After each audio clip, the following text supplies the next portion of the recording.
Hello everyone. I said in my last video that I would speak about the Scottish drag scene and my experience with it once again, when I was ready.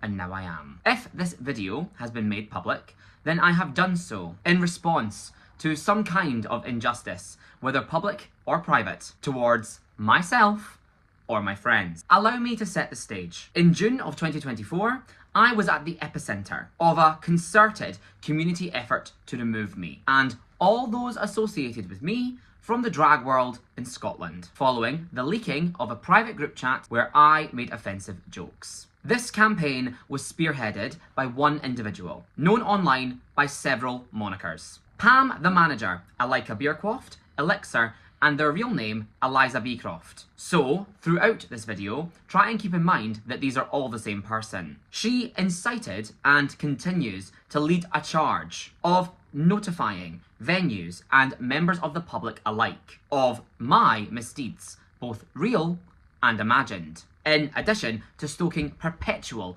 public negativity against me and anyone who chooses to associate with me. I will refer to this person as Pam from now on. Pam has been the self and community appointed repository of all documentation concerning my wrongdoing, and as such, the source of significant misinformation about what has actually transpired, which I have made attempts to clear up numerous times to ignorant ears. It is incredibly difficult to remain accountable to the truth while simultaneously defending yourself from lies, which anyone, even the worst of criminals, should be permitted to do. I discussed some of this in my previous video, which centered on false allegations of ableism, but as an attempt to keep that content focused, other topics levied in my direction were not delved into at that time. I have recently come into the possession of a Notes app infographic authored by Pam, accusing me of 20 separate crimes via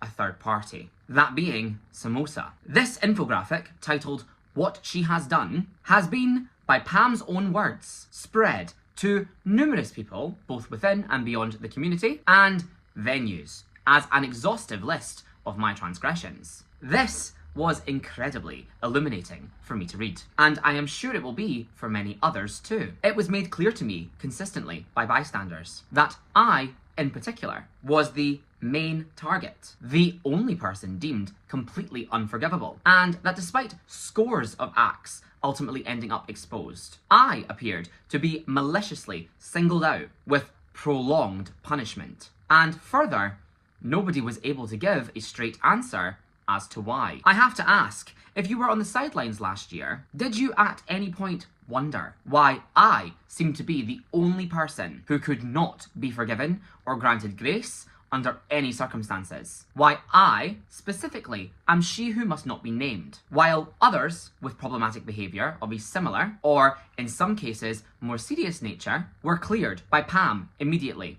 or by the community thereafter? Why did my apology receive a 28-point rebuttal? Why was I the main target? And why was it that it was everybody in proximity to me that was attacked? And why did the same scrutiny not hold for anyone outside of my circle? It is because there was, and there has always been, something else going on behind the scenes. Something which none of these abusive bullies are brave enough to say publicly, for reasons which are about to become very obvious. Pam had a score to settle that had been brewing for years, and social justice was bastardized to bring that into a public arena. This year, I competed in Drag Idol in Newcastle, and I was eliminated, perhaps questionably, in the first round. Off the back of this, multiple contestants and judges alluded to the fact that this decision was heavily influenced by the controversy surrounding me and the information that Pam and her friends had proliferated to them. The conversations that I had with the other competitors amounted to essentially, what did you actually do, Skinny? Because they had heard so many overlapping conspiracies that my actual actions became hard to parse. What was most interesting to hear at the time, though, was that it was not offensive comedy, that being the only crime of which I am guilty, which had been the main factor in that decision. So, what was it? following discussion with other members of the community, my friends, my family, my therapist, and my lawyer, I have decided to make this video to address Pam, to lay all of the information that I possibly can out on the table for the scene, and frankly, the public, to hopefully see the truth about what happened in Scottish drag in summer of 2024. I will primarily be talking about Pam and her accomplices, especially her drag mother, Lucy Grant, aka DJ Melted, formerly known as Havana Meltdown, and using Pam's infographic as a structure for this video. But I will be talking about my other experiences with abuse and toxicity within the Scottish drag scene. I believe these are relevant to the points that I am making and developing the context for what I am saying, which is why I am including it. Pam is a liar. She is manipulative, and the campaign that she set upon was malicious and completely inauthentic. This is Scottish drag and everything wrong with it. In all honesty, this video is one of the hardest things I have ever done in my life. Pam and her friends at Tracks Mondays have deliberately cultivated a situation where I live in perpetual earth-shattering fear about the possible ramifications of addressing the lies she has circulated. I honestly do not know what my life, or everyone else's, is going to look like after this video, because they have deliberately trapped me in a situation which has been almost impossible to defend myself from, especially publicly. But this has to end. Once this video is out there, I am done. I want nothing to do with the Scottish drag scene, and hopefully you will understand why. I will make no excuses for the length of this video. I have been accused by Pam of 20 separate crimes of varying severity, from criminal to outlandish to nonsensical to irrelevant, without my awareness, to entirely upend my life, and without any chance for me, until now, to respond. I'm going to break down each of her claims, one by one. And I ask that if you have ever seen this graphic, or at any time believed any of the claims that have been made on it, that you allow me the space to clarify what is true and what is lies. I have timestamped each accusation in the description, although this video is best watched chronologically, and given its depth and the sensitive nature of its content, likely across a few separate sittings. As we go deeper into the video, the sections will become more detailed in their exploration of the Scottish drag scene's toxicity and abuse. And since there is a lot of information, I suggest taking your time to process it. Last year, my side of the story was not allowed to be heard. I was not allowed to defend myself in any way. Every action was an admission of guilt, which is simply not how the real world works. You cannot create a plethora of accusations against someone, use that as rationale to destroy them, and not even give them the place to defend themselves. A court of law will review all of the evidence before a decision is made.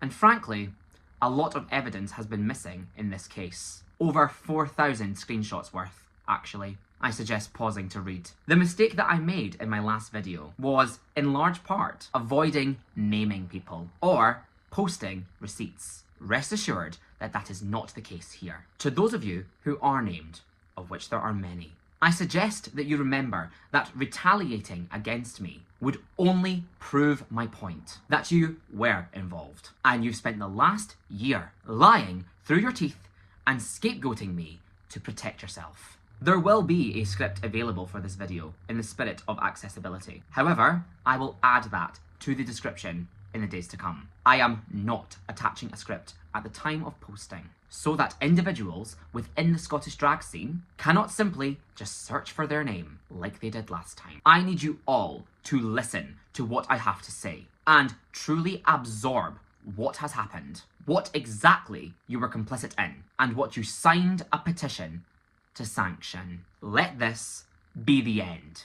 Claim number 1. Said about Big Burd, if it's biological, surely that's cheating.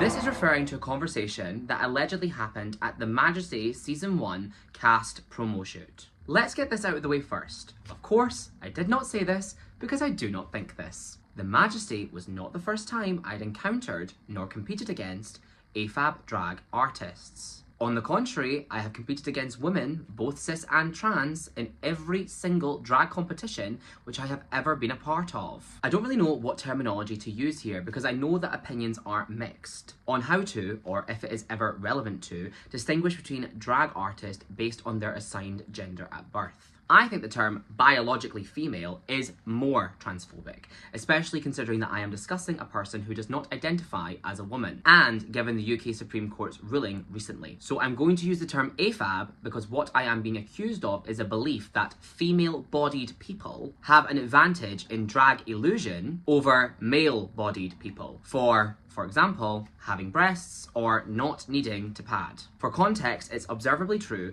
that Scotland's drag scene is incredibly diverse concerning gender. The first competition which I ever did, which I started drag in, was Trigger's Strictly Come Drag in 2019, where I finished joint runner-up with Chico Sinner against Brookmark, a, to my understanding, cis female drag queen. Surely, if I had these sorts of comments to make about Big Burd, a competitor who I defeated in 2022, would I not have had similar things to say concerning Brookmark, a contestant who defeated me in 2019? Surely, if this was how I felt, I would have been articulating that after losing to a woman, especially much earlier on in my experience of the drag world. Simply, not once during this competition, nor in any other competition, or at any other time, has this rhetoric been found from me, because it is simply not a belief that I hold, nor the way that I feel about drag. Assigned gender at birth has never been a factor to me. Anyone, regardless of biology, can participate and be successful in the art form of drag. Now, even if for some reason I did believe this, why on earth would I brazenly and thoughtlessly say this at a promo shoot in front of 9 other contestants, most of whom I had never met before? I am many things, but I am not stupid. At the point in time where this conversation is alleged to have taken place, I would have been a member of the Scottish drag community for 4 years. And so I would be completely aware that this stance would be considered socially unacceptable. So tell me why, if I did believe this, why would I think to announce that to a room full of people in a competitive environment? Ahead of the Majesty, I was already uncomfortable going into the competition, knowing that Edinburgh's drag and queer scene had been fed poison about me for years by the long-time host of Tracks, Lucy, on this topic in particular. And trust that I will unpack that in greater detail later. I expected nasty and underhanded rumours, such as this, to be utilised to prevent me from earning the crown by making me a controversial choice, as similar situations transpired during my time in the SUCU pageant. As such, I was literally on my best behaviour possible, having socially scripted all of my interactions in advance and trying to stick to safe topics like the weather and pop music, because I knew that anything and everything I said or did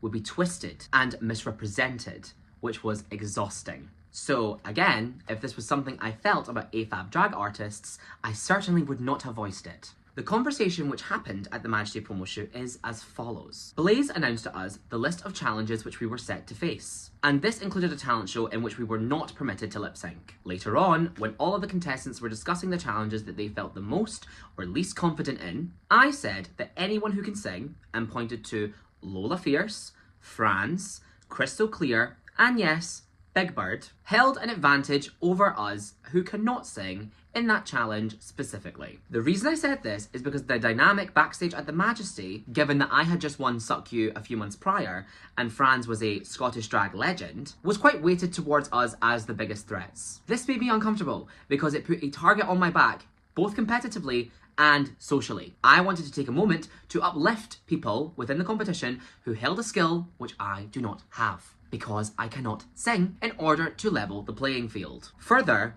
this alleged misogynistic belief of mine was never raised to the host of the competition, Blaze, the Three Sisters general manager, Michael, the other head judge, Darren Glasgow, or actually any of the Three Sisters staff or Majesty team whatsoever, for it to be investigated properly, as any accusation of bigotry deserves to be, in order for proper measures to be taken. That is because it didn't happen. It has instead been circulated by Pam and her friends for years, without any chance for me, until now, to respond to this, or explain my side of the story, or clear up my intentions. It has merely been swallowed as fact, without scrutiny, and without proof. I feel that this is an example of the narrative that's been thrown towards me of they've been getting called out for years, being blatantly untrue. Yes, I was aware that this rumour was being spread about me. That's not the same thing as me being called in or out for a discussion about it. You're just telling other people that I'm a misogynist. I'll also add that this was never raised to me directly by Burd themselves, or by anyone else for that matter, much less any of the other Majesty contestants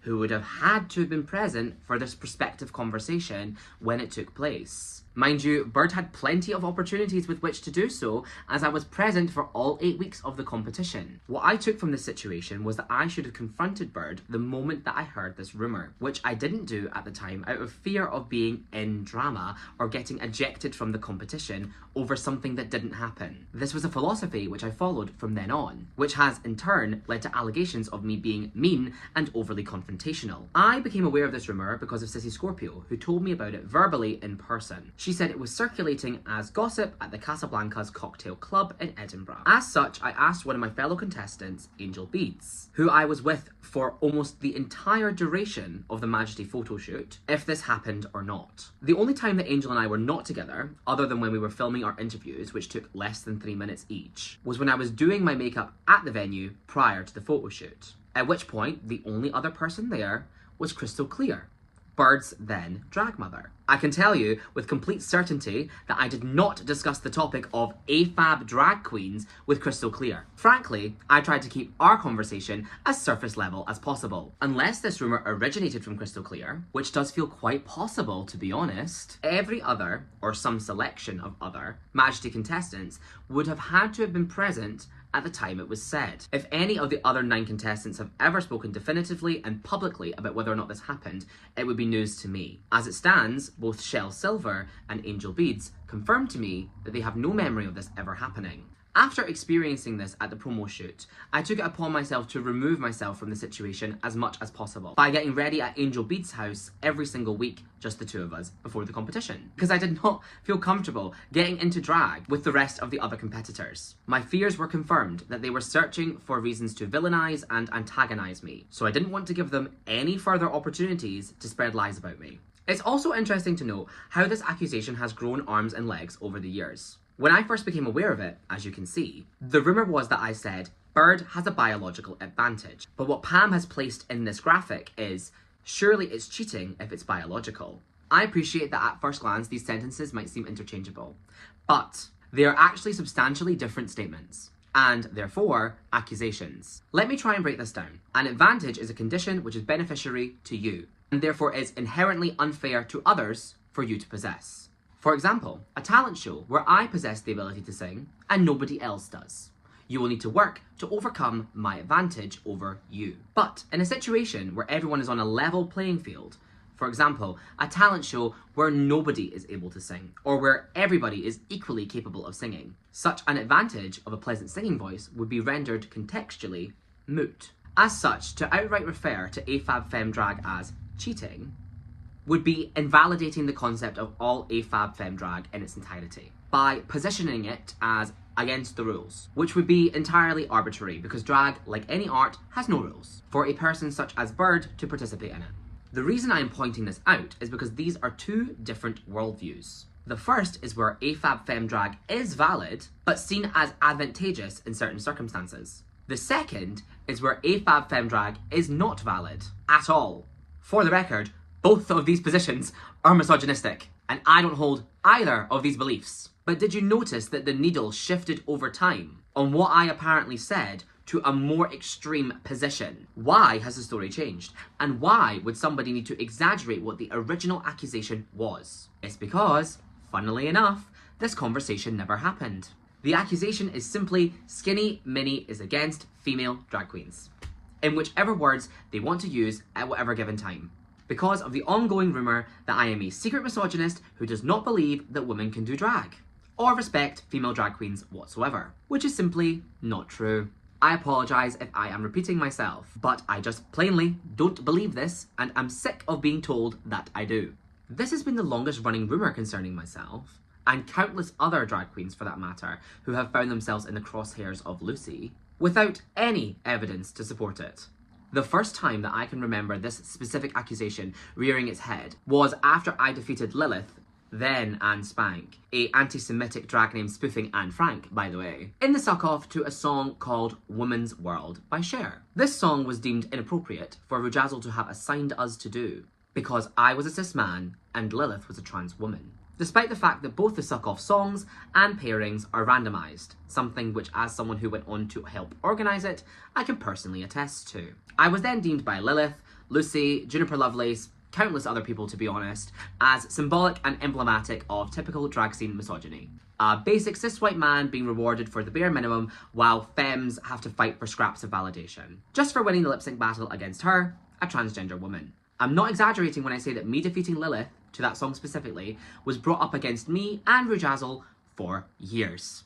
I never felt that this was fair to put onto me, for reasons which should be obvious. While I understand my privilege as somebody who is perceived as a cis male drag queen, I am simply an individual, especially at that time when I was a 19-year-old boy who had performed 4 times total, and societal forces weren't really the deciding factor, in my opinion, when I won against Lilith.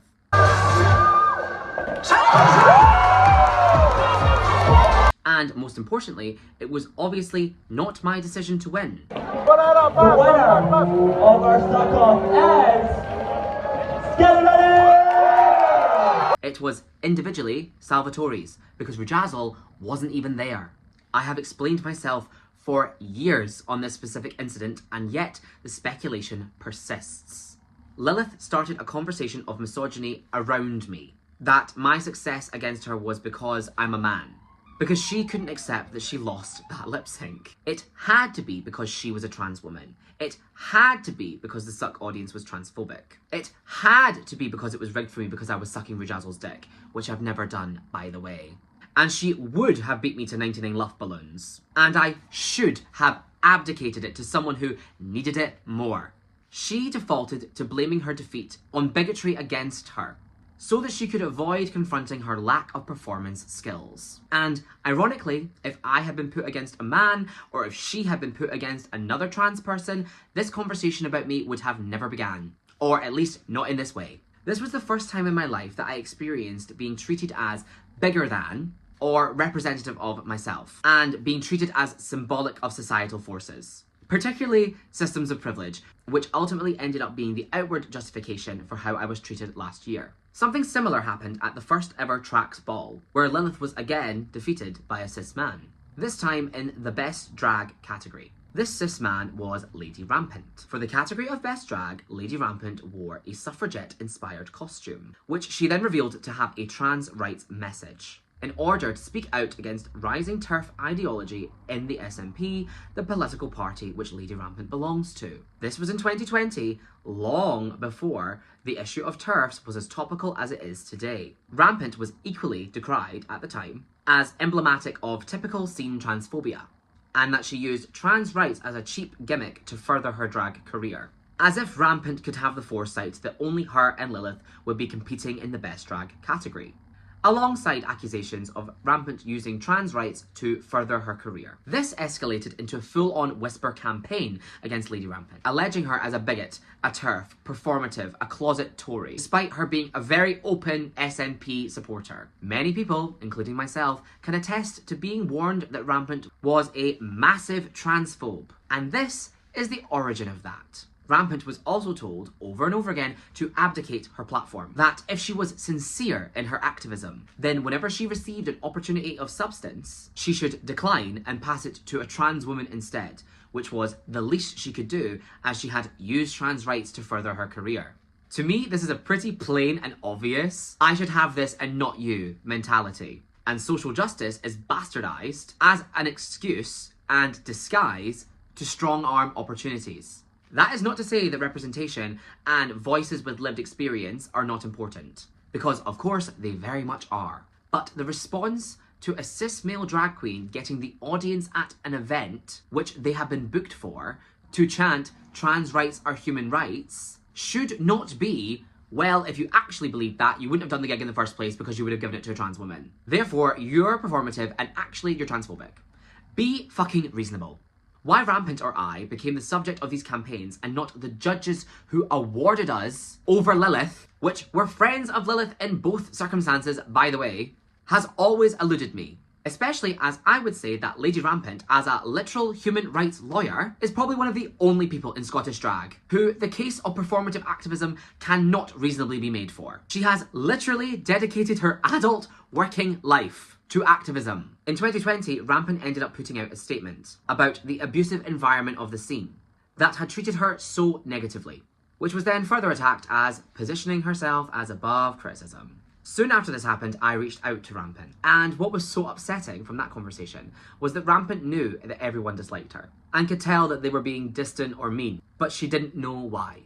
I had to be the person to tell her that there were accusations of transphobia against her. She was never, ever given the respect of being called in. It's also just projection about who is performative. Because not only did Rujazzle never say this, Lilith is the one who is behaving like this behind closed doors. Fuck, gonna kill yourself, you fucking packy bitch. You're a fucking nigger bitch, man. I'm not fucking around, guys. This is a recurring theme within the drag scene in Scotland. When you dislike someone or you don't get what you want, you blame it on bigotry. It gives you a moralistic reason to sublimate your negative emotions into feelings of superiority. In my opinion, it's just a fancy way to avoid taking any responsibility at all, because it becomes ostensibly not Lilith's fault that she lost, that she simply wasn't good enough. Because in fact, the deck was rigged against her, because the scene is transmisogynistic. What is more likely, that Rampant, or I, or the judges that awarded us had transmisogynistic intentions, or that our rewarding was transmisogynistically motivated against Lilith, when we put our best foot forward in drag competitions which we were told would help further our drag careers, or that Lilith just lost because she fell over? To return to myself, the general rumour about me that I didn't believe that women could do drag was put to bed around the Playhaus era, which was right after the Majesty. Because I, at that time, had 2 female drag daughters, one of whom was AFAB, who I spent all of my time with. One of whom was living with me, and so we held an observably close and real relationship, and who were both included in all the large and flashy opportunities which I was afforded as the Majesty. So they, again, were observably platformed in drag by me. So by that point, it just became laughably untrue. For a time, both my personal and professional relationships with these women were claimed to be performative on my part, and only done to avoid being cancelled, or not caught out for my belief that women couldn't do drag. Which, putting aside the excruciating level of bad faith, that I'd manufacture an entire friendship with a woman for this sole purpose, begs the question, how does anybody prove whether something is or isn't performative? Whether an action is truly genuine in intention is only known to the actor. Something philosophy degree. But it is indisputable. With the Playhaus, I platformed female drag queens, both cis and trans, equally to male counterparts. Returning to the specific accusation, ironically, a pleasant singing voice is a biological advantage. However, it isn't cheating to possess one. And given the context of the conversation, that wouldn't even have made sense to say. Because I was hyping up people that can sing. Ultimately, I was also right. Franz and Burd, who both sang, were the top 2 performing contestants in the talent show. And both outperformed me and everyone else who didn't sing.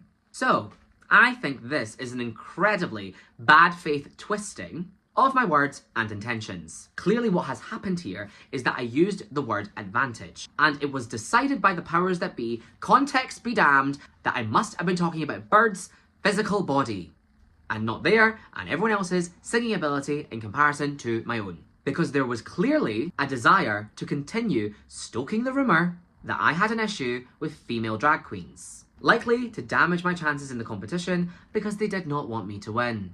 Let me say this one last time, for once and for all. I do not have a problem with women doing drag. I do not think your biology should limit you from participating in the art form of drag. I think that anybody starting from any position, can do drag in any direction. I do not believe that AFAB drag artists have a biological advantage over AMAB ones. I only wish to see it done well. And there are plenty of phenomenal drag artists of all kinds who are AFAB or women, or both. As for Big Burd, I am genuinely sorry that this conversation has had to centre around you and your body and your biology specifically. I am sure that that will be uncomfortable for you, and I don't wish any harm upon you whatsoever. I did not choose to put this in this infographic, and I did not choose to put it first. That was Pam. I am open to a clarifying conversation with you if you want to have one, as I always have been. But we both know that this never happened. Debunked. Claim number 2. Chat shit about Rome and Chloe when they were in the next room. She thought they were asleep. I am genuinely confused why this has been included in a list of my crimes, with the purpose of demonstrating just how evil of a person I am, given that Pam and her friends have posted very negative things publicly about both Rome Mosaic and Chloe Rose during last year's saga and in the years prior to that. Why was it a positive thing for Pam to speak negatively about these people, both privately and publicly? Such as celebrating Chloe Rose quitting drag by throwing a Chloe Rose's over party. But in the instance that I spoke of them negatively in private, it would be proof that I am a bad person. It is no secret that my former drag daughter Rome Mosaic and I were at one point very close. To the point that sometimes we were confused for biological siblings. And we even lived together. It's also not a secret that that is no longer the case. In the final months of our friendship, I am sure that Rome and I could agree that there was a lot of negativity expressed about each other to other people, as we were both severely emotionally challenged by the ending of our friendship. However, at the end of the day, I don't feel the need to go into really any of this publicly, as the details of how and why we stopped being friends are a private matter between us and not relevant to accusations of bigotry. I know that Rome isn't a bigot, and I would like to believe that she doesn't believe I am one either. I think the way that Rome was crucified by the scene was wrong, especially when you consider that those leading the charge against her were exposed in due turn with hard evidence for the same crimes of offensive language and comedy that Rome was being ousted for. Another example of bastardizing social justice to settle a personal score. Every single human being has friendships which have fallen apart. That is just a part of life. As someone who has had friends across many differing marginalized groups in my life, it is inevitable that not all of those friendships will last forever. That is not an indicator of bigotry. I hesitate to say I have female friends, but frankly, I do. Both in drag, beyond drag, before drag, during drag, and probably after drag as well. And anyone with even a passing knowledge of the relationship between Rome and I will be aware of just how many complex factors there were in our friendship and its demise beyond our genders. To indicate that a moral stance, especially one implying bigotry as the rationale behind one party's behaviour, must be taken upon the ending of a friendship, especially one that you have nothing to do with and hate both parties in, is just wrong. It's actually none of your fucking business. It's also just hard to understand when you consider that Pam publicly reviled all parties involved here. Rome, Chloe, and myself. It's not like she supported Rome post Playhaus dissolution. Rather, the opposite. Pam led and celebrated Rome's destruction and was among the loudest about pushing her out of venues, bragging about it on Twitter, long before the conversation ever turned to me, for what appeared to be punishing Rome for ever having been associated with me. I think Pam behaved this way in hope of using Rome and earlier Stephanie as a stepping stone to somehow shift the conversation onto me, hoping that by mere proximity, by me being the common denominator, that I would somehow catch a stray. Well, it worked. But do you not get how misogynistic and dehumanizing that is to do to Rome? That you are using her as a tool to attack somebody else, and not treating her as though she is a three-dimensional human being, capable of both good, bad, successes, and mistakes. Furthermore, it is just not a crime to complain about somebody behind their back.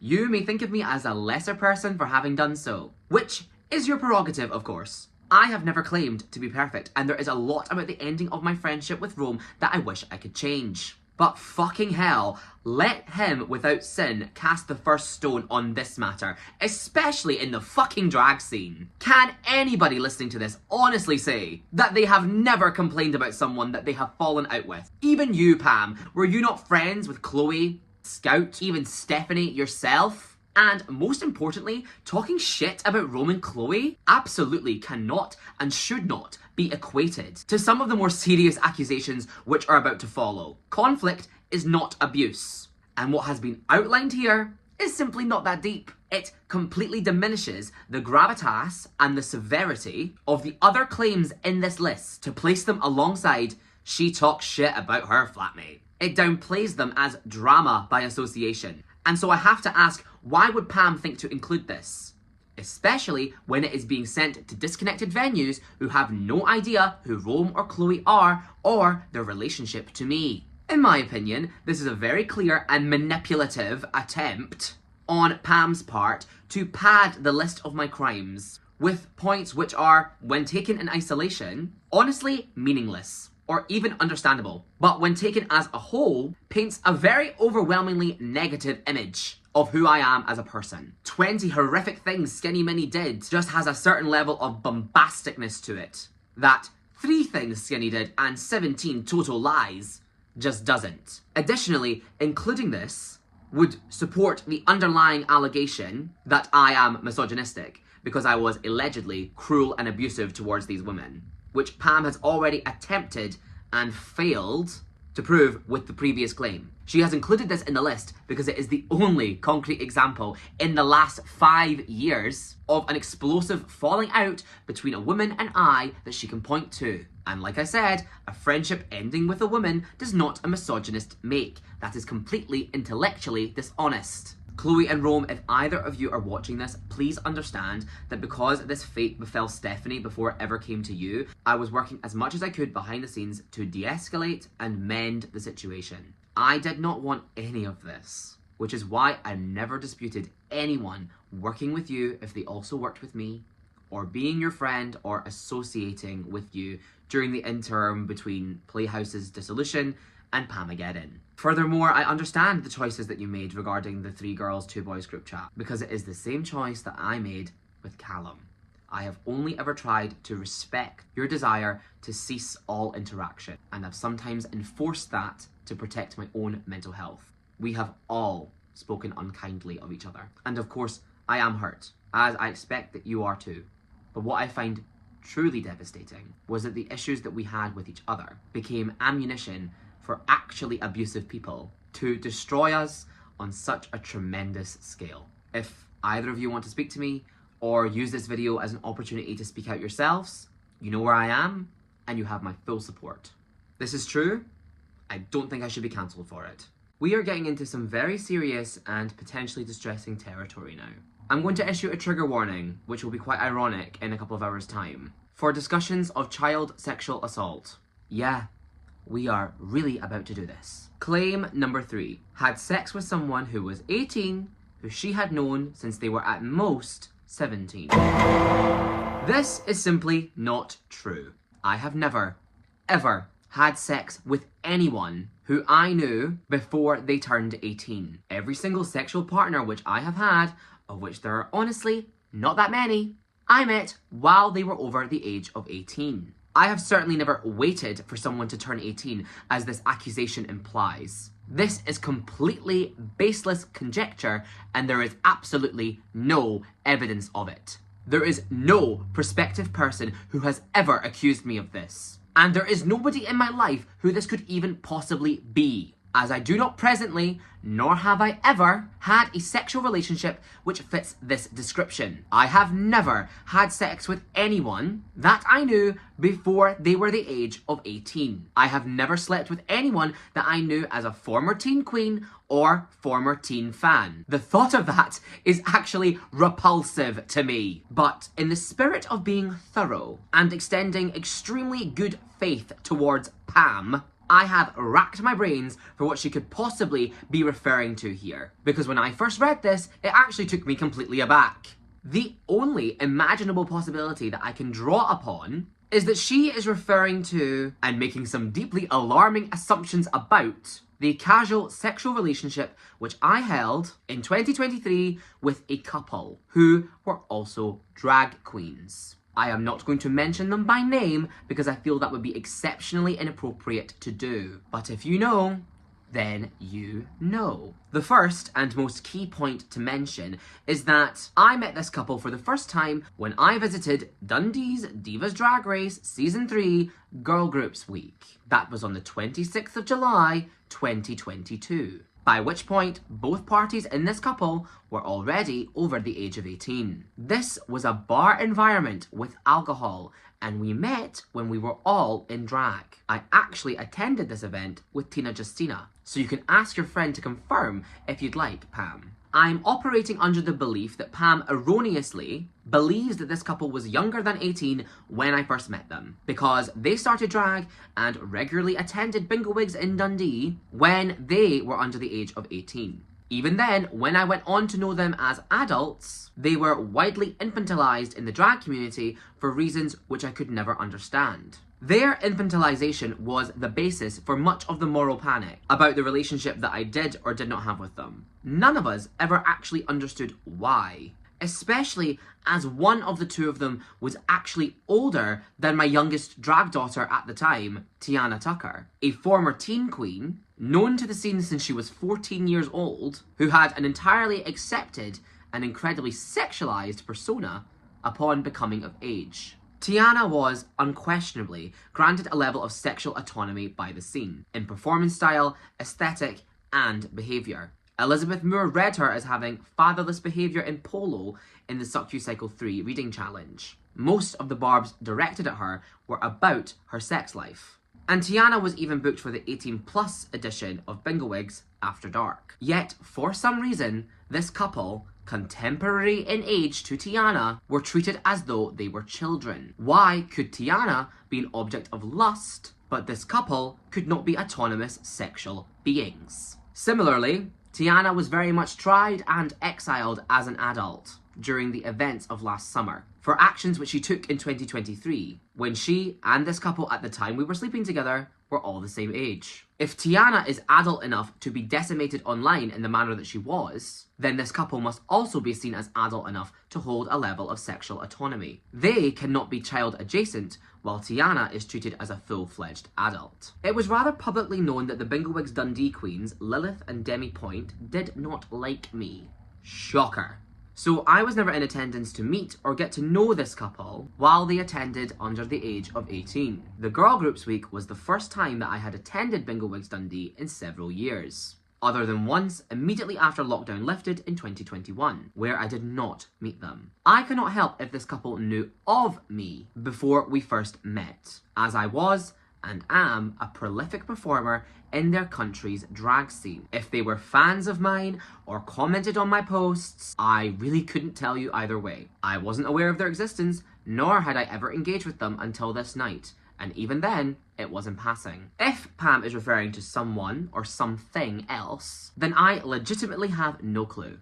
I do not make a habit of sleeping with teenagers, because I A, generally prefer older men or bears, something that Pam would know if she had ever actually been around me in nightlife, and B, because I don't actually have a lot of sex in general, due to trauma, something which the handful of people who have had sex with me would actually know. During the pandemic, I actually identified as asexual for over a year due to the severe trauma-induced sex repulsion that I was experiencing. And it wasn't until late 2023, early 2024 that I actually became comfortable with my sexuality and open to casual sex. So, I am assuming that this couple is what Pam is referring to. And this section of the video is going to address that relationship because there's a few things I'd like to clear up concerning how the community treated both me and them as a result of it. If Pam is referring to something else, I would appreciate if she could enlighten me, as she appears to have more knowledge of my historical sex life than I do. Firstly, for the record, my sexual relationship with this couple did not begin until the following year, in May of 2023. At this point, they were both 19, and I was 23 years old. However, prior to this, there was significant speculation about the nature of our relationship, and we were subject to constant invasive questioning about it. In all contexts, personal and professional. This continued for the entire duration of time that we were in each other's lives, up to and including when Joel Crawford asked us in front of our families when he was guest judging at the Suck You pageant if we were sleeping together. People assumed that we had a sexual relationship from the get-go, because obviously gay men cannot share oxygen without it having a sexual component. Remember this point, because we're going to be coming back to it a lot. Now, I'll say this. You are entitled to whatever feelings you have about an age gap of 4 years between 2 or 3 consenting adults who met as adults in an adult environment. That is entirely your prerogative. Personally, I don't think that's a cause for concern without other factors at play. Though I do expect some incredibly puritanical Scottish drag legion to respond to me with, what could a 23-year-old and a 19-year-old possibly have in common, as if it's unthinkable. Drag? Literally how we met? The context in which we spent almost all of our time together? Which was, again, an adult environment, perhaps bolstered by the close personal friendship I held with one's immediate family. Given our sexual relationship didn't start for almost a year after we first met, it is again, in all honesty, your prerogative to feel whichever way you want to about this. And if you, individually, wish to draw the boundary that 19 and 23 is too big of an age gap for you, then that is fine. But I'd like to examine that a little bit more thoroughly. During this time, and particularly as a result of this relationship, I was subject to constant jabs, both public and private, about being a pedophile from Pam and her friends, and constant insinuations that my relationship with this couple was some form of inappropriate, concerning, or predatory, such as this tweet from Scout right after I won the Majesty, which was, if you're keeping up with the timeline, before I had ever slept with this couple, but after we were publicly known to be friends and therefore assumed to be sleeping together. I was also being called Skinny Weinstein and the Philip Schofield of drag on the microphone at Scout's show. The dynamic that I held with that couple was none of those things. Not that it matters, but it was not me who put the idea of sex on the table. Ultimately, it was messy, confusing, and very emotional for all of us at times, because communication is hard for 2 people, let alone 3. Notwithstanding that I had another entirely separate relationship with a older boyfriend to juggle at the time. But most importantly, it was and is personal to us and should never have been up for public discussion, especially in a manner that was so harmful to them, such as, you know, making a spectacle of their private sex life in front of their parents, when it is entirely up to them when or if to come out to their parents as polyamorous, while disguising itself as concern for them. If I am deserving of defamatory comments decrying me as a paedophile for having sex with them, that means you are registering these 2 adults as children, which is ludicrous, or victims of some kind of predatory abuse. If you perceive this couple as victims of something, then why quiz them backstage at Bohemia in May 2023 before we'd ever slept with each other on what our sleeping arrangements are, lavish McTavish? Surely that would be a completely inappropriate way to behave towards someone that you consider vulnerable and being taken advantage of. I want to take a moment here to point out the complete cognitive dissonance that is going on in case it isn't obvious. At the time of this tweet, I was 22 years old, being called a paedophile by Scout on his presumption that I was sleeping with a 19-year-old. Meanwhile, Scout is 26 years old and sleeping with a 19-year-old Tina Justina.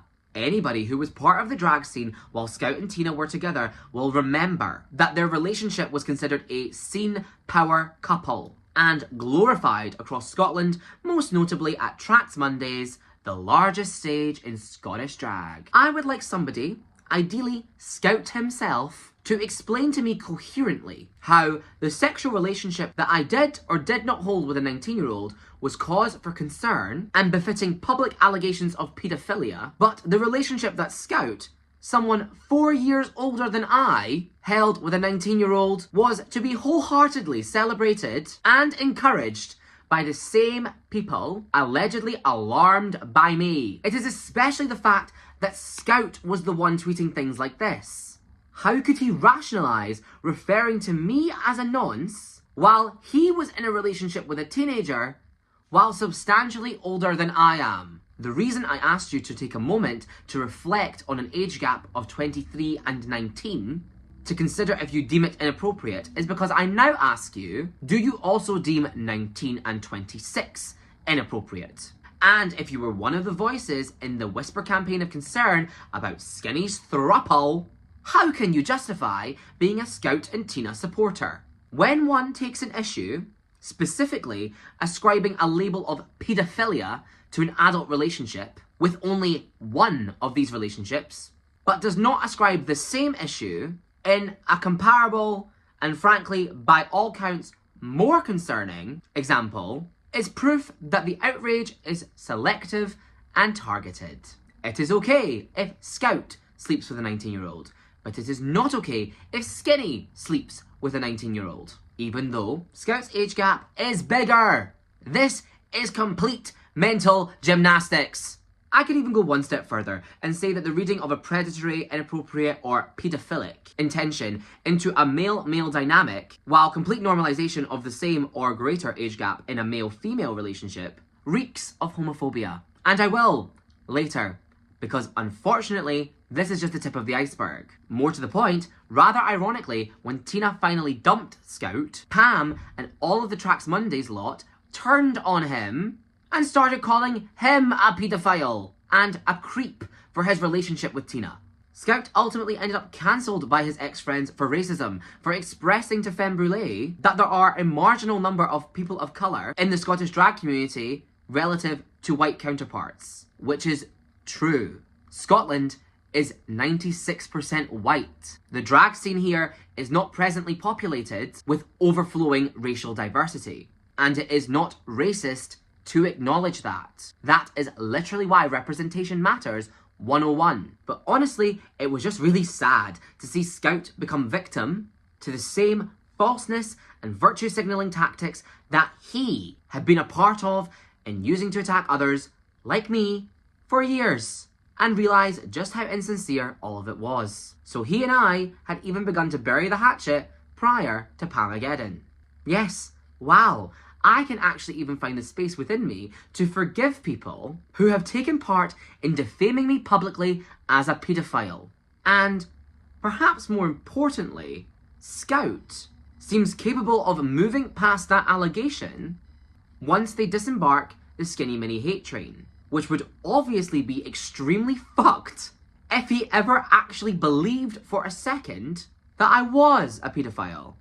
Simply, that shows that he always knew it had zero substance, and he is aware that he was only saying it, and everything else he was saying, to have a reason to attack me. If the Tracks crowd thought that Tina and Scout's relationship made him a predator, why did they platform their relationship in the first place? Did they all wake up one day and realise that Scout was significantly older than Tina after they got enough mileage out of their relationship? Did you all enjoy your Scout is over party when he looked up to you for guidance, reassurance and inclusion for years?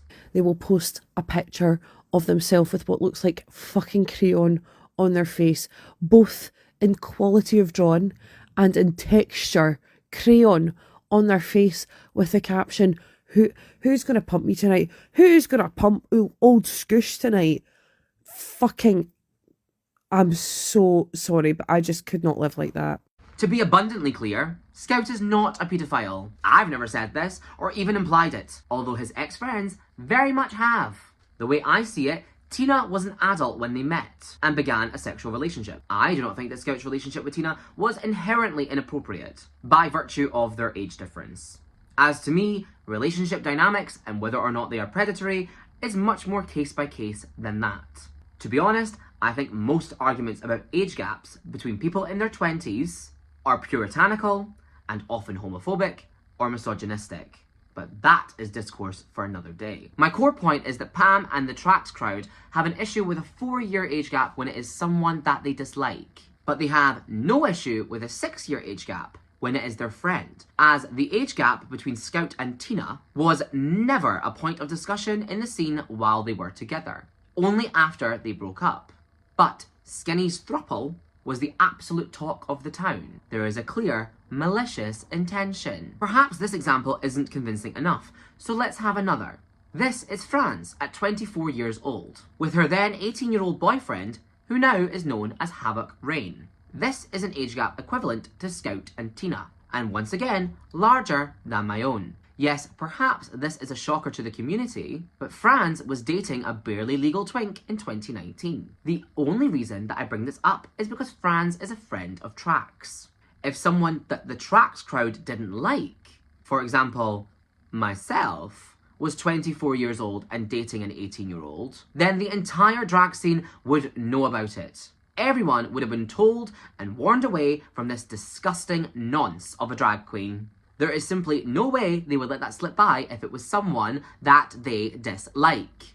Look at what they have done to me and how they have openly pathologized my speculatory sex life. But when it is their friend, it is fine. It is simply not a topic for discussion or for concern. Franz's sexual preferences, or the age of her partners, are her own business. How long she'd known this person, in what environment they met, or the dynamic of their relationship as an idolizing fan and drag scene legend are completely irrelevant, because the powers that be, Trax, haven't decided to have an issue and haven't set her as an acceptable target. I remember the Trax crowd, specifically Lucy, rallied the whole Edinburgh drag scene around Franz when I defeated her in the Majesty. But how many of these drag babies, who have been raised to see Franz as a scene legend and warned away from Skinny Minnie as a dirty pedo, are hearing this for the first time?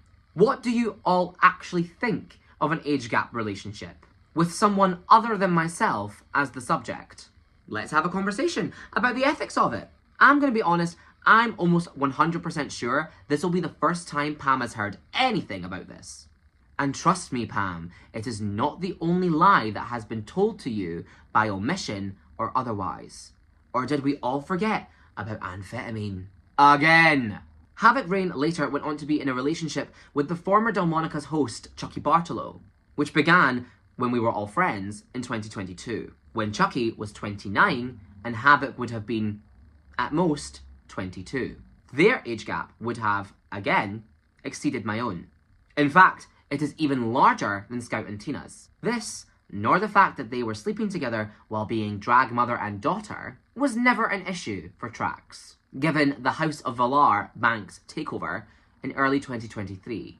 Also known as the Fuck Rujazzle Show, according to Lucy, which, if you're keeping track, is the third malicious party that Lucy has thrown. However, when it came to me and the throuple, I was considered as perverting a power dynamic, even though we were never drag mother and daughters. And again, to be clear, I am not passing judgment on the relationship between any consenting adults. I don't think that Scout, Franz, or Chucky are doing anything necessarily wrong, inappropriate, or predatory here. The reason I am mentioning this is because all of their age gaps were larger than my own, and they were not the subject of campaigns from Pam about predatory behaviour. So why is the Queen of Scene Safeguarding, Pam the manager, warning you to stay away from X, Y, and Z, but glossing over the questionable acts of her friends? That is because her intention is malicious and not authentic.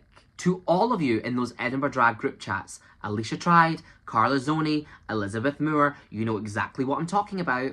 You have listened to her warn you away from certain people. In fact, we have most likely all experienced being warned of someone or other in the drag scene. So does it not strike you as odd that Lucy would never warn you of any of this? Or, say, amphetamine's admission to sexually predatory behaviour? Especially because that happened at the same time as the very well-known Scottish drag animal abuse scandal. I'm not naming that queen because I think the scene has put her through enough for a lifetime. But why does the whole country know about the cat scandal? Why is that a foundational piece of scene lore? Why is it brought up time and time again as a punchline, including by me? But none of the new scene queens, post-pandemic, were ever warned that amphetamine publicly owned up to behaving like a beast. Why was Lucy sending DMs like this to Hoots Comedy, expressing disappointment in certain individuals being booked, while she herself was booking an admitted sexual predator in amphetamine. I want to put this into plain terms because I'm going to end up repeating it a lot.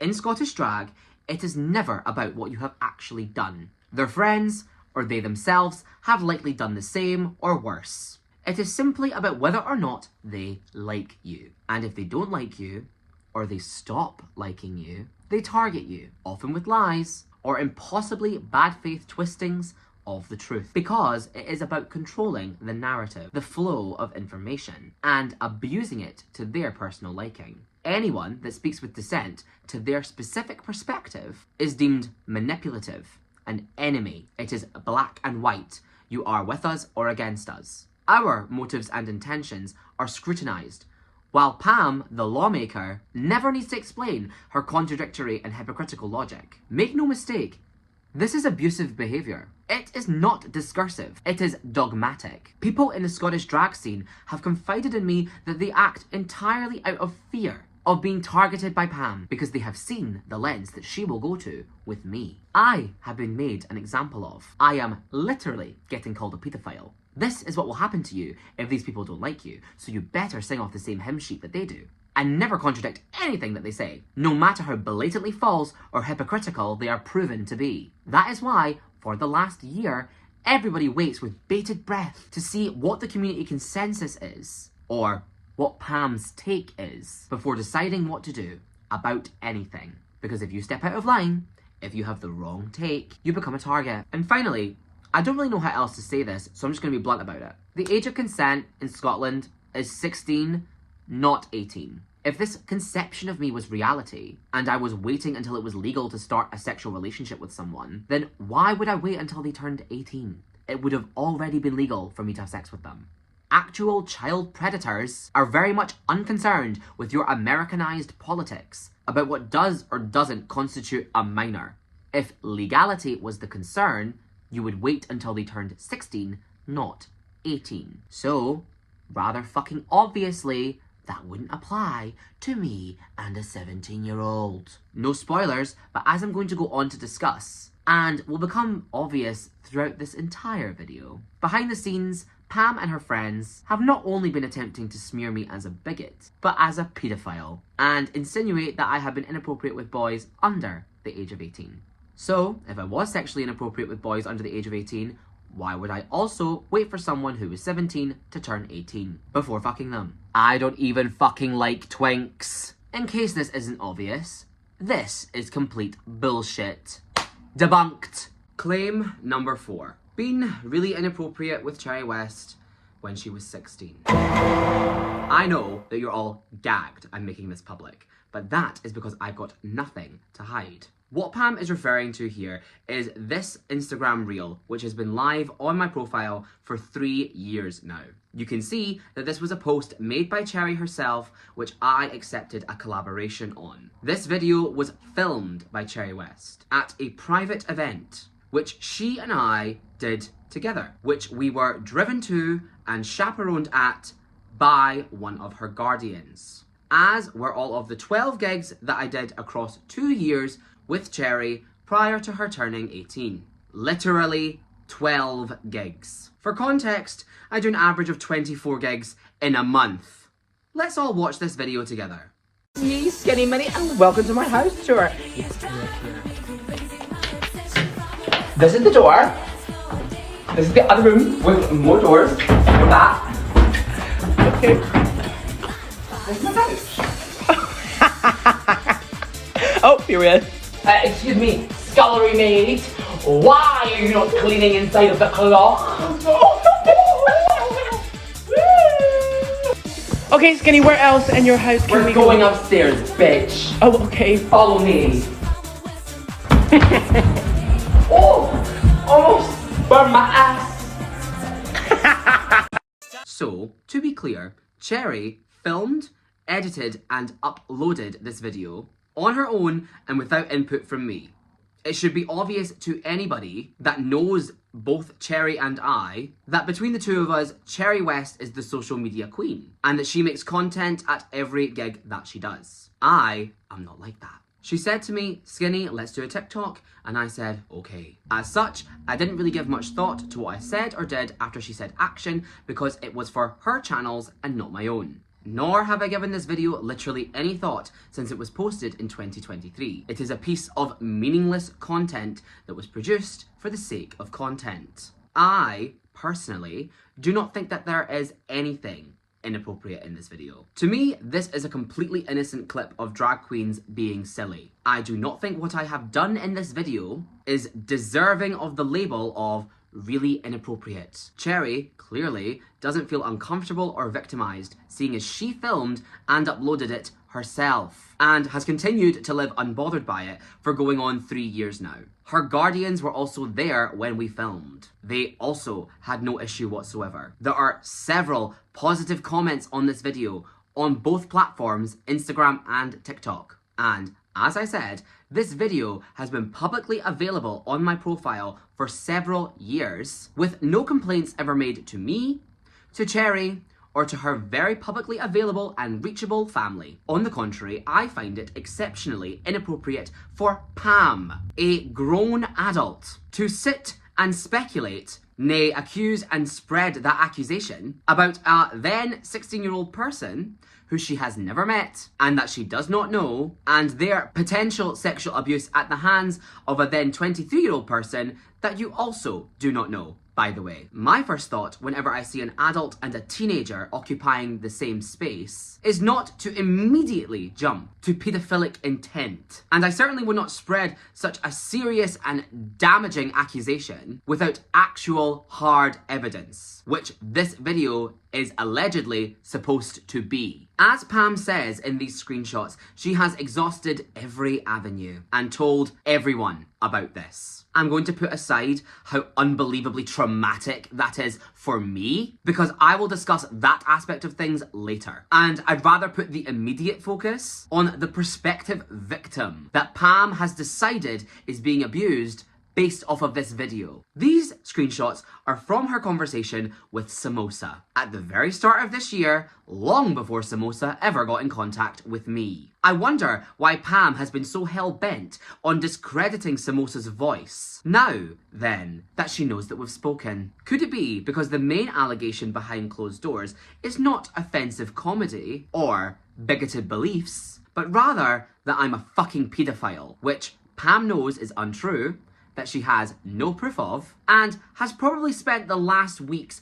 freaking the fuck out wondering if I've got a hold of these screenshots. If this was actually true, which it is not, have you ever actually thought about how damaging and abusive what you are doing is to Cherry? You believe that she's being abused, and so you're spreading that around like gossip instead of, I don't know, contacting the police or her fucking family. Your method of safeguarding and protecting Cherry West is to gossip and speculate on her prospective abuse backstage at tracks or in your fucking Edinburgh group chats. Pam's likely response here to avoid taking any accountability for the reprehensible thing she has done will be, well, I am just repeating information that I heard from someone else, while conveniently refusing to indicate who that person is and where the allegation originated from.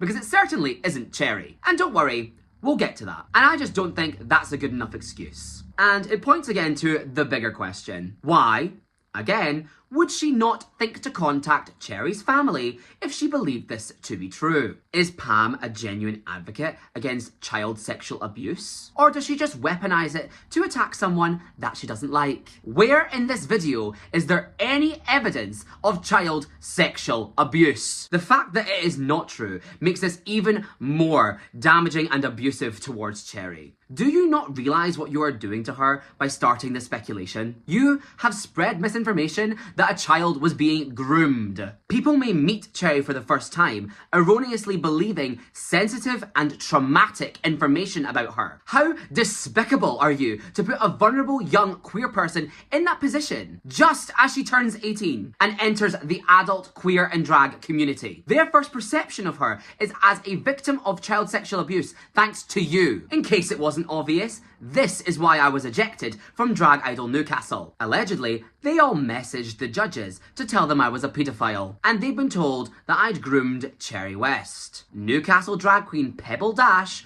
Lucy's ex-flatmate, accosted Rujazzle about this at the end of week 1 in a takeaway, saying Rujazzle had been caught in the crossfire in the rage towards Skinny Minnie for being inappropriate with underage boys. This is false information proliferated by Pam, and it has affected me and Cherry in a different fucking country. If Cherry West was or is a victim of any sexual misconduct when she was a child, that is her story to tell and not yours. What a disgusting invasion of her privacy to speculate on and proliferate so openly. You have taken that perspective moment away from her because you, Pam, are using false allegations of child sexual abuse to further your malicious campaign against me. And in my view, that is child abuse. You are a child abuser. I'm going to unpack all of this as much as I can because it's been going on for a very, very long fucking time. What you actually do not know, Pam, seeing as you have never and will never be in this position,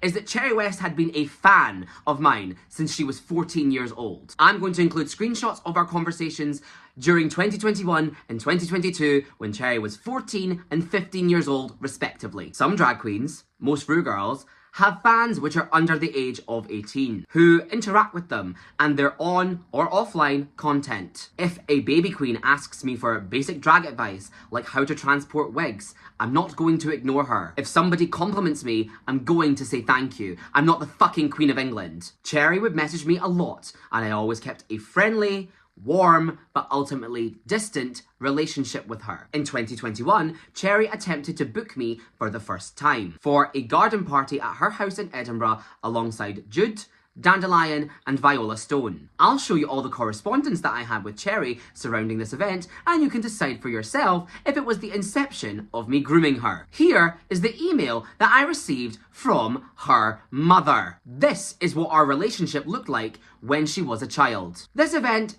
never ended up going ahead because everybody involved, including me, ended up attending Danny Beard's Slay Show instead. Years later, I launched the Playhaus in January of 2023, at which point Cherry West was 16 years old. She began referring to herself as Pastel Red, hinting at wanting to become my drag daughter. She told me about being invited to someone in the drag scene's drag house lunch and lamented that she was never invited along to any of the Playhaus gatherings or dinners. To which I told her directly that she couldn't be in my physical home without a guardian. And this will be ironic later. I then redirected the conversation towards my need to meet her family, to introduce myself, in order for me to feel comfortable letting down my guard, working with and potentially being in a more direct mentorship role with her. The thing is, what's important to me is genuinely, like, whenever I do drag around a certain group of people for any length of time, we're not just professional colleagues, but also, like, it's important to me to get to know them, and also it's important to me, especially in the case of you, as it was with Tiana back then, for there to be some level of your family involved, and like I said, I'm very close to the Holmes family and Tiana's family, so it just makes sense for the intents and purposes of the future. I had met Cherry's family before this, but we had never spent any significant time together. Cherry was a bit blasé about this being unnecessary, but I forced the matter, and as such, Cherry, her parents, and myself went for dinner at the Toby Carvery in Edinburgh in early 2023. The reason I did this was because I had previously held a similar mentoring relationship with another drag artist who was under the age of 18. I met this person and their father at a drag race show by complete coincidence when they were around 15 years old and I was 19 years old. After this, their father began to message me regularly, speaking to me not only for advice about drag and makeup and pads and hair, but about supporting a queer child through high school and bullying. Through that relationship, I understood my existence to be important to this young person as a literal, visible, human, it gets better to aspire to, especially as they wanted to grow up and be a drag queen. I remained, in my eyes at least, a close contact of this person's father for the purposes of supporting their child, until shortly after I stepped away from the drag scene in 2024. So for around 5 years. During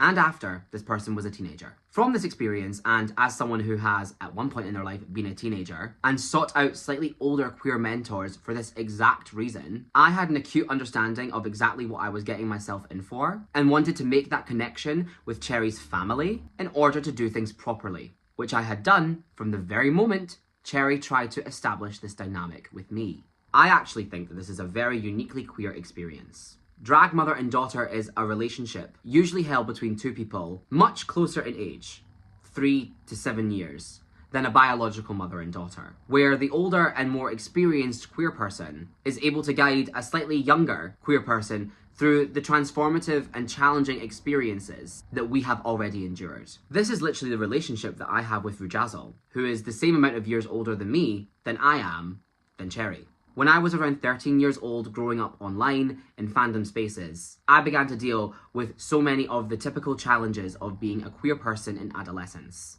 Many of my online friends who were between the ages of 16 and 19, who were also queer, because we were in the Glee fandom, gave me so much practical advice and understanding that I simply couldn't get from my family or the heteronormative world around me. I look back on those relationships fondly because they made me feel seen and understood at a time when I had none of that offline. There was absolutely zero inappropriate intention. I had a supportive group of queer big brothers and sisters, and it felt like honouring my own young queer self to be a part of passing that torch on to the next generation. Many queer people do not have supportive families. I am personally of the opinion that the reason why Cherry West generates so much ire and cruelty from other Scottish drag acts who are much older than her and do not know her personally is due to the fact that she is proof of what a young queer person could be like if they were fully supported by their family. In other words, it's complete envy. And I think the grown adults approaching or over 30 who are infuriated by her should consider growing the fuck up and processing their own trauma, rather than projecting it onto a teenager who has been a child for the overwhelming amount of time that they have known of and bullied her. I think the fact that I went out of my way both times I was in this situation, in which a young person sought a queer mentor in me to establish a relationship with that young person's parents, would speak to the fact that I not only had zero inappropriate intentions, but that zero inappropriateness ever transpired. Most, if not all, of our interactions were supervised or chaperoned, and I made the effort to establish an independent relationship with the parents outside of that young person. It honestly says more about Pam that she does not think that a teenager and a drag queen in their early 20s could hold a relationship which is entirely platonic. At the dinner, both of Cherry's parents expressed that they felt this meetup was unnecessary because they already knew me, but they humoured me, and I talked to them about my life and my experiences before and with drag. As Cherry had been in show business since before she was even a teenager, she had been and worked around plenty of adults for years without issue. But they commended me on having Cherry's best interests at heart and being the one and only person to have went to this extent in safeguarding her. And if you're paying attention to the timestamps, you'll know the video in the castle took place after all of this. So, Pam, to read something sexual between Cherry and I into this, you would need to have no context of our relationship, which you do not have, given that you do not know either of us personally, and all of this information is likely brand new to you. Although if you'd ever asked me like a normal person, I could have just told you. You are clearly aware of Cherry's family's involvement in our relationship, and to any normal person, this would be enough to breathe a sigh of relief that nothing inappropriate is going on. Instead, you are accusing Cherry's family of letting her be groomed on their watch. Are you fucking insane? To think that there is anything sexual between Cherry and I because of this video alone would require you to divorce this footage so far from its original setting and intent. Or, in other words, be engaging with it in extremely bad faith. And I also want to call attention to Pam's word choice here. Firstly, she calls this clip really inappropriate. I would say that at absolute worst, this could be considered a bit lacking in foresight of me, as it could be taken the wrong way. I suppose that given the wealth of evidence in my favour, supporting a complete lack of inappropriate intention that I've just outlined over the course of several years, that wasn't exactly at the forefront of my mind in that moment. I suppose this clip could be argued as somewhat of a "this ain't a good look, chief" moment for a drag queen, insofar that if you are a member of the Scottish Family Party, looking at it with a deeply homophobic worldview and malicious, bigoted intent, you could probably twist this video into something that it isn't. Key word there being isn't. A misinterpretation. Sorry, let me correct myself there. If you were a member of the Scottish Family Party, or Pam the manager, the far-right homophobes or the crusading left-wing liberator of Scottish drag? Why do these two have the same rhetoric and both jump to conclusions of sexual misconduct when drag queens are around young people?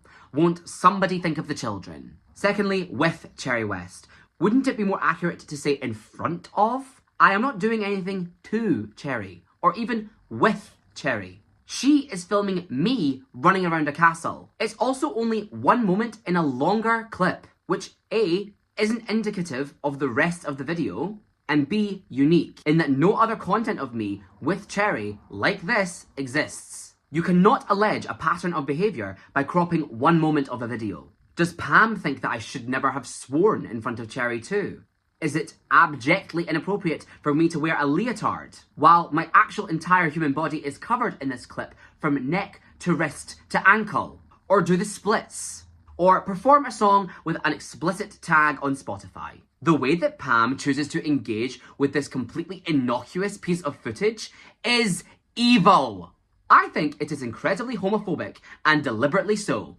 Pam, throughout this entire graphic, continually tries to hammer home the idea that it is indisputable that I have a pattern of behaviour of inappropriate sexual misconduct around children, despite the fact that this is categorically untrue, by overwhelming the reader with so many instances of alleged inappropriateness, despite the fact that when actually examined, I have done nothing at all. She is relying upon a presupposition that all gay men's relationships with each other must be inherently sexual, so that you will see this video in a certain light, which is homophobic. This nondescript and out of context video with Cherry would probably hit different to watch if you believed the immediately preceding allegation that I had apparently waited for someone to turn 18 before I slept with them, wouldn't it? This footage is introduced to you immediately after that accusation, so that the seed of me as a predator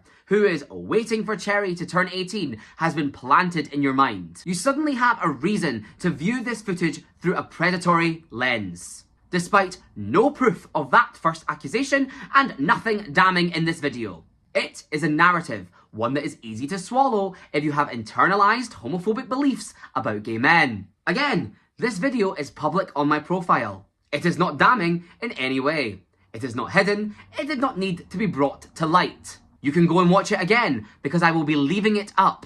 Quell surprise, people who have inappropriate relationships with children do not tend to publicly post incriminating content of themselves. This video, taken in isolation, amounts to literally nothing, which is why she must use it in conjunction with other, more serious and unproven claims in order to start a moral panic. To be very clear, as I've already said, the level of bad faith that Pam is engaging with this video here is identical to that of the Scottish Family Party and other far-right groups which seek to destroy drag and label all drag artists as sexual predators. Do you not realise that the belief that queerness is inherently connected to sexually predatory behaviour is the basis for all queer oppression? The conclusions that she has drawn from this clip are reactive, homophobic, and disgusting. She is the Lawrence Fox of Scottish drag, employing one of the most intentionally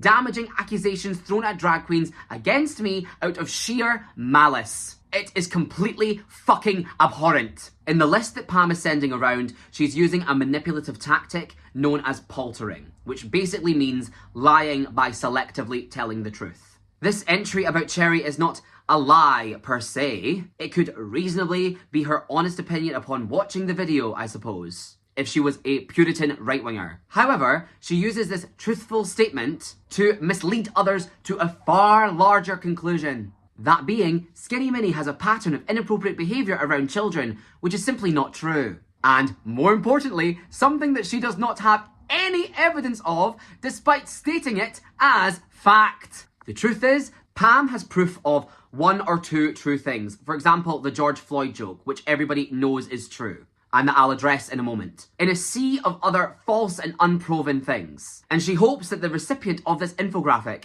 will believe that simply because she has proof of one thing, she must have proof of everything else. But that is not true. She has not proven that I am a child predator. Because I am not. And this video of Cherry is what she sent to Samosa in an attempt to prove that I was a paedophile. That is why I had to make this video, to examine each accusation individually, to assess its merit. And in case you haven't noticed, I've now proven the last three hypocritical, baseless, or unjustified. So she'll reply with another manipulative argument. She's done so much it can't all be lies. Nope. 2 + 2 = fish. The truth in one wrongdoing does not equate to the truth of another wrongdoing. Someone making an offensive joke in a group chat does not mean that they touch kids. You can flip a coin and get heads 50 times in a row. That does not mean the coin lacks a tails face. I could have said every slur in the book and be a genuine, unabashed, conservative bigot, which I am not. That still doesn't make me a paedophile. So let me flip this tactic on its head for you, Pam. If someone, you, lies 3 times, what's stopping them from lying a 4th? Or a 5th? Or 20 fucking times? Every single accusation that I dispel or prove you a hypocrite over weakens your image that you have tried to build of me, because it's lies. Pam, you are just a bully and a terrible manipulator. But since Pam has opened a conversation about inappropriate behaviour in front of underage teenagers, I'd absolutely love to. Everything which I am about to say is public information, which could reasonably be known to Pam, Lucy, Elizabeth Moore, Trax, and all of its regular guests and attendees. There was previously a long-running show in Dundee known as Bingowigs. This was hosted for a period of time by 2 drag queens known as Lilith, who I've talked about already, and Demi Point. It's only really their tenure that I'm interested in discussing because at that time the show was a 14+ venture. Bingowigs was known to have a young audience, with multiple regulars celebrating their 18th birthday in attendance, such as Dandelion and Jude. The front row of this show was regularly filled with people between the ages of 14 and 17. And this was known to the performers, the staff, and the general audience. There have been numerous situations in Bingowigs' history involving underage drag performers being snuck alcohol by adult drag performers, and once even a full frontal nudity situation during a lip sync battle. But I more so want to discuss the content of the booked drag at the show, while keeping in mind that the audience is 14+, and examine how Pam and Lucy treated these acts in their spaces thereafter. This is Salvatore. She is a Trax regular and a friend of both Pam and Lucy. This is Salvatore performing at Bingowigs, a 14+ drag show.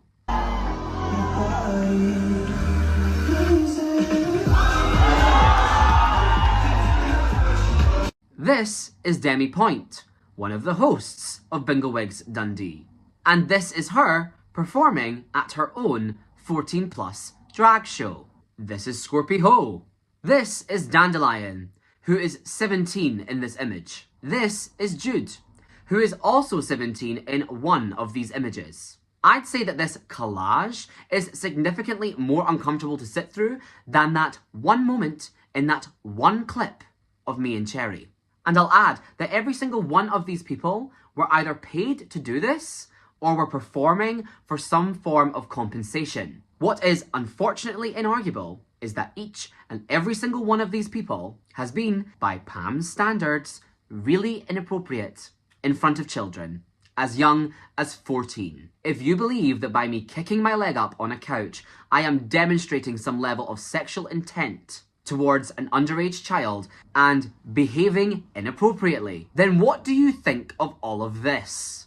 Because if I was to step into Pam's shoes and decide that I wanted to maliciously target any of these people, I would ask, what would possess a person to want to perform a sexualized stripping number to an audience of children? What kind of person, aware that there were numerous teenagers in the audience, many of whom were under the age of consent, want to dance around in a jockstrap and make references to poppers and chemsex? I actually do think that that is blatantly inappropriate. And I cannot believe that nobody, especially their activist partner, Eden Spaghetti, thought to tell Salvatore that this is definitely a bad look, Chief. But I bring this up to note and to make clear that it is targeting. And that I have been targeted because not a single one of these people has Pam on their neck spreading misinformation around the scene that they're a paedophile, or drawing any attention to this misconduct whatsoever. Despite the fact of the matter being that all of these people, and there are far more to be honest if you want to check out the albums on Facebook for yourself, have behaved significantly more inappropriately in front of children than I ever have. Because you will never be able to find a video of me performing anything of this nature at a 14+ event. Because I have never done something that is so fucking stupid. Nor do I have any interest in doing drag like this, especially in that kind of environment. Perhaps we need to go one step further. Last summer, this video was brought to light of a 29-year-old Violet Grace kissing their then 16-year-old fan Lex Welsh on the lips at Bingo Wigs. Here are some messages of Lex's which were recently forwarded to me after this allegation was made, talking about Violet Grace kissing her on the lips at Gloss, which Violet performed at in 2023 in Dundee, when Lex would have been 16. I think that this is probably the most inappropriate behaviour of all, but, you know, maybe it's just a platonic display of affection. Gal pals, you know? I'd like you all to imagine how Pam would be behaving if there was a clip of me kissing a 16-year-old Cherry West on the lips. Because the idea of it being a platonic display of affection would have been thrown out faster than you can say pedophile.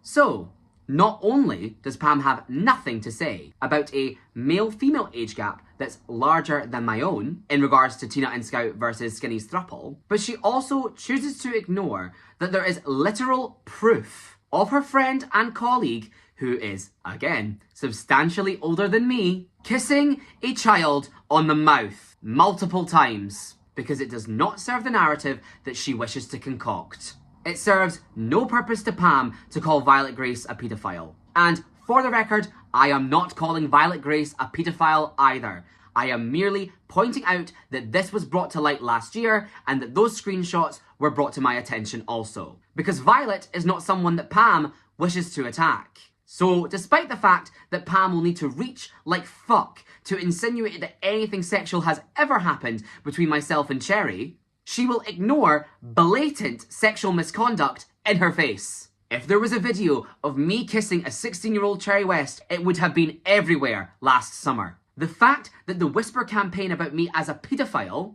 went without any public allegation, statement, proof, or public acknowledgement last summer, when everybody in the Scottish drag scene was being encouraged to come forward about their negative experiences with me, is proof enough that this is all a fucking lie. Yet I am the one who has had to deal with tweets like this about me for years. I am the one getting called a groomer left, right and centre about Cherry West. That is because, once again, it is not about what you have done. It is about who you are and if you are liked or disliked by the powers that be, tracks. Consider that Pam is ferociously trying to spin this narrative about me and Cherry without any actual evidence. Well, actual evidence of her friends' inappropriate sexual conduct around or with children exists that she could be complaining about. Bending over, flashing their underwear, touching themselves, pulling one's leg into the air with no tights and only a thong between them and genital exposure. Up to and including kissing 16-year-olds on the lips. Even if you want to remove culpability from Dandelion and Jude because they were too young and they didn't know any better, where is Pam's rampage against the hosts for endangering children by authorising and normalising this content? Why the fuck has Demi Point, Lilith and Violet Grace not been dragged through the mud? They are scene legends. They're powerful showrunners. Where's their explanation for this? I want to be clear that I am not accusing any of these performers of paedophilic intent. I would never do that to someone because I know how it feels. I also wouldn't do performances like this at shows which have a 14+ audience, but each to their own, I suppose. I also would never kiss a 16-year-old on the lips. What the fuck is wrong with you, Violet? And I would never have opened this conversation like this if Pam hadn't forced me to. Ironically, she likely expected that I would never confront something like this so head on, because she thinks I would be too scared. But I am not. And that is because I have nothing to hide. She has not made this accusation explicitly public because she knows that it is not true. So if I was as dishonest and as maliciously motivated as Pam, there is so much material to attack these performers with. I could overstate their crimes and defame them as child predators for performing such overtly sexualized and titillating content at an all-ages drag event, and for setting the standard that it's acceptable for other performers to do so as well. If Pam was legitimate in her crusade of protecting minors from sexual misconduct from adult drag queens, then Salvatore, Demi Point, Lilith, and Violet Grace would be the people, based off of their behaviour in front of or with children, that would have the most cause for concern. I'd also like to take Lilith as an example of an undeniably explicit person, both off and online, an experience that anyone who has ever been around her could speak to. Unlike Lilith, I do not consume drugs. I do not and have never done sex work. I do not get belligerently drunk around people under the age of 18. And I did not and do not have a public alt page, whilst simultaneously having an underage drag child and being the face of a 14+ drag show, retweeting my whole pics on Main. My act is actually relatively clean. Although I imagine that if I was to do anything sexualised, then that would also be unfairly held against me. A point which I'll address later. Jude, Lilith's then underage drag child, attended Bingo Wigs weekly and spent further personal time with her for several years. Yes, including going to her house and being made over by her. I have never had an underage drag child, and relative to Lilith, my drag and my online persona are actually relatively saccharine, cookie cutter, and basic, as Pam so loves to point out, to detract me from my Sarah's hen do's and ABBA brunches. Yet, Pam has chosen me as the inappropriate figure to be around a teenager. I am not the artist rolling around in lingerie, humping the floor to songs about being fucked to a 14+ audience. And before you point out the obvious, which is, well, Jude's parents are involved and they're okay with it because they attended Bingo Wigs too. Okay, so are Cherries. And Pam's response to that is that they're in on my grooming of her. So why has Pam not launched a campaign to figure out the exact nature of Jude and Lilith's relationship and what exactly the parents are permitting? Again, I am not accusing Lilith of anything.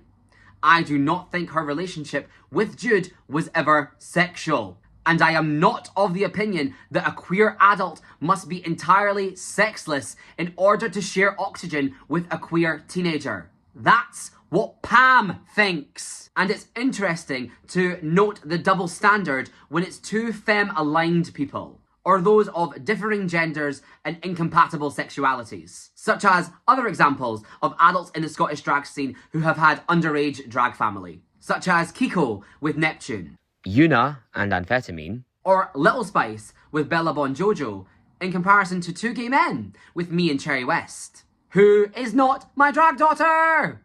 By hammering so hard on Cherry and I while completely ignoring other comparative or more overtly concerning relationships, Pam has exposed that she is singling me out. Her goal is not safeguarding the scene or safeguarding children. Her goal is to destroy me by any means necessary. It is absolutely deplorable and fucking sick that she is weaponizing child abuse to this end. Her actions aren't protecting anyone. I repeat that she is actually abusing Cherry by doing this to her. Do you not get this? What you are doing to Cherry by proliferating this information is disgusting and abusive. You owe Cherry a genuine apology. Bingo Wigs ran for years, with performances of this nature from the hosts and guests alike. Sex position themed audience games, where sex was simulated on stage, and incredibly explicit hosting, in particular from Lilith. And there was never any large community conversation about whether any of this was ethical. Certainly not on the scale of the conversation about me. So well done, Pam. You've just forced me to be the one to put a spotlight on all of these individuals and their conduct. Or their potential sick paedophilic minds, I suppose. On main for everyone to see. I want to say that I genuinely am sorry to all of you because I really didn't want to do this. For what it's worth, I don't think any of you are paedophiles, just lacking in awareness to do something like this at a 14+ event. Pam wanted to incite a moral panic about what drag acts do in front of children, so blame her. But I just need to know so badly, where is your outrage for all of these performers, Pam? And wait, they're all booked by Lucy and Elizabeth at the show you work at, so let's draw a fucking line under this. You don't give a fuck about people being explicit in front of children. Not that I ever even did that. And for the record, let me just make my perspective on this incredibly clear. I think that drag artists are like actors. Just because Tom Hardy starred in an 18+ film with mature themes yesterday doesn't mean that he can't be in a kid's Christmas special tomorrow. We wear different costumes and perform different routines for different audiences. Or at least we're supposed to. A professional knows how to adapt to any circumstance and edit themselves for their environment. And I believe that drag, like any art form, can and should be made accessible for people under the age of 18. And that a show like Bingo Wigs does and should have a place. Because young queer adolescents need a place to be able to be themselves. Like I had online as a Glee fan. The language, the mindset, and the policing that's been used by TERFs to attack innocent drag queens is identical to what Pam has used to proliferate negativity about me. At what point is that cause for self-reflection about what you're actually doing and saying to achieve your goal of getting rid of me? At what point have you gone too far? I get really irritated when people suggest that queer artists need to censor themselves to avoid homophobic tropes being thrown our way by right-wing pundits or Pam the manager. It is not our responsibility to be a model minority. We are human beings. We don't get everything right. And we need to engage a bit more honestly and truthfully with the fact that drag queens are just people. We are capable of getting it wrong, and that does not mean that we should treat each other with such excruciating bad faith. Ignorance will always explain more than malice and depravity. And I will always believe that it is how you respond to being wrong and move on from it that makes you who you are. Once again, I don't think that any of the people that I just talked about are bad people or pedophiles. But I do think that Pam is hypocritical and selective about what constitutes concern about the safety of children. And that she is weaponizing the oldest homophobic tactics to try and decimate my character, which she just cannot do without equally holding others to account. If you kick your leg into the air once in a TikTok, you must be defamed as a paedophile forevermore. But if you strip to your underwear and hump the floor in front of 14-year-olds and you're her friend, then you're fine. Draft your apology to Cherry, Pam. Debunked. Claim number 5. Sent her and her friends to harass Paul from Delmonicas to get Pam fired. So, in September of last year, Shigo Sinner and Amphetamine were both called out and admitted to, or re-admitted to in Anne's case, ableist behaviour and sexually inappropriate behaviour on Anne's part. After a week's departure from Gay for Play, the Tuesday night game show at Delmonicas, as a display of accountability, which was holistically accepted, Shigo announced via the Gag Wednesday's Instagram story that the solution to making Gag a safer space for disabled audience members was to add Pam the manager to the ever-changing list of residents at the show, which she had vultured off of Rujazzle.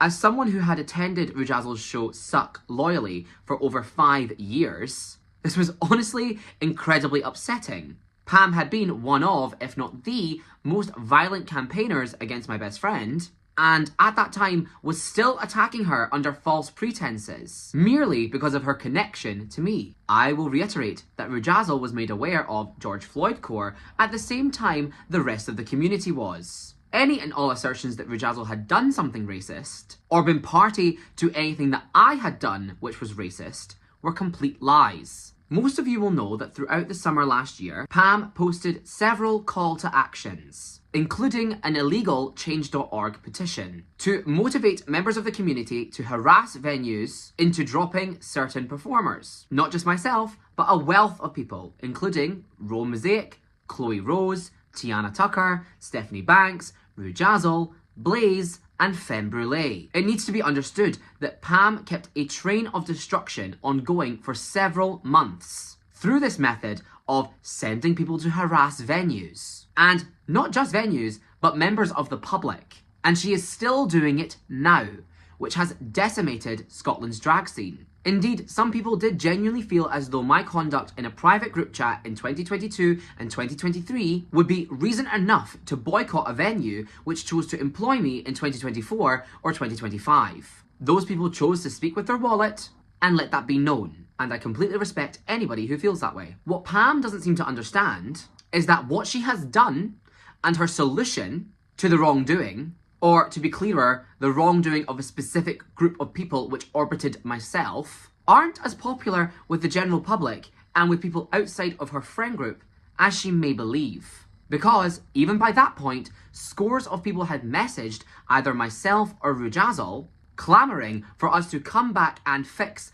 the mess of the scene. So upon seeing this actual abomination upon society that would have been Pam the manager holding a Wednesday night residency in Dells, I felt that the only appropriate response was to post my own call to action for anyone else who felt the same way. Throughout this saga, there have been very few people who have been willing or brave enough to stand up to you, Pam, because of what they could potentially lose in doing so, or the abuse that they know they will incur at your hands. Rather ironically, you have silenced a lot of people out of their fear of losing bookings or being publicly humiliated, which is exactly what you have accused other people like me of doing. As I had literally nothing to lose at that point, I chose to say what many others were thinking and saying in private. What Pam does not know is that there were numerous Scotsman Group venues, managers and officials who had been on the receiving end of both her public and private barrage over the summer of phone calls, emails and tweets, who had already seen this announcement from Shigo and begun the process of vetoing her employment. Pam, you were fired before I ever posted a story. Shigo didn't have the authority to overrule that decision. Sadly for you, you cannot cost a business tens of thousands of pounds and near single-handedly launch a smear campaign which held the reputation of nearly a dozen venues hostage and then expect that business to want to employ you less than a month later. Your drag scene bubble is not reality. You cannot incite the community to attack these venues and then expect these venues to turn around and want to employ you. Why I am deeply confused though is why this has been put on this list of my crimes when Pam did it to so many other people. Why does my list of crimes include something that you did over and over again and championed yourself as some drag scene messiah for doing? This is very difficult for me to understand because this list is being sent to venues. Did you just not like the taste of your own medicine that I gave you? Is it beyond your understanding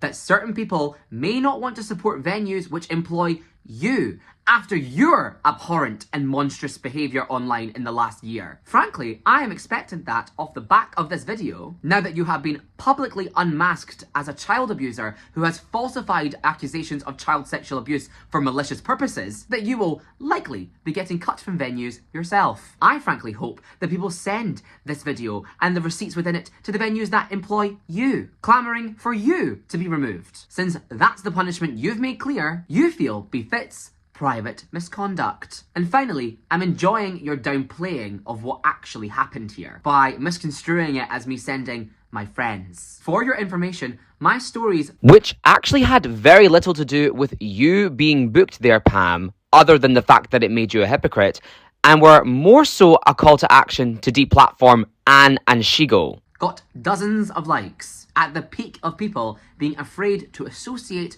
or interact with me in any way, from supporters, friends, and fans of specifically Rue Jazzle and Suck. Because your issues with her do not negate the decade of work that she put into furthering Scottish drag. while you and I were still in school, nor the relationships and connections that she built in a scene that you weren't a part of and were never around to see grow. Suffice to say, I don't have dozens of friends at my beck and call, and plenty of the people that you think were or are on your side liked the stories about getting you out of there. This entry is honestly a point in my favour. This is true, and I would do it again. Claim number 6 joked about George Floyd. Yes, this is true. I made a dark and edgy joke in a private group chat consisting of myself and my flatmates / drag family at the time. In response to someone else saying I can't breathe, I responded, George Floyd core. I apologised at the time when this was exposed publicly, and I also apologised for it privately when it was brought up to me by V, who was another friend of mine at the time, who is a woman of colour, before it was put on Twitter. My position on this has not changed since my initial apology. It was genuinely never my intention to hurt anybody, and it was agonising to watch so many innocent people beyond the drag scene be hurt by me making this joke when it was put on social media.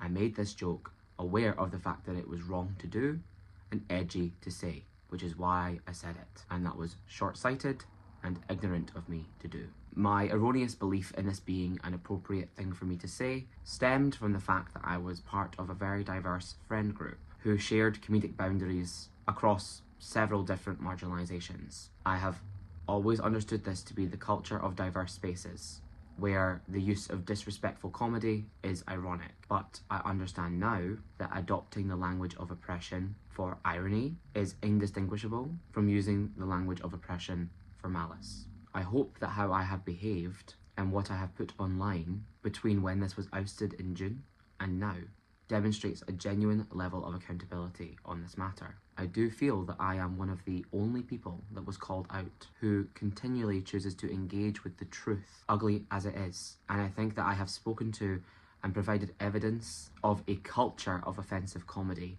within the Scottish drag scene, long before I ever started performing, which informed this bedrock of mutually assured destruction. I won't cancel you, so you won't cancel me, which permitted this kind of language and behaviour. After seeing the hurt that it caused to innocent people, I no longer want to be a part of a game like that. My actions don't have a motivation of self-interest. If they did, I wouldn't have shared content which further implicated myself when I posted private conversations that I'd had with Callum and Shigo. I am not trying to look good. I am trying to be better. I do think that there's a very complicated conversation to be had about the concept of extending a pass to make jokes about specific marginalisations to your friends, and how that can be perceived when it is removed from that context. I do not feel that I should be the one to lead a conversation like that on jokes about race, especially as a white person. But I do hope that the scene is able to have a conversation like that, respectfully and honestly, in the future. This is true, I should have known better, and I am sorry.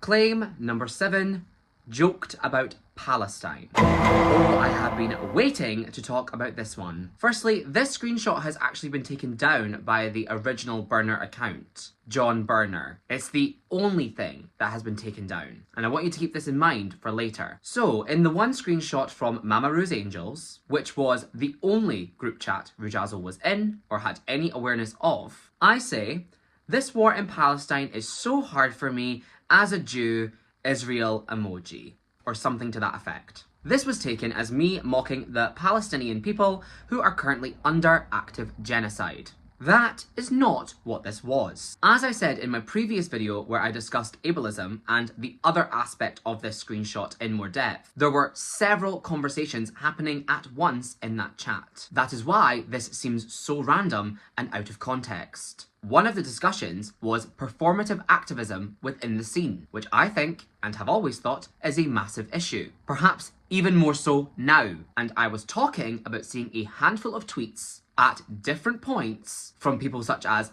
Lola Fierce or Shigo Sinner about consuming McDonald's. I felt like if I had said something like this, or posted a picture of me at Starbucks or in McDonald's, then I would have had people like Eden Spaghetti and Pam spreading around the scene that I was a Zionist. Actually, Lucy and her friends once did attempt to smear me as a Zionist, all the way back in 2021 because I performed the song Toy by Netta as part of a Minnie Mouse act, and this was allegedly proof that I supported Israel. I performed this at the Bailey J. Mills Suck Harder, and I was one of the first people post-pandemic to get to perform at a Suck Harder. To be clear, I was literally minding my own business, performing one of the most well-known Eurovision winning songs of all time as part of a mix about a cartoon character. And this group of people chose to have an issue with me and make me out to be a Zionist, or at the time, a racist. Ironic that the word racist was used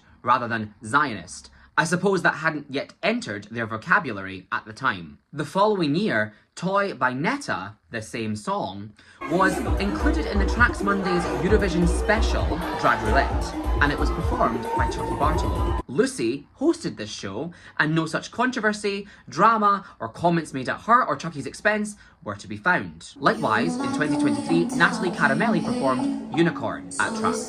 That year's entry to Eurovision from Israel. Explain to me again how I was the one mentally torturing Lucy for years, when I was the one being nitpicked by her and her friends to this extent. Are you all starting to get the picture of how unfairly I have been treated, how insincere this all is, and just how long they've been trying to do this to me for? This sort of nitpicking was something I was subjected to constantly, not just from Lucy and her friends such as Scout, but the trigger queens also. For example, here is Carrie-Anne Crowe and Scout both accusing me on separate occasions of doing blackface for having a dark contour, as if I don't use clown white as my concealer and the centre of my face isn't pure white. When my former drag daughter Tiana Tucker, who is a person of colour, confronted Scout about this, he had this to say.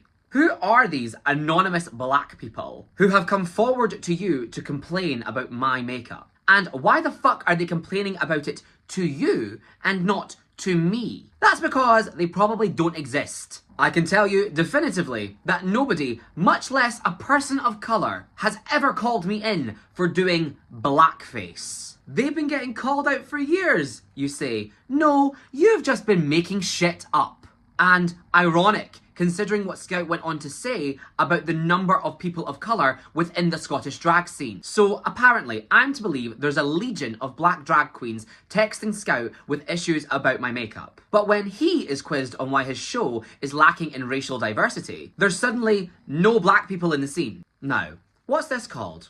Oh yes, bastardizing social justice to settle a personal issue. Weaponizing racism. And again, if I had done blackface, why would Scout accept a slot at my show as a prize for the winner of his competition? Blackface is pretty unforgivable, no? This is all a crock of absolute shit. I am currently wearing the same look and makeup which inspired these comments. In fact, I have really packed it on today. Are you all being purposefully obtuse? No reasonable person could look at me right now and think that I am anything other than a white person wearing heavy drag makeup. Have you ever seen Trixie Mattel, Crystal Method, Chaos, Hoso Teratoma? There is absolutely no way that Carrie-Anne Crowe or Scout genuinely believe that I'm in blackface right now, or even that I'm blackfishing. They are weaponizing racism to attack me because they don't like me. They are trying to generate controversy and negativity around me, to signpost me as problematic or trouble to be associated with, to force people to distance themselves from me, or otherwise be associated with a racist. I'm getting away with this because I'm a popular girl.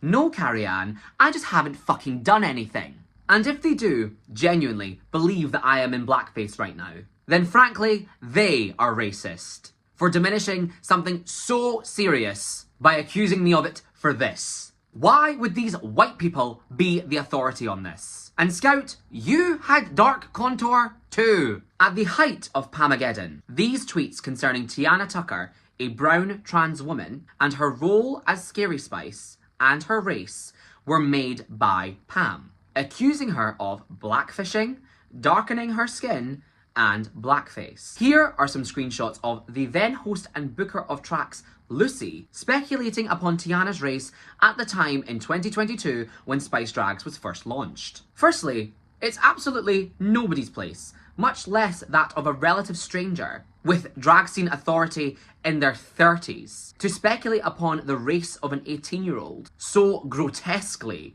in order to bash them, whether publicly or privately. But in particular, Lucy's assertion here that she is just as mixed race as Tiana. What the actual fuck? Lucy, do you still stand by this? I need to know. And if this is the information the Edinburgh drag scene has been going off of, no wonder they treated Tiana the way they did. Further, Medea referred to Tiana outright several times as a white person, including when comparing Tiana to a member of the English Defence League and Rachel Dolezal. I am sure that I do not need to harp upon the fact that this is racial abuse towards Tiana, and that you can criticise Tiana's actions and behaviour without resorting to blatant racism against her. But more to my point, do you all recall that Femme Brûlée posted this side-by-side comparison of Pam and her skin tone in different lighting, which Femme was then called a racist engaging in hate speech for doing, i.e. the exact same action that Pam took against Tiana. If Pam can understand why she looks so vastly different in skin tone, in different lighting, surely then she can understand why Tiana would look different in broad daylight with the sun beating down upon her versus in a high contrast studio setting. And surely if she's going to detract somebody as racist for pointing this out about her, then she would be racist for doing it to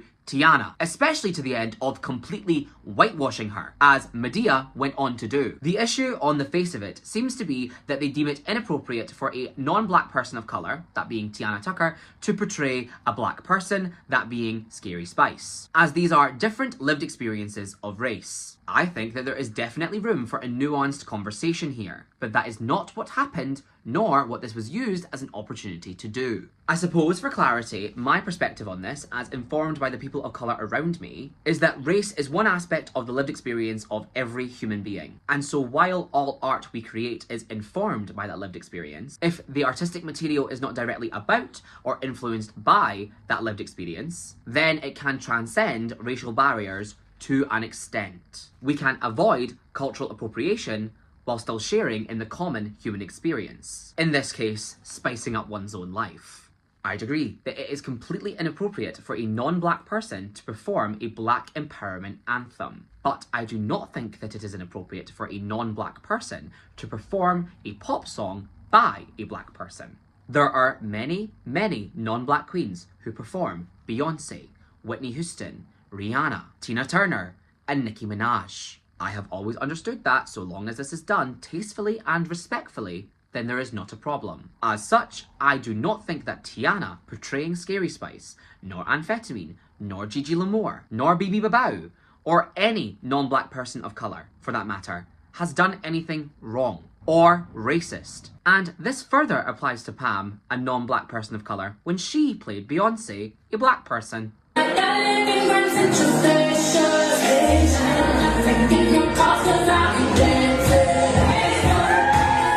In fact, the only person in the Scottish drag scene who I have known to play Scary Spice who is not a person of colour is France. But that is just my opinion. If another producer wishes to only cast within the exact racial and ethnic parameters when it comes to drag impersonation, as Femme Brûlée did with Gigi L'Amour as Charlie XCX, I would not dispute that. And all of this is a discursive and nuanced conversation about the politics of representation, which is not what happened last year in the fucking slightest. Rather, this conversation was manipulated and weaponized to bully and whitewash a trans woman of colour out of the drag scene, in order to erase her voice entirely. Lucy said, was there not a single black queen available? Well, no. As you all pointed out, Purina was the only black drag queen in the country. So what you mean to say is, why didn't they book our friend Purina? And how interesting that Lucy used this conversation to stir negativity towards me, Rujazzle, Sally and Tiana, but not CJ. Should CJ not have vetoed or done something about Tiana's inclusion if it was so racist? When, ironically, behind the scenes, CJ's pick for Scary Spice was Chucky Bartolo, someone who is also not black. However, with all of this politics concerning representation in mind, I'd like to talk about the Majesty Season 2 Icons Week, where Alicia Tried, a white person, portrayed and then was eliminated as Mariah Carey, who is a mixed-race black woman. This was deemed so unfair by the Edinburgh drag scene that after Tina Justina went on to win the crown, she said, "Justice for Alicia Tried," in her winner's speech. Mariah Carey is a celebrity who has been open about being whitewashed by the media at the beginning of her career, despite constant assertions of her heritage. And then publicly opened herself up to her identity as a mixed-race black person through her Emancipation of Mimi era. I think this is hardly an appropriate celebrity for someone with the lived racial experience of a white person, that being Alicia Tried, to portray. Surely? I suppose the question Lucy should be asking is, was there not a single white celebrity available for Alicia to impersonate? Because I wonder what the reaction would have been if I, or anyone in my circle, chose to impersonate a mixed-race black woman rather than one of their friends. Yet another example of how their activism is dogmatic only when it is beneficial to them and completely selectively applied. There are a plethora of Scottish drag performers who darken their skin. Some of them are mixed-race people who have been open that tanning allows them to feel more attuned with their culture and their heritage. And I don't think it's the place of any white person to dispute that. However, it is inarguable that Tiana Tucker has been singled out and her race publicly dissected, while Violet Grace, Amphetamine, and Crystal Clear were not. So at what point does this become obvious that it was targeted? To return to the point at hand, I found it absurd that tweets of this nature from Lola and Shigo had went uncriticised, while the Israel boycotts had taken over left-wing media and the Scottish drag scene's story infographic reshares, which both Lola and Shigo were taking part in. I felt like this spoke to their inauthenticity, an unwillingness to actually give up their material comforts in the name of thousands of people being murdered in Gaza, while still sharing anti-Israel graphics on their story in order to be seen as speaking up. This is what I was making fun of. Their hypocrisy and the fact that it would be so hard for them to give up McDonald's. Meanwhile, people are dying because actually the most important part of the Palestinian genocide and Israel boycotts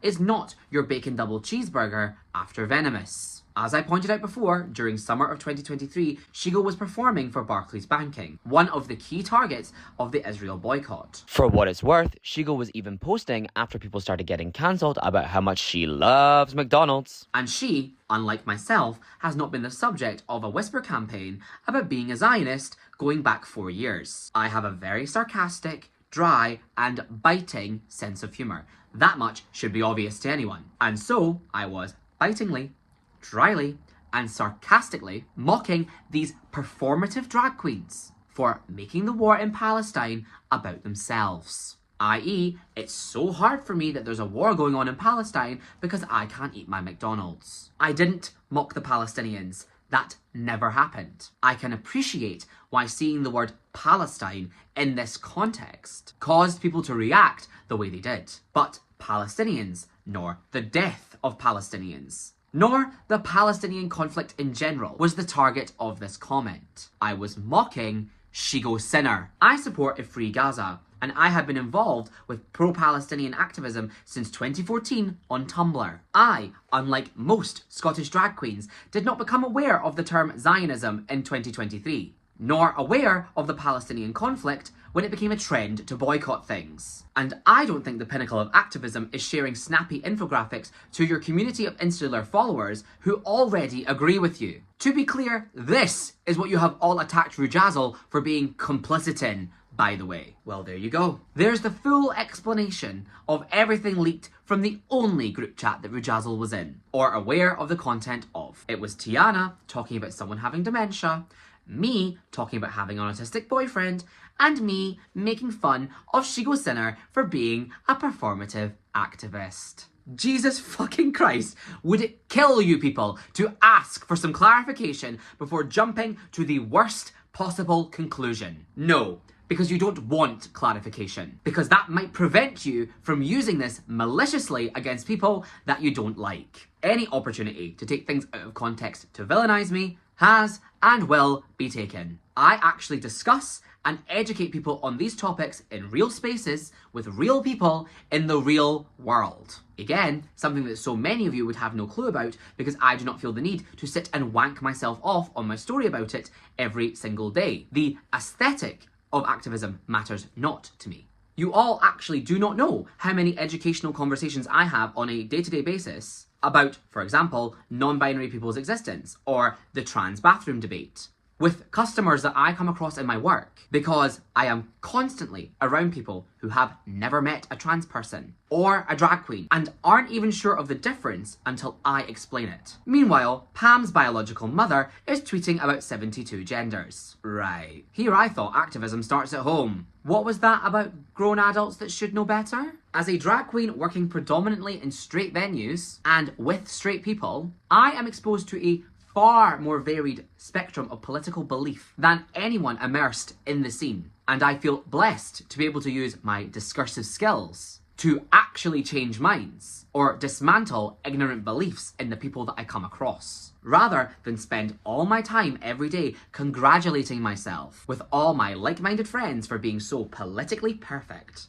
Actual social change does not happen by refusing to engage with anyone who does or says anything, even slightly out of tune with your moral needle placement. Your performative activism as a weapon is not endearing, and it is certainly not left-wing or done with values of inclusivity, understanding, and community. Rather, you just don't want to be seen as staying silent. It is a performance. So away and share your infographics. Debunked. Claim number 8. Ableist language. I already did a 2-hour video on this because ableism is a topic which matters to me. Unlike you, Pam, I'm going to reiterate that I wasn't any of the discursive burner accounts over the summer because, as you can see, I am completely capable of defending myself. And throughout most of the summer last year, for obvious reasons, I was basically in a complete mental daze. And I don't really remember a lot of the day-to-day, as I was relying on Stephanie, who came to live with me, or my family's support. Thankfully, many of my good friends and sisters were diligent enough to make a note of what was posted and when. So shall we talk about the video of groundskeeper Fanny that you ignored, Pam? Under a tweet where you are talking about disabled voices and ableism being ignored, I think between the videos of Amphetamine portraying the non-verbal girl from Little Britain,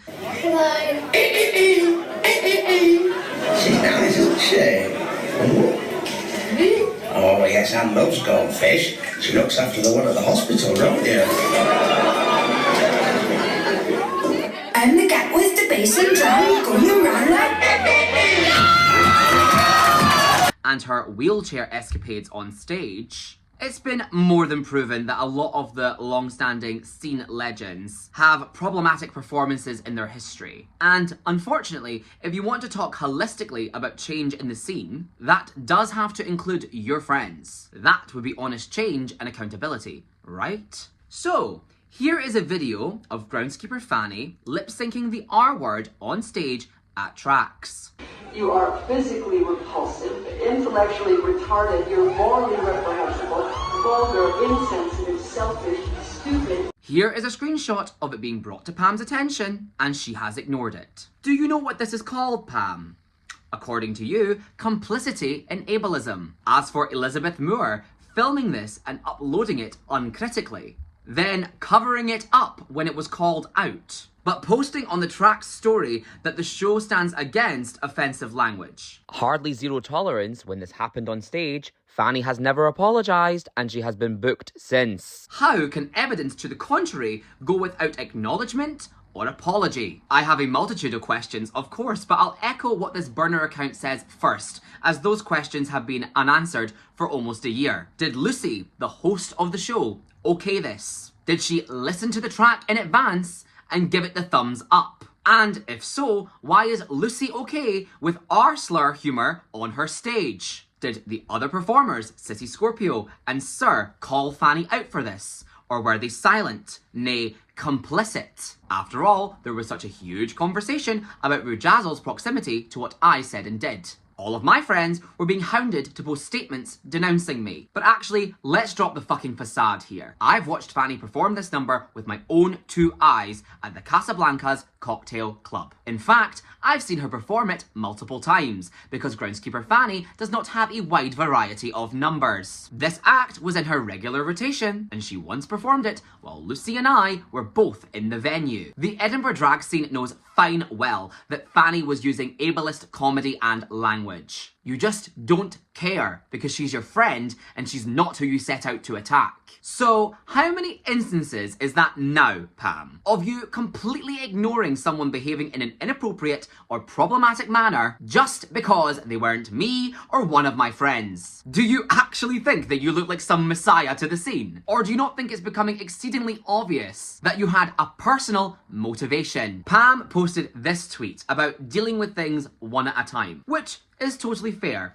That's exactly what I'm doing right now too. But are we ever going to circle back to Fanny? It's been a year of you going after me non-stop and anyone and everyone in perceived proximity to me, from Paige Turley to Samosa. But we're yet to have a conversation about one of the Edinburgh drag legends using slurs on stage. I was put through utter hell because of screenshots of other people saying the R word in group chats that I was in. I was told I was responsible for foundational scene ableism. I was told I had built my career on bigotry. Meanwhile, this queen, who is older than me, who has been performing this mix for years, faced literally zero public backlash for mouthing a slur on stage for laughs. You expect me to believe that any of this ableism saga was remotely authentic? Anyway, fuck you, groundskeeper Fanny. Getting paid £100 to lip sync along to slurs at tracks. I've never done that. And fuck all of you tracks bastards who knew, laughed along, didn't care, and covered it up. Fuck every single Casablanca's resident. That's Big Burd, Alicia Tried, Carla Zoni, Latex, CJ Banks. You all sat and watched Fanny perform that monologue, and you said nothing. You're utter fucking rotters. This was already debunked. Claim number 9. Classist language. This one is ridiculous, and I've already dispelled it. As I said in my last video, I once tweeted that Eden Spaghetti should shut up about Rujazzle completing a corporate pride gig for Nestle because Eden shops in Primark. This was not a comment about how expensive Eden's clothes are or their drag is. Rather, it was a comment on the fact that Eden is shopping in the most notoriously unethical fast fashion chain store, which has a devastating environmental impact and which employs child labour, while simultaneously attacking my best friend for doing a corporate pride gig for a company with similar issues. I am personally of the belief that giving your money to an unethical business is substantially worse than taking money from an unethical business. I think if you pride yourself on your activism and your ethical consumerism, then shopping in Primark would be completely contradictory, even if you're shoplifting.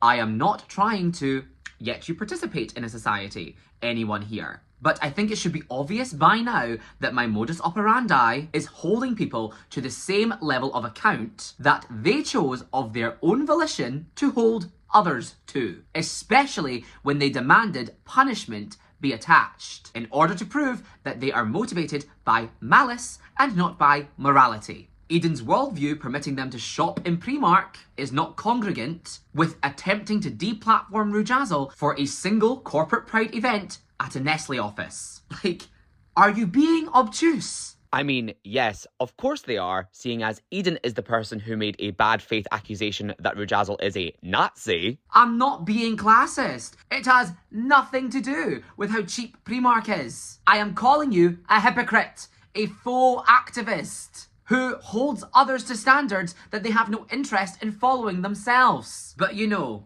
as Molly Coddle said, to justify running back to the corset club, work is work. It appears that a separation of ethics from the need to make money in order to live under a capitalist system only applies when it benefits you. Because I agree, work is work, and being able to turn down work, especially if it is well paid when you are a freelance artist, is a privilege. And working with someone or for someone is not an endorsement of their every action, past, present, future, public and private. That is why this culture in Scottish drag of dropping people or attacking people for associating with the wrong people needs to come to an end. It is abusive, it is isolationist, and it has been weaponized selectively. People are not being attacked for associating with the Corset Club, Amphetamine, or Groundskeeper Fanny. So fucking wrap this. One thing I do want to say about classism, though. Have you noticed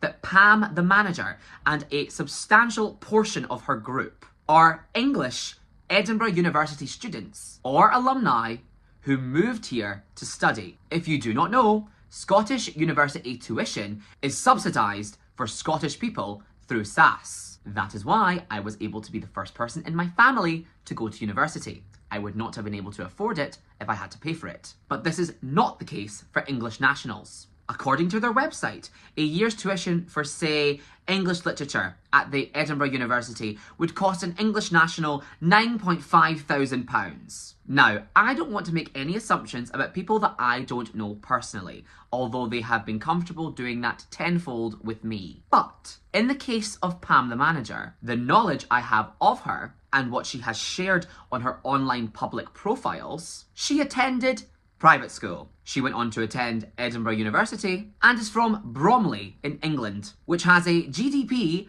of £9.1 billion, more than the country of Madagascar. Pam currently lives in Marchmont, an area in Edinburgh where the median property costs £500,000. Her mother, that's the one with the transphobic tweets, pursued a political career for the Liberal Democrats and has an online Substack where she posts about things such as international travel, including having enough money to isolate in another country during COVID and travelling with her spouse for business. Her father is an investment banker for a pro-Israel bank, mind you. Her brother studied in Montreal, where tuition can cost up to 27,000 Canadian dollars, and was given a job by his girlfriend's dad, something colloquially understood in the drag scene as nepotism, and even discusses jumping the queue when it comes to medical issues, as Pam's family can afford private healthcare. I have known people like Pam. I met plenty of them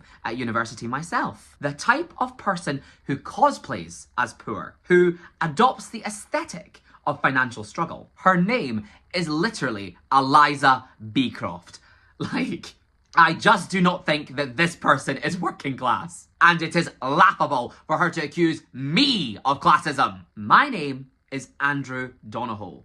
That's an Irish surname. I am from Paisley. My parents grew up in Govan and Penlee, respectively. My mum as one of 9. I attended a public school. I had a key to my own home at 9 years old because my parents worked 5 jobs between the two of them when I was growing up. My dad is a trade unionist, a taxi driver, and was also in the Army Reserves as a paratrooper. My mother worked as a cashier in Asda and as a classroom assistant in a school for children with complex support needs. As I said, I was the first person in my family to attend university. I was homeless at one point in the pandemic. Can any of this be said for Pam? I am genuinely unsure how she has somehow managed to swing this narrative that she, an English expat living in Edinburgh, the city with the highest cost of living in Scotland, that was recently reported as the most expensive city break in Western Europe, is poor and marginalised financially by someone like myself, a child of 2 blue-collar, working-class people from the west coast of Scotland. Yes, I have a very strong work ethic and I work a lot. That comes from growing up poor and having a scarcity mindset about money. I do not have a safety blanket and I am not wealthy. I do not have my family's generational wealth to fall back upon, unlike some people. My start in life differs greatly from Pam's, and you do not need to be a rocket scientist at the University of Montreal to figure this out. As such, I have always prioritised furthering my career. Every penny that I make, I invest back into Skinny Mini, to the point where the people around me tell me I have no work-life balance. But because I am only ever seen as Skinny Mini, who is my creation, and not as Andrew, the creator, there is a complete lack of comprehension concerning my wealth. Out of drag, I do not live a lavish lifestyle. I do not go on holidays. I do not buy expensive clothes or things for myself out of drag. I don't really engage with leisure activities. I've never had a gym membership or went to the cinema regularly or even attended events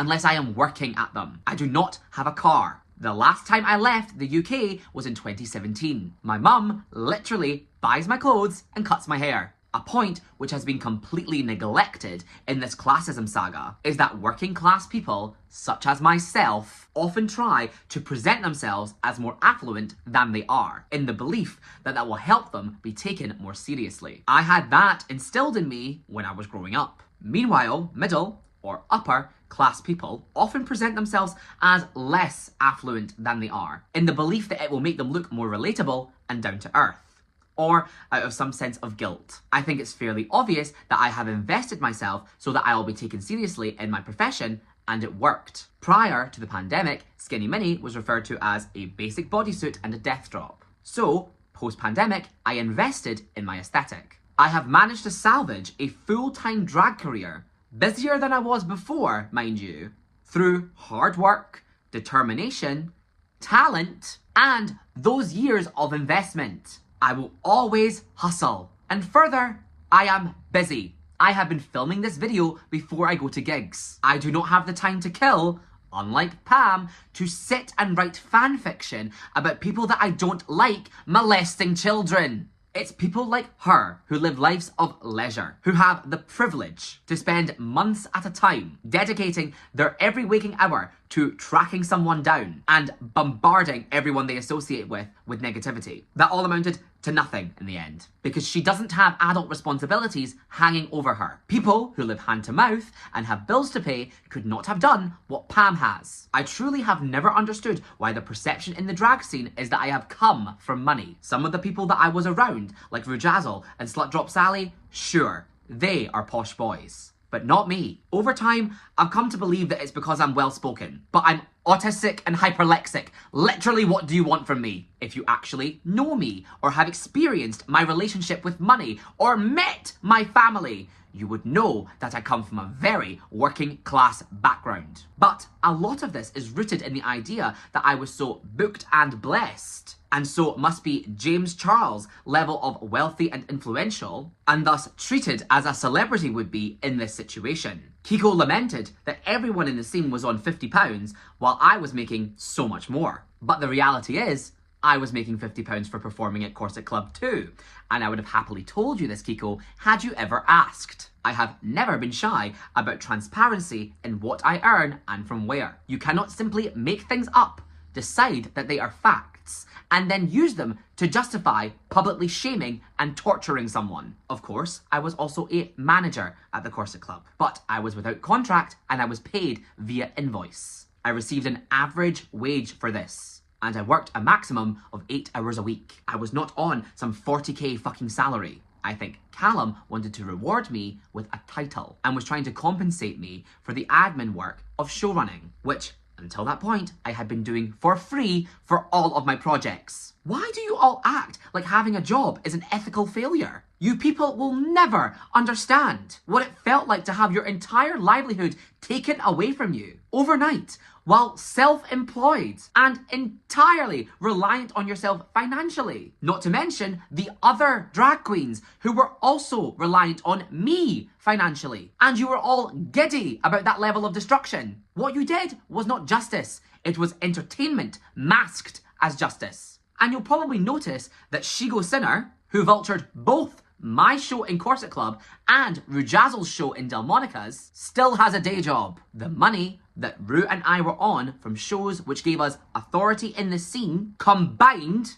is now the money that Shigo Sinner is making. That is proof that there is actually not that much money to be made in the scene. And further, the guests are still getting £50. So maybe Rue and I weren't evil capitalists, skimming as much money off the top as possible, as you're trying to imply. And maybe gay bars don't have thousands of pounds to throw at midweek local drag shows. Gag is hardly busy enough to justify it. Maybe the scene could learn to take issues with budgets up with the venue rather than scapegoating the host. She goes sinner, the queen of £600 bingos. By the way, all this shit over £50 bar bookings, are you not embarrassed? I don't owe anyone a breakdown of my finances. But I will say this. In 2023, my last full year in the scene, I made the equivalent of a living wage 4 months out of 12. Anyone in my circle will know that I, and the whole Playhaus actually, were dead fucking broke over the summer. And I was hustling my ass off to try and keep us all afloat. The majority of the gigs that we did were for very little money. And we did them in the hope of scoring bigger opportunities with the image of success which we were curating. Which I did.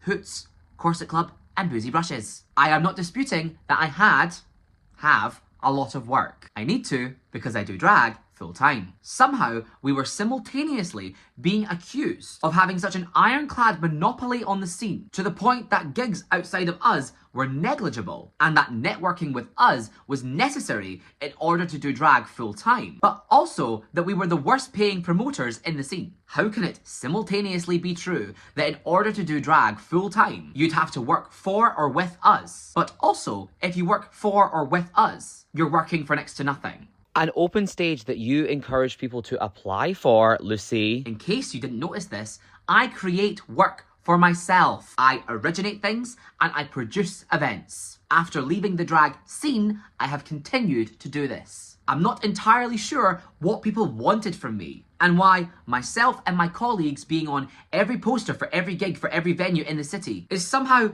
a moral failure on my part. When a venue asks to book me and I am available, am I supposed to say, no, I've actually got too much already according to Carrie Ann Crow, so why don't you go and book her instead? If they wanted to book you, if your body of work inspired being booked, then you would have been contacted, Carrie Ann, not me. Abdicate your platform to those in need, indeed. Even so, I made more money in Q1 of 2025 as a cancelled queen, a pariah that no one will work with, than I did in Q1 of 2024, when the Corset Club opened and I was the queen of the scene, with allegedly the most power and influence. Maybe you need to expand your minds to the idea that the image of glamour, success and wealth on social media isn't necessarily reality. The final point which I wish to make concerning classism does concern how joyous and gleeful Pam and her friends were and how hard they incessantly fought to take work away from people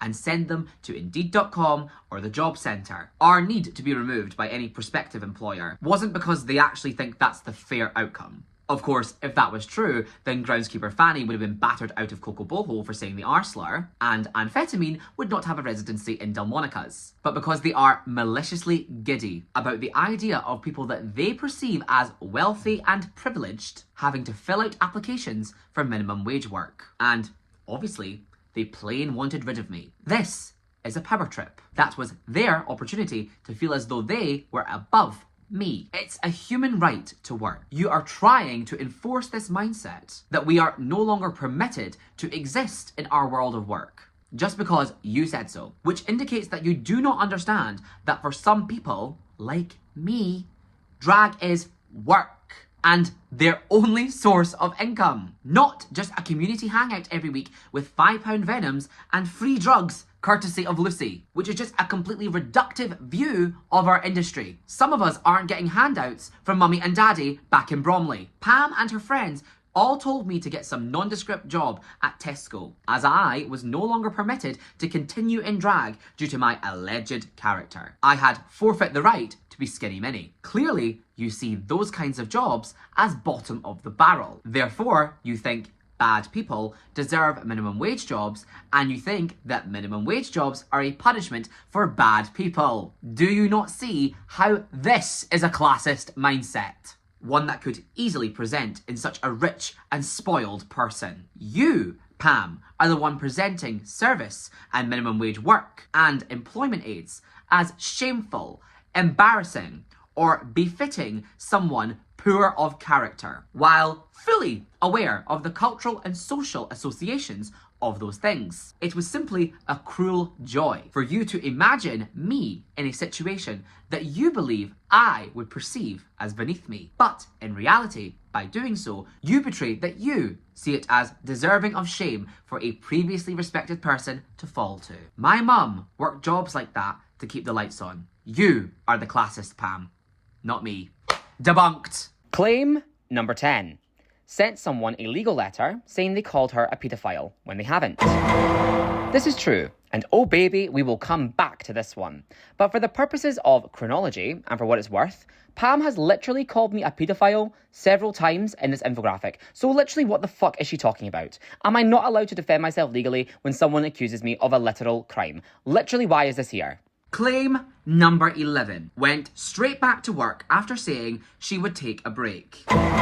This also isn't true. Why don't you read my apology again? I say specifically that I will be stepping down from my position at the Corset Club, something I did to protect Callum, the director of the Corset Club, and our business venture at the time, allowing all blame to be directed towards myself, out of loyalty towards him and my friends, and that I would be taking some time away from the gay scene to allow space for anger and hurt to be felt without my presence. I did not perform in a gay bar between June of 2024 and February of 2025, and I have not returned to my position in the Corset Club, nor any of the gay bars which I previously worked in. I would say that 9 months does constitute a break. I did not say at any point that I would be quitting drag or ceasing work. I am a full-time, self-employed entertainer.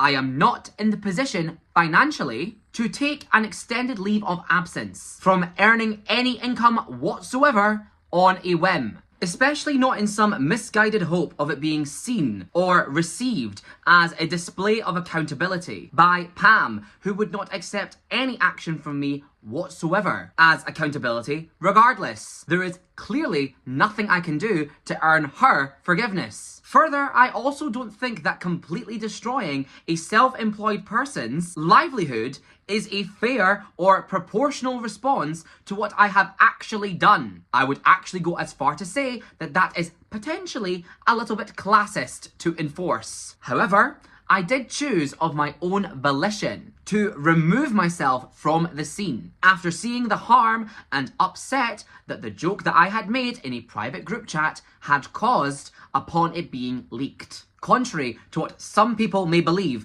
I do not do drag for social clout or power. I do it because I am very good at it, and it has become my job. Thus, I do it to make a living. If my reasons to do drag lay within the social hierarchy of your scene, then I would have quit upon becoming disgraced. And losing that is the fact that I exposed Callum, or this video itself, not proof that I have absolutely no desire to return to your schoolyard bullshit. This is the definition of scorched earth that I've been pushed to by not being left alone. I never chose to become powerful. I did not fill a power vacuum like Shigo and Latex have. Rather, other people like Callum empowered me with responsibilities because of my talent and experience. I was not fired from the Corset Club.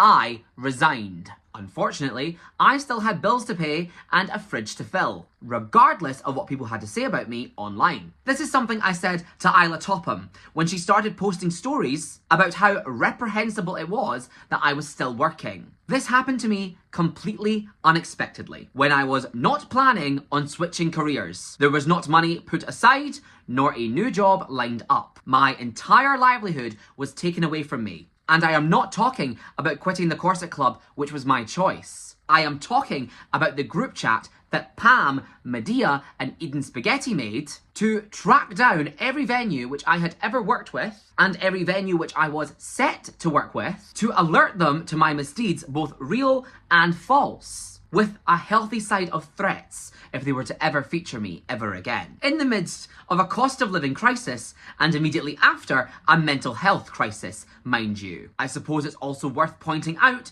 that I didn't exactly anticipate being alive to do the handful of gigs that I had left in June and July. And even if I wanted to leave behind working as an entertainer for my own reasons, which I have considered many times and still do because getting in drag has become a trigger of PTSD, I had no option but to continue to work in order to generate an income in order to live, with the handful of private gigs I still had left at that time. Such is the burden of existing in a capitalist society, I suppose. We don't all have the safety net of our parents' generational wealth to fall back upon. Drag was and is my only source of income, and I was not in a position to deprive myself of all incoming funds for an indeterminate amount of time until people forgave me, if they ever did. In particular, when I was expected to find forgiveness from these people who had already spent the better part of 5 years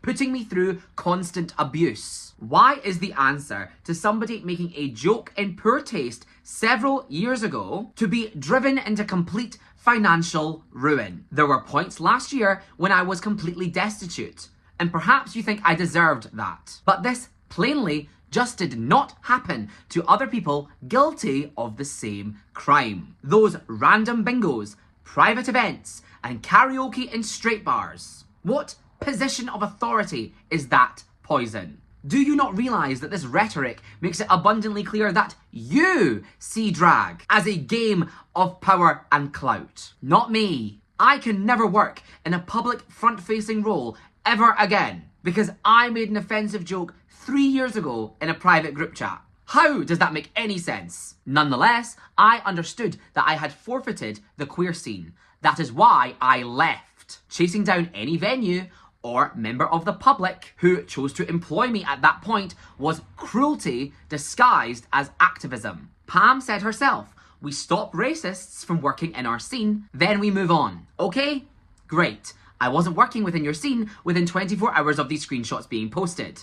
By my own choice. I knew and accepted that that was the consequence. You are all the ones who allegedly believe that fucking with someone's source of income is reprehensible. So are you dense? Because you don't appear to comprehend that you don't actually operate by this logic in truth. When you were right back to your regularly scheduled public cyberbullying when we were pictured at private events. Or when we commit the crime of posting something on our Instagram story. On the scene means in the community. When is the last time any of you saw me in person? I am rather clearly not in your community, and I have absolutely no interest in being. What you wanted was for us to never do drag again, and that isn't something that you can enforce. Let's make this clear. Nobody can decide that somebody is not permitted to work anymore. Work is a human right. You may decide to not support my events or book me. That is your prerogative. And that was the case before all of this. Seeing as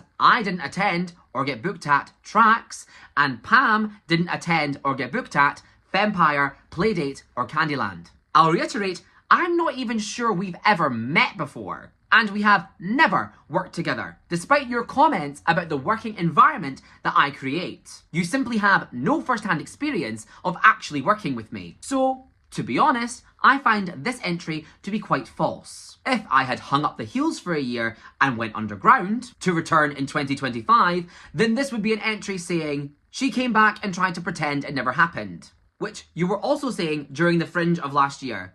I'm not hiding, Pam. There is just no solution that you would find acceptable other than for me to completely cease existing. A metaphorical death sentence, or perhaps even a literal one, because she and her friends are completely incapable of coexisting with people that they don't like. We were told to abdicate our platforms and our perceived wealth, which I did and continue to do. Numerous people within the drag scene will know that I have donated to their fundraisers with my name publicly withdrawn, but I have still not been permitted to exist in peace. My apology was rejected before it was even made. It was detracted as ChatGPT, PR approved, and inauthentic.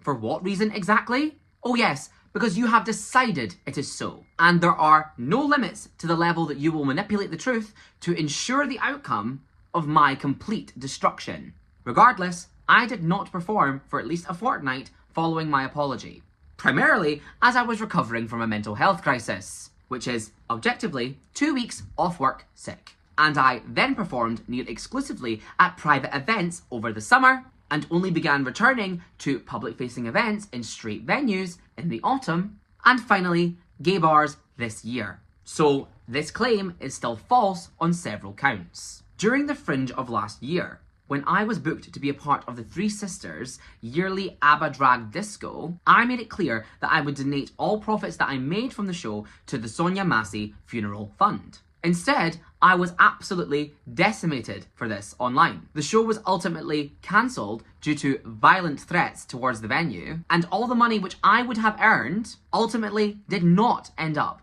with the family of a victim of police brutality. So what exactly did getting that show cut achieve? This is because, at that time, Pam still erroneously believed that she had the power to completely block me from doing drag, that she could stamp out all of my gigs, not just the ones in the scene, and that she is the police regarding who is and isn't permitted to participate in the art form of drag. That is a power that she doesn't and shouldn't have. As I said already, your scene is a bubble. There are plenty of drag performers who work full-time in different circuits in Scotland and never interact with any of you. I'm starting to understand why. Pam and Medea harassed the Three Sisters into having the show removed, despite the fact that its existence would materially benefit a police brutality victim's family, and that I would earn nothing from doing it, just because her solution is Skinny can never do drag ever again. How is that working out for you now?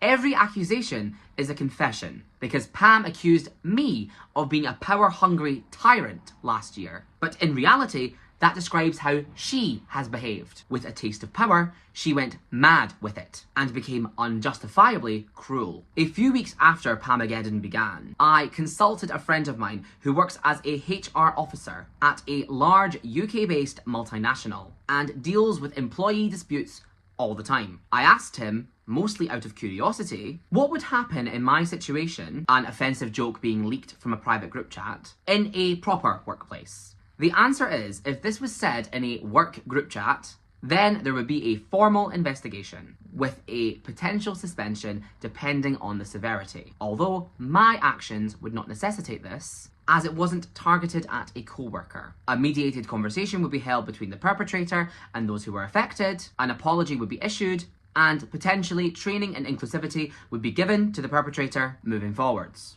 But no termination of employment. As it was said in a private group chat, outside of work, there would be no in-work consequences. For the record though, on the contrary, if the drag scene were to be a real workplace, as Pam and her cohorts so frequently like to compare it to, and Pam's infographic was being spread around the office, then an investigation would transpire, particularly into the allegations of child sexual abuse, as they are by far the most serious.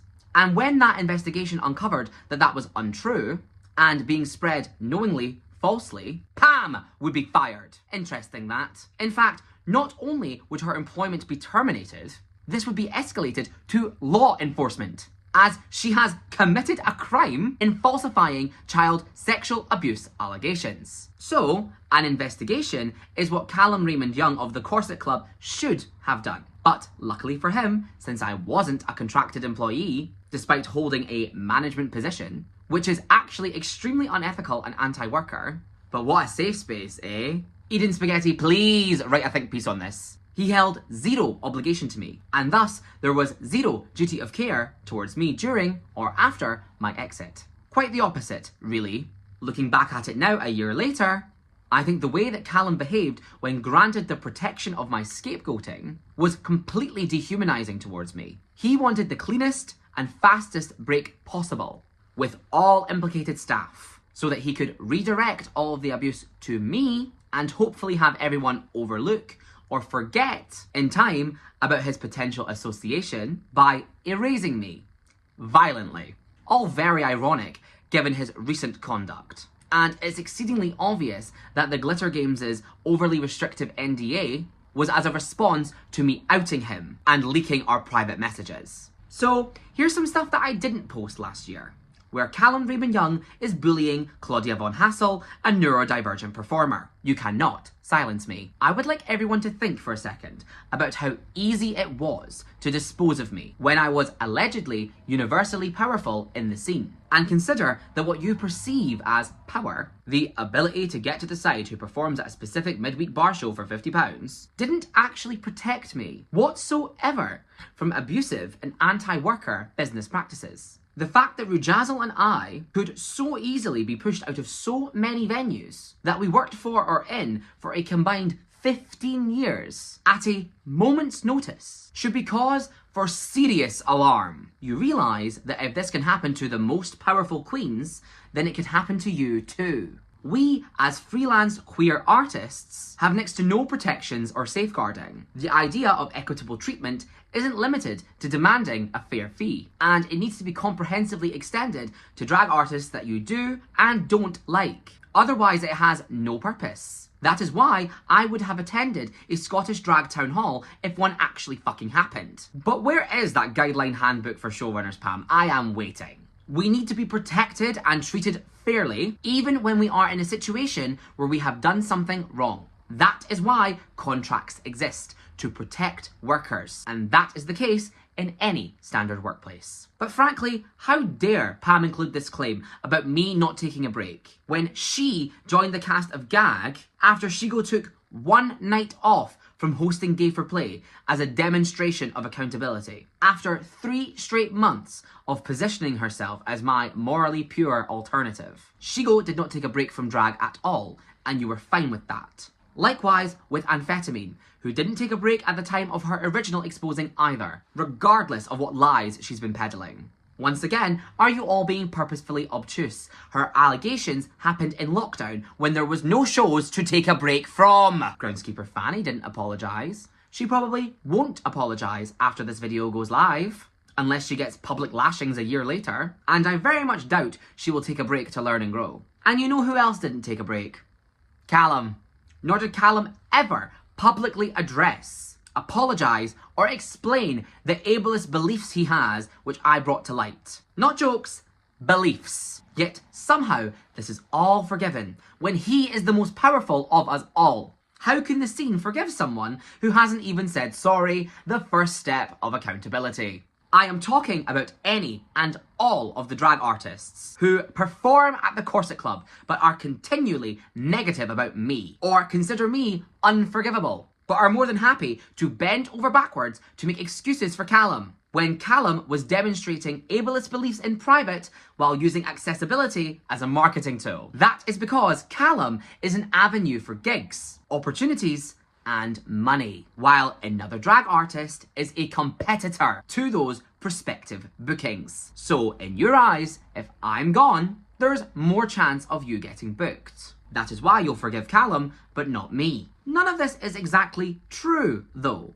given the complete decimation of the drag scene in Glasgow and the current overwhelming lack of opportunities. I'm going to say this out loud, because everybody else is too scared to. Pam has destroyed the prospects of Scottish and Glasgow drag. What I mean by that is that I know firsthand from the conversations that I have had with venue managers, venue owners, and prominent promoters within the drag scene that the overwhelming majority of venues in Scotland have no interest in hosting drag for the foreseeable future. This is something that Shigo Sinner is clearly aware of too. So it is not a case of simply remove Skinny and book another drag queen in her place. Although that kind of replacing is flimsy enough as it is, because human beings are not interchangeable, and neither is the quality of drag. But more so that drag is seen as so toxic and drama-ridden that next to no venue wants to take a chance in including drag acts, period, in case they are dragged into the drama and harassed. Because last summer was a mask-off moment of just how violent this community can be towards each other. Venues don't care, said Pam, in regards to me still having work. No, Pam, venues do care. Because your actions / prospective performance venues from the hundreds to the dozens especially in Glasgow, where the only places offering regular drag slots are Del's and Corset Club, both ran by Shigo and Latex. What was that about monopolies again? Weren't our shows supposed to be abdicated to people of colour, disabled people and transgender people? From what I can see, you've installed Shigo and Latex in the place of Skinny and Rujazzle. But because they're not your targets, that monopoly is fine. You do realise that all of your complaints about not getting to work in the Glasgow scene unless you got on with me or Rue, which is utter bullshit by the way, I booked so many people that I don't care for personally, would now apply to the fucking Tweevils. Did you all forget that drag is a fringe queer art form? Our inclusion at tables like the Social Hub was a miracle. We are so easy to discard at the literal best of times. We have had to fight for more than table scraps for years, especially in the context of Scotland versus England.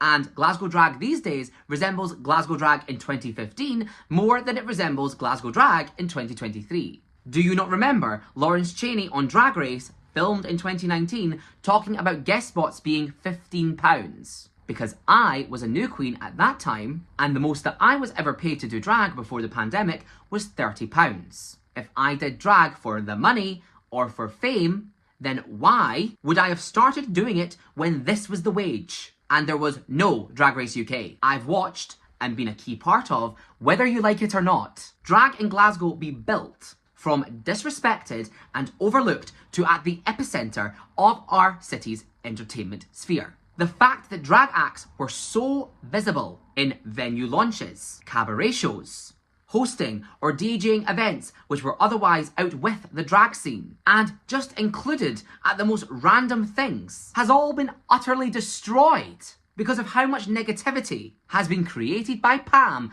around drag. In late 2023, early 2024, when I had so much work, drag was everywhere, and more people got opportunities because of that sense of buzz. Not just booked by me and Rue. People just do not want drag now as much as they did before, and we are all feeling that. When I did the mosquito brunches, there was 6 drag brunches in 6 months. Now there is 1 drag brunch in 6 months. There is just a cloud of negativity surrounding drag in Glasgow, and we are all feeling it. When the 2 loudest voices of destruction, Pam the manager and Eden Spaghetti, don't even fucking live here. Nor did they ever regularly work here. Venues such as the Three Sisters used to have drag weekly. Now they platform drag next to never. And competitions like the Majesty just aren't coming back. Welcome to your new world. The decimation of drag's image will likely take years to improve, if it is even fixable at this point. So the days of events like Queens Allowed, Girl Band, or Spice Drags are just over. And that is because Pam encouraged the harassment of venues. Berlinkies, the winner of Scotland's best nightlife venue at the Hospitality Awards 2025, opened last year on Sauchiehall Street, boasting an incredible 7-day roster of every type of cabaret you can imagine, except drag. They have since used Lawrence Chaney in promotional content, but they will not touch the local drag scene with a 10-foot pole. Pam was so focused on her malice against me that she had no concern for the utter destruction she left in her wake and how many completely innocent people and businesses she has affected. She said it herself, the scene has been dragged through the mud. By who? Pam. I think it's time to drop this bomb. Remember that I had lengthy conversations with Papa Joint, and so I know that there was a group chat of Papa, Pam, Medea, and Kiki, which was created after these screenshots made their way to Kiki through my former friends, Rome and Chloe. Something that Papa told me, which I cannot prove, I would love to, but it was verbal, was that there was a conversation in your activist group chat about whether to handle this matter privately or publicly. And so I know that Pam chose to take this public, against the wishes of Kiki and Papa. The original burner accounts were Pam and Medea. Yes, the John Burner account, which leaked the screenshots, was not Rome and Chloe, it was Pam. So, you pretended to be outraged upon coming across this online, when in actual fact you had seen it days before, and you had manufactured that situation yourself. You permitted Purina to broadcast that Rome and Chloe were responsible for the leaking of these screenshots. despite knowing that that was false. And so, all those tweets you made about me and my friend group turning on each other like rats and trying to manipulate us into leaking more damning evidence on people such as Rome, Chloe or Rujazzle, who there actually is no evidence of other than hearsay, takes on a slightly different light now, doesn't it? Because that wasn't your authentic reaction, Pam. That was the beginning of your targeted campaign of hate. The way that you chose to handle the jokes and frenzied the drag scene into behaving has had inarguably net negative consequences for the community and the industry. And you need to take some responsibility for this, especially when you did not persecute other offenders such as Amphetamine, Shigo Sinner, or Kiki Rivera herself in the same way. Kiki Rivera, consider yourself lucky that I'm not devoting any substantial amount of time in this video to discussing you or the ballroom scene, or the fact that you positioned yourself as the conduit between the drag scene and the ballroom scene, and the person that I, or others, should speak to in order to demonstrate a level of accountability towards people of colour. All the while, you were running around yourself, making anti-black jokes in a private group chat, targeted at vulnerable trans women within your community, that you were later exposed for. And your defence was, that is how we all joke in this community. In case you needed any more evidence of how inauthentic all of this was, Kiki Rivera made a joke about the same marginalised group that I did, targeted at a person in her community, which is arguably worse, and Pam had nothing to say about this. Kiki called for punishment for anyone or everyone who was in the group chat where I made the joke about George Floyd. And also called Latex out for racist cultural appropriation of ballroom at the height of Pamageddon, an accusation which Latex has never responded to. By the way, Kiki, for what it's worth, the reason why you never saw me at your protests is because they're usually held on Saturdays, which I work every week and have done since the pandemic. Meanwhile, she was in her own group chats being anti-black herself. How very authentic of you.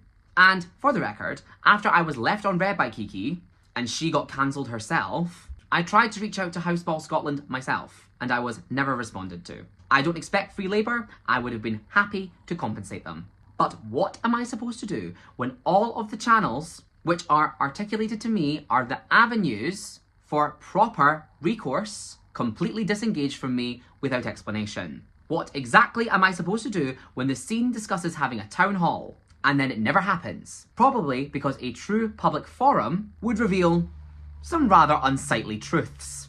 It is obviously much easier to decide that I do not have a side in this story worth listening to. If you did all of this to me to protect the scene, Pam, own the fact that your actions have instead damaged it. I also know firsthand from speaking to venues that that video of myself and Cherry has been forwarded on as proof of paedophilic transgressions. Imagine how it felt the first time a venue manager said to me, they have a video of you and Cherry. Perhaps it is not only that there was a sheer cacophony of shit spewing forth from her mouth for months online, creating a horrendous PR stink for dozens of venues, but that she falsely accused one of Glasgow's highest profile drag queens, with a respected and trusted relationship with each of these venues, of child sexual abuse right under their noses. Maybe that's why these venues have no interest in touching drag anymore whatsoever. As I said, drag is a fringe art form. We already have to do a lot of convincing to get a seat at the table, especially in straight venues. We are constantly under attack, now more than ever, from the right wing, homophobes and transphobes. All Pam has done is play right into these tropes and given these venues a rationale to eject us. I need to make this clear.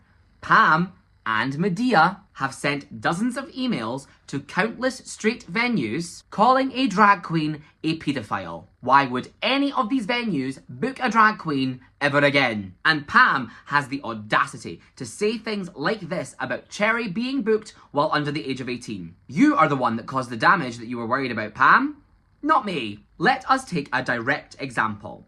Hoots Comedy, where I established a drag show in February of 2024. I didn't perform at this show often, more so I acted as a liaison between the acts and the venue, curating the show and organising the tracks every week free of charge. The show began to find its feet by June of 2024 and regularly sold out to 60 plus people twice a week. The show Mascara featured me as a core part of its advertising and branding. So, naturally, the venue was relentlessly harassed by the drag scene, threatening to boycott or drop out back in June.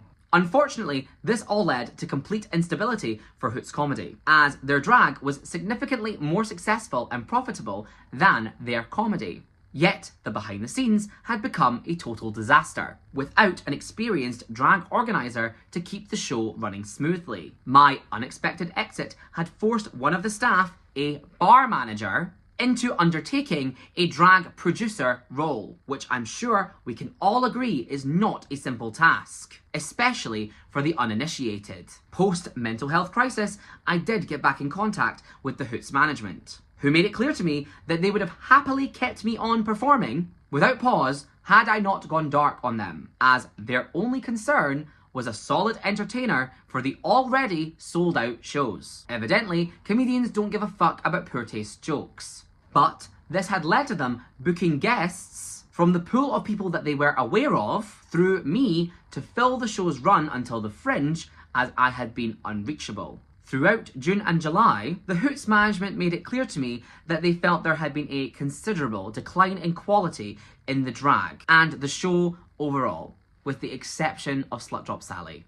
And in particular, I remember the bar manager of Hoots bringing up to me how disgusted he was by certain acts, specifically Latex, who he said had mean girl energy when she would trash me to the management as if it wasn't my vouching that resulted in her having the opportunity in the first place. I don't think that you all realise that to people outside the world of drag, when you behave this way, you look ungrateful, rude, and cruel. It does not endear you to regular people in the way that it would to toxic producers who all want you to hate the same people that they do in order to feel validated. So, while the show did return in September, it ultimately did so with only myself performing. So, an event that I helped establish and run unpaid for the sole purpose of creating opportunities for other people ended up providing no opportunities to the community instead. And ultimately, Hoots comedy ended up shutting down, in large part due to the drama damaging the owner's incentive to produce drag events or work with such a toxic and inhospitable scene. So, Pam, there's a direct example of your dogmatic and unrelenting behaviour and encouragement of others to act in the same way, destroying a brand new, successful venue in your city, desperate to give slots and opportunities to drag acts. That is 6 weekly paid slots which do not exist because of you. For the record, I have a list from when I organised the show of all of the individual drag acts which I booked across those 5 months. Certain people did not end up performing or pulled out, for example Elizabeth Moore, due to Pamageddon, but they were still booked. This totaled 39 unique drag acts across a show with 3 slots per show. From what I can see from the Delmonicas Facebook page, between September 2024 and February 2025, the same time period, GAG has booked 26 unique acts, not including Drag Race queens or out-of-town special guests, across a show with between 3 and 5 slots per show. 26 is less than 39, rather substantially. So there you have it. Definitive proof that my show was booked more diversely than GAG, and I did it with less slots per show too. So congratulations, you destroyed the drag scene in the name of diversity and variety in bookings, only to empower the GAG hosts to create a less diverse show and less opportunities for the wider scene. Interestingly, during Pamageddon, Pam messaged Hoots herself, obviously encouraging our deposing, and indeed she provided some recommendations on who to book in our place, which should be a very interesting case study in where exactly her head was at in terms of diverse casting in June of 2024. Firstly, herself, obviously, Elizabeth Moore, Carla Zoni, Bada Draga, CJ Banks, Lavish McTavish, and Butch Cassidy. So, a bunch of white men, Lavish and Butch. No Arrow Jackson, no Medea, no Amphetamine, no Andre Universe, no Ferris, no Kim Chaos, no Purina Alpha, no Safik, no Kiki Rivera, not even ESL immigrants like Chucky Bartolo. which I honestly found so bizarre. The show is literally in a comedy club and she's a stand-up comedian. Or Juniper Lovelace. Or disabled acts like Papa Joint, Hamish Macbeth, or Freddie Ossity. But instead, a majority of white men, one of whom is already the host of Edinburgh's biggest drag show, one of whom is her drag sister, one of whom is a bully, I'll get to that in a minute, and one of whom was also called out for racism. But because she likes them, it's fine. It doesn't matter whatsoever what CJ Banks did or didn't do, because we only want to attack Skinny and her friends. Oh, and of course, herself. But remember, she was tweeting about how this isn't about bookings, that she would never sell out the way we had. And we weren't in financial competition, and she hadn't taken over our gigs. Well, not for lack of trying, Pam.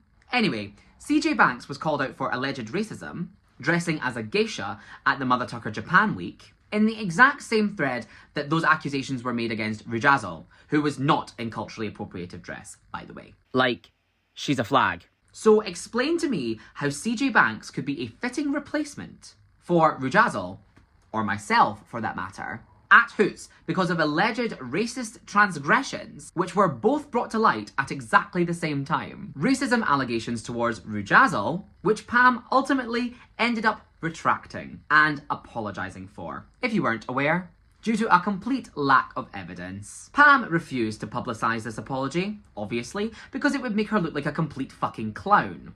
But here you have it, in black and white, from the horse's mouth.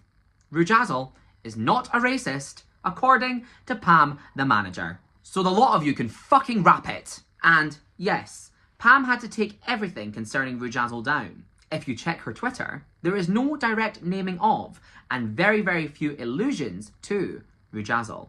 So, why is the only screenshot which has been taken down by John Burner, the original Burner account, the one with Rujazol in it? That is because Pam is John Burner. And in case you couldn't figure it out, the person that I referenced in my last video as making monkey noises at a person of colour as a joke in front of me, Lilith and Demi-Point at DragCon UK was CJ Banks. It is an open secret that CJ Banks has a storied history of racially insensitive performances. Here she is, dressed as Tituba, the black slave from the Crucible, strangling and sacrificing a chicken. In all honesty, her catalogue is analogous to Scarlett Adams of Drag Race Down Under. Here is me discussing that fact with Yanis Cleary. Feel free to ask him for the footage of CJ that I am talking about. And note his skirting around the fact that it even exists, because CJ is the people's princess. Well done, Birdie Bird. You got me removed from a mental health charity event at Platform. And I was replaced by someone with a far more storied history of racism than myself. Talk about being manipulated by a narrative. The reason I brought up the monkey noises was to demonstrate that CJ actually hasn't changed at all. She only became aware of the fact that she could only make those jokes and behave that way around certain people and in certain environments. As Shigo said to me in Delmonicas at the final suck, it is not about what you say, it is about if you get caught saying it. And this is true for pretty much the entire scene, who all know fine well that what they do and say in private would not hold up to public scrutiny. Is it learning and growing, or is it concealing your true nature?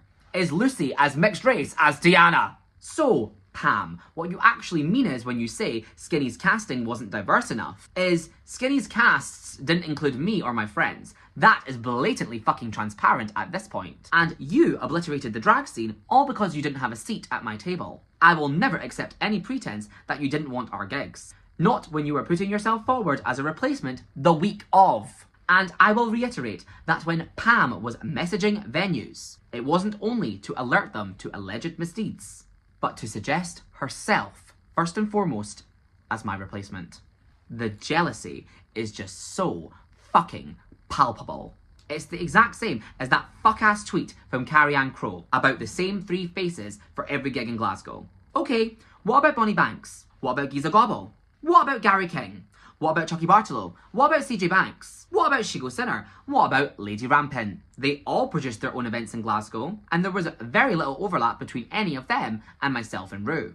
So is it true that there was actually a situation wherein if you didn't want to work with us, then you had no avenue to get work at all?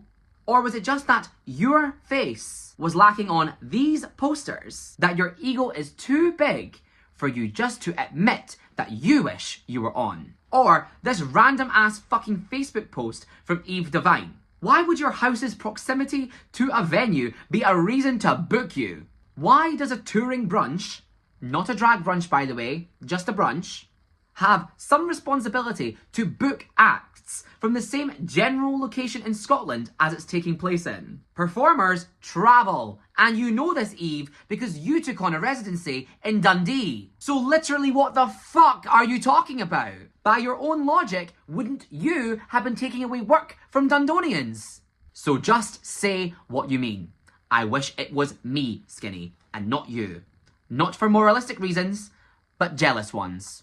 Because the audacity Eve Divine has to position herself as morally above me because of my conduct in private group chats. As if she wasn't in private group chats making fun of people with Down syndrome. The worst part of this is, I had this screenshot passed to one of Eve's contestants when she was the host of Divas Drag Race, in the hope that she may take some accountability without the need for public shaming like what happened to myself, Anne and Shigo, nor did I want the money and investment of the Divas cast to go to waste. Instead, Eve went back into this Discord chat and deactivated her account, i.e. trying to cover it up.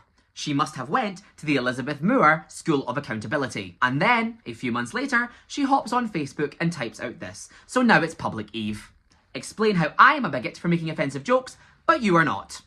I'll wait. Truth is, Eve, I loved booking you, because I think you're really fucking talented. And guess what, Pam? I would have booked you too if I knew who the fuck you were, or if I thought you were any good. Debunked. Claim number 12. The weird sexualization of kids with the whole Playhaus thing. This one is a big one for me. First and foremost, yes, I do have a cutesy drag aesthetic, but I am allowed to. This is not unique to me, lots of drag artists do, including friends of Pam's, but I'll get to that in a moment. Once again, this is an example of Pam selectively attacking me by twisting a narrative to its worst possible interpretation in order to present me as the worst possible person, and accusing me of, essentially, paedophilic imagery and dog whistling, without a single piece of evidence, but rather simply her interpretation of the clothes which I choose to wear in drag. For Pam to say that this artistic choice is sexualizing children is homophobic. Now let's talk. In January of 2023, I founded my now defunct drag house, which was called the Playhaus. There had been an ongoing discussion between myself and my first two drag daughters, who were adopted in November 2021 and December 2022 respectively, for almost a year, for what to refer to ourselves as collectively, as we were three very different styles of drag queen. We went through many potential names for our group, including Maisonette Mini, which is French for Minnie's Little House, when it was just myself and Sally. Neither of us particularly liked this, and I've always felt that a drag collective's title featuring the name of its head queen was a bit hierarchical and self-centering. It also isn't very easy to brand. House of Melt, Clear, Simpson, they don't really mean anything to anyone outside of the insular drag scene. Later, after Tiana joined, we floated the name of the Dollhouse, which was quickly dismissed as only one of us was a trans woman. And the word doll in the drag world is a term originating in ballroom culture to describe transgender women. And so it would likely result in criticism of me for being seen to appropriate the term. So when my third and final drag daughter, Von Mosaic, entered the picture, we had a more thorough discussion as a group, after I won the Majesty and this collective became an official venture. Our group name had to be a unique and easily recognisable brand, with inherent meaning beyond the insular drag scene, and also make sense for all of us individually and as a group. And so we collectively decided upon the Playhaus. There were a few reasons for this name. Firstly, and what I thought would be exceedingly obvious to a drag artist based in Edinburgh like Pam, we were referencing Scotland's largest theatre, the Edinburgh Playhaus. This is because all four of us had a background in musical theatre, and we hoped to become one of Scotland's most successful entertainment troupes. Secondly, because of the Playhaus being a very recognisable entity to anyone living in Scotland with an interest in performance or theatre, by stylising it with the inherently queer house rather than house, it should be obvious to bookers what we were and what you could expect from us. And frankly, it allowed us to borrow from the venue's clout and prestige. The Playhouse ranks contained live vocals, dance, cabaret, comedy, burlesque, sideshow, even Highland dancing. Anything that you could expect to see in the Playhouse, but through a drag lens. That is what Playhouse meant. As such, one of our first bookings as the Playhouse was by the previous entertainment manager of Bohemia and current owner of Shy Bairns Entertainment, May Herons, for Bohemia's first Palast du Cabaret show, without May ever having seen any of the members of the Playhouse perform except me. The name clearly evoked a sense of performance chops, and the fact that it was helmed by the winner of Scotland's two biggest drag pageants at the time also helped. The Playhouse name also caught the attention of the owners of Live at Hoots, who sought out our collective specifically after scouring the Edinburgh drag scene for potential acts for their new venue, as it was set to be a variety show bar. Finally, I was also inspired by Play Nashville, one of the USA's most prominent drag bars. Their headline show is called The Playmates Review, and previous Playmates include The Princess, Lexi Love, and Georges. To me, this name evokes a sense of playfulness and freedom, and as such, I thought the Playhouse name evoked cabaret and kitsch in equal measure. There is also a production house known as The Playhouse in the Philippines, featuring many alumni of Drag Race Philippines, such as Precious Paula Nicole, Eve LaQueen, and Marina Summers. So I am not the only drag artist to ever use this title or create events with it. And I want to note that Wow Presents has officially collaborated with this production house. When you start drag, you're usually encouraged to write a short biography about yourself. And every drag artist has some alliterative title that they've bestowed upon themselves. And this is even memed to an extent within our community, like the Dancing Diva of Denniston, etc, etc. Since 2019, my own has always been Pint-Sized Princess or Pastel Prima Donna. I think that this does describe my general style of drag in a fairly digestible way. Of course, I am much more versatile than this, but it's always good to have a unique selling point or a brand to put outwardly. You'll note that neither of these titles are sexual or related to children in any way. Here is the Playhouse launch shoot. The brief that I set was your signature drag in your assigned colour in pastel with bows if you can. 3 of these looks were made by costume designer Jilly Jean King. Myself in a cage skirt inspired by Melanie Martinez. Sally in a vintagey bodysuit with ostrich feathers inspired by Dakota Schiffer. And Rome in a PVC bodysuit and jacket, which I honestly can't remember the inspiration for. Tiana's look was made separately by Chucky Bartolo, and I believe it was inspired by ballerinas. This was due to a time crunch, and Gillian made a catsuit for Tiana later.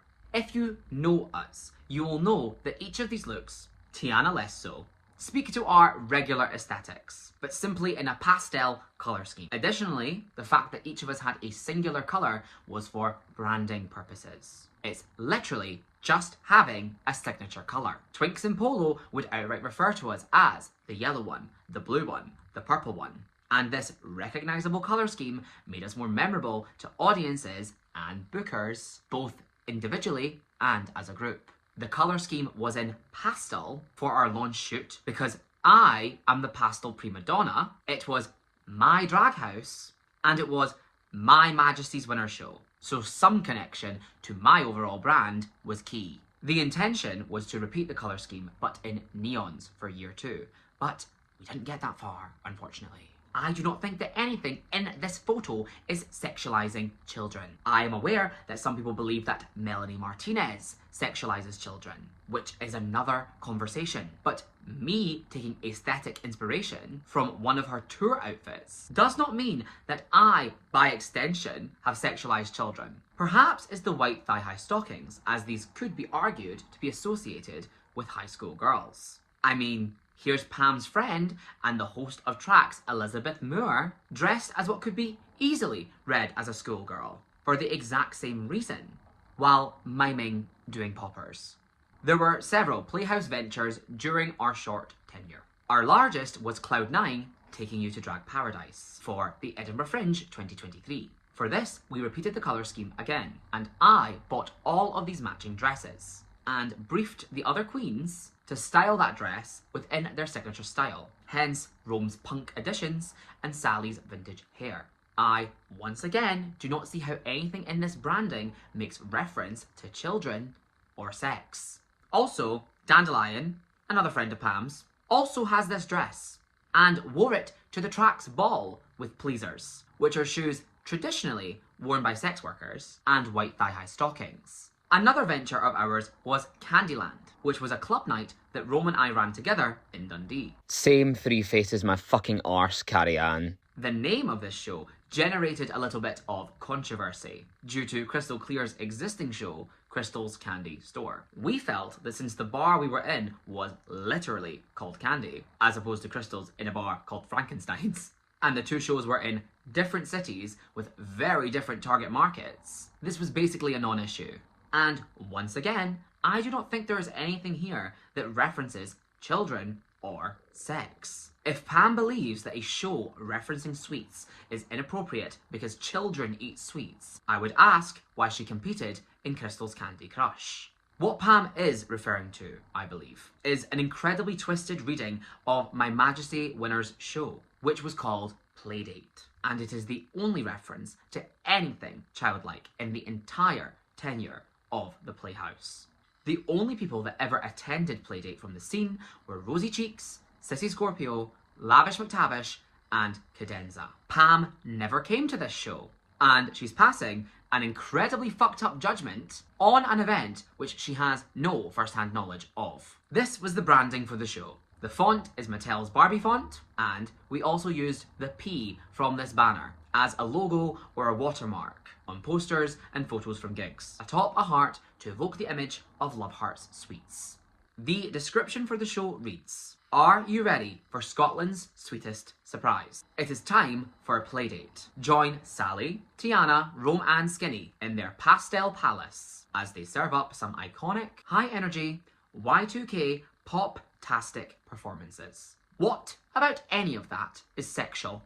I am not denying that it is making reference to childish things. Barbies, sweets, ribbons, pastels. But why am I not allowed to do that? The idea behind the show is a Y2K vibe, with songs being performed that you would hear at your primary school disco, if you were a late 90s kid, like me. I am very open about thinking that that era of pop music was peak, and it was my excuse to do a show filled with songs like that for an audience that wanted to see it.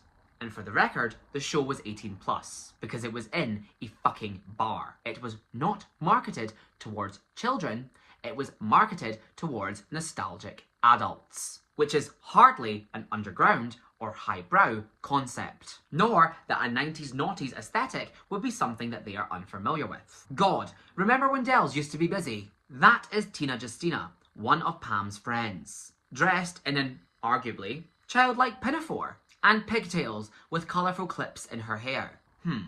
I wonder who we have seen outfits like that on before, and who is ostensibly getting called a paedophile for wearing them. Oh yes, me! Is this another example of me sexualising children by merely existing in clothes of a certain aesthetic? And if Pam believes that to be the case for me, then why does she not think the same for her friend? So it's time for you to explain, Pam.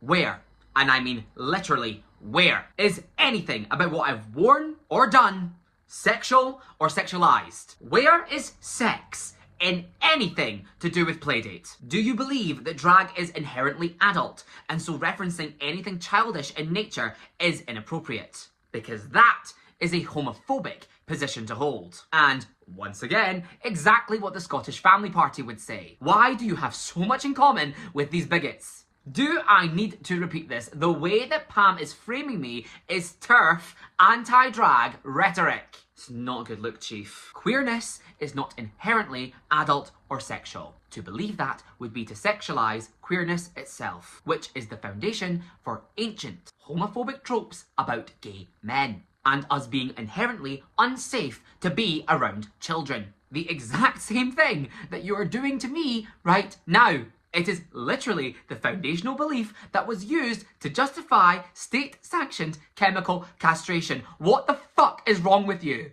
Do you know that being a child is one of the only truly universal experiences on Earth? Because every adult was once a child. Am I not allowed to have nostalgia for my youth? Or, by extension, market events around nostalgia? Am I not allowed to heal my inner child through my art? I describe myself as a child of Tumblr, someone who was on the internet too young. The bubblegum pop, Electra Heart, Clueless, Heathers, Mean Girls, Glee. Aesthetics are comforting to me. As someone who spent their formative years and adolescence abjectly suicidal, I never thought I would make it past the age of 16. And it is a facet of my art to pay homage to, satirize, and represent the teen idol experience. It's got nothing to do with sex. Why am I not allowed to be this way? And why is it Pam's decision? People use their art for creative expression. If someone's creative expression involves childhood references or nostalgia, I think we are all adult enough to understand why that is. I went through a lot of trauma as a child. This is very common for queer people. Why are queer adults having queer proms something that happens in high school, if not to reclaim their likely troubled youth? The actual truth of the matter is that she is having a guttural, homophobic revulsion towards an adult, hairy, gay man dressed in clothes that she perceives as little girl or kid-core. Because I guarantee that Pam does not feel the same way about femme-aligned performers or women with a cutesy drag aesthetic. Such as Jude, here is her dressed as Hello Kitty. Or Marla Sinner, whose entire drag is sexy babysitter core. But because I'm a gay man, it's weird. Why is he into those things? Is he some kind of creep? It's just a homophobic double standard. It's also not like this is all that I wear. I generally like to look glamorous with a touch of kitsch. The main reason why I have worn a different outfit while discussing each claim, besides trying to keep things visually interesting for you all, is to demonstrate the breadth of my aesthetic. I am sorry that I have plushy autism. I am sorry that I find cute, non-threatening things comforting. I am sorry that I like Animal Crossing, animation, cozy games, soft colours, bed socks, squishmallows, enamel pins, and a wealth of other traditionally feminine things. I don't understand what I have done to deserve this level of invasive cross-examination in order to prove that there isn't an ulterior perverted sexual motivation to the things that make me happy. It is so upsetting to have the innocent things that bring me joy and comfort twisted into something sick and criminal for no reason other than malice. My ex-partner used to buy me a plushie for my birthday every year. This is the last one that I got. And now I feel like, because of Pam, I'm not allowed to enjoy them. Because they can be seen as indicative of disgusting perversions. So many of my happy memories are tainted. Everyone is going mad for Labubus right now. Are they all pedophiles for buying a cute little toy, Pam? What is wrong with you? I am not the sick one. You are, you homophobic piece of shit! So can you please outline exactly what I did in any of this that is sexualizing children? Because as far as I'm concerned, that never happened. Sex has never been brought up. And you are the weirdo for twisting things that way. Is it because I am an adult man who has had sex in his life? Am I supposed to be entirely sexless in order to dress as a character from Danganronpa, a series which is rated M, by the way? Sorry for the abrupt transition here. I needed a moment to collect myself. Frankly, I think the only reason that you would say this is so that you can use this point to support other claims of me as a child predator. You're trying to imply that I get some kind of sick sexual gratification from this, or that I'm using it to attract a young audience for predatory purposes. And there is just absolutely no evidence of that. You just made that up. Why the fuck is that where your mind has went, you fucking creep? I am not a sexual drag artist. I do not frequently perform, and frankly never, wear outfits which are intended to be titillating. I am not sexually aroused by drag, nor by being in drag. Sex is not a huge component of my art, or frankly, my life. But even if it was, why would I not be allowed to be that way? Why would I, as an adult, be prohibited from having or acknowledging a satisfying sex life just because my artistic vision or work sometimes references youth, or teachers, or authors of children's books, or the people playing the fucking Wiggles, not allowed to get their back blown out off duty? While I could agree that there was one member of the Playhaus quartet who could be seen to do a more sexualized style of drag, are you trying to tell me that she, as a emerging teenage trans woman, shouldn't be allowed to embrace her sexuality or feel her fantasy at all because of the name of a show that she was booked at once a month? And further, how is that my responsibility? Am I supposed to be in complete control of what she wears and performs? Yes, what a healthy working environment that would foster. Yeah, let's take a moment, by the way, to reflect on the fact that in being so maliciously hell-bent in creating this narrative about me, that Pam has accused Tiana Tucker, Slutdrop Sally, and Rome Mosaic of complicity or participation in paedophilic imagery and the sexualization of children. Actually, not just the Playhouse girls, but costume designer Jilly Jean King and drag queen Chucky Bartolo. If these clothes are paedophilic imagery, then surely those who constructed the costumes are complicit in the sexualization of children. I suppose Blaze too, since her production company, to use your words, signed off on this. You know that Blaze made the Playdate logo and branding, right? Are you sure you stand by this logic, Pam? Is it cool to call everyone you don't like a fucking paedophile? What is wrong with you? The Playhouse performed on the main stage of Dundee, Edinburgh, Perthshire and Hamilton Pride. If the group's title or imagery were cause for concern of paedophilic dog whistling, I am fairly sure that our involvement would have been next. Perhaps, Pam was frustrated and jealous that my drag collective was getting these opportunities, and that despite 2 drag personas, she has 0 accolades of the sort to show for herself. If you want to consider the drag scene a workplace, then you need to understand that throwing around accusations of paedophilia is not trivial. You are completely removing the gravity of this accusation by employing it in this way. It's malicious, it's homophobic, and in a standard workplace, Pam would be sanctioned for this and then reported to law enforcement. In real workplaces, creating defamatory rumours has consequences. Like, imagine, for example, a person working in an office sees a gay man with a pastel dress sense, wearing dungarees or feminine clothing, and they decide to say, wow, that is so creepy, someone check his hard drive. That would be homophobic. That is literally what Pam has done to me. One other thing I found online while looking for this old promo content is this. There's actually another drag show called Playdate in Toronto, Canada, with similar branding to what I created. There's the Barbie font, balloons, cupcakes. This show has booked notable Drag Race Canada alumni, like Jada Shada Hudson, Need Enough, Kimmy Couture, and perhaps most interestingly, Brooklyn fucking Heights, the literal host of Drag Race Canada. Is she fucking sexualizing kids, Pam? Do you want to fucking write an email to RuPaul? And wow, look! A drag act kicking their leg up at a show called Playdate. This poor person should thank their lucky stars that they don't live in Scotland, else Pam the manager would be calling them a paedophile. Or is it obvious now that we're talking about people that we don't have a preconceived notion of malice against? That this is horrendously unfair and evil to insinuate? Of course, this is all an ocean away. So let's talk about sexualizing kids closer to home, shall we? First and foremost, there is the aesthetic or brand of a drag act. You've indicated that you feel mine is sexualizing children. I want to preface this by extending my sincerest sympathies to the Edinburgh Drag Act, which I am about to drag into this, because I have literally never met you. But once again, Pam has forced me to do this. So let's talk about Incontinent Patriarchy, co-host of Fruit Salad, which Pam performs at. This person's bio refers to them as Edinburgh's premier bedwetter, which is a phrase regularly associated with infants and toddlers. Of course,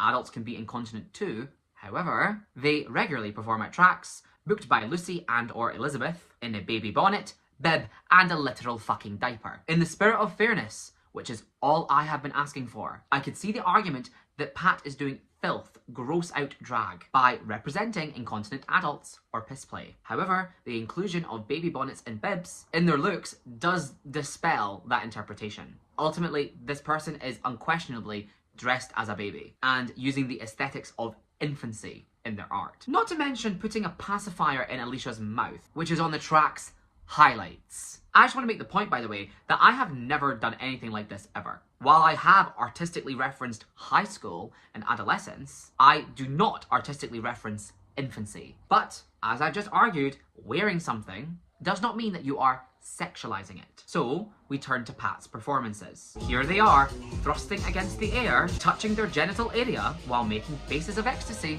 while wearing a diaper. This is unquestionably sexualizing oneself in a childlike aesthetic. It's actually kind of revolting to watch, but I think it's supposed to be. I could find all of this publicly. I'm literally blocked by everyone. And it's hardly being hidden either. And I want to be clear, I'm not attacking Pat or accusing them of anything. I literally don't know this person, we have never met. And I am not passing any judgment on the ethics of their artistic decisions. I am merely drawing a point of comparison between what they do and what I have been accused of. Because Trax books this. And Pam cheers for this and works with this person. All the while acting like I need my hard drive checked because I'm wearing this. I do not think that any of this, by any means, would be rationale to question Pat's motives for potential criminal perversions. Nor would I say that he has been inappropriate with or to children. I actually completely respect their right to artistically express themselves. And rather, I think we might have some things in common, considering that we are both artistically driven to express youth. However, I would argue that it means that Pam's concern for the Playhaus sexualizing kids is an entirely false, obtuse, and malicious targeting, given that this person exists in her circle. The truth of the matter is that I have never worn anything like this or performed anything like that while wearing those clothes. And this isn't the only performance content sexualizing children at Trax. Here is a clip of Marie Saint Sandy, a celebrated and presently hailed as holier-than-thou figure within the drag scene, performing an incredibly over-sexualized mix as Peppa Pig.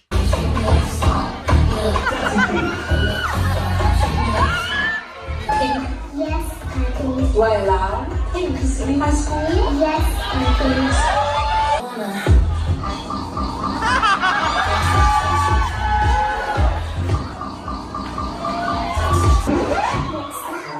You want to say hello to my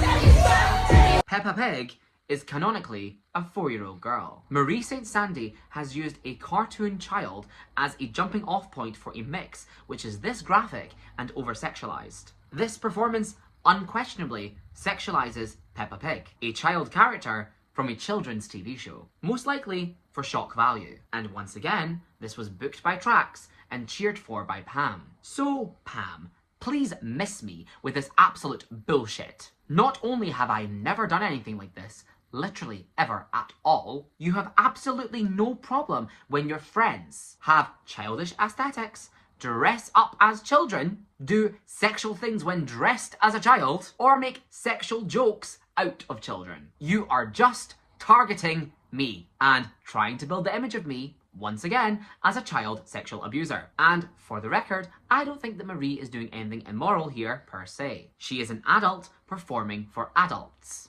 Same as we all were at Playdate. By putting a drag spin on a recognizable character from her youth and mainstream media. That is literally drag 101. If Pam is disgusted by this, she needs to find a new art form to gatekeep. However, it is indisputable that Marie has brought a sexual component to a childish reference. And if Pam has to reach and grasp at straws so tremendously to say this about Playhaus, it is incredibly suspect that she has never taken umbrage with Marie or Pat. The likely reason being, since Pam is friends with these people, she would never see what they're doing as inappropriate or potentially concerning, because she has no reason to want to twist their actions in order to paint a disgusting and perverted ulterior motive.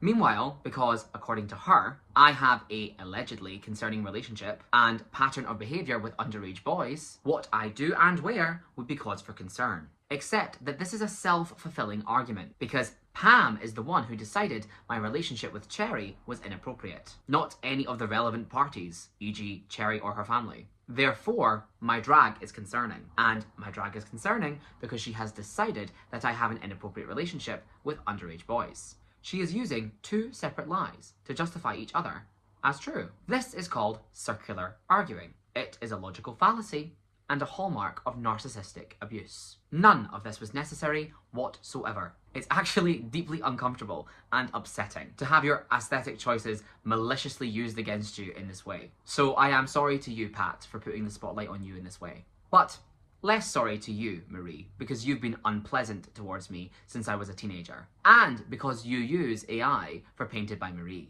you performative clown. Debunked. And how dare you? Claim number 13. Released personal information about someone she didn't like in order to silence them. This is referring to a lie that Lucy has told since 2020, and I will address it when I return to Claim 10. Claim number 14. Lied about sexual assault. I honestly don't even know what to make of this one. I would truly hope that anybody watching this could see how traumatic, infuriating, and horrendous being on the receiving end of Pam falsifying this about me regarding Cherry has been. And as a person capable of basic empathy, I would never inflict this upon another human being. Pam is the one that has done this, not me. Despite how much you may wish it so, I am simply not a liar. Look at the fact that even Pam, who is quite possibly the most despicable waste of space I've ever encountered in my 25 years of life, is getting my coherent time and energy in dismantling her arguments, as if there is any logic to them, which is far more than she deserves from me after what she has put me through and what she has done to me. The reality is, I do not need to play with underhanded tactics like she does, because the truth is on my side. Further, I have never accused anyone in the drag sphere of sexually assaulting me, although that has happened on a few separate occasions. So I don't believe she could be referring to that either. If this claim is in regards to allegations of misconduct about other people who were or are my friends or colleagues, at this point I would hope you could see why, after the lengths that Pam has went to in order to paint me as a pedophile and child predator without any evidence, and how desperate she is to insinuate that a child was abused by me in order to post hoc justify her malicious rage against all evidence, I would unfortunately be unwilling to believe any accusation propagated by her or any of her friends, as they have simply lost my good faith on this topic. Frankly, I just don't believe anything that anyone in that circle, Pam, Medea, Lucy, and Eden, has to say about these kinds of things, because they've all been proven several times to be manipulative liars and completely selective with the truth. I mean, Lucy is literally lying about her race. I am happy to go on record and say that I believe that the overwhelming majority of, if not all, of the allegations of sexual misconduct which were discussed online last summer are complete bullshit. Except amphetamines, because she's the only one with a public accuser, evidence, and she admitted to it. In progressive spaces, believe victims is an important norm to uphold, because we live in a patriarchal culture which does not believe victims on principle. Believe victims, however, does not mean believe all accusations, especially without any examination. Unfortunately, people can and do lie, like I've proven Pam to have done umpteen fucking times now. And it's also something she's clearly able to understand as a possibility, since she's accusing me of having done it. So in truth, I am wondering if this claim is about the allegations which were raised concerning one of Pam's friends who was a Trax regular. Now, I don't really wish to drag this person into it, so I'm not going to name them. From what I can see, they clearly want to leave drag behind, and I can understand why. I am only saying this because I was made aware that Callum from the Corset Club and his staff were scapegoating me as the source of the allegations. Obviously, that is not true. At the time, I was just the Scottish drag boogeyman for everything bad and wrong that has ever happened, ever. I mean, remember, this was before Callum, Anne, and Shigo were all exposed by me as just as bad. So at the time, it was simply a full-on purging of me and my friends and pinning all of the blame on me. It would likely be a different story if I exposed Callum bullying Claudia von Hassel and the other bigoted ableist comments on day one. Let's be seeing those group chats indeed. And for that matter, there actually is a drag queen who is currently rather prominent within the Corset Club's entertainment roster, who I think was sexually inappropriate with me. I never called her out publicly, although she is definitely aware that what transpired was questionable, given the conversation that we had after the fact. But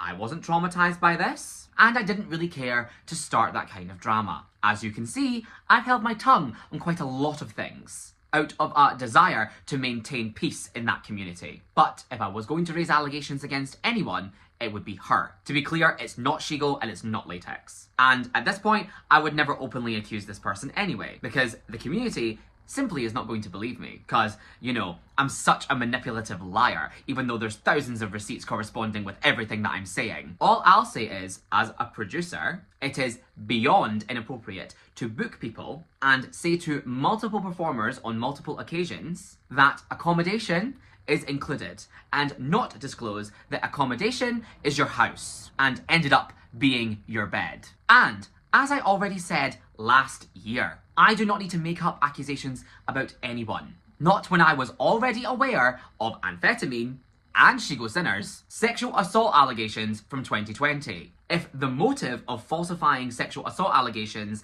is to damage someone, and I sought to damage Gag, then I would just bring to light those allegations, which is exactly what I did. So what reason would I have had to lie about this person? Malice? I think someone's projecting. Not to mention that Anne and Shigo's allegations were brought to light because you wouldn't leave me alone. At what point is it going to click for you that it is in everyone's best interest that you do? Last summer, when accusations of sexual assault were denied by other people who were the targets of Pam or Eden, and in particular any rebuttal that presented those accusations as targeted, malicious or falsified with an intent of damage, the reaction from the community was complete negativity and disgust. We stand with the victims, believe all victims. This happened with multiple people because everybody across the board has denied their allegations, except amphetamine. So I find myself ultimately quite confused how Pam could have this disgusted and affronted reaction when allegations towards people that she has a malicious intention against are denied. But when it's a friend of hers that's called out for questionable behaviour, she is suddenly capable of understanding that people could lie about sexual assault for malicious purposes. So which is it? You can't imply the allegations towards your friend have a malicious motive, but conveniently timed allegations about other people don't.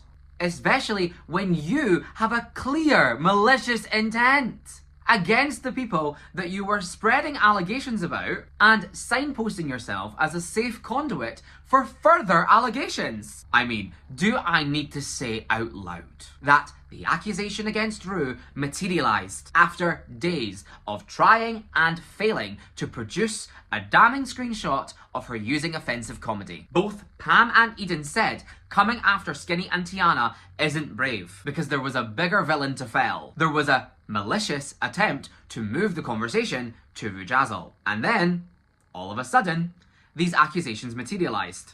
Funny that. Especially since Eden, self-admittedly, has been trying to damage Rujazzle for several years now. Up to and including a false accusation of Nazism. Eden, you are a freak. Literally, why has the community let this one slide? It's so abhorrent. In my mind, falsifying something like sexual assault is one of the most abusive acts a human being is capable of. And I know this because Pam has done it to me. It puts someone in a complete catch-22, where to publicly deny it renders you someone who was accused of assault, but to not address it allows people to presume guilt. You cannot simply ignore it, especially if you hold believe all victims as a value. But to open yourself up to that kind of scrutiny is terrifying. There is the Streisand effect to contend with. If I publicly dispel this, will it draw more attention to it than if I had just let it be? As such, I have a lot of empathy for anyone who's been put into this situation over the last year, including amphetamine, because that is what I have been struggling with since the Tracks crowd started defaming me as a child sexual predator when I was 20 years old. This was, ironically, to silence me, and I will be going into all of that later, because it has worked until this very moment. For the last 5 years, Every public movement from me has been made with the fear of this false rumour in the back of my mind. How many people have heard this about me? What opportunities, experiences, or friendships have I missed out on as a result of it? Does anybody actually believe it, even though it is so obviously untrue? I've been dealing with this in private as a child sexual abuse survivor for over half a decade now. It has cost me thousands of pounds in therapy, sleepless nights, and blood-curdling panic attacks to contend with. So I know how it feels to have this happen to you. There is nothing someone could do to me to make me want to put them through it. I would not wish this on my worst enemy. I just wouldn't inflict this on another person. So I'm sorry, but you'll need to find someone else to blame for this one. Truthfully, anyone that I ever held a close relationship with in the drag scene, regardless of where we stand now, will know exactly how terrified I must be right now to open this conversation about myself publicly after years of whisper campaigns, and just how far I must have been pushed to author this script, film this video, and press post, because this cannot be undone. And I am well aware that this can go only one of two ways. Either the community will see through the mountains of contradictions and finally accept this malicious attack for what it was, or their lies and defamation will be successful and destroy me in full. I guess at this point, I actually just don't care. I am going to exist regardless of what you believe. And now we're all just going to have to live with our dirty laundry out there. I just need to reiterate that I am simply, categorically, not a child predator. There is no underage victim coming forward against me because Cherry has never accused me of this. Pam has invented a crime without an accusation, which means she has in fact falsified claims of sexual abuse. What I think deserves to be given a spotlight here is that there are numerous instances of Pam or other tracks adjacent individuals using false allegations of sexual violence as a weapon to silence or bully people. They do this because they are the most serious and damaging accusations that somebody can face. I am not the first or the last person that they will do this to, and I knew the moment John Burner posted those screenshots that it would inevitably escalate to this, because they have done this before. I am not going to tell anybody else's story in full, so I have censored their name. But there was a previously long-standing member of the tracks community, colloquially a tragget, who became perceived by Lucy to have become too popular in the community and have too much say in the show. So Lucy chose to spread lies that this person had been inappropriate backstage by spying and perving on a handful of different performers while they were changing. When this person approached each of their prospective victims, who, for the record, all had nothing in common physically, which made it all the more obvious how untrue this was, they all confirmed that it never happened.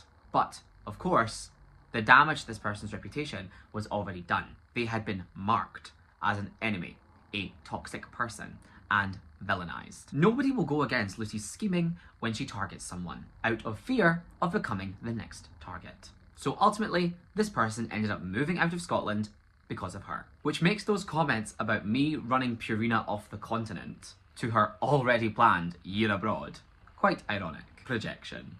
If you watch this and you want to speak out publicly against Lucy with the full story, I will support you. There is a pattern of behaviour here. What Pam has done with myself and Cherry is exactly what Lucy has done with this person, and Aster, Franz, and Asparagus.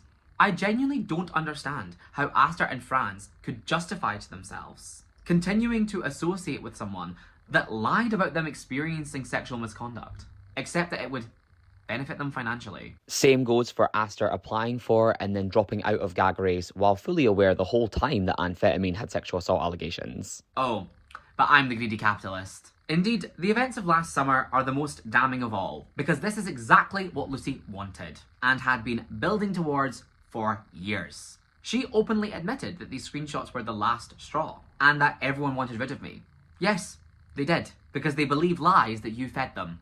I have become the cautionary tale of why you should never cross you or your drag family, and why the community must march to the beat of your drum at all times. An example was made of me. Nobody wants to be next, and nobody wants to be cancelled by association. The reason that they do this to people is because they know that the community can forgive a mistake, or a faux pas, or even an offensive joke. But they will not forgive sexually predatory or abusive behaviour, unless your name is amphetamine for some reason, especially towards children. That is why this group of people continually escalate their allegations towards someone they dislike, the harder they resist their smearing. We can take Femme Brûlée as another example. In the last few months, she has seemingly, randomly, started to be called a groomer by Purina Alpha, almost a year after Femme was initially attacked and cancelled for not accepting that a lineup consisting of herself and Gigi L'Amour, two mixed-race people, was all white and therefore racist. Now, you may not like Femme, and you do not have to like Femme, or agree with how she's handled the situation that she's been put into. But in my opinion, judging a very clearly traumatised and unwell person for how they react to being publicly abused is at the very least questionable. And it's ironic to watch Pam play the victim of harassment, as if she didn't author over 500 tweets over the course of 3 months about myself and my friends, stalk and attempt to keep tabs on our private lives, create an illegal petition, and, falsify and propagate allegations of paedophilia. Frankly, whether you like or dislike Femme, or whatever her reaction has been to the allegation at hand, which required a foundation of whitewashing her and so was therefore racist to do in and of itself, actually has zero bearing on whether Femme did anything racist in the first instance. Likewise, any other issues brought up, such as Eden Spaghetti's utterly heartless comments concerning Femme trauma dumping by being open about her experience of child loss, has zero relevance to an allegation of racist bigotry in casting. And I'll speak more later about how misogynistic that is. I can't believe this has to be said, but disliking Femme or her behaviour on a personal level is not rationale to call her a child groomer. There's actually only one person in the Edinburgh drag scene who posts stories of them every few days kissing a freshly 18-year-old individual who they have been kissing since they were at least 16. And that person is a legend in the scene. Here's something to consider. Gigi L'Amour, a mixed-race South Asian person, was whitewashed by Pam and the community in order to serve the argument that Femme Brûlée was a racist, with an all-white cast in August of 2024. Later, Gigi L'Amour has, ostensibly, been cast as representation for other shows, like Club Couture, to prevent a criticism of those shows as all-white or not diverse. As Shigo said to me, ticking a box is something she always keeps in mind. I am not a person of colour, and unlike a lot of white Scottish drag queens, I don't pretend to be. I don't think it's my place to unpick the politics of representation in casting in as overwhelmingly white of a country as Scotland is. And I don't really have any desire to lead that conversation. I just want to point out that the same individual was whitewashed and then tokenised by the community within a 6-month period. And that, frankly, in my opinion, a group of white people speculating upon, dissecting, or utilising for their benefit the heritage or race of a teenager is extremely weird. At best, misguided, and at worst, actively racist. Black and brown people do not exist to make us look good or feel comfortable in our non-bigotry. But is Lucy as mixed race as Tiana though? If this video accomplishes nothing else, I need to see a 23andMe from DJ Melted. More to my point, this groomer allegation from Purina is also to do with speculation upon Femme Brûlée's relationship with Cherry West. Specifically, I believe it was about booking her for an event when she was 17 years old. But I am in agreement with the consensus that Femme's online postings can be somewhat hard to follow. So I don't know definitively. Again, Pam and her friends are awfully concerned about this poor kid's prospective abusers, and once again, never stop to think that what they are doing to Cherry right now is abusive. This is simply not how you safeguard children, by blasting their alleged trauma all over social media. Also, not to point out the obvious, but these people literally all hate Cherry and take every opportunity to make fun of her off and online. Here is Candy Walls, 31 years of age, discussing Cherry West, 18 years of age, on Reddit. Here is the announcement of the booth that she is talking about. Cherry West was 15 at the time, accusing Cherry of using you for clout, but acknowledging in the same sentence that she has more followers than you do. So make it make fucking sense. If you were so uncomfortable, then why did you draw and, to use Pam's words, sign off on this poster, Shauna? Also, just to add, the Scottish Drag Festival was not an 18+ event. It was taking place in Slay, Glasgow for the purposes of it being an all ages event. I know this because I was the one fucking organising it. You lying, weird freak. It sounds like a lot of backtracking because you have realised that you look like a fucking creep. You were the one happy to work, spend time with, and draw yourself on a poster with a 15-year-old boy when you were twice his age, which I've never done. By the way, you'll recall I was having emails with his mother about safeguarding, but feel free to provide the same if you can, Shauna. Now that he's stepped out of line about who deserves worship and praise in the drag scene, you're misrepresenting the situation on Reddit boards to create international negativity towards him. Not to mention how Candy Walls behaved towards Cherry in August of last year, when we worked together at the Big Shiny Disco brunch. Safeguarding children, my arse. Cherry was 17 at the time of these tweets. What grown adult talks about a child like this? Get a fucking grip of yourself. You've been pictured with someone accused of SA. Right, that aged well, didn't it? I hope Candy Walls, and Jude for that matter, know deep down that their outburst against Cherry was the only reason that Stephanie and I put Lilith and Anshigo's misconduct into public view. Do you know that keeping your mouth shut about how other people are the spawn of Satan for the same or lesser crimes that your pals are guilty of would be free for you to do? Or did everyone just neglect to tell Candy Walls that Bestie Ann Fett was a beast, so I had to do it for them? How accountable, such an informed choice. Not to return to this topic from the very fucking beginning, but one conversation that actually did happen at the Majesty 1 promo shoot was Ivy Adamus and Crystal Clear moaning about Cherry and her drag, and trying to get me and everyone else to join in. At the time, in 2022, Cherry would have been 15 years of age. They were ranting and raving about Cherry wearing a breastplate, or the fact that she was starting to get gigs performing in minors clubs. M-I-N-E-R, by the way. Or producing her own brunches. They both said that drag isn't for kids. Funny that. Crystal and Ivy were fine with youth events when they were booked by Shetland Pride. And Cherry shouldn't be doing it outside of her bedroom or social media. If you have followed Cherry West's career since before she was 18, then you will know that she would frequently get booked for and then removed from certain events or venues because people who were within the drag community would complain in order to get her pulled, citing that it was inappropriate due to her age. My thinking on this is that it is entirely counterproductive for drag queens to do this. The rationale being these events have to be stopped, because what if the right wing get a hold of this child drag queen? Yet you are the one complaining to a venue, reinforcing to whatever straight manager's there, who is clearly a prospective ally to us, the idea that drag is inherently adult or inappropriate, and that by booking Cherry, they have done something wrong, risking controversy. As someone who did 12 total gigs with Cherry West before she turned 18, the general response from the general public to her age,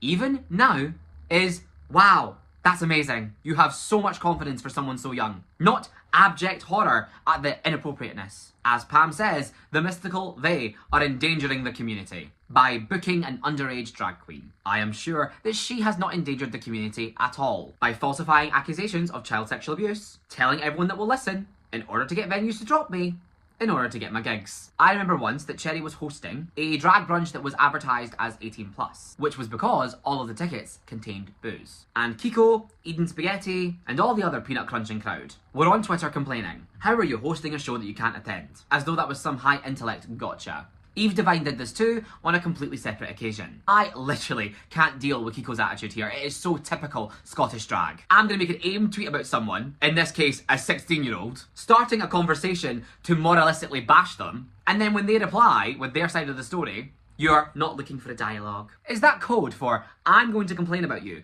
publicly, and you're not allowed to respond to me? Scottish drag is so exhausting. If you don't want a dialogue, write it in a diary. Ironically, Cherry is completely correct. Drag is entertainment, and especially at events like drag brunches, it is work. Do you think that Millie Shapiro from Hereditary, who was 14 at the time of filming, shouldn't be allowed to play her role because the movie that she's working on is certified 15? How about Isabel Fuhrman in Orphan, who was only 10 at the time of filming? Or is it easier for you to comprehend that Hollywood, despite the fact that it's actually rife with abuse, as any show business is, probably has conventions in place to protect the young person while they are at work in arts and entertainment, even if it is of a sensitive nature, as horror often is? A venue with a license, with an artist's guardian on site, singing ABBA and hosting scavenger hunts. What cause for concern actually is there? Unless you believe that drag is inherently adult, and so Cherry shouldn't do it, which is homophobic, or you believe that under 18s shouldn't be around adults who have consumed alcohol. In which case, why did Eden Spaghetti and Kiko attend or perform at Bingo Wigs for several years? A 14+ show that served alcohol. Nay, why did Eve Devine apply to be the host of that show? Make the environment safe for the age range my arse. Remember this, Kiko.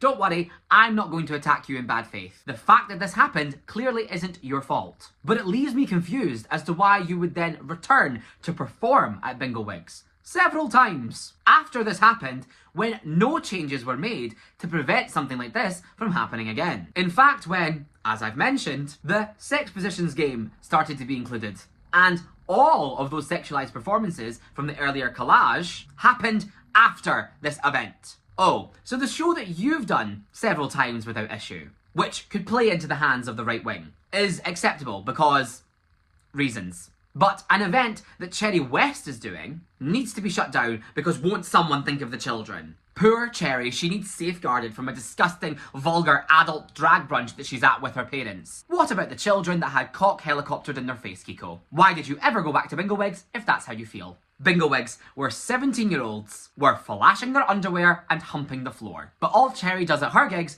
is sing Adele and Tina Turner. And that's abjectly inappropriate. None of you have ever even been to her shows. Like, literally, what are you talking about? The Edinburgh crowd are always saying weird shit like this. Fear-mongering and essentially blaming drag queens who acknowledge that young queer people exist for transphobia. I said this already. It is not our responsibility to be a model minority and to dodge homophobic tropes. We should not avoid young people in case a bad faith homophobe misinterprets it. That reinforces the issue. You are blaming us for our own oppression. It is not the responsibility of the oppressed to dodge oppression. That presents us as the problem, not the bigots. Rather, it's the complete opposite. The only way to progress society on these issues is to be visible, real, responsible human beings and be in those spaces. Once again, how ironic. All of these people attended or performed at Bingo Wigs. Lucy, once again, the most blatantly hypocritical here. She was judging Divas Drag Race 3, a competition with an underage contestant. If Jude had made it to the final 5, then Lucy would have been judging a 17-year-old drag queen, and she signed on knowing that this was a possibility. So, it's not the existence of all ages events, regardless of their content, that's the problem. It is simply a convenient weapon against people that you don't like. Optics my arse. This work shouldn't ethically exist, unless it's yours. As a full-time drag queen of 6 years, the only people that have ever called me a pedophile is my own community, out of malice. All of this reeked at the time, and still does, of why is it her when it should be me? Whatever argument they can conjure to moralistically sublimate their negative feelings. Simply rotten envy from adult drag queens who have less opportunities to do drag than a teenager who shouldn't have them. Ivy and Crystal were sitting there with nary a booking, fuming that Cherry West was doing brunches and not them. They think if they complain, then the venue will take the opportunity off of Cherry and give it to someone much more apt and deserving, like themselves, I'm sure. But in reality, the event just gets cancelled, and we lose that venue as an avenue for support. You've now all watched this happen over and over again in the last year. Look at the Three Sisters. It used to have drag weekly. People like Pam, Crystal Clear, Kaya, Ivy, Bird, Salvatore, the list goes on. They all performed there regularly through the Fierce Fridays era. But because of the way that you have treated the venue, they will probably never book drag outside of Blazing Entertainment ever again. Your behaviour has caused that alienation. You are the reason that you will never have opportunities there. Frankly, regardless of intention, what you do not seem to grasp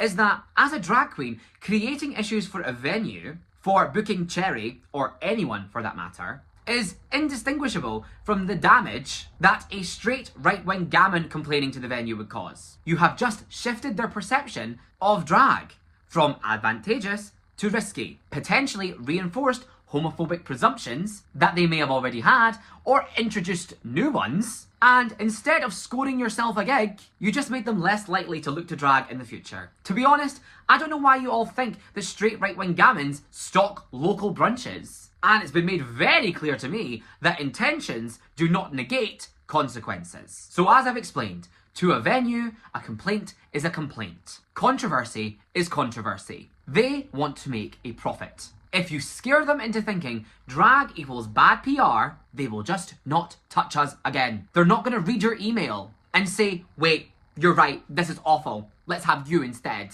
They're going to read your email and say, let's cancel it and consider this bullet dodged altogether. I remember saying to Crystal and Ivy, I am a 22-year-old man. I don't really have an opinion on this 15-year-old boy, and I don't understand why you do. Which was the truth. They began backtracking because I made them look like absolute weirdos, sitting bitching about a child. Because they were! And I'm just not buying that they have Cherry's best interests at heart at all. Actually, I know that they don't. Bada Draga, I told you I'd come back to her, released a song called Taking the Piss with the following lyrics. So let me tell you a story.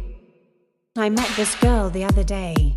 Her name was Orange East. Her drag was all bought for her, and her vocals did not please. She wasn't having fun, neither were the crowd of four. You should give it up if you're the type to bore. The footage from this clip is from when Bada performed this song at Trax, which is an 18+ show, mind you, for all these adults to laugh at Cherry's expense, while she was under the age of 18 at the time. I would say that this would literally just be bullying a child at the best of times. But here's a question. How is this not considered inappropriate behaviour towards a child? Pam is so fucking worried about Cherry after all. She thinks half the nation is grooming her. So what did you do about your friend publicly humiliating and bullying a minor on stage for money and clout? Nothing.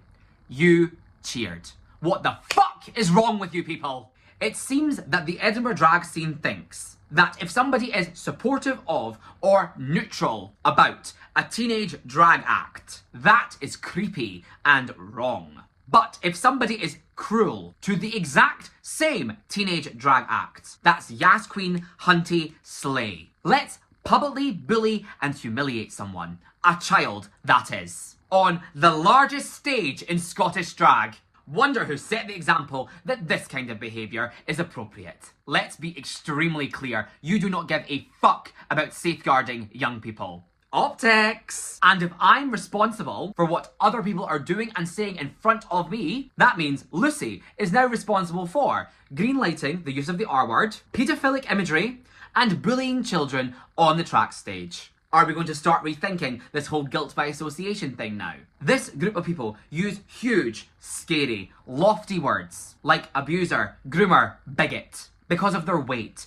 and the defensive situation that someone is put into when they are employed. Suddenly, the onus is on myself, or Fem, or whoever else for that matter, to prove that we are not these things, rather than on Pam, Medea, Lucy, Eden, and Purina to prove that these things are true. Mountains of contradictory evidence can be ignored in the face of one accusatory instance of this language, without any rigour applied towards interrogating the source. Even just being stuck with the label of accused of X can be enough for some people to want to distance, regardless of whether or not it is true. Real abusers in our spaces recognise and weaponise this, because it is a remarkably fast and effective way to damage or get rid of someone that you do not like or seek to ostracize. One thing that nobody really wants to say out loud is that one of the most common tactics of an abuser is to isolate their victims by damaging their reputation through spreading rumours and lies. Everybody has experienced a bully spread lies about them before. If we can all recognise that this is the case, and frankly, if we can all recognise that we've been on the receiving end of it at one point or another in our lives, potentially even within drag, why is it such a stretch to imagine that those same people would escalate those lies to sexual abuse? By using such strong words, a completely baseless accusation may need to be responded to with a dissertation of this caliber, which I can appreciate is excessive. But so are the accusations. I have been accused of everything short of murder, and especially when it's forwarded to dozens, if not hundreds of venues and companies to vindictively destroy your life. These words are real. They are damaging and they have actual life or death consequences. Not just on me, but the entire industry. And the tracks crowd chuck them around as if they're nothing. Over years, the rumours grow arms and legs. The liars continually move the needle to more and more extreme accusations when they don't get the results that they want, which completely diminishes the severity of these accusations or anyone's trust in their truth. That is how you go from she's a bitch to she said Bird had a biological advantage to the Playhaus stuff is weird to she's a pedophile. The only counter to this kind of abuse is the truth, which is why I have been characterised as a liar, unhinged, deranged, manipulative, so that when I say the truth, it can be dismissed. In fact, that is why these characteristics were chosen to attack me with, because I am actually none of these things. So when I speak and I provide evidence of the truth, it can be ignored. To these people, the voice speaking holds more weight than what is being said, which is evidence of inauthenticity. Even in one of Pam's earliest tweets about me, she claims that I was previously accused of transmisogyny. First of all, literally, when? I have never been publicly called out like this in my life ever before. Something that you even continually reinforce yourself when you say I've been called in for years and ignored the damage that I've done, which I've already proven is complete bullshit. So, I'll tell you now that absolutely nobody ever discussed my actions as potentially transmisogynistically motivated with me, ever. They've been getting called out for years. Yet, Eden said that people can't or don't call me out because they're too intimidated by my ability to be direct, I assume? I mean, look at the content of this video. I have tried to have dialogue. I am not afraid of my own words and actions, and I would have had no issue saying this to anyone's face. I suppose that my nerve and authenticity could be jarring to a nation of phonies. If anyone can offer an explanation that allows for both Skinny's been getting called out for years and no one will call Skinny out because they're too intimidated to simultaneously be true, I'm all ears. If I've been getting called out for years, prove it. Show the conversations that you had with me, show me deflecting or ignoring you or promising to do better and then not changing. You can't, because these conversations never happened. Rather, I am the one constantly being left on red or shut down when attempting to have dialogue. Further, transmisogyny isn't even included on this infographic of crimes, Pam. Your most recent exhaustive list of my wrongdoing. So, did you just make that up last year and then backtrack due to a lack of evidence? Most of the crimes in this infographic refer to events which took place between 2019 and 2022. So you could have referenced any number of these things in your initial tweets attacking me. So why mention transmisogyny? And why has that allegation been dropped ever since? This is a serious claim that you used at the advent of this saga to damage my livelihood and well-being.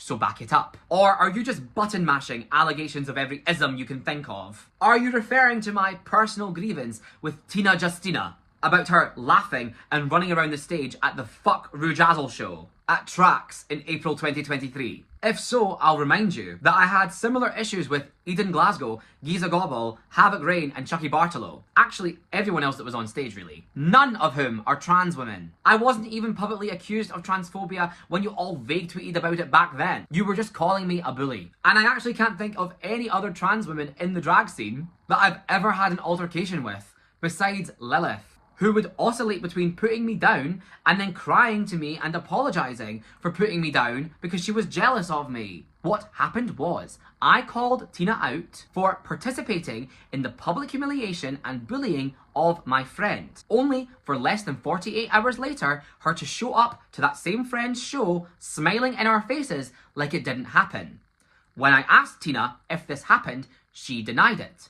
When I pulled out the screenshot as proof, she started crying. I told her that she was being fake, because she was, and that what she participated in was wrong and cruel, because it was. But ultimately, our conversation ended on the note that what happened between CJ, Chucky and Rujazzle wasn't the business of anyone but them, and that Lucy's actions were deplorable. She agreed, and then immediately rescinded and started villainising me for challenging her as soon as she left the building. Tina was given the opportunity to discuss this and declined. It is simply not fair to shut down civil resolution and then play the victim in a situation of that nature. You did something, you were confronted about it, you lied about it, I proved you a liar, and then you played the victim. None of that has anything to do with the fact that Tina Justina is a transgender woman.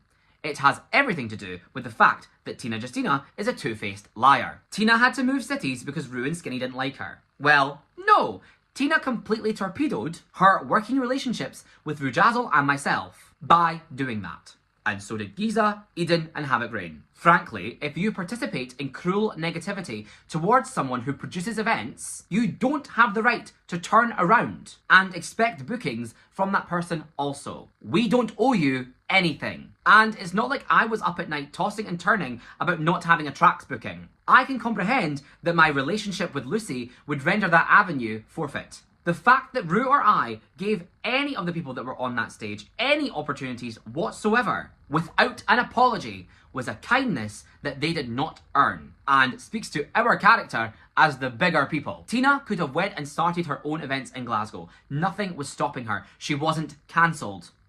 And the fact that I and many others still do drag full time when they are cancelled or otherwise experienced significant scene drama and exiling is proof of that. There is a reason why it was a meme in the scene that people sat around and waited for Rujazzle to give them a full-time drag career. Because that was the actual mentality of people like Tina. She really thought that that was the only path to success. With us out of the picture, you no longer have that excuse for your lack of success. Nonetheless, if the shoe was on the other foot, if I had said, this is the Fuck DJ Melted show on stage in Delmonicas, we would never have been given the same grace. That much is obvious. So at that point, despite the fact that her drag mother had 3 weekly shows for which to book Tina for in Glasgow, Takeover Tuesdays, Below Saturdays and Lipstick Sundays, and her own residency at Infectious, Tina was in a place where she held stronger personal and working relationships in Edinburgh than Glasgow. So of course it would make sense for her to move. This is a natural facet of freelance work. Performers move to chase opportunity. If you are not getting work, create it or chase it. Tina wasn't pushed out of Glasgow. Her actions damaged her working relationship with one group of people within the city. I get why it would be tough having a big producer in a city unwilling to book you. Hello, myself and Lucy, and further, Rome and myself. But at what point does that situation become your responsibility to improve? Why not be the change you want to see? It's because, and I think gag is proof of this, everyone actually wants things to stay exactly the way they are, except their individual situation becomes as beneficial as possible. There has been no scene restructuring. Everything works exactly the same as it did before. And I don't think people like Shigo or Latex would have been pro-usurpment if they didn't think that it would benefit their career to have someone else, perhaps them, in charge. And if there wasn't work to suggest yourself as the replacement for. If this was out of the moral principle of white cis men in charge, then the Shigo latex monopoly would have never been installed. In regards to the only other trans woman who I've ever had conflict with, I would get messages like this from Lilith. The person I know is you. I cannot stand where you are hand on heart going, it was not me. I can't do anything other than agree. And the reality is that if you are lying, which I don't think you are, if you are lying, you're going to die. You know what I mean? You're going to get hit by a bus. Because I fully believe in the karmic reality of the universe. And if you use hands on heart in my workplace and lie to me, you're going to die. But that's not what I believe you to have done. Because I cannot, with the experience and the reality that we know of each other, I cannot accept that you would have lied. And I feel like if you had screenshot, you would have told me. I can assure you that me thinking she's unwell was not rooted in her transness. It is actually so beyond intellectually dishonest and so fucking boring when you pretend that somebody is bigoted against whichever protected class you pull out of a hat, rather than confront the actual issue that you have been called out for. Like, how is Tina's transness even remotely relevant to her participating in the cruel and unnecessary public humiliation of my friend? I'm gonna shake the table here. You can dislike or disagree with a person from a protected class without your motivation being bigotry towards that protected class. An abusive queer brown woman is still an abuser. Ironically, there is far more evidence that Pam holds homophobic views than there is that I hold transmisogynistic ones. But go figure. And you all know that this is true. You all just like to deliberately misconstrue situations in order to assign bigotry in them, in order to protect yourself morally when you know you've done something wrong. Do you know that you can just dislike someone without having to invent a moralistic reason of why it is imperative to destroy them, to chase after them with a stick, beating them over and over again until they break and vanish, to constantly escalate your accusations of what they've done wrong to cartoonish extremes? Once I have left your environment, what purpose is there in continuing to try and stamp me out, except malice and silencing me?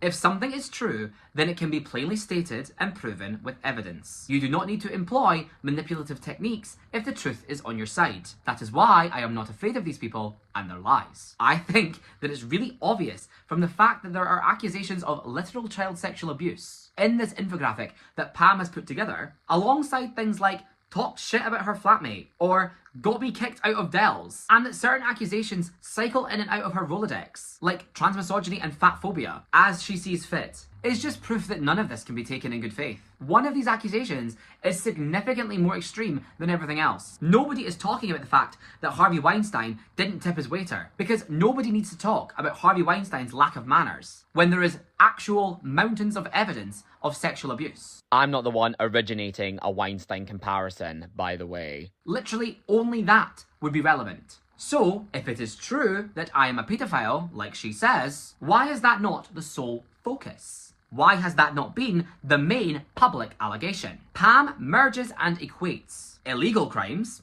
socially unacceptable crimes, and crimes towards her own ego on this list, which just speaks to our own fucking narcissism, honestly. That is why it is so obvious it has a personal motive. And regardless, look at how callous and cruel they are towards Cherry West. This is not how I would treat someone that I believed was a victim of sexual abuse. If I genuinely thought that some poor young boy had been groomed since the age of 14 by an evil abuser, that his parents were in on it, that he was bought in to silence, the actual last thing I would do is a performance to put him down on Scotland's biggest drag stage, or sit and laugh at my friends doing that, or spread hate about him online, or spread that he was a victim of abuse without his permission. I would be trying to rescue him, not punish him or cancel him for being trapped in a web of abuse. It's so obvious that you don't even believe your own lies. So, lied about SA? No, I think you are the one that did that. Pam, debunked. Claim number 15 was accused of sexual harassment. I suppose that this is a conversation on a similar vein to the last one. Yes, at the peak of everything in June last year, Eden Spaghetti posted an anonymous notes app account accusing me, and a million other people for that matter, of unwanted sexual contact in a nightclub. I denied this at the time, and I continue to. As I have mentioned, I have been sexually assaulted in the past. Numerous times, in fact, both as a drag queen and as Andrew, and to varying degrees of severity. In particular, as a drag entertainer with a prominent hairy chest, I get touched quite often, which is a common drag experience. And while sometimes this doesn't bother me, if it comes from a friend, or if I'm not feeling particularly self-conscious that day, there are other times where this leaves me feeling uncomfortable and violated. While in an ideal world, every interaction of physical contact could be prefaced with a lengthy, sober, and comprehensive conversation about boundaries and consent, we are all aware that that is not reality, especially at 3 o'clock in the morning in a nightclub. We are all aware of the fact that at that point it becomes about non-explicit cues of interest. The flutter of eyelashes, the offer to buy a drink, the placement of a hand on the small of a back. And to that end, nobody has ever reacted in the moment or in the days afterwards in a manner to communicate clearly, verbally or non-verbally, a withdrawal of consent. I would say this for both platonic and non-platonic instances of physical contact. As an autistic person, I have very strong RSD, rejection sensitive dysphoria, and I can ruminate excessively on any perceived social rejection or misdeed. I script my social encounters ahead of time, and my friends know me to excessively overanalyze social situations both before and after they happen. If someone was to reject me mid-physical advance, that is not something I'd be able to forget about. In all honesty, I'd probably go home and cry about it. The fact that so many people that I thought were my friends evidently hated me in secret without my knowledge has been very hard for me to come to terms with, especially as someone who considered themselves quite socially aware. As I said at the time, if there has ever been an instance in which I have misinterpreted the situation and another person's level of physical comfortability with me, then I completely apologize for that. However, I am not a mind reader. At some point, it needs to be said aloud that there is a responsibility to express your discomfort in a situation which is not black and white, especially if you're going to point the finger thereafter. If I laugh along with someone, give verbal and non-verbal cues and continued affirmations of consent, if I say, haha, it's fine, when or if it's brought up later, and I stay friendly with, continuing to drink and dance with, all night long and in the weeks and months thereafter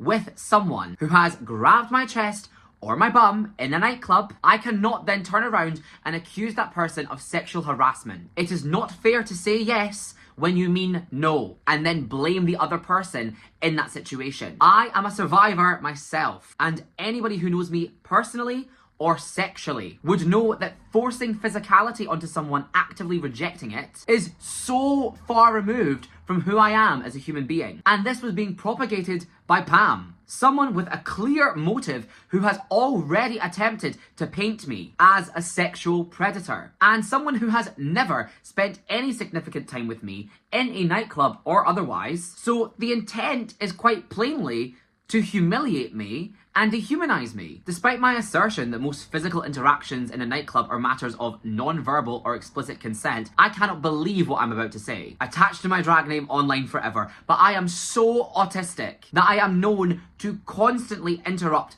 any sexual contact with another human being to continually ask if everything is okay and reinforce consent. This has completely deflated sexual encounters in the past, when I've been told to stop checking over and over again if everything is okay, or that apologizing during intimacy is a boner killer. Anybody who has ever had any level of sexual contact with me, from kissing to full-blown intercourse, will know that this is how I am. And there are plenty former partners that I have got back in contact with since June of last year who would happily publicly go on record to defend me about this, which is why I find this claim so emotionally damaging, but logically easy to deny. Somebody could only say this about me if they do not know me or how I behave in these circumstances. Ergo, had never been in an environment to have sexual contact with me or witness me have sexual contact with others. I'll reiterate, Pam and I have never met. I would also hope that by now, given the sheer amount of what I have proven are lies that Pam has propagated about me online, you would see why I would find it very hard to take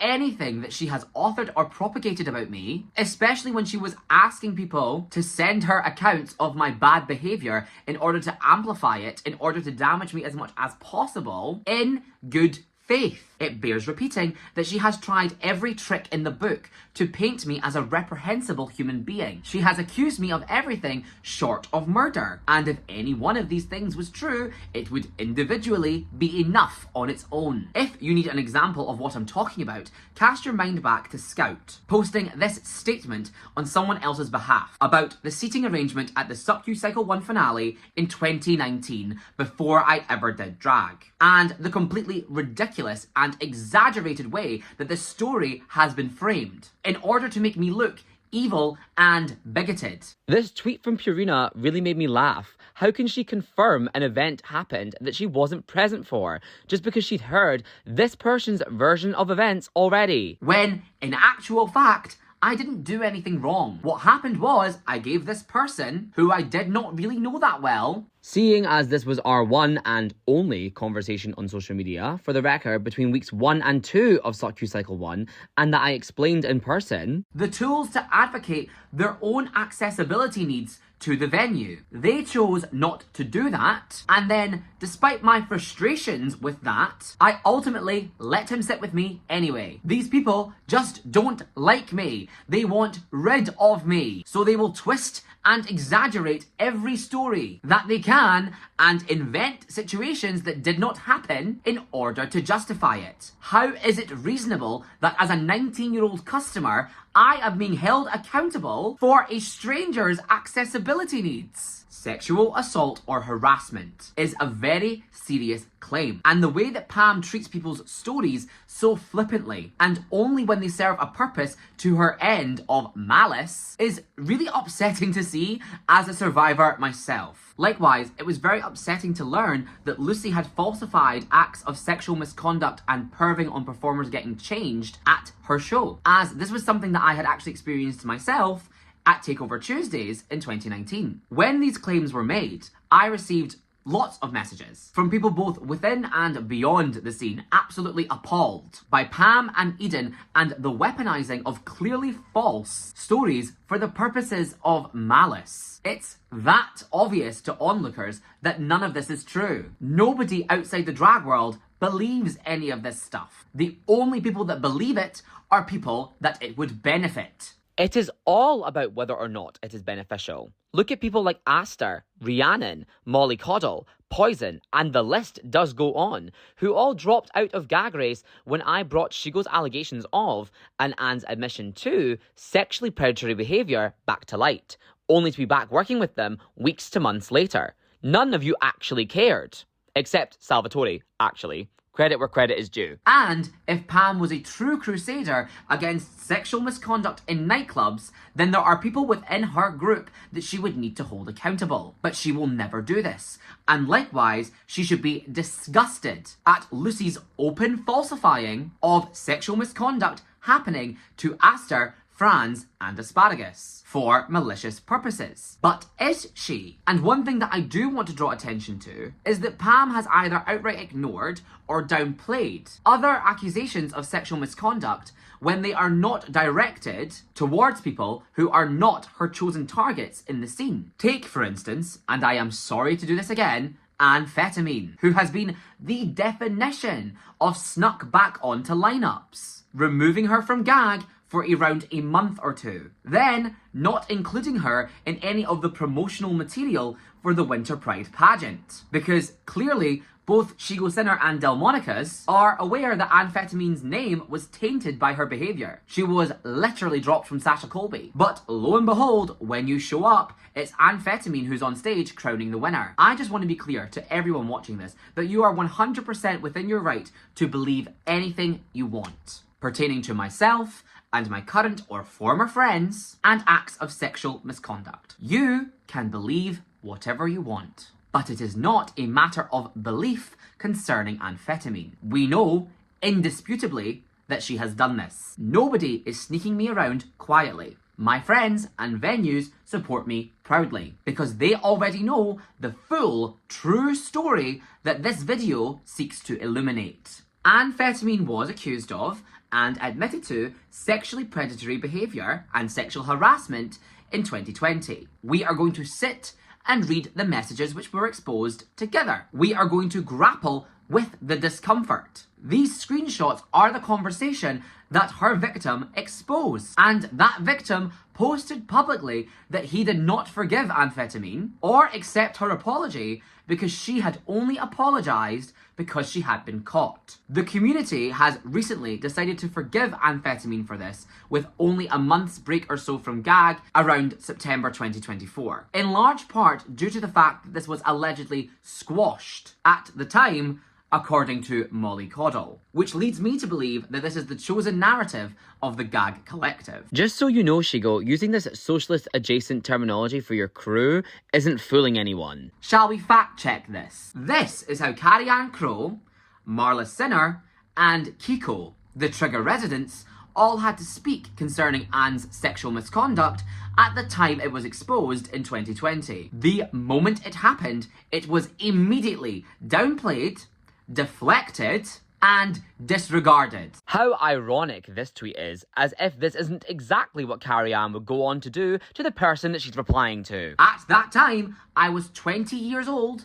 and a baby queen of 6 months. The dynamic of the Glasgow scene was as such at the time. There was 2 mainstream shows in Glasgow, Suck and Trigger. It was very clear that, in particular, Carrie Ann had divided harsh tribal lines between these 2 shows, and that in order to potentially get booked at the only 2 nightclub shows in Glasgow, you had to walk a very fine line in not pissing anyone off by being seen as too associated or loyal one way or the other. I say this, but I know for a fact that Rujazzle, CJ Banks and Salvatore didn't care or involve themselves with the us versus them of Suck and Trigger. I can't speak to residents from before my time, but what I saw was all one-sided from Trigger, and I was put through hell by them for being seen as a Mother Tucker loyalist. In June of 2024, Bearbury tweeted this, talking about events from 2016-ish, where she was allegedly fat-shamed. Carrie Ann also tweeted this about events from 2016 or earlier. In 2016, I was 16 years old. At this point, Tiana and I were literally in school, and the Trigger Collective went on to book Mother Tucker alumni CJ Banks and Lacey Rain. So what group of people are you talking about? Rujazzle gave you the cold shoulder, girl. I thought sexual abuse wasn't supposed to be a gotcha to discredit someone. Why do you feel so entitled to people's attention? I mean, we could flip this on its head. The first few times I met Bearbury, she barely acknowledged me, beyond being snippy, giving me the cold shoulder, and blowing vape smoke in my face with a dour expression. I very much doubt that I am the only person to have experienced Bearbury that way. And guess what? She didn't owe me a stranger, friendship, or attention. So I don't care. But what level of projection are you doing to find a way to blame me for some perceived nastiness that you were on the receiving end of from someone else when I was sitting my national fives? Just because I went on to be friends with the friends of the person who did that years later. That is 2 degrees of separation. And I was a schoolboy. I'll remind you all, I started drag at Trigger. But Rujazzle has been attacked for emboldening me and my career.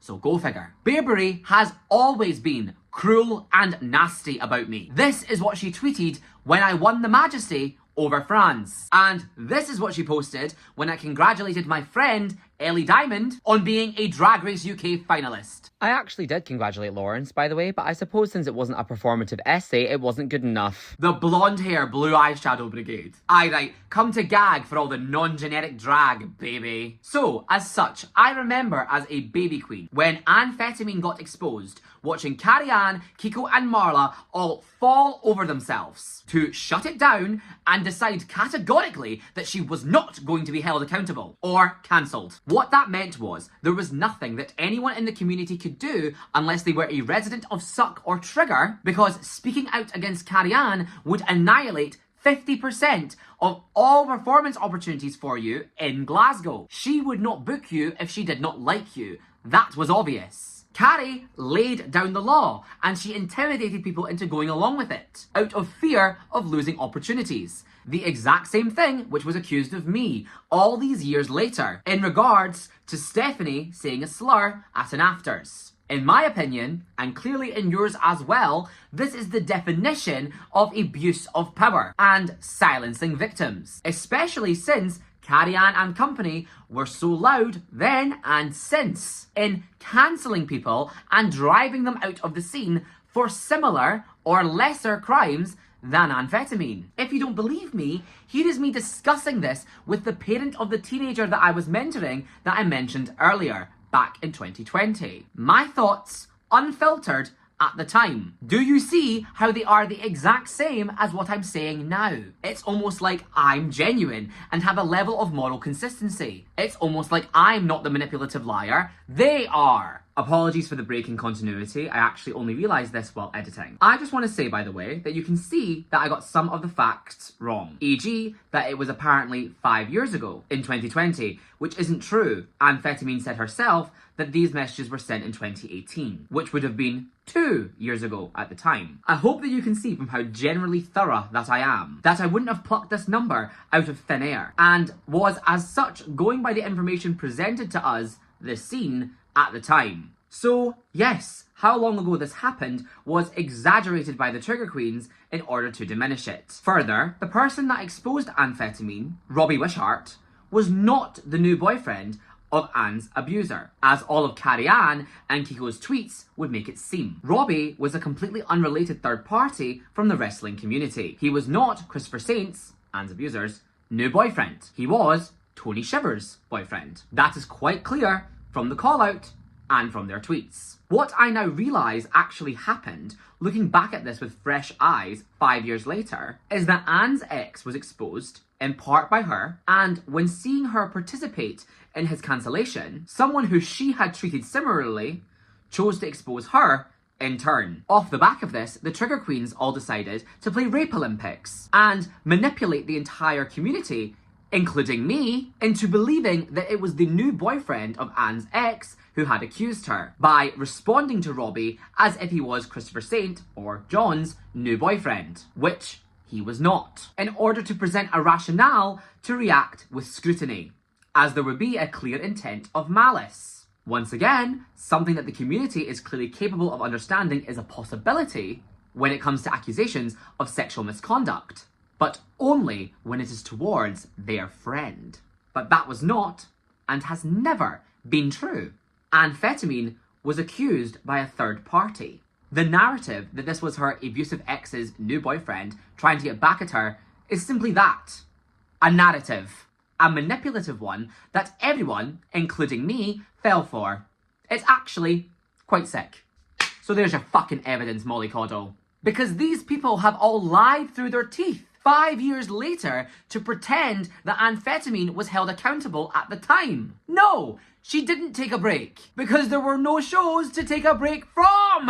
It was in the pandemic and Anne was back on lineups the moment lockdown lifted. What actually happened was that Carrie Ann defended amphetamine in the moment as sleazy. This has always been downplayed and overwhelmingly ignored by the community, in particular by the trigger queens, because, I guess, people like amphetamine. Her existence has a level of value to others, and people never want to acknowledge that their friends may be problematic. So, there was a call out, there was a cover up, then there was a call out again, and everyone's reaction was, this has already been dealt with. Do you notice that there's no actual time in which amphetamine was held accountable? When amphetamine addressed this more recently, she reiterated claims that it was already addressed and hadn't been swept under the rug. Except nobody in the community, including her gag co-host Tina Justina, knew about this. So clearly not. And she went into the fact that she was in an abusive and coercive relationship as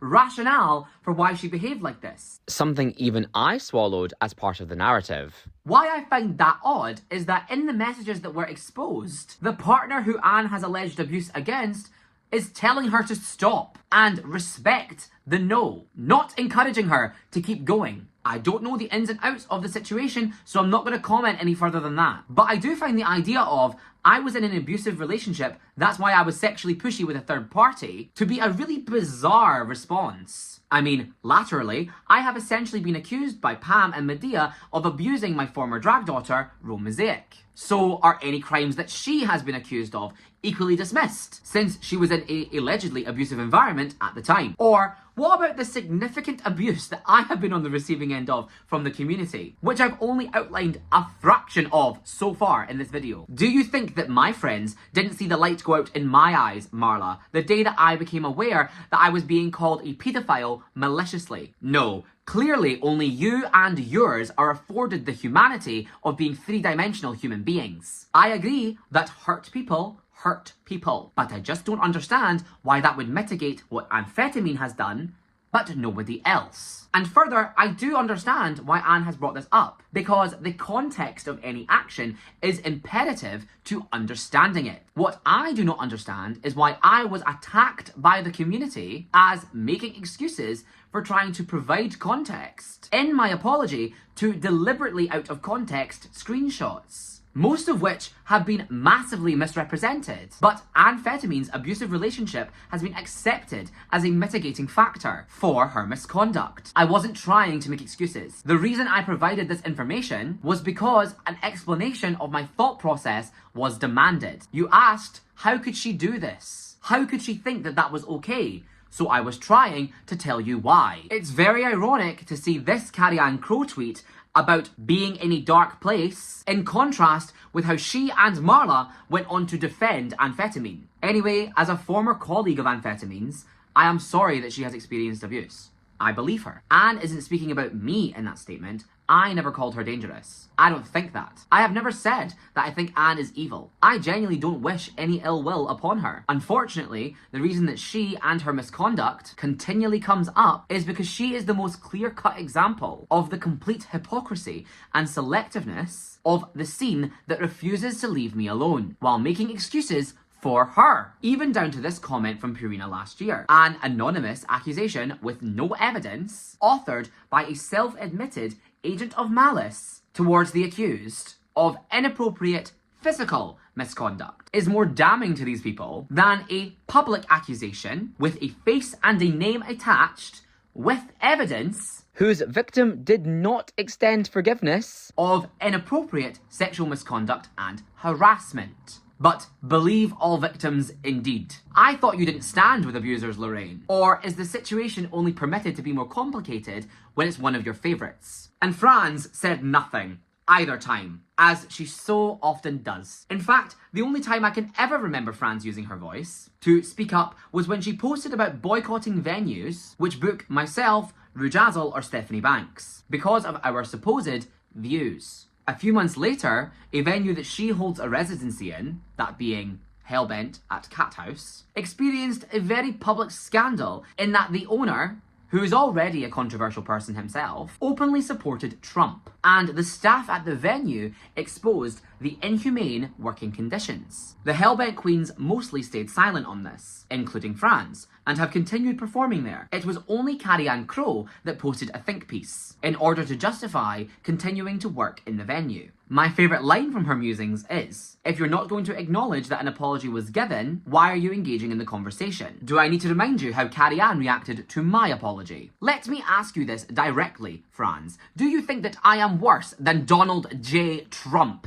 You are such a performative idiot! You aren't in a position where you're being offered work by venues which also employ me, and are making some stand of solidarity at a cost to your finances. And when a situation to demonstrate that kind of solidarity came along with the Cat House, you buried your head in the sand, like always, so you can keep your fucking fee. Why do we, as a community, constantly let venue owners like Callum at the Corset Club, who you've worked for and performed for in and out of drag, away with bad behaviour? Carrie-Anne has fallen over herself time and time again to make excuses for and defend the venues that she works in from any and all controversy, rather plainly, so she can make money. Why is it always the drag queens that are working in those venues that are targeted? Imagine the reaction the community would have had if, after everything had been leaked from my group chats, a new performer came forward forward in the scene that I'd made them sign an indefinite NDA in order to work with me. I have literally proven that Callum was involved with the offensive comedy and he demonstrated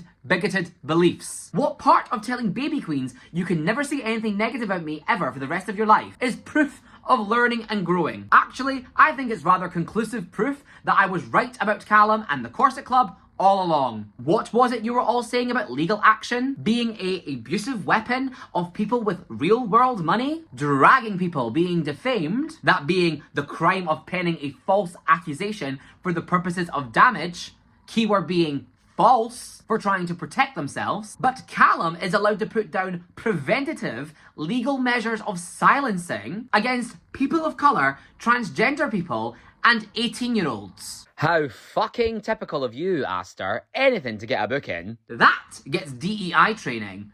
I get a petition and a death sentence. The truth is, the only reason Franz posted that about myself, Fujazzle and Stephanie is because it would give her clout in the scene by being seen as on the right side, by joining in with the bullying of acceptable, sanctioned targets. She did this to get work. Not because she has morals or because she's actually against any misconduct. Why did she include our name specifically and not others such as CJ, Fanny, and Lucy? Because it is all about money, and holding Callum or the Cat House accountable would actually affect your wallet. And I actually can't even be bothered to dissect Shigo's assertions that her assault claims were proven false. Because no, of course they weren't. When are anonymous claims of sexual misconduct ever proven as false? People just have to decide whether or not to believe them. Frankly, I know who was behind her allegation, because it was one of my colleagues at the time when I worked on the Polo PR team. Shigo had made this person uncomfortable after Trigger. I personally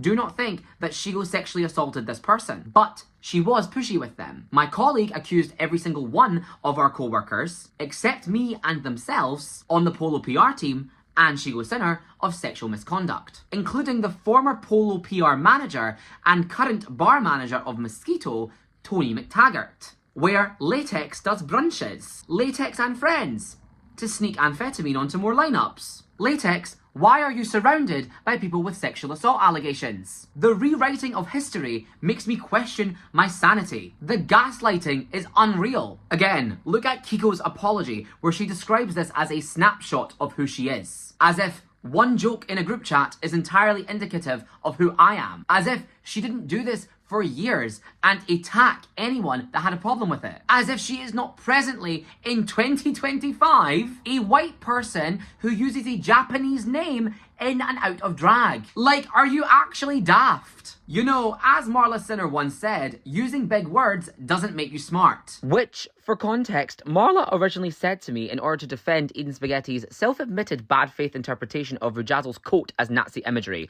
in case you needed any more evidence of just how long these fucking clowns have been trying it for. But Kiko, you are playing dense! And you should know that hyperlexia is common in autistic people. But the truth is that Kiko has had a problem with my communication style for as long as I can remember. It's giving internalized ableism. When I was a baby queen of 6 weeks, Kiko spoke to me like this for the crime of buying a styled wig for a baby drag queen competition, rather than styling it myself. I am so sorry that my language came across as condescending to you, that you felt I was some calculated monster for trying to de-escalate a situation where a prominent member of the scene and someone currently judging me in a pageant was speaking to me in this manner. Kiko, I hope with the emotional distance of 6 years from this conversation that you can see the reality of how disgusting and cruel it is to speak to a teenager that you're judging in a pageant who clearly looked up to you with this level of venom over nothing. I didn't deserve this, and you have no right to judge me when this was the way that you behaved in the scene, and when you were in a position of authority over other people. You bullied me and said, I'm brutally honest, deal with it. My style of communication has been detracted as robotic and stilted since before the advent of ChatGPT. So, no, my apology was just myself, unfortunately. Trust me, I wish I had a PR team and a publicist to dig through all of this abuse for me. But I have been on this entire journey alone, because people weren't even allowed to be my friend anymore, accusing us of conspiring on our apologies. Like, oh my god. Pam, these people were my closest friends and my drag family. Yes, of course we were on the phone with each other, trying to figure out what the fuck to do. How is that a gotcha? Accusing us of still being in contact behind the scenes. Like, no shit! Of course we were, why wouldn't we be? I was suicidal! I am not arguing that amphetamine is some sick, disgusting monster that needs to be hit with a stick for the rest of her life. But consider that with literally no evidence or public verifiable accuser of my so-called non-consensual sexual misconduct, I have been branded as a dangerous predator. Yet amphetamine has been permitted to make a full return to the scene and be forgiven, despite the fact that her victim does not extend the same forgiveness, and that we are all able to read evidence of her engagement in sexually predatory behaviour. And Pam was going to join the gag lineup to make the show a safer space. So, no, sexual harassment isn't something that Pam is against, actually. She clearly thinks it's something that can be learned and grown from, which, like, work, I guess. I don't really know what to say to that. I suppose if that's your mentality, I would appreciate if you could stay consistent with it. Consistency, or a lack of it, is kind of the issue here. Take V, for example, who attacked Angel Beads last year in December for working with me at the Big Shiny Disco Brunch and a handful of other private corporate gigs. V told Angel that she personally witnessed me sexually assault a close friend of hers in Polo. I would really love to know who. I've not been in Polo since the week of Pamageddon in June of last year. So if this was the case, why then did, after the fact, V continue to be friends with me? Why did V defend me when Eden Spaghetti attacked me over Stephanie? Why did V entertain a Fempire booking in replacement of Stephanie? Why did V agree to be part of the fundraiser that I put together for her? Why did V ask me to write her statement that she gave on the Delmonicas stage about racism and transphobia in the Scottish drag scene for her? Why did V give me the heads up about George Floyd Core in advance? Why did V send me supportive messages that this wasn't the end? I mean, you were right. When I started to be cancelled, and after this accusation was posted by Eden, V, you do realise that if this is true, it would make you a rape apologist who had no problem whatsoever maintaining a personal and professional relationship with a sexual abuser despite allegedly witnessing their crime firsthand. You do realise that if this is true, it would make you look like a horrible person.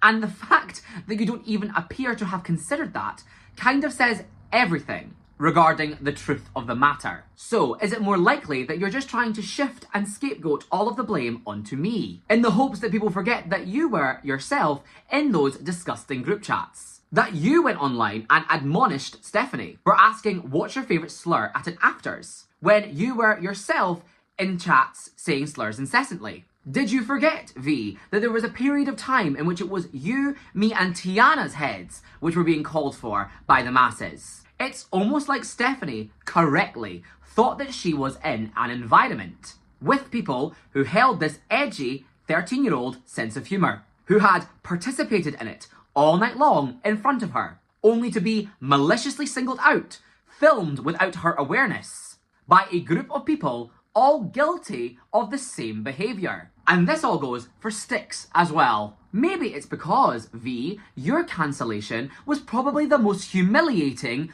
of them all, since you were at the peak of community support as a supposed victim of slurs as comedy, when you were yourself no better. It was all a malicious performance on your part. You literally have called me the R word. The truth is, V, that you loved your week in the limelight after cancelling Stephanie and Rome, being platformed as some scene victim and powerful voice to listen to, never considering for a second that you had said slurs in a group chat with Rome's biological brother, and that all our friend group ever tried to do was outdo each other with offensive comedy and language. It was just plain dumb of you to start all of this like you weren't involved, telling Stephanie that you don't forgive her because she's not a kid and she's old enough to know better. But when it was you, we can apologise as much as we can, it still won't be enough for some people.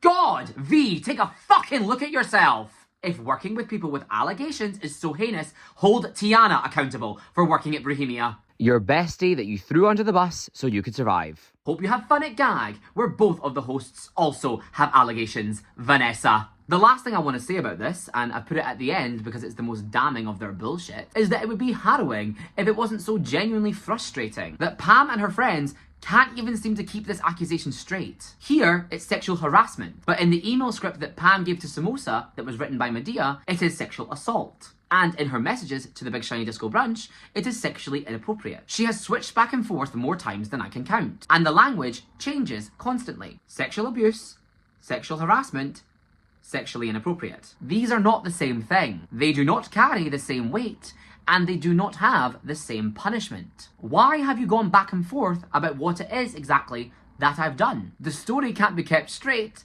because it's not true. You are exaggerating the anonymous claim that Eden posted in order to damage me. That is, by definition, weaponizing sexual misconduct. And spoiler, in the legal letters, Pam and Lucy both deny ever accusing me of any sexual misconduct whatsoever, which is quite blatantly untrue. Or what have I been talking about for the past 20 minutes? Oh yes, fuckers, get ready for Phoenix Wright Ace Attorney Hour. The legal letters are getting posted. So, can you please pick one allegation and stick to it? The fact that this claim seems to phase in and out of existence, and in severity, when it should be, to any reasonable person, the one to take the most seriously, kind of betrays the fact that it's absolute bullshit. There's no evidence, and so to be honest, it is so blatantly a gambit to escalate hatred towards me to the highest level. Nice try. Debunked! Claim number 16 was really gross and misogynistic about Pam. I have to assume that this is about my public response to her attempting to join the cast of Gag Wednesdays, as that is the only time which I have ever publicly addressed Pam before now. I will provide all the screenshots of what I said, and you can decide for yourself if this was targeted towards Pam because she is a woman or a femme-aligned individual, or if it is targeted towards Pam because of her cruel and hypocritical behaviour. I will say that it is 100% true that being a gay man or a drag queen does not exempt you from misogyny, but being a femme-aligned individual or a woman does not exempt you from homophobia. And in particular, for you, Pam, your queerness does not protect you from the fact that you have propagated and weaponized the oldest and most violent anti-gay stereotypes in order to maliciously attack a gay man. I've already discussed the malicious use of faggot by queer people in my previous video, and that's a whole other discourse that I'd love to have one day. But since evidence is king, Lucy loves to say it, maliciously against gay men. Anyway, if you want to make the argument that my language is condescending, I suppose I could see that. But that is because I think Pam is ignorant, and it's difficult to have respect for someone that's acted the way she has, not because she's a woman. Also, have you seen how Pam speaks about me online? Why do I need to speak with respect to someone who has spoken of me so inhumanely? Finally, watch my last video, or this one, for yourself, and see how I talk about men, like Eden Spaghetti, Callum Raymond Young, Shigo Sinner, and Latex, because it's not any nicer. If anything, I am constantly taking Pam at face value, and responding to her claims against me as if they're real. Is that not what she would want someone to do? To be honest, it's more respect than I think she deserves. Just as people can have issues with me for reasons beyond the fact I'm a gay man, people can have issues with Pam for reasons beyond the fact that she is a woman, or brown for that matter. I personally think that she is playing this angle because she has no response to what it is that I said. So she's just called me misogynistic instead. That's sort of her general tactic. Yes, she was joining a cast with someone that she knew was an admitted sexual predator in order to create a safer space. That is, by definition, rape apologism. But actually, it does go a bit deeper than that.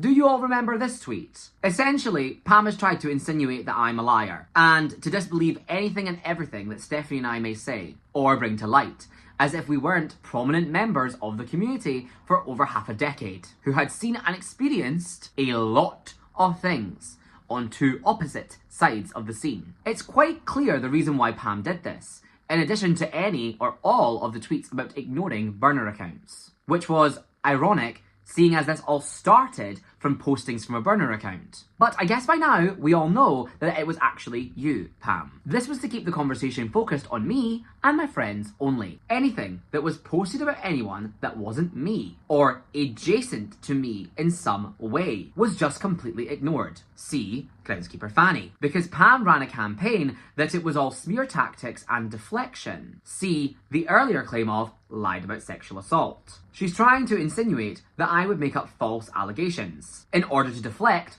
from my cancellation.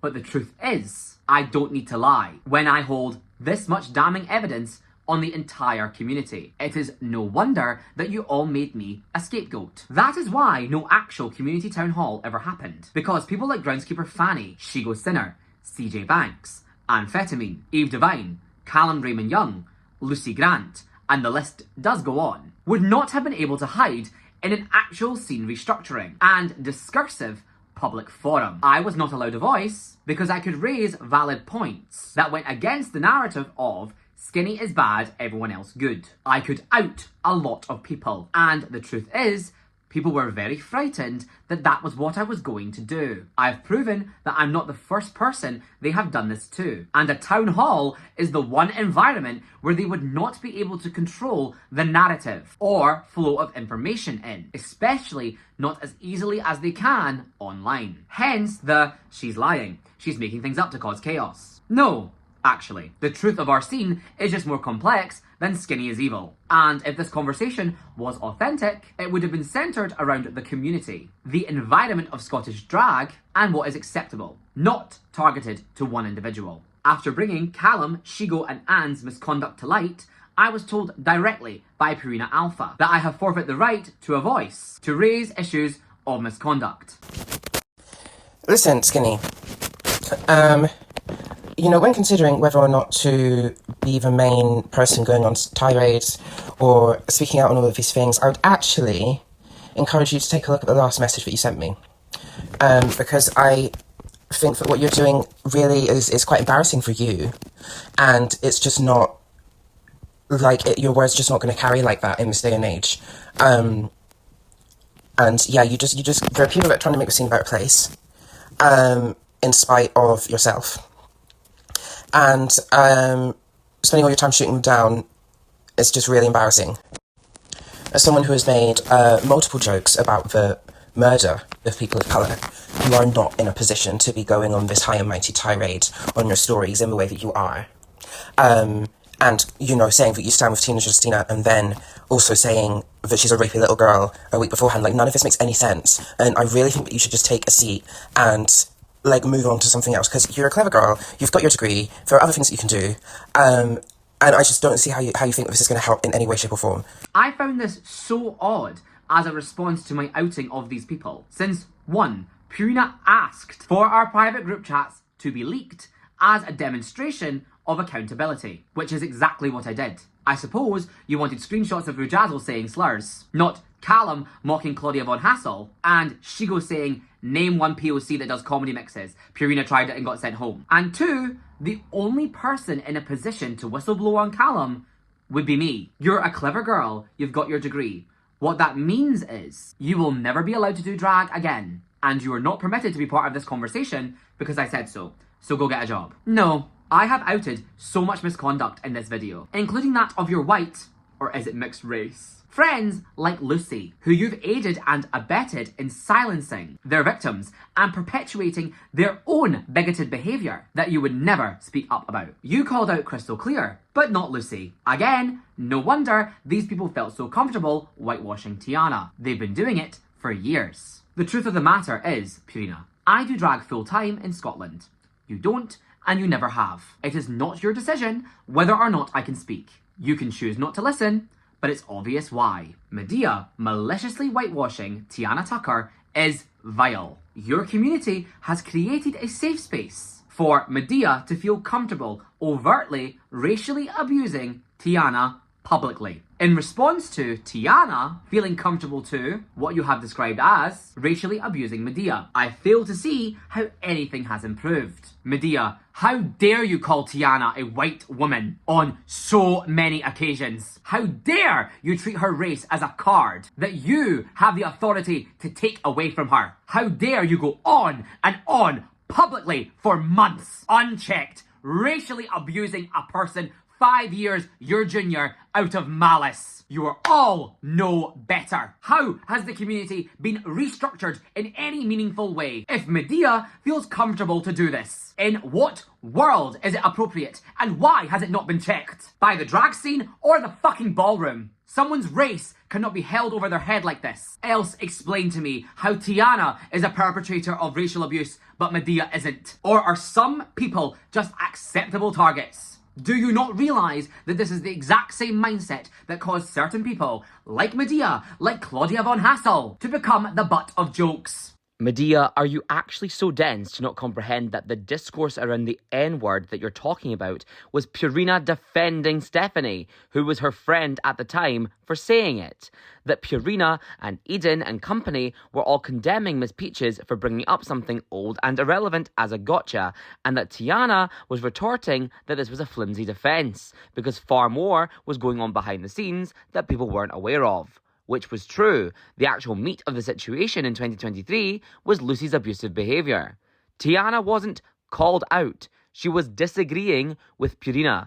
You're literally calling Tiana anti-black for saying that the N-word is wrong. Like, my God, have you been gaslit into forgetting that everyone who attacked Stephanie as a racist over slurs as comedy in 2024 was defending her for slurs as comedy in 2023? What changed in 12 months? Oh, yes. Stephanie and I became friends again. Purina joined Trigger as a resident alongside Kiko, who, at that point, had a very recent history of racist performances, which, by her own admission, she had only kind of been getting called out for over the past 2 years and had swatted away all concerns about. Alongside Anne, who held sexual misconduct claims and did ableist performances. Both of these people were permitted understanding, forgiveness, or perhaps your ignorance and silence when it would financially benefit you. So, there is a very clear reason why my punishment is permanent exile, prohibited from doing drag ever again, and not permitted to speak or be listened to concerning issues in the Scottish drag scene, because I have things to say that nobody wants to hear. I am sure that you are all very uncomfortable right now, probably wondering if you can still get on Drag Race after making fun of people with Down syndrome. And you should be uncomfortable, because you opened these conversations maliciously and publicly. So I will respond equally as public. I hear it's harder to cover up that way. And you will sit with what you did. Hence all of Medea's postings after I outed Callum. Yes, Skinny made a valid point, but she's still an evil, awful person, and she deserves to die because I said so. Obviously, yes, nothing that anyone else has done negates anything that I did. That is not the point that I'm trying to make. That is not the point of this video. Thinking that this is a I'm not the bad one, you all are, is a deliberate misreading of what I'm saying. I am trying to draw attention to the fact that A, there was a completely different response to my crime in comparison to all of these people, and unpack why that might be, especially those who concealed their involvement. B, bring attention to the fact that these issues, societal issues, are much larger than any one person, and would not and have not been solved with my exile. And C, make it abundantly clear to you how serious I am about being left alone. And as someone who does drag full time, who is autistic, who is hard of hearing, and who holds a multitude of other further neurodivergence, why am I not allowed to have opinions about ableism in my workplace? I am a disabled voice with lived experience.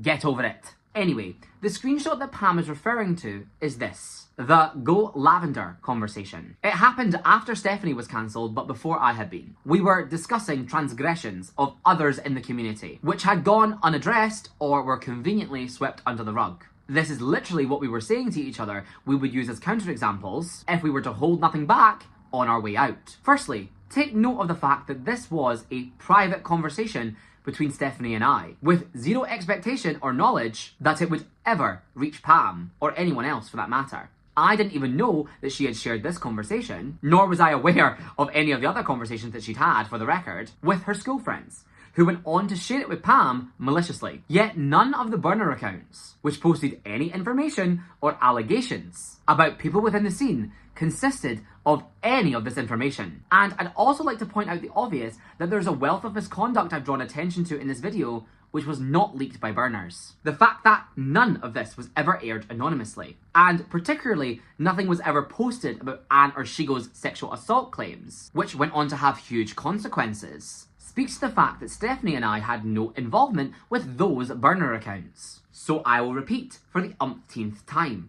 I do not understand why Pam seems to be wrapped in a delusion that there would be nobody against how she has chosen to behave, and in particular, her blatant and obvious hypocrisy, as the fact that I still exist and am supported proves that there are people that disagree with her. And yes, people are scared of and intimidated by her, so they won't challenge her publicly because she will weaponize cancel culture against them, as she tried to enforce guilt by association. Molly Coddle said, "Nobody wants to be cancelled by association." This is what you have done to the community, Pam.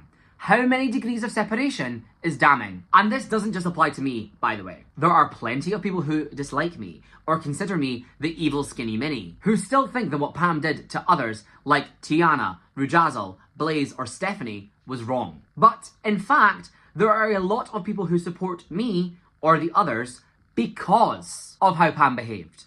Because she took it too far. And it became obvious to onlookers that there was something else going on, besides the surface level rationale of accountability. The nerve to continue existing peacefully, as she non-stop attacks me, posting the same 3 screenshots over and over again, publicly. Like, are you allergic to the truth? I've rented a room, not partnered with a venue. It's an intentional overstatement in order to justify how unreasonable she is behaving. While raving that I'm a pedophile privately actually has endeared people towards me and turned them away from her. For the first time in my drag career, people feel bad for me. Mainstream venues are horrified by her behaviour. They are more sympathetic to me than they ever have been, because of how hard you went with a clear malicious intention. Secondly, the only thing from the Go Lavender screenshot which ever did become public knowledge was Amphetamine and Shigo Sinner's sexual assault allegations, and Anne's admission thereafter. That was aired publicly by us in September. So, as such, Pam already knew that Shigo and Anne had sexual abuse allegations long before the rest of the community were made aware of it again, which meant that she went to gag and said all of this while well aware of what Anne and Shigo had been accused of. Let's be fair to Pam, though. Maybe she genuinely thought this was a list of things that Stephanie and I had made up. After all, she's used to lying about things like this herself, and most of this stuff has been completely forgotten about or erased by the scene. However, given the level of coordination that this campaign had, do you honestly expect me to believe that Pam never showed this screenshot to other people? In particular, Elizabeth Moore and Lucy, friends of hers who categorically do know that this is true and will remember it happening, especially to Amphetamine. Perhaps Lucy and Elizabeth would claim that they don't remember, which is interesting because then how could it be true that Amphetamine was held accountable and dealt with at the time? Then if the allegedly most prominent and socially aware entities of the scene, Lucy and Elizabeth with Trax, were completely unaware of it. Trax is self-reportedly, by its community, one of the most diverse and inclusive shows. But when Femme Brûlée makes note of the fact that she's done fundraisers, that's performative. After all, so it can't be both. Either Amphetamine was held accountable at the time, and so Lucy would have known about it, or Amphetamine wasn't held accountable, and so Lucy has plausible deniability for why she was booking a sexual predator. Make up your mind now. What do I feel is most likely to be the truth? I think Lucy and Elizabeth just plain forgot that this ever happened, because nobody gave a fuck about what amphetamine did back then or now. And when they were shown this screenshot by Pam, they probably didn't feel like enlightening her that it was true, because it would A, indicate that everything else that we said in this screenshot was true, and that perhaps Skinny isn't full of shit. B, not serve the narrative of laying all the blame at the feet of me and my friends for everything wrong with Scottish drag. And C, raise some questions about why Lucy had certain people on her no book list, would use her platform to warn you of certain people, would message Hoots Comedy to get those people unbooked, but had nothing but love and adoration for amphetamine. Suddenly, the full restructuring of the scene would need to apply to more than just me and my friends, which was not what you wanted. Suddenly, it's not an isolated incident of my poor character and bigotry, but an issue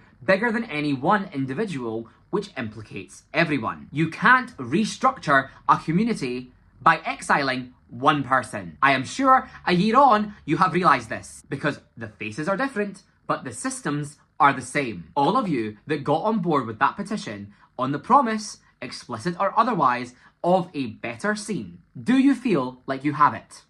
Be honest. Either way, Pam at least had a reason to ask questions about amphetamine. And if she didn't, then that is a complete lack of due diligence and safeguarding after reading something like this. Especially when publicly proposing Anne as a safe alternative and talking about the safety of the community. Whether Pam had it fully confirmed to her or not that amphetamine had admitted to sexually predatory behaviour, she certainly did not start any kind of public conversation about it, while happily being a conduit for any and all allegations of any kind of misconduct on the part of the people who she had targeted. And this person thinks they are in any position to give DEI training. Did you skip the sexual misconduct chapter, Pam?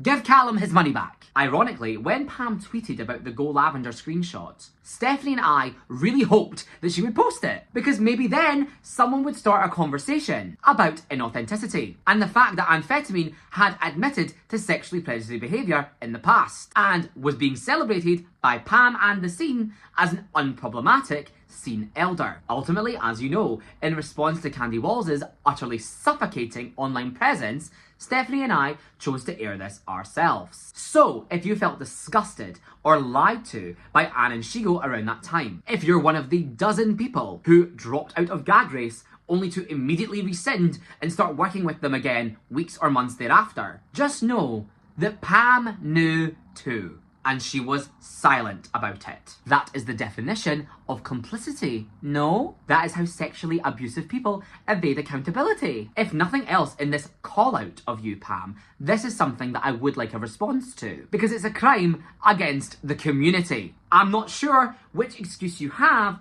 would be worse. Either you knew that amphetamine had admitted to sexual harassment and you said nothing, or you had reason to investigate further and chose not to, all the while throwing your lot behind them as a safe space. It's not a good look, Chief. And like I said earlier, none of this has anything to do with misogyny or Pam's gender, especially when, in fact, the conversation at hand was about sexual misconduct towards a man. There is a recurring pattern of behaviour with these people, that they decry anyone in opposition to them, anyone that they do not like, as every kind of ist or bigot under the sun. Because it is much easier for Pam to say, Skinny was so misogynistic to me, than to admit, Skinny proved that I was a hypocrite on the matters of sexual misconduct. And I have no response to her because my platform is malice, not morality. Take accountability, Pam.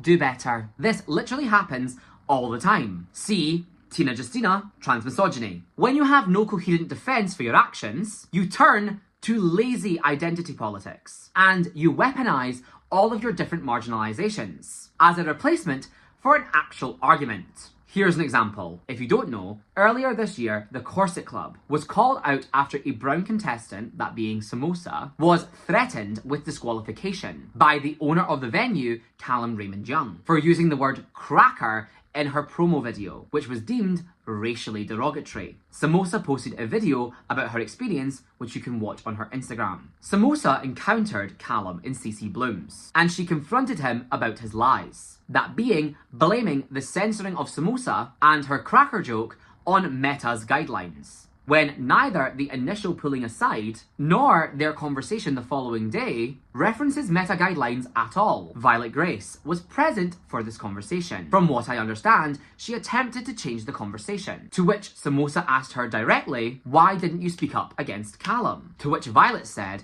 "How dare you come to my own show and try and call me out?" Samosa and I, for some reason, have been banned from CC Bloom's because of this conversation. Violet posted on her story, "You made a trans woman cry." Or flip that on its head. Did Violet weaponize white woman tears against Samosa, a brown immigrant? Is there not arguably racial overtones to the way Samosa is spoken of as a violent male aggressor against a defenseless woman, when in reality Samosa is a baby queen of colour with very little social capital within the Scottish drag community, and Violet Grace is a powerful showrunner with multiple nights in Edinburgh's biggest gay bar, who books Rue Girls, is addicted to Bondi Sands, and held all the power in that conversation. It's like it's a race, no pun intended, to who can bag faith this kind of logic first. Violet called Samosa transphobic in order to preemptively delegitimise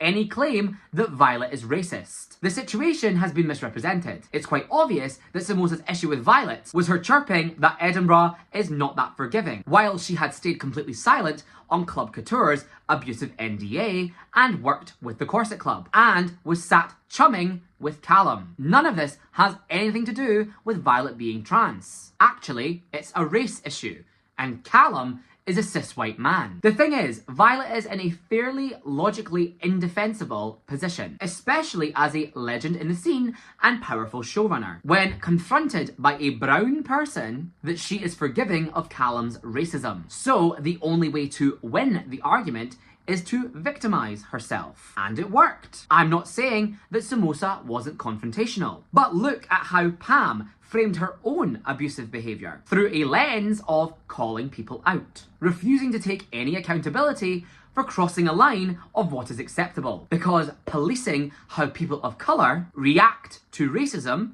or anyone associated with or forgiving of racism is not okay. As Pam says, it's always white tears over brown scars. However, Samosa is expected to abide by respectability politics. She can be tone policed. She can be told by Brenda Tweedy that there's a time and place. If you work with Skinny, Rue or Blaze, then you support racism. Even if you are brown and or an immigrant, like Samosa. Because Pam said so. Our apologies weren't good enough. Funny that she did have to retract those claims of racism and ableism and transphobia against Rujazzle and apologise herself. But if you work with Callum, that's fine, because she's going to give him DEI training. According to her, this apology, where Callum censors the word cracker, is genuine.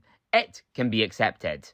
I also just want to point out the irony of Violet using "you don't get booked" as an attack against Samosa. Flash your mind back to Carrie Ann Crowe, where in this thread she decried this kind of rhetoric as classist, abusive, and weaponising success, when it was attributed to me, even though I have never used this as an argument against her. But it's a sickening Yas Queen gotcha when Violet, a scene legend, uses it against Samosa, a brown baby queen. I am genuinely unsure how Samosa's bookings, or lack thereof, has any relevancy to the conversation at hand. The idea that we are to trust the word of a showrunner over the word of a baby queen is how abusive power dynamics form. Because yes, Violet is absolutely right that the Edinburgh drag scene isn't that forgiving of certain acceptable targets. That is why people are so scared of you. You are a bunch of bullies who make excuses for each other while forcing everyone else around you to walk on eggshells. Any perceived misdeed and you're out.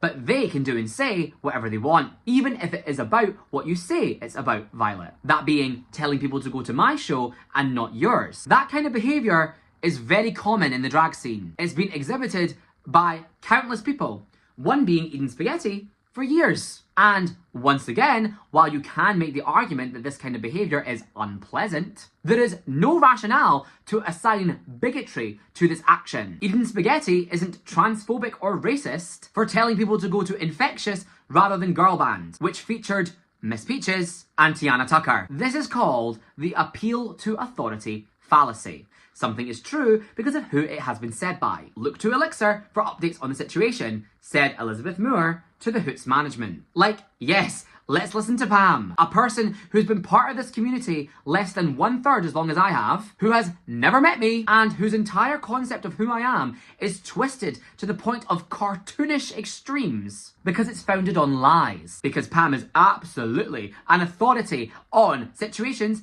that she has no context for, wasn't present in, and on people that she doesn't know. Why, exactly? Who knighted you, judge, jury, and executioner? When you decide that a certain group of people, in this case the truth-telling revolutionaries, are sacred and above criticism, that will attract abusive and predatory people to that position. A point that you've actually already co-signed, Pam. Pam, and Medea for that matter, have positioned themselves as above critique. Let me be very clear. They are not. Who let Medea think she has the right to decide if Tiana Tucker is a woman of colour or not? You know, the only time that I've ever actually met Medea was in the riding rooms in 2023, when she was with, ironically, Amphetamine. They approached me, and clearly this had been a topic of conversation, because Amphetamine said, "Skinny, you'll know, what ethnicity is Tiana?" I, quite drunk, responded, "Oh, she's a little bit of everything." Because frankly, A, that's true. Tiana's family is very mixed race, to the point that she told me when she was growing up she would get bullied for her family looking like they'd tried to collect all the passport stamps. B, I didn't want to give a definitive answer with percentages in case I was potentially wrong and this was held against us. And C, why the fuck are you asking me that? And why the fuck am I expected to give an actual response? Literally, who does that to a stranger on a night out? Why don't you go and ask Tiana these questions? Except that it's pretty clear that you didn't, and instead asked me, because the conversation was coming from a bad faith place of whitewashing Tiana, which has been going on for years. Nice one, Lucy. So far, the only coherent response to why Amphetamine can be forgiven has been allegations of physical abuse and allegations of sexual harassment shouldn't be equated from Purina Alpha, which I actually completely agree with. Hence why Pam switching my allegations from inappropriateness to harassment to assault like it's the fucking weather is so abhorrent. Unfortunately, Purina neglects to differentiate that while accusations of physical misconduct were made, the accusations of Anne's sexual harassment were proven. And if Pam has landed on sexual harassment as my crime, as is the case in this infographic, then Amphetamine and I should have equal punishments. But it is rather obvious that that isn't the case. People who book me are hounded by Pam into dropping me, but Pam joined the gag lineup with Amphetamine so it could be a safer place. That is what I was calling out. There is no misogynistic action or motivation here. Pam is just a hypocrite and an agent of malice with no explanation for herself. And further, I also think that actual cases of casual misogyny in the scene get completely brushed over or even perpetuated by these people. The fact that a male-dominated environment feels so comfortable telling femme brulee that her trauma dumping, which is an unbearably cruel terminology, about her dead baby is making people uncomfortable is sick, heartless, and unempathetic. The experience of child loss or stillbirth is not one that is relatable to cis gay men, and so it is easy for the scene to dismiss femme brulee as hysterical or too much. But actually sit for a second and imagine how unbelievably traumatic stillbirth would be. It is no surprise that femme is the way that she is. And when I see femme stories, I feel empathy for someone who is clearly hurting, not disgust for the way that she's expressing it. Mental health is not glamorous. For example, take Noella, who was actually called out by Femme Brulee for her promo video for Divas Drag Race All-Stars, where she declared herself, "I'm stillborn and bred in Dundee and I do need stillborn." Why did a cis gay man feel comfortable joking about stillbirth, a trauma that he will never experience? And why, oh why, did the judges Demi Point, Lilith, and CJ Banks greenlight this kind of comedy? Could it be because none of them have the biological capability of pregnancy, and so aren't able to fully grasp just how viscerally disgusting this would be for a survivor of child loss like Femme Brûlée to hear? Also notable that this was in a promo video for a drag competition. By the way, the same competition that permitted a "y'all are faggots" exit mirror message from Jude. What Bingo Wigs moment that I've shed light on do you think inspired this pearl-clutching reaction? Oh, no, sorry, it was over a pre-agreed consensual joke about cancer during a roast, which was then used to bully someone you didn't like for being involved with me. Stillbirth is fine though, so authentic. But Samosa saying cracker in her Glitter Games promo was so heavily censored out of a sense of unprofessionalism, as if beeswax wasn't on Team Stillborn. Oh yes, allegedly Cracker will flag Meta's algorithm. And it's genuinely hard to not laugh out loud at how quickly Pam forgives and falls over herself to make excuses for Callum when she went on for months about how every other apology was fake or damage control. The meta guideline stuff is just such an obvious lie, because how could we be in a world where Cracker being said in a video would shadowban a post? But Faggot and Stillborn won't. Watch this. Cracker, cracker, motherfucking cracker. The Scottish drag scene deciding that slurs against white people exist was not on my bingo card for 2025. Or what about Rhiannon, another individual who is definitively incapable of pregnancy, who has openly made her brand abortion, despite this being one of the most contested frontiers of institutional misogyny and sex-based discrimination. People literally die for their reproductive autonomy, and this is some kind of accepted joke. This person opened for Chapel Roan. They hold a weekly residency in Glasgow's biggest gay bar, took over Rujazzle's night, but their entire comedy revolves around dead babies and abortion. And this has never been publicly criticised. Can you imagine if I did this? Medea said that I built my platform off of bigotry. So please point to a single example of me doing anything like this, on stage or with my drag. I have never made money from doing anything of the sort. Groundskeeper Fanny and CJ Banks, among others, cannot say the same. There are actual people within the Scottish drag community who use comedy to punch down at women. There is a culture of offensive comedy. So it is time to stop crying wolf in these interpersonal disputes, playing the victim like you're not all grown adults closer to 30 than 18 that just can't handle confrontation or conflict. The "I'm just the girl, you're bullying a girl" card is not going to cut it. Not after what you've done. You don't get to lead a revolution while deciding that you're above critique. That is the behaviour of a fascist. Do not tokenise yourself into a position of authority. There are people with diverse thought across all marginalised groups. And in particular, the way that people of colour are treated by you, Tiana and Samosa, for example, when they don't conform to your regime, is sick. How dare you call me misogynistic for having the audacity to respond to your arguments as if they're real, for treating you like a human being, just because you have no coherent explanation for yourself. And the Scottish drag scene really tries to pretend that my use of offensive comedy was an isolated incident, demonstrating my poor character. No, we were, or are, all like this. And I am just clearly the only person capable of owning up to it. So fuck off.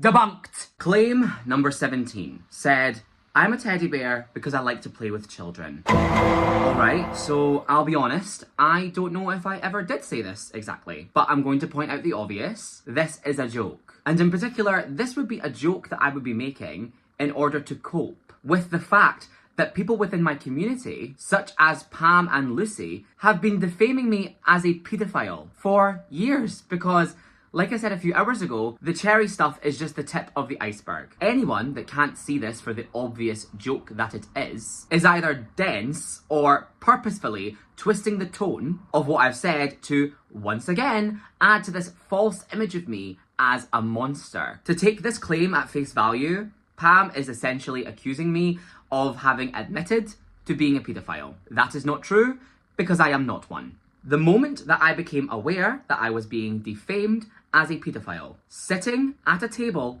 in Delmonicas with Abby Menzies and Chucky Bartolo at 21 years of age was one of the most traumatic and distressing experiences that I've ever had in my life. I know that neither of them, nor Amphetamine, who held me outside in the street while I sobbed uncontrollably, will ever be able to forget it either. I felt completely powerless in that moment to do anything about it because of the way the drag scene operates. So, when I had been with my friends, or people that I thought were my friends, in more recent years, we have made jokes about it in order to cope with and emotionally process the highly traumatic experience which has been inflicted upon me by people like Pam and Lucy. I can appreciate that now, as Skinny Minnie, I may come across in a certain manner, but I have not always been a confident or self-assured person. In fact, before I did drag, my neurodivergence and trauma kept me physically trapped in my home. Drag has given me, like it has many others, a voice, and it has empowered me. Skinny Minnie is my armour, and I am a far cry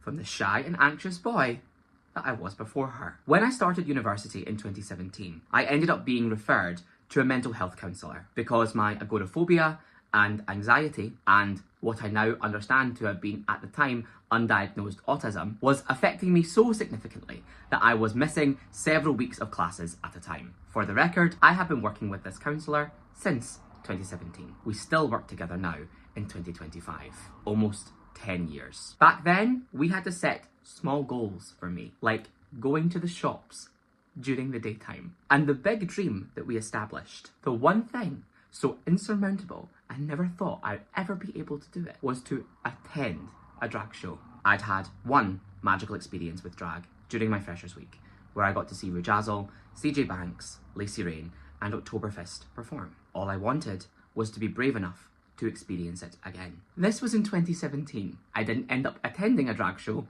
until 2018. Prior to moving into halls, I had spent most of my adolescence online as an Eden Spaghetti-esque social justice warrior. At my school, I was the only out queer person for a very long time, after I was outed at 11 years old in 2011. Suddenly, I was around a lot of queer people offline, and I realised, for example, that real queer spaces offline didn't debate monosexual privilege or the concept of allosexuality. Real Tumblr warriors will know what I'm talking about. And I began to make the social transition of mirroring my environment, because I continually ran into social resistance or was seen as jarringly too woke, too sensitive, or too serious about every little thing. I am sure all the people that I annoyed back then are laughing at me now. It's no secret that I, eventually, managed to attend Mother Tucker in 2018. And developed what I perceived to be friendships with some of the queens that performed at or also regularly attended the show. In particular, I became close with Salvatore, and I would consider her to be the first drag queen friend that I ever made in the scene, other than the people that I started drag with, transitioning from being a Drag Race fan, like Abby Menzies / Anna Mess, and Lawrence Chaney. I remember being so enamoured by these queens. I could not believe that they were giving me the time of day, listening to my thoughts, or taking an interest in my existence. The fact that Lawrence Chaney was asking me for feedback on her merch designs felt like I was living in a dream, because I worshipped the ground that these people walked on. For context, I was 19 at the time of the events that I'm about to describe. One night, after a Polo Wednesday, at around 4 o'clock in the morning, I was at Palermo, the old gay chippy, where we went every week with Lawrence Chaney, Salvatore, Jamie Blue, and a boy that I had been seeing from Tinder, whose name is Lewis Syme, who is a former colleague of Candy Walls, so she can ask him to confirm this story if she wants. Everybody had been drinking except me. At that point, I didn't drink, because the idea of not being in complete autonomy of myself and my every word and action, which I would script excessively, terrified me. What if I did or said something wrong and I didn't realise? What if I stepped on a social landmine, especially with these drag queens that I looked up to so much and wished I could be like? I was so terrified I'd do something that would make them stop liking me. Lewis, for some reason, made a joke about Lawrence's makeup, calling it unblended. And so Lawrence responded, "Oh really? I hope Andrew takes you back to his flat and rapes you." This is probably one of the most jarring sentences that I've ever physically been present to hear. And to hear it from someone that I thought was my friend tore me apart and completely ruined my night. Because it was firstly very vulgar, upsetting, and just inappropriate to say. But more so because I had actually been raped a few weeks prior. Something that only Salvatore knew at that point. And so to be put in that light by a supposed friend when I was with a boy that I liked was extremely upsetting and triggering. Afterwards, I messaged Salvatore, formerly known as Petit Moore, about what happened. This was so long ago that I do not have the screenshots of the conversation that we had, because it's from a Twitter account which I went on to delete in 2022. Salvatore is still using the same Twitter account though, so she could probably provide the other half of this conversation, which I would welcome her to do. But what I do have are email alerts for Twitter DM notifications. So let's take note of how dismissively Salvatore speaks about Lawrence Chaney's use of offensive comedy and the use of the T-slur. In person, Salvatore told me, "This is drag. You're going to need to get thicker skin if this is the environment that you want to be in." Later, it clearly got back to Lawrence that I was upset about what happened. So I actually followed Salvatore's advice. And I attempted to have a conversation with her, even mentioning in that conversation that Salvatore had advised me to do this, which caused Lawrence to completely flip out at me. We proceeded to have a very intense screaming match, or more accurately, I proceeded to be screamed at outside the Trongate McDonald's for several hours, in the middle of the night, and be reprimanded for the crime of being offended in front of Salvatore and another drag fan, Chloe Leslie. I was told by Lawrence, "I'm a comedian. You don't get to tell me where I have to draw the line. You need to understand that I'm just joking. This is my sense of humour. How dare you have an issue with this? It's just a joke. Why are you being such a snowflake? You have no right to try and control me. You're trying to ruin my life," etc. After that altercation, Salvatore fell out with me for a long time. Neither she or Lawrence would speak to me or even look at me when I attended Mother Tucker and Suck from then on. This was genuinely quite agonising for me. It was humiliating, embarrassing, and cruel. I was so uncomfortable and upset attending an event that I'd worked so hard in therapy to be able to bring myself to go to, and that had been a safe space for me up until that point. But thankfully, my ex-partner John came with me every single week so that I wouldn't be alone. I also confided my feelings in my friend Jamie Blue about the altercation outside McDonald's, as he had also been present at Palermo, and how it had all made me feel. His reaction was exceedingly vague. Looking back now, it's very clear that he didn't want to have any kind of stance on what happened. Presumably, Salvatore's reaction to me was because she also got a leathering for not being unflinchingly on Lawrence's side, and for even speaking about it with me, which was very upsetting and confusing, given that it was Salvatore's suggestion on how I proceed with Lawrence that I had followed. I had attempted to open a dialogue about why it had hurt me, and the boundary that I wanted to set in our friendship. It was as though it was my fault that Lawrence was having a very unreasonable reaction to both Salva and I realised now that I was being very thoroughly gaslit. From what I understand, Lawrence frequently held a "it's me or her" mentality in these situations, and she would go on to put every other Mother Tucker resident through this ultimatum regarding me. I suppose it's obvious in retrospect who chose her, that being CJ Banks and Salvatore, and who refused to engage with that, and therefore, by default, had chosen me, Rue Jazzle, and October. How interesting all this has shaken out for all of those people. I suppose that Salvatore stopped speaking to me because she felt like I had created an issue for her, and she would rather be friends with Lawrence than be friends with me, for fairly obvious reasons. I didn't even do drag at this point. And when I told Lawrence that I had spoken to Salvatore about it, Lawrence was furious, even though Salvatore was there when it happened, and she started screaming about me, spreading lies, and trying to cancel her. And so I had, seemingly, put Salvatore in the middle of it all. Firstly, I wasn't spreading lies, because it was true, and I had been discussing it with someone that was also there. And secondly, I never wanted to cancel Lawrence Chaney. I wanted to resolve the issue privately and move on with my friend, with a reasonable boundary that I didn't want her to make rape jokes at my expense. I never even told Lawrence that she shouldn't or can't make rape jokes. I was far too scared to say something like that. Only that I didn't want to be the butt of them. Something I wasn't alone in, as evidenced by this discussion between myself and Jamie Blue about Lawrence casually using the T-slur when we were at her house. I have never tried to cancel Lawrence for this. And in particular, if I wanted to do that, then this is a conversation that I could have opened about her during the filming or airing of UK Season 2. In particular, the pandemic break during filming, where it would have been very easy to damage her relationship with World of Wonder before she won. Not now, in 2025, when the fact that Lawrence Chaney made rape jokes and used the T-word 7 years ago will be very unlikely to affect her. Like Purina said in that voice note, my voice just doesn't carry that weight anymore. However, I do know that Lawrence was always very scared that I would air this. That Skinny posed, in CJ's words, a threat to her. So I suppose she has Shigo and Pam to blame here, because it was not a secret that Lawrence enjoyed offensive comedy or the use of slurs. It was in fact Lawrence that Shigo was referring to in our final face-to-face conversation in Delmonicas, which I referenced here. Shigo bragged to me about removing hundreds of instances of offensive comedy from Lawrence Chaney's socials in front of myself,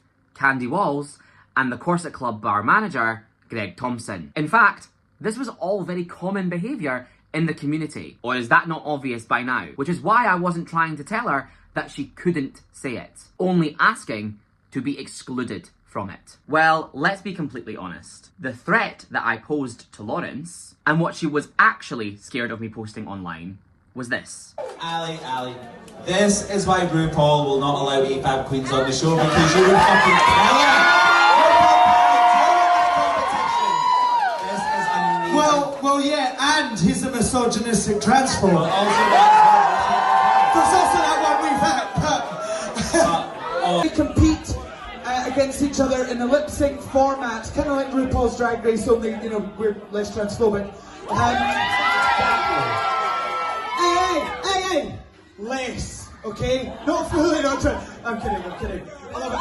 Everyone suddenly just was like, Lawrence, what are you talking about? They did miss out on a lot of Scottish drag talent, but I would rather be famous and successful and creating a name for myself, not on the back of a transphobic man who's misogynist. Which is, to put it lightly, a bit of a far cry from how she speaks of RuPaul now. That she's won the show, stars on the Vegas review, the accompanying Well Presents show, and is a special guest on set. I suppose in a timeline in which I had posted this publicly, during or after the filming of Drag Race UK Season 2, things may be very different. I suppose if I was in Lawrence's shoes and forced into a COVID break while filming Drag Race, and then later having to wait and find out whether I had won or not, knowing all the while that I was one of RuPaul's, not productions, RuPaul's specifically, favourites. So why did Ru choose you over Bimini and Taze? Oh! Why don't I answer that question? Because this bitch is a star! And you heard it here. What is happening? Oh my god. It's RuPaul! I love you both. We love you. Give it up for Ru. Oh my god.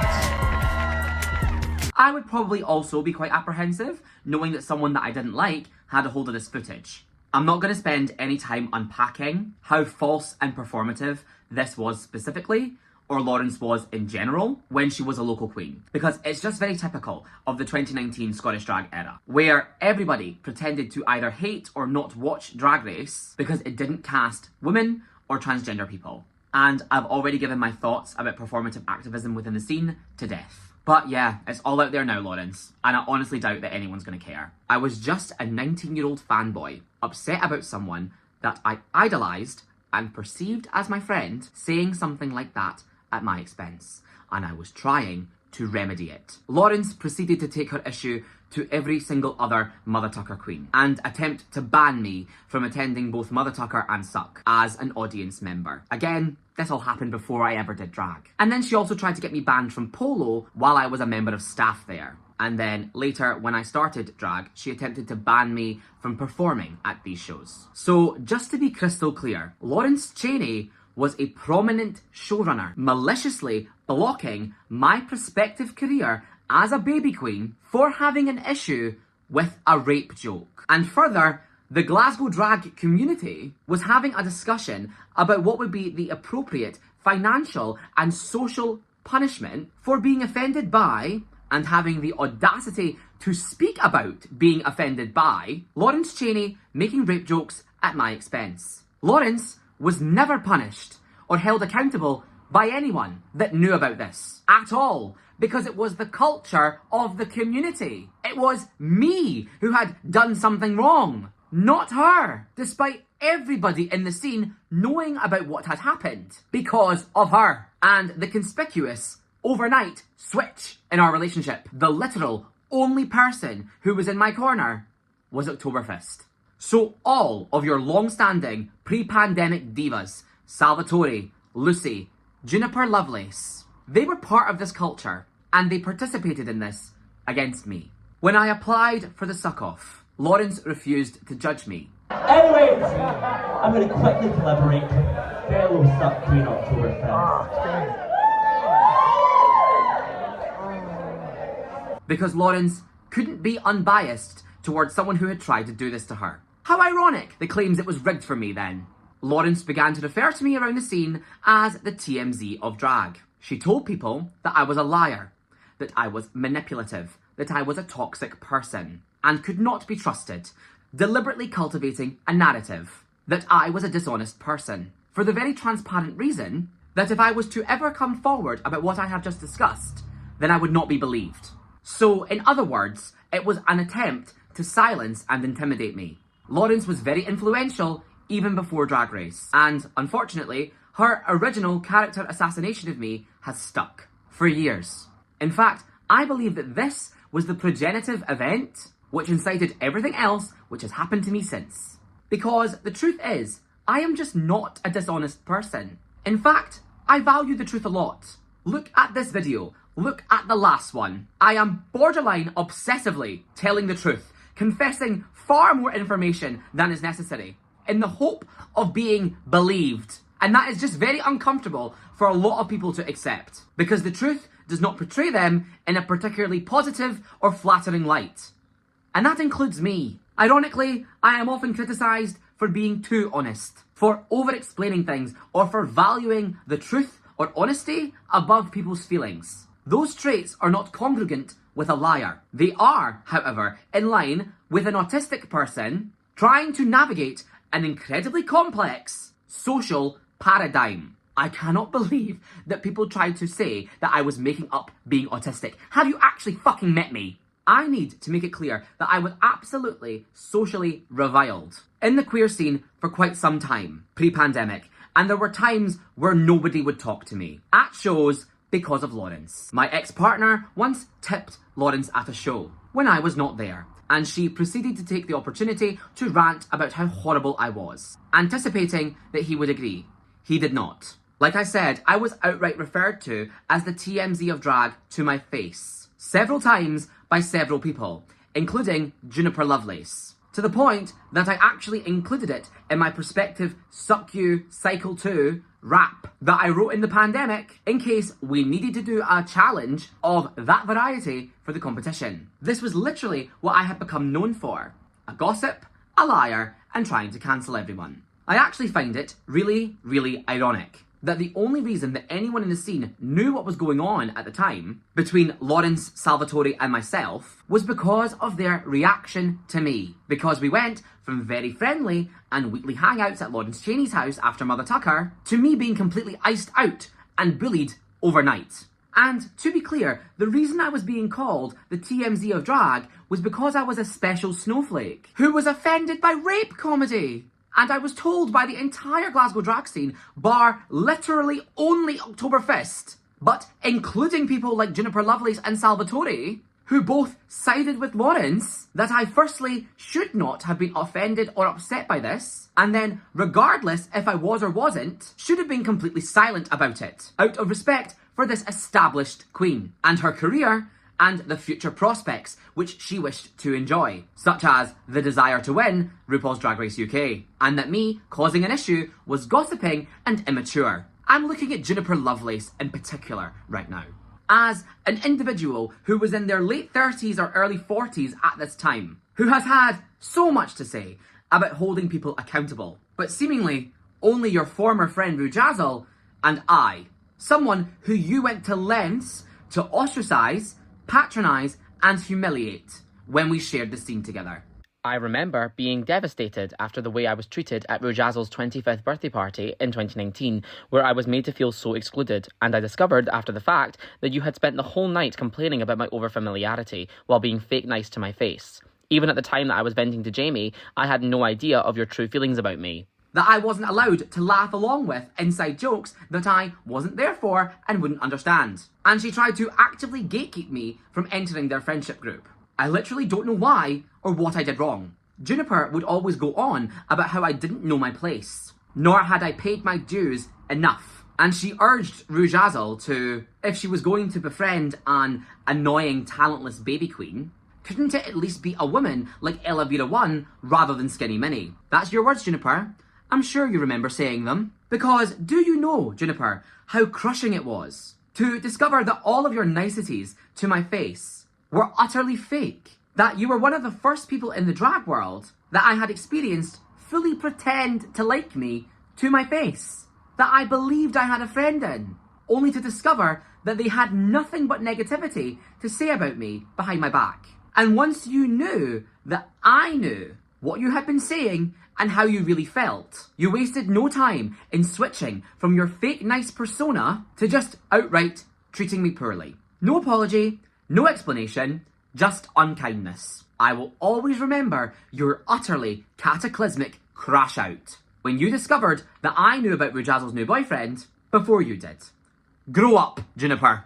And Juniper actually went on to photograph Lawrence Chaney for high-profile magazine covers, while she was well aware of her use of rape comedy and the T-slur. I mean, Juniper, you were the Mother Tucker photographer. How many racist performances of CJ's did you document? How many bad taste weeks did you attend? How many pictures in this video were courtesy of you or Yanis Cleary? I remember that Juniper used to hold a very, very negative opinion of Lawrence. I remember their clash over filming audition tapes for Drag Race UK Season 1, because Juniper prioritised Rujazzle over Lawrence. And I also remember how fast Juniper flipped to Lawrence's biggest supporter as soon as she fell out with Rujazzle. Indeed, I had actually told Juniper myself of the cruel and racist jokes that Lawrence had made at her expense, behind her back, mocking her accent.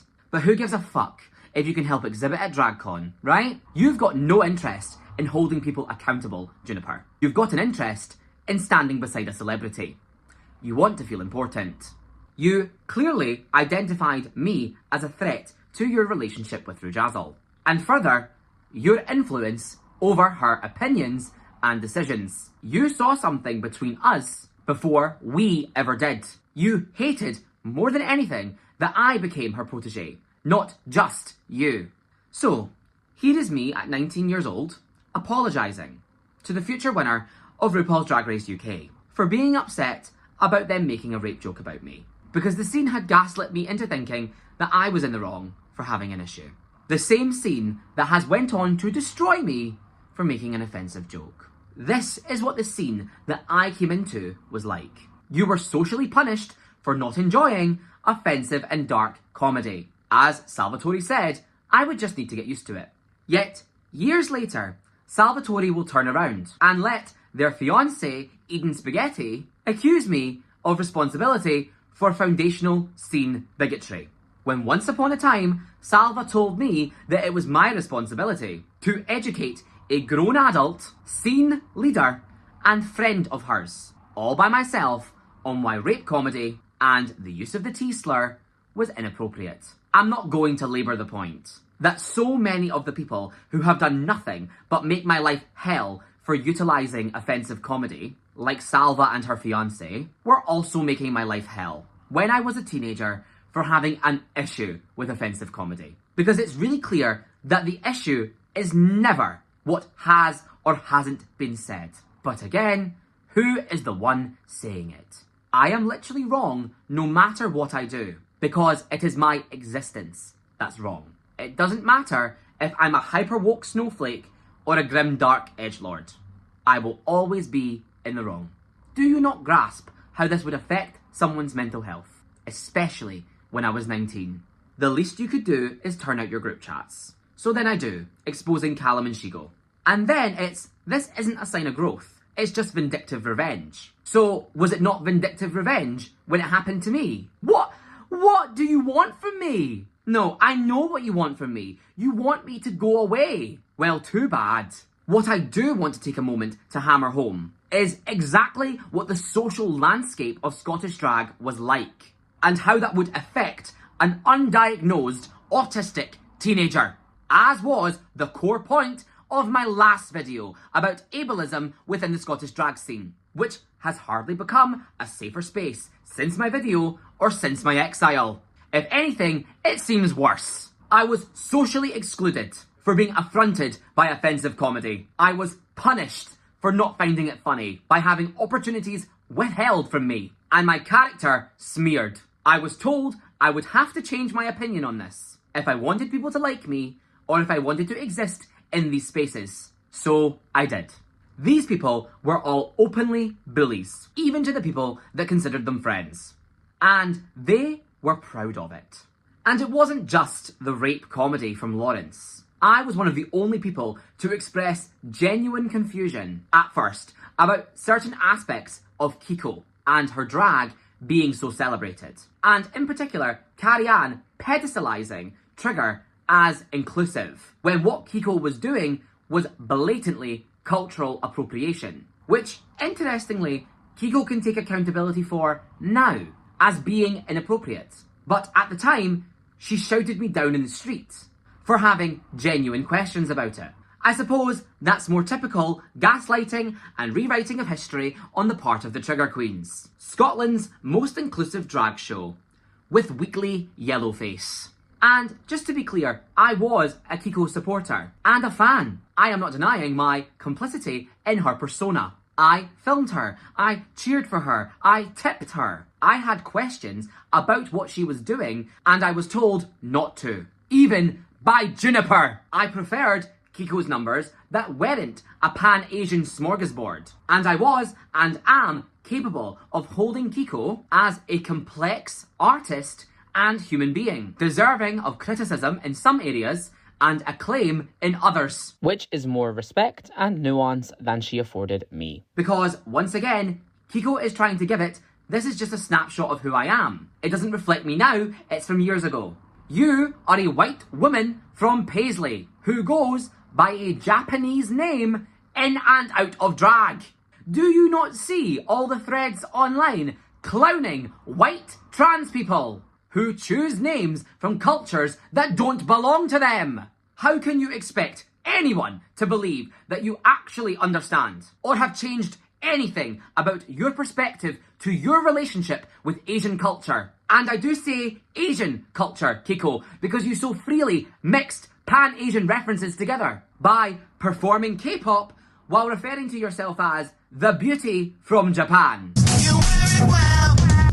Chopsticks and a fan. Kiko the beauty from Japan. Are you her #1 stan? You know you wear it well. And for a second name not found. I'm your video game bitch, now turn up the sound. I'm player 1, Alice, this bitch needs crowned. You know you wear it well. 知っているよ君が思うよりそれはお互い様かもね Just put your mind to it and you can do anything.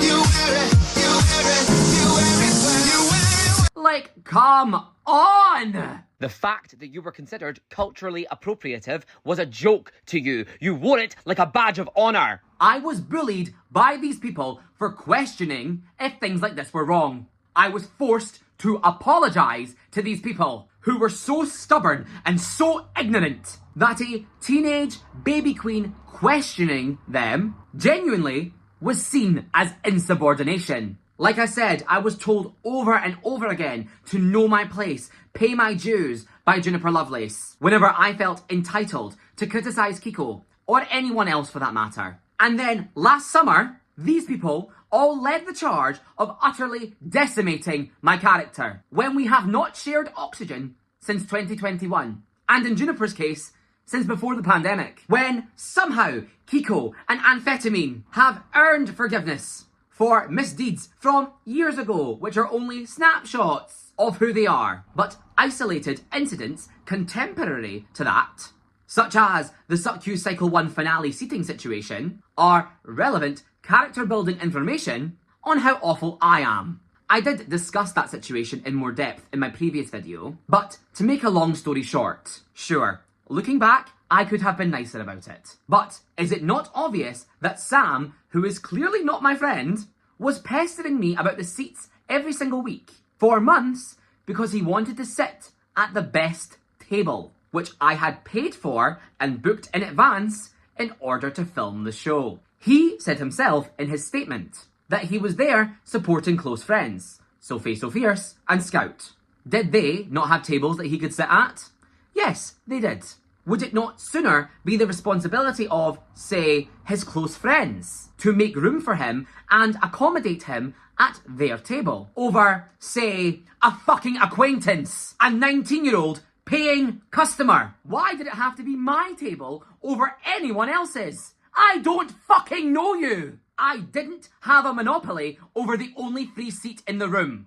If I did, I would have obviously given it to him. I'm not fucking unreasonable. I just didn't want you to crash my table for the 6th week in a row, sitting awkwardly amongst my actual friends. Again, when the option was very much present for you to go and sit with your own close friends. And I had tried everything polite that I could think of to get you to go away and sit somewhere else. Jesus fucking wept, man. And obviously, Sam never raised any upset or concern to me after the fact. I am just supposed to mind read that this was so traumatic for you. Shame on me for being communicative. And maybe this is controversial, but I think if I pay for a seat, I'm entitled to it. Wouldn't you agree, Purina?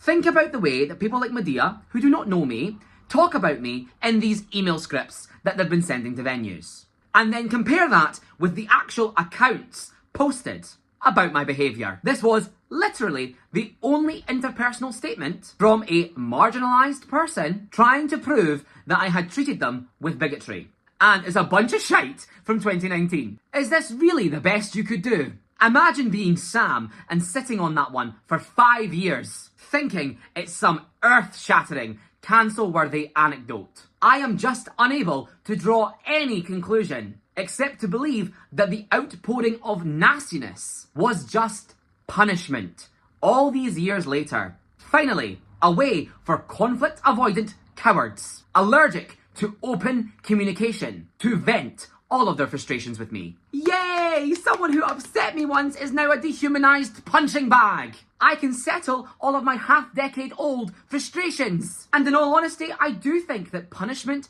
and settling scores has been a big theme here. I think you all know that, and I think it's fairly fucking obvious. And I also have to say that I do believe that to be Eden Spaghetti's primary motivating factor. Towards myself, but primarily towards Rujazzle, as a result of their fiancé, Salvatore, and their removal from their residencies at Suck and Mother Tucker towards the end of the pandemic. The company line given for this, that even I was instructed to give when asked, was leaking information, taken to mean upcoming lineups, prospective special guests, or information about the Suck You pageant, etc, etc. Salvatore has presented this as being pushed out of the Glasgow drag scene, and in the grand scheme of things, a good thing for her, because our scene is so toxic. I can agree with that one. For a long time, it's clear that animosity towards Rujazzle specifically existed. From Eden Spaghetti, quote, I am harsher on Ru because I just don't like her.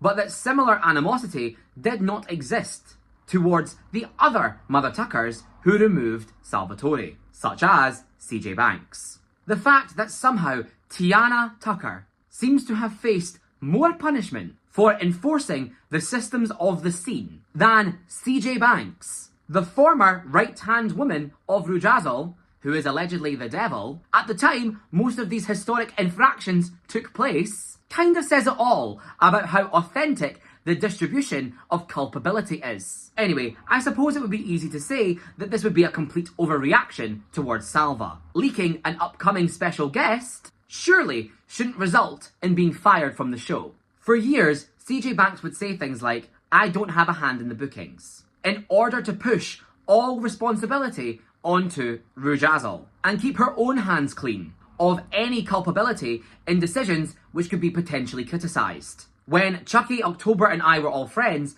we would literally make fun of CJ for this. CJ Banks would be like, what should I order on Just Eat? Oh, you'll have to ask Rujazzle about that. And honestly, I think that this behaviour from CJ, that constant, cowardly lie that she had no authority in decision making, is why people have this perception that Rujazzle held a monopoly in the first place. And actually, for a million reasons, that just isn't true. Myself, Sally and Tiana all saw how CJ and Chucky would constantly outvote Ru, borderline maliciously, before she left Mother Tucker. I really could go on for hours about the way that Chucky and CJ treated me towards the end of our working relationship. But it's not really relevant. CJ Banks just vehemently denied the label of showrunner because of the perception of power attached to it. Constantly sabotaging your best friend behind her back for years. Shifting all of the blame onto Rujazzle whenever anyone had any questions didn't just clear you of culpability, CJ. It directly led to the perception that Rujazzle is a power-hungry megalomaniac and a control freak, which just couldn't be further from the truth. What an amazing friend you are, CJ. Trust me, I'm glad you picked Lawrence over me. And this was something that the scene pretty much just en masse went along with. See Lucy attacking Rujazzle, but not CJ, upon the formation of Spice Drags. In case it's not obvious, this is called scapegoating. If you didn't get booked at Suck or by the Mother Tucker Productions powers that be, CJ had a hand in that. She could have advocated to book any one of you, and she didn't. It's not all Rujazzle's fault, but everybody just loves CJ and thinks that she can do nothing wrong.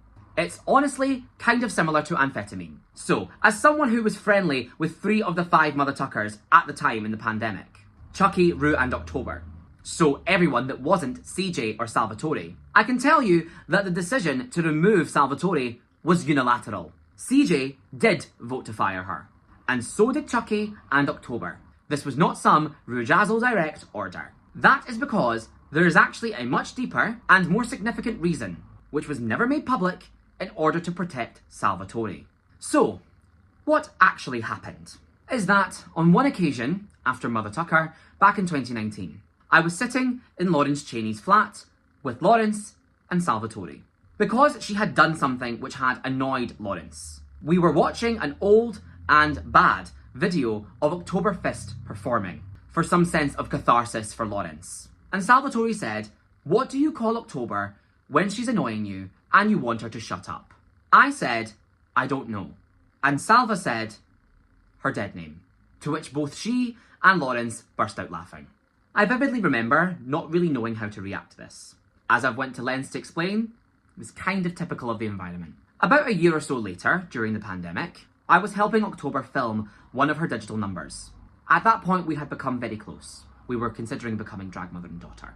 And October was in the process of replacing her ID with the correct gender markers. When we were moving furniture around her flat in order to film, we came across her passport, and she asked me if I wanted to see her old ID and learn her dead name. I was focused on moving a cabinet, and so I blurted out without really thinking, "Oh, I already know it." And I remember everything just stopped. And I remember that she was very confused by this, because she'd never told me it.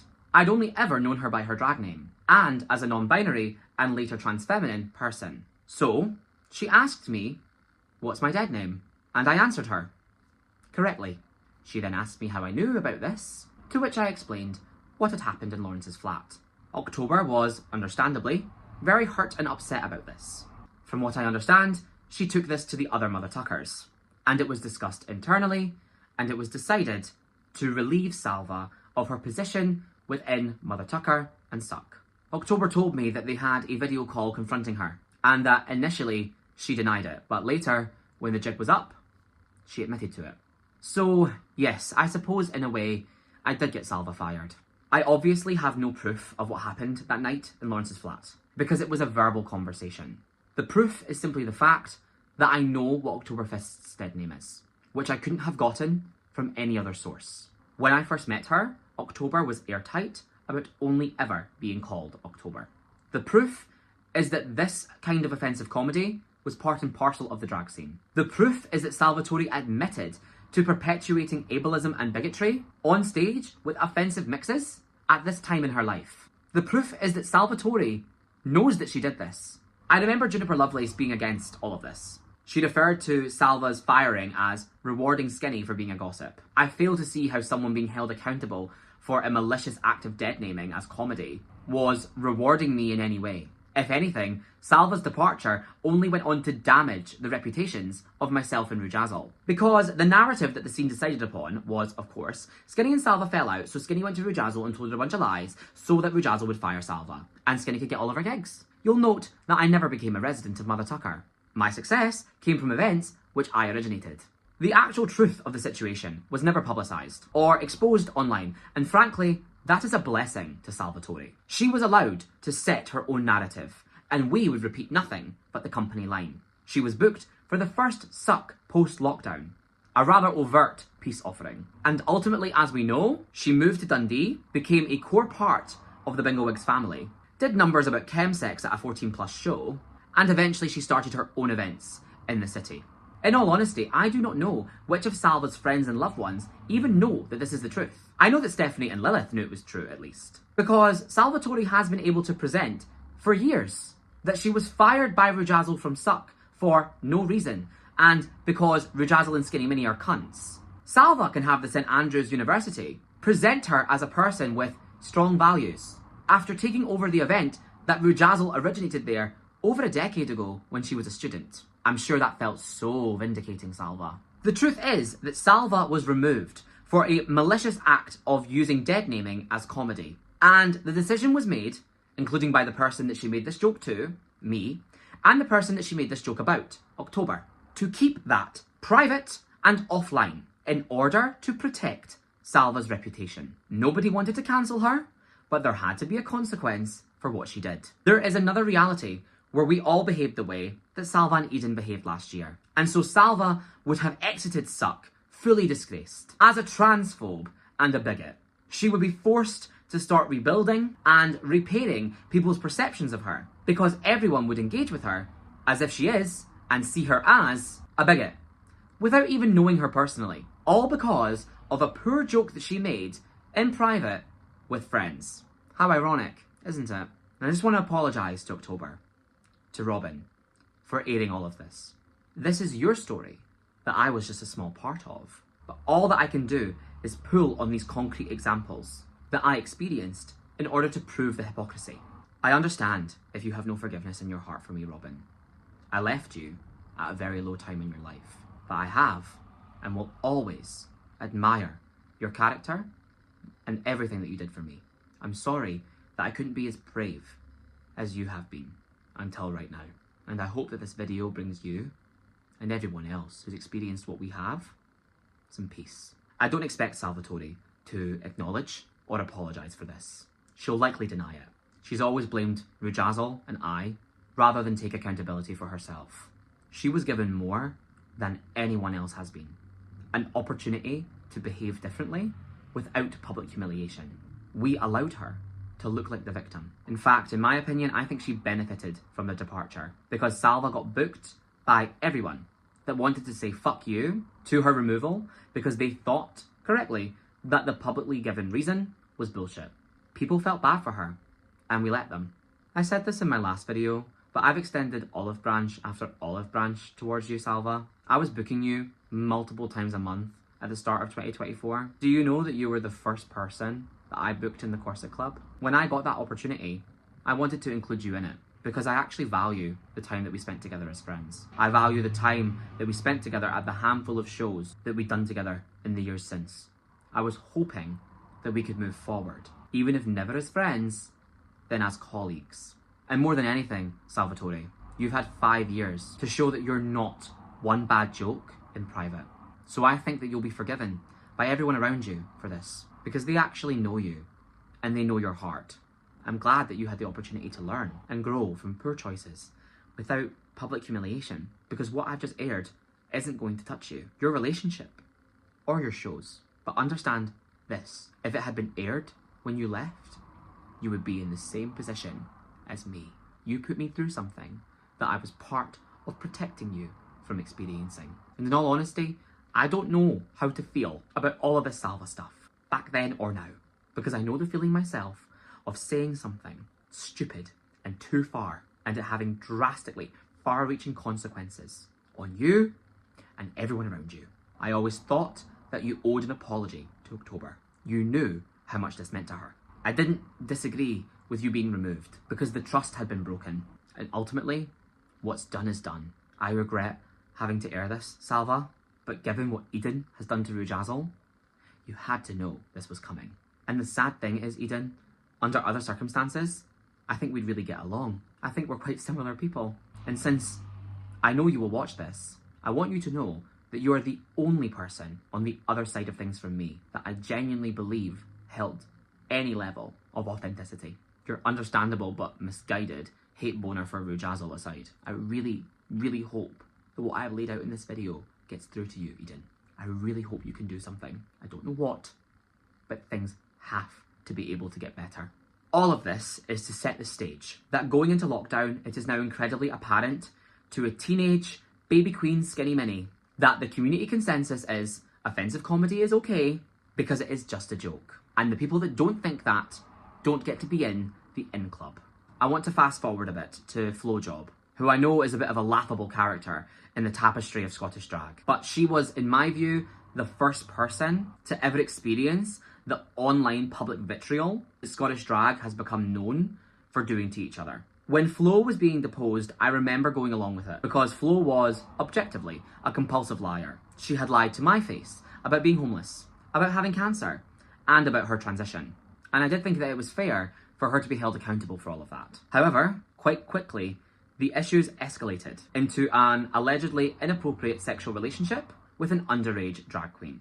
And so Flo began to get called a nonce en masse.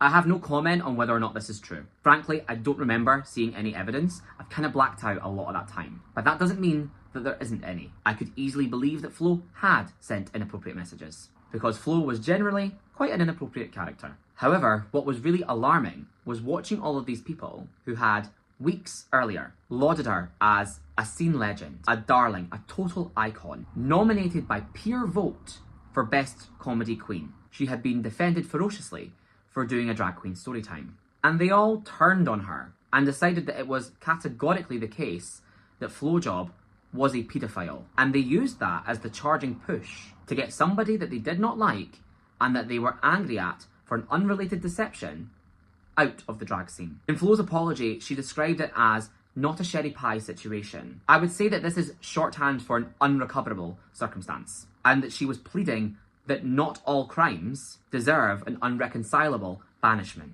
that she was only a compulsive liar, not a pedo. This is a concept that people within the Scottish drag scene are clearly able to understand, seeing as the punishments for people like amphetamine, Shigo Sinner, or Lilith have all been significantly less harsh than, say, my own. Some people, although only some people, are permitted to learn and grow.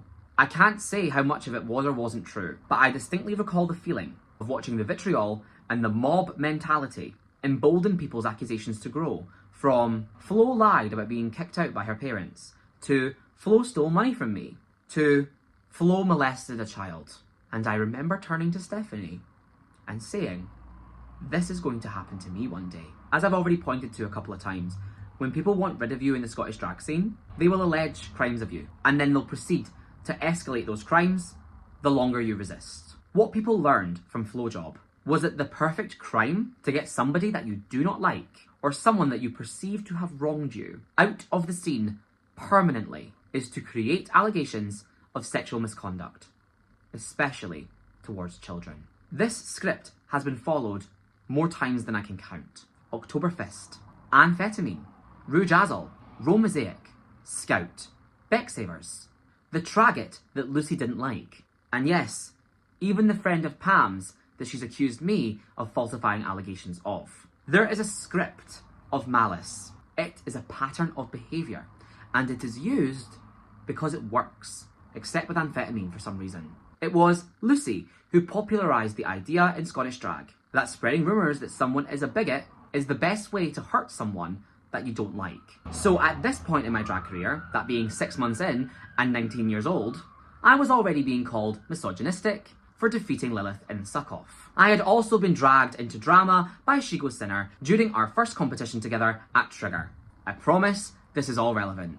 After qualifying, the contestants were placed into 3 heats. 2 of them with 3 people, and 1 of them with 2 people. Shigo and I were placed against each other in the 1v1 heat. After Shigo had made it abundantly clear to Carrie-Anne that this was the one position that she did not want to be in. I had won the first week, and I was a very obvious threat, in a situation where only one performer was going to proceed, because I was, and still am, a much better performer than Shigo Sinner. So Shigo, as we've come to learn is typical of her, decided to play dirty, and she told all the other contestants that I had been horrible about them, calling them fat, ugly, untalented. And she spread rumours like this amongst the contestants, the trigger queens, and the trigger audience, who were already looking for any reason to justify disliking me because I was a Mother Tucker loyalist. From the jump, Shigo was spreading negativity in the chat about a show called Queen, which was a hot topic at the time since it was a Mother Tucker production on a Thursday evening. So naturally, the Trigger Queens were all having a canary. As you can see in this conversation between Kiko and Rujazzle, where she practically begs Ru to cancel Queen because it's going to destroy Trigger.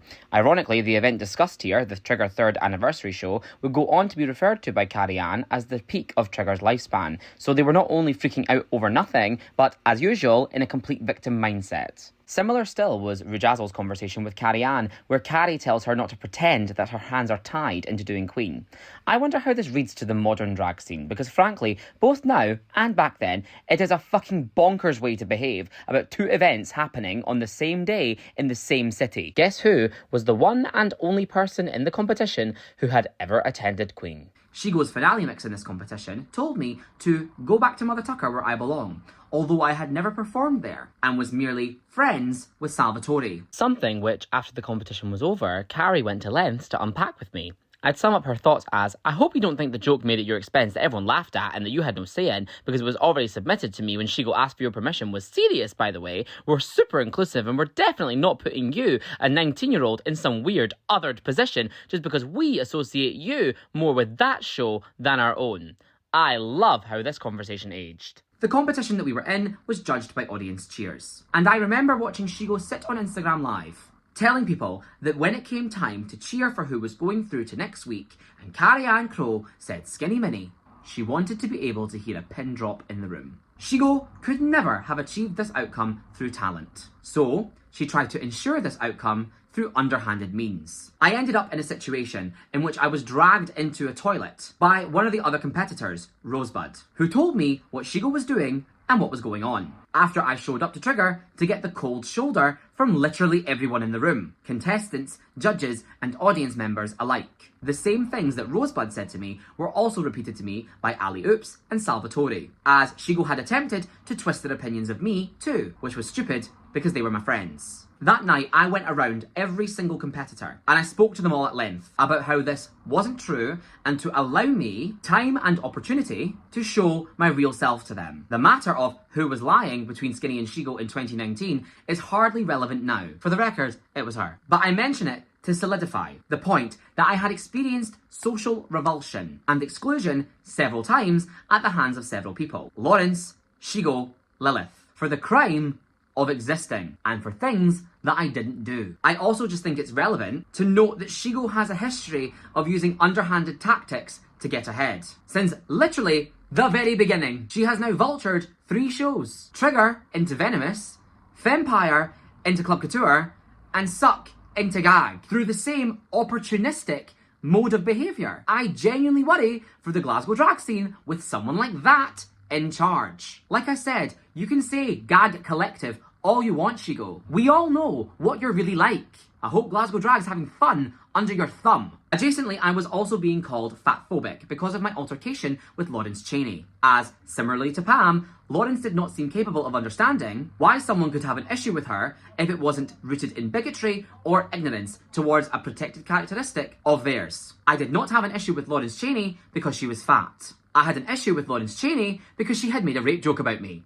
There is very little room for ambiguity here. The example that Lawrence regularly gave was that I had fat-shamed her by sending her photos of us together the first time that I was ever in drag, for her to face-tune how she likes, before I posted them on my own social media. She felt attacked that I had pointed out that she face-tuned, as Lawrence did heavily edit her photos. Not just her waist, but also her makeup. I suppose, in retrospect, This was a very autistic thing for me to do, but it wasn't ill-intentioned. I literally just wanted my friend to be able to present herself in a way that she felt comfortable. So I'm sorry for drawing attention to the fact that you face-tuned, Lawrence. Wasn't intending to make you feel embarrassed. Later, in lockdown, I had a Drag Race review show with Stephanie called The Shit Stop. This was because it was the only way that I could connect with my passion during lockdown. I released a review of the Drag Race UK Season 2 promo, which included a discussion of Lawrence Chaney's promo look. I was obviously very conscious of what I was going to say about Lawrence given the situation between us. And evidently, so was everyone else. In fact, I pored over this for hours with my partner because I was terrified of being misconstrued and becoming Scottish drag Twitter's target of the day at a time when the only way to connect with other people was online. I tried so hard to give my honest opinion, because what is the purpose of doing a review about what I think if I'm going to lie? But also not create a situation for myself to incite public abuse. I tried so hard to get the video out ASAP. The promo released at like 7 or 8 o'clock in the morning, and I knew this because of Ellie. So I actually had stayed up all night so that I could get in drag, film, and release the video before anyone else. I did, and I managed to get the video out for around 10 AM. Unfortunately, I did it all so fast that my video had processing issues and it was locked at 360p. So I had to take it down, which totally crushed my motivation. And I planned to re-upload it after a nap. When I woke up from that nap, I discovered that I had, in fact, become Twitter's target of the day. In a video that nobody could watch at that point, I apparently had said that Lawrence's Victorian neck cuff made her double chin and neck look huge, which had, naturally, caused a huge uproar. Here is a sample of what people had to say about me on that day, based off of a video that they hadn't seen. I spent the whole day being attacked by the trigger queens for being fatphobic. The day after my birthday, mind you, with utter vitriol and hate. I cannot express the panic and distress that I felt at that time waking up to this, after trying everything to prevent it from happening. So, I'm going to play the video for you. Next up is the other Scottish queen, Lawrence Chaney. So unfortunately, I'm going to have to give Lawrence an alright for this look. I am not going to be nasty about it. I'm not going to read my Scottish sister, but I personally don't think the proportions of this look were great for her. As someone who's watched Lawrence perform for the past 3 years,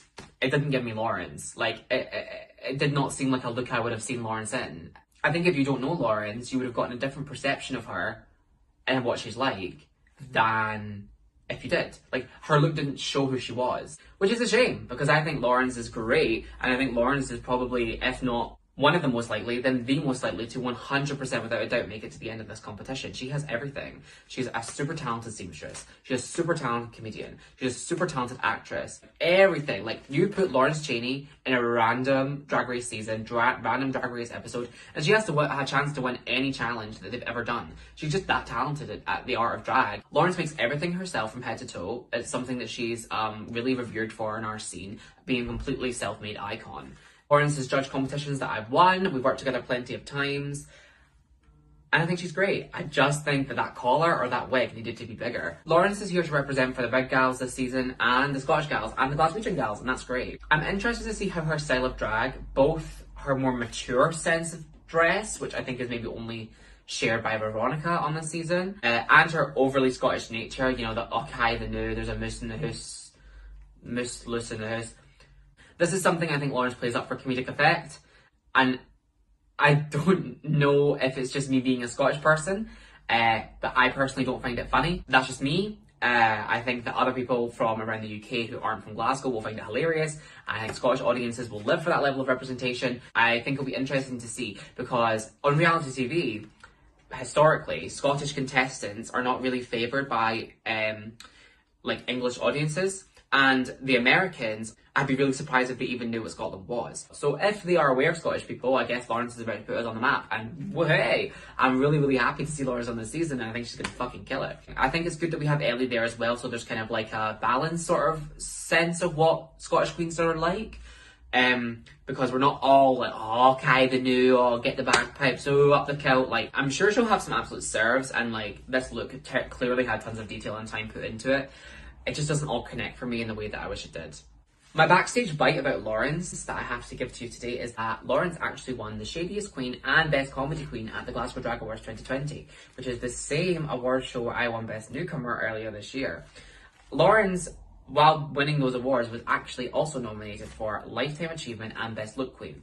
And further, even more backstage tea, Lawrence actually was the single queen with the most votes of anyone in Scotland.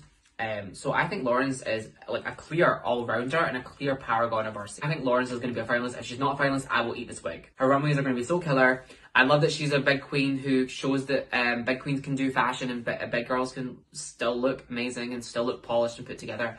I think Lawrence is going to completely change the way Scottish drag is looked at by our own audiences and by international audiences. And I am so grateful that it's Lawrence that we get to have as our first Glaswegian queen. Next. Right. Firstly, I was such a baby. Look at how I'm speaking there versus how I'm speaking now. It is actually breaking my heart. That is a child, and he is terrified of these people, and he is trying so hard to pretend that he isn't. What actually was the case was, quelle surprise, Shigo had started this rumour, telling people that it said this and that I had took it down because I was getting heat. October messaged around to try and defuse the situation for me. As did Lilith, who, for all her faults, really did have my back in this situation and defended me, even though that meant that Lawrence would treat her differently, as this was just the most recent time in a long list of times that Shigo had lied to cause shit for me. And, of course, this was discussed by Rue and CJ through the lens of Lawrence's manipulative ultimatums, where CJ framed October's perspective as being on Skinny's side, rather than on the side of the truth. And she confronted Shigo directly, who ended up phoning me to apologise. After I laid out the facts that I'd been able to glean from my mutual friends with Lawrence. Shigo attempted to learn and grow from this situation by doing her own Positive Vibes review of the UK2 promo. Our positive queen Shigo. The queen of overnight growth after stirring shit in my DMs. I got an apology from Kiko and I got advice to post the video on Twitter myself in order to squash any rumours, which I didn't do. I literally was so mentally ill at this time that I could barely handle the situation, and I didn't want to make it any bigger. Streisand effect. I had always been raised to be the bigger person and just let people talk. But it's as if it's my responsibility to clear my name, and not Kiko's, to publicly clarify that she had attacked someone based off false information. I imagine that that would be quite humiliating to have to do. But that's why I don't attack people without evidence, so I don't embarrass myself like these people. They all left their tweets up, which were clearly aimed at me, for all to see, because the point is still valid even if it doesn't directly apply to you. AKA, these people are so stubborn and narcissistic, they can't bear the thought of admitting they were wrong to and about someone they don't like.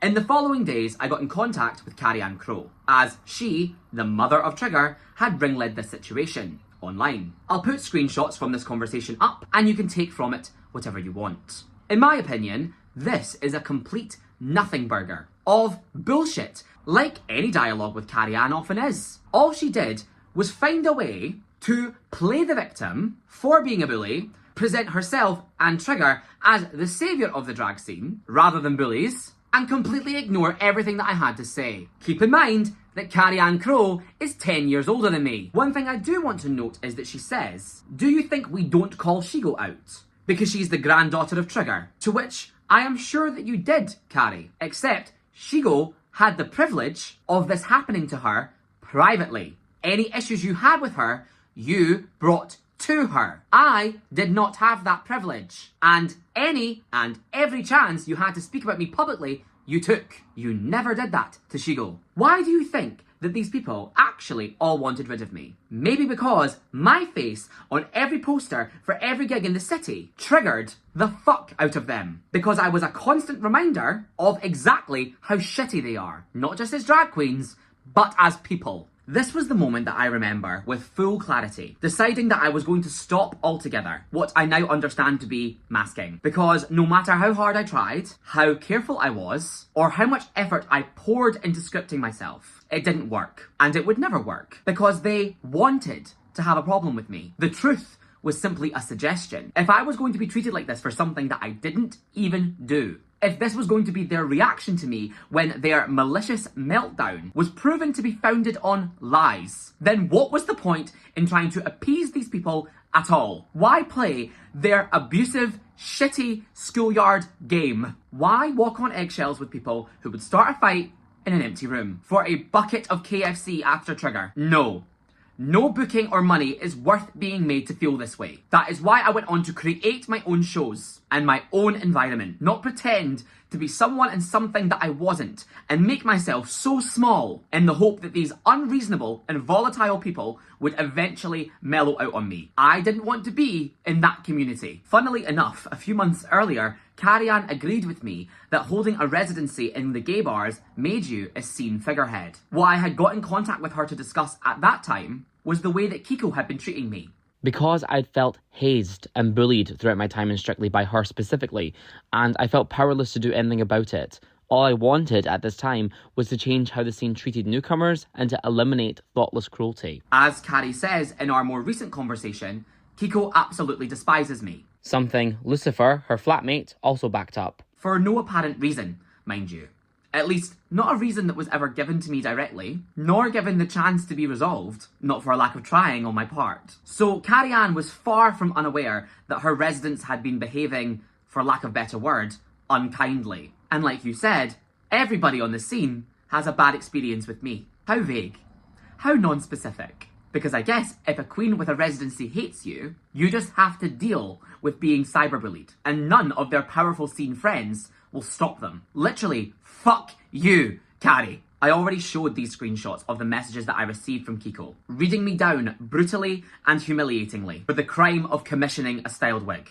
But this conversation started because Kiko tweeted about me publicly, and I DM'd her for dialogue. Again, it's from so long ago that the account that I had this conversation on has been deleted. But Kiko is still on the same account, and so should be able to provide the full conversation. So please feel free to, Kiko, if you are comfortable with your nastiness being on full display. Because Kiko made fun of me, online and in person, for literally everything, relentlessly. Even for the crime of wearing a high ponytail wig, because she has a monopoly on that, apparently. The dress in question in this tweet is off-the-rack doll's kill. Apparently, she has a monopoly on that as well. Trust that I'll be sending Dandelion a cease and desist then. The performance in question is Am I a Girl? By Poppy, which I've performed a handful of times over the last 6 years of doing drag. At the time of this tweet, I had just started drag. But I was doing drag 4 or 5 times a week because I was painting myself to do my polo PR shifts, plus attending Suck and usually Trigger as well in drag. So I was having a bit of a gender episode because I was suddenly living most of my week being she/her. I would be in polo one day in drag and the next as a boy. So I would have people who had just been all up in my business suddenly completely ignoring me. I'm not stupid, I understand why, it's because they didn't recognise me, but this feels really weird. And it can create a positive reinforcement loop with drag, which can become very unhealthy.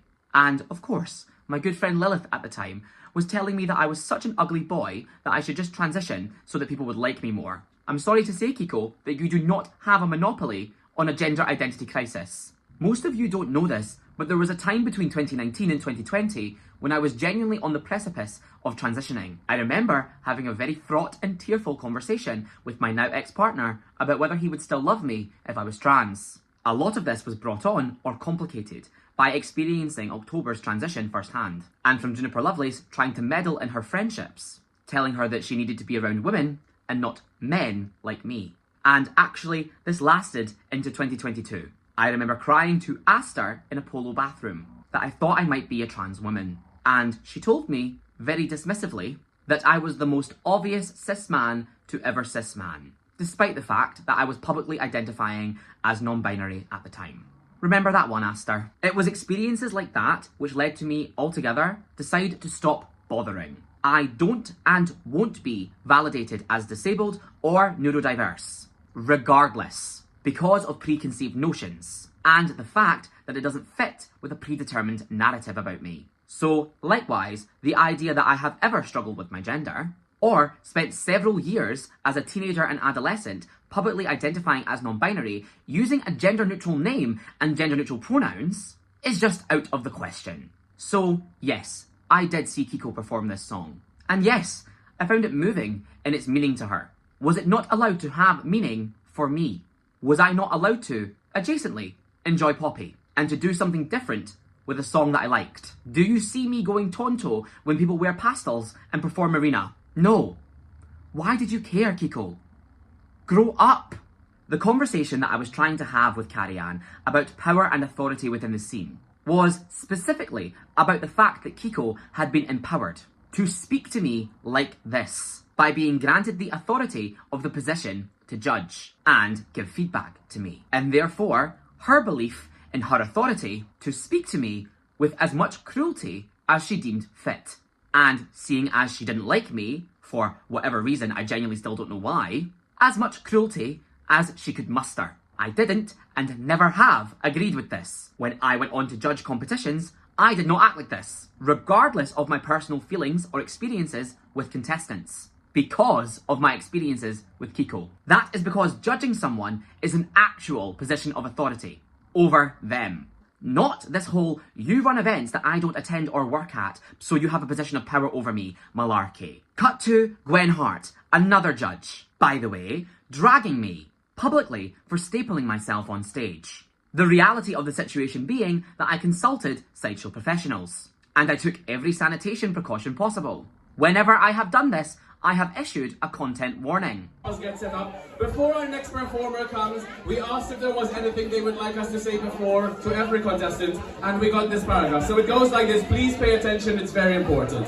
Hi all, Skinny Minnie here. Imagine if I was saying this in a much more annoying voice. Hi all, Skinny Minnie here. Please do not try what I'm about to do at home. I have received training, instruction and guidance from sideshow artists for this act. And I have also taken every possible measure to ensure my own safety.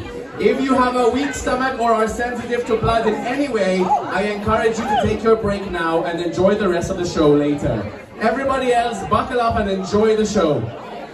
So that's a message from Miss Skinny Minnie, so this is your chance to slip away. Would you mind explaining to me how this is a cheap gag demonstrating my lack of intelligence? But when Franz does it, it's fine. In fact, I'd love if anybody could produce screenshots of me speaking in this manner towards those who were, as Eden put it to Fem, in my care. If I've ever judged you or booked you, especially while we've had a less than stellar interpersonal relationship, and I spoke to you like this, then please out me.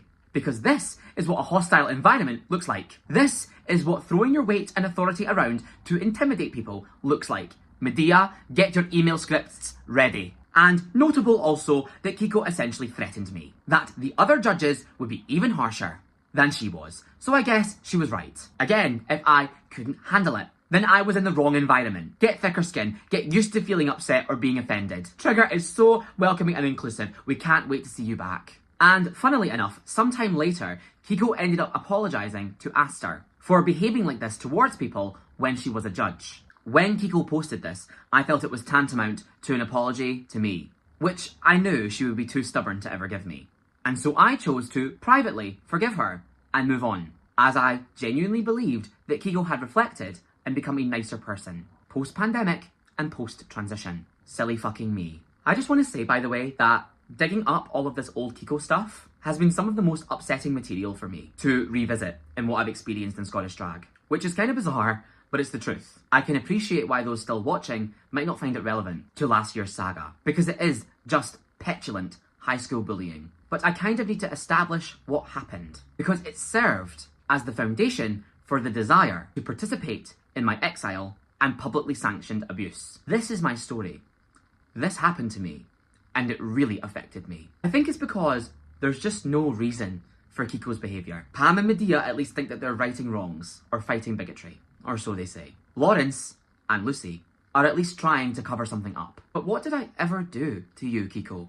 Seriously, I have genuinely never encountered a human being who is so cruel and nasty for literally no reason towards people who clearly revere her. I truly regret ever looking up to you, Kiko. Because of everyone, I think you might be one of the most foul to the core. This conversation with Carrie-Anne was the last time that I ever spoke to her.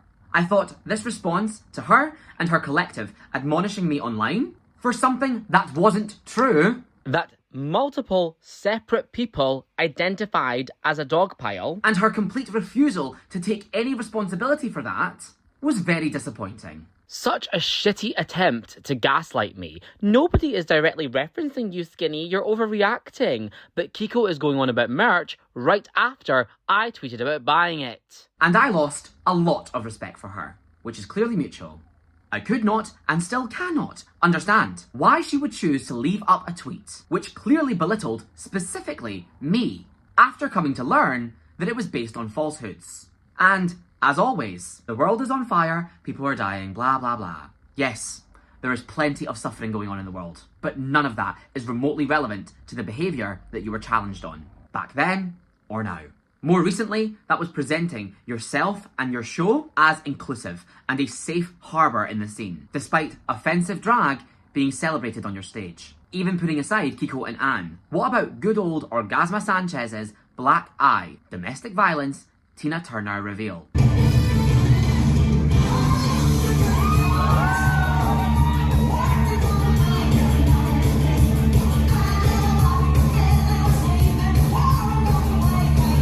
I was actually there that night, and you were the host. So, unless Orgasma didn't take off her sunglasses the entire time that she was at AXM, then you would have known the joke that she planned to make, and you didn't stop her.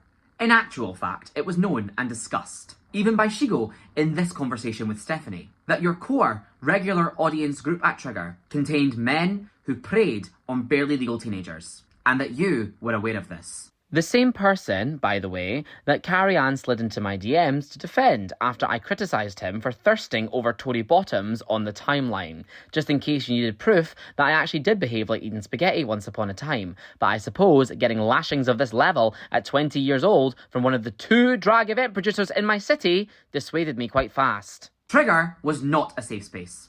It was your safe space. And that's fine. But those aren't the same thing.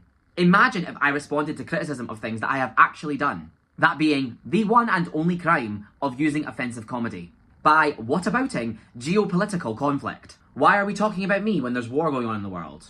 I'm sure that would have went down swimmingly. Since fat-shaming Lauren's skate, Carrie Ann hated me. Go figure. Later, there arose a situation post-Suck You Cycle 2, where, for some reason, Carrie Ann and Bearbury were under the impression that I was running around the club telling people not to go to Trigger. I think. I'm not even really that sure what I'm being accused of here. But, once again, this information came from Shigo Sinner, who was once again lying.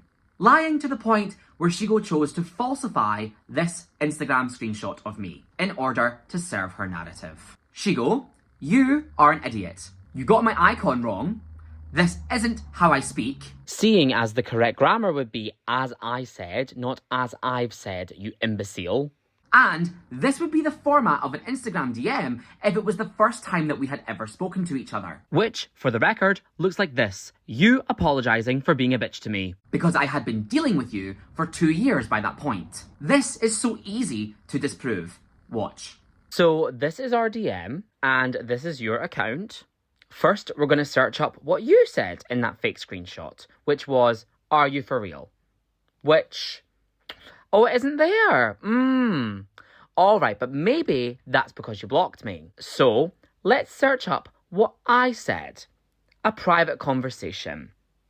Oh, okay. It's not there either. Right. I actually remember showing this screen recording to Isla Topham in the riding rooms, and her being gagged. You need to post this and clear your name, Skinny. But I didn't, for all the same reasons that I didn't post and clear my name any other time. Just rise above it.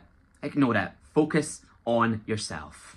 I didn't even want to dignify such malicious stupidity with a response, because Shigo had been caught lying I don't even know how many times by that point. And I don't know why Shigo did this, but my best guess at the time was to generate hype for the Sinner roast, which didn't go ahead due to a lack of ticket sales. So literally fuck all of you fucking weirdos. Why can't you just be normal about me? Literally just say that you don't like me, and that you don't vibe with me, and move on. I am not responsible for every single ill you experience, and I do not deserve to be punished for your personal distaste of my personality, or for liking drag or drag queens that don't appeal to you, because this kind of behaviour is really hard to make sense of. It is as though you enjoy being upset and creating drama for the sake of it. Like you wanted me to do something wrong and bad, just so you had a justified excuse to be so nasty. And once again, how simply all of this could have been solved with a conversation. If Carrie DM'd me in the moment,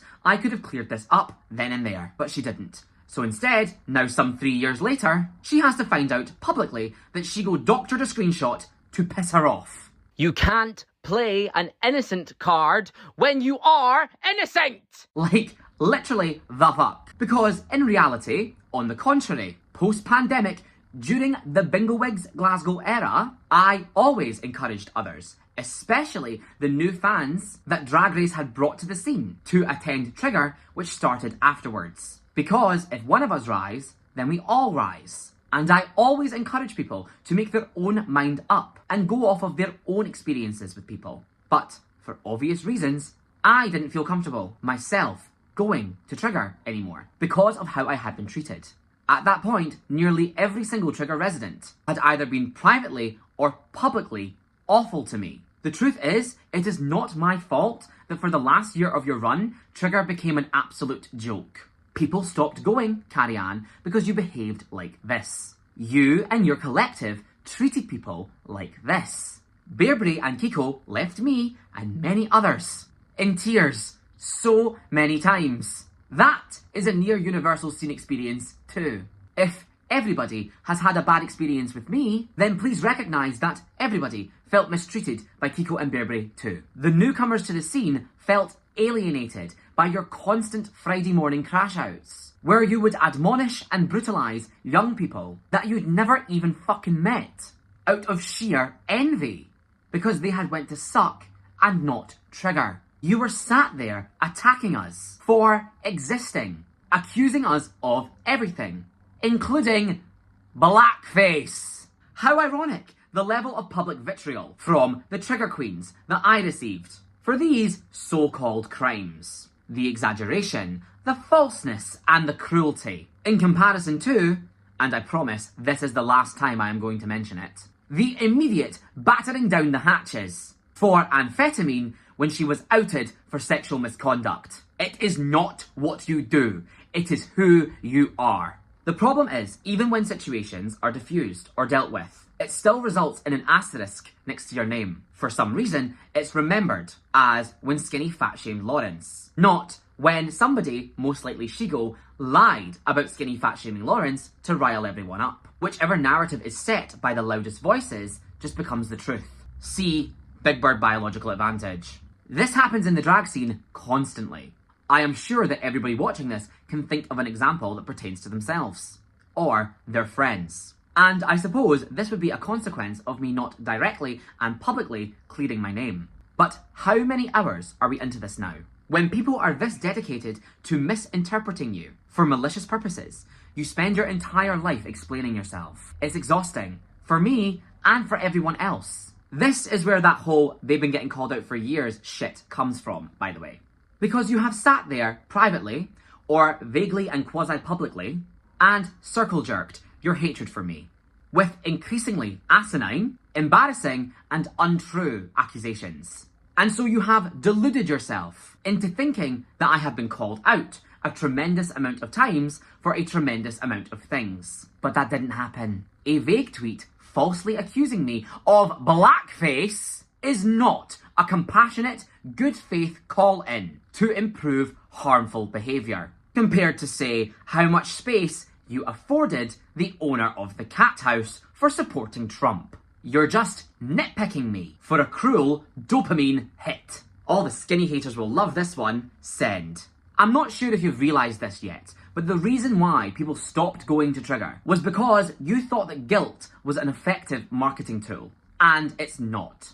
You'd act like attending Suck was a moral failure, but attending Trigger was supporting the little guy and fighting the system. Playing the underdog card as if everyone involved isn't a freelance artist. You wonder why there was a sense of division. Look how you behaved. Before I did drag, when I went to Suck, I had fun. And when I went to Trigger, I got admonished for going to Suck, and everyone there spent all their time bitching about other people. So reflect on the fact that whenever you complained about Trigger's decline, You framed it by attacking the success of Suck, and by extension, Rujazzle, myself, Tiana, and for a time, CJ and Chucky. You would do things, Carrie, like put on a transgender showcase, then promote it on the Scottish Drag Artists Facebook page exclusively, 1 or 2 days before. Thinking that other entertainers are your target market is why your show failed, Carrie, because your weekly drag night cannot be an office party. That's not sustainable. Then you would call the whole scene transphobic for not coming and act like everybody avoided your show because they hate trans people and they were going to suck because they and we are all transphobic. It was blatant, gross tokenism. And the truth is, people saw through it. You created such a toxic, inhospitable, and negative environment around yourself and your show that people became scared of you, which is another reason why I didn't put up a big thread explaining myself every time I was ever misunderstood, because I didn't want to add to a negative public perception of me. People in other cities and bookers at venues didn't need to know what lies Shigo had cooked up this week. Carrie, you alienated every single new performer that came onto the scene around that time unless they came up through you. You called Tiana a bully over Shigo's lies. You put down people like Eden Glasgow and Rosie Cheeks. I even remember the comments that Franz made about them during our season of Majesty, complaining about these baby queen twinks who just think the figure drag out. And I remember asking Franz in front of Lola Fierce and Angel Beads at the Lady Marmalade rehearsal, do you really want to become one of those bitter old queens that you resented when you first started drag, who would have felt that way about you? She had nothing to say. She never fucking does. You absolutely eviscerated Tina Justina for working with Oktoberfest, as if your cast was squeaky clean. Every post of yours is marinated with bitterness, with drag exploding in popularity post-pandemic. Your good old pre-pandemic intimidation tactics didn't work anymore. Around that time, new performers kept asking me, who is Carrie Ann Crow and what the absolute fuck is wrong with her? And I still don't have an answer. Even Lorraine knew that Suck was busier. You were always so blatantly envious of Rujazzle and Suck. Everyone can see that. And it's pathetic. Trigger, the alternative drag show. The alternative to her. You admitted that. Your show was founded on, come here if you don't like them. Surely you can recognise how that isn't positive or sustainable. Now, the spawn of Trigger has the Delmonicas Wednesday in her grubby little hands. Interestingly, you suddenly have no desire to critique how Delmonicas chooses to pay its performers. And she's slowly strangling that show to death. It must be so humbling for Shigo to know that she finally has Scotland's crown jewel. The same show, with the same format, in the same bar. The only difference is, it is you, Shigo, not Rujazzle. And suddenly, people don't want to come. If you all put half the effort into your shitty drag, your shitty shows, and your shitty personalities that you put into negativity towards me or Rujazzle, maybe you would enjoy a modicum of success. Because if I can still be booked and blessed after what you put me through last year, with the one and only goal being I can never do drag again, clearly there are other factors afoot here in my success and your lack of it. Get that through your fucking skull. All of you and your complete inability to coexist or communicate is why the Scottish drag scene is so broken. I'm sorry, but in my eyes, the moment you refuse dialogue to resolve interpersonal disputes, you forfeit the high ground. Much less if you invoke bigotry to win the argument cheaply. The truth is that Suck's success didn't cause Trigger's downfall. Trigger, being a show that entirely relied upon support from the scene, aka performers that wanted booked at the show, while constantly alienating the scene and making piss-poor efforts, if any at all, self-admittedly, to connect with the post-pandemic community, caused it to eat itself. You are so in your own bubble, Carrie Ann, that I don't even know if I've seen you in person since before COVID. And it was, in fact, you who told people which shows they could and couldn't attend. Despite crying how unfair this is when you thought it was happening to you. Who wouldn't be caught dead at an event that wasn't your own, while constantly clamouring for and behaving entitled to constant support from your past audience, who it was clear as day that you only saw as cash in your pocket. despite all the posturing about family, because you seemed unaware of or frustrated by them moving on with their life during or after the pandemic. I am not sure why this is not self-evident, but most people do not have lifestyles which permit them to attend a late night, midweek, weekly club show every single week for several years, or so help them God, they're transphobic. You talked a lot about your financial struggle during and after the pandemic. Do you not think that would also apply to your student age audience? The business model of your performer pool also being your audience and are coming along to be rewarded with a booking stops working as soon as those performers can get booked elsewhere. That only functioned in a scene that only had trigger and suck. Your marketing technique of having Brandy, among others, beg people to go to Trigger from their bedroom was honestly a bit sad. And also, probably secondarily as effective as your main marketing technique, telling everybody that the show was dead. Nothing convinces an audience that this is the place to be, quite like broadcasting that the venue is empty. Further, acting like you were being singled out because a rival nightclub had PRs. The victim mindset is wild.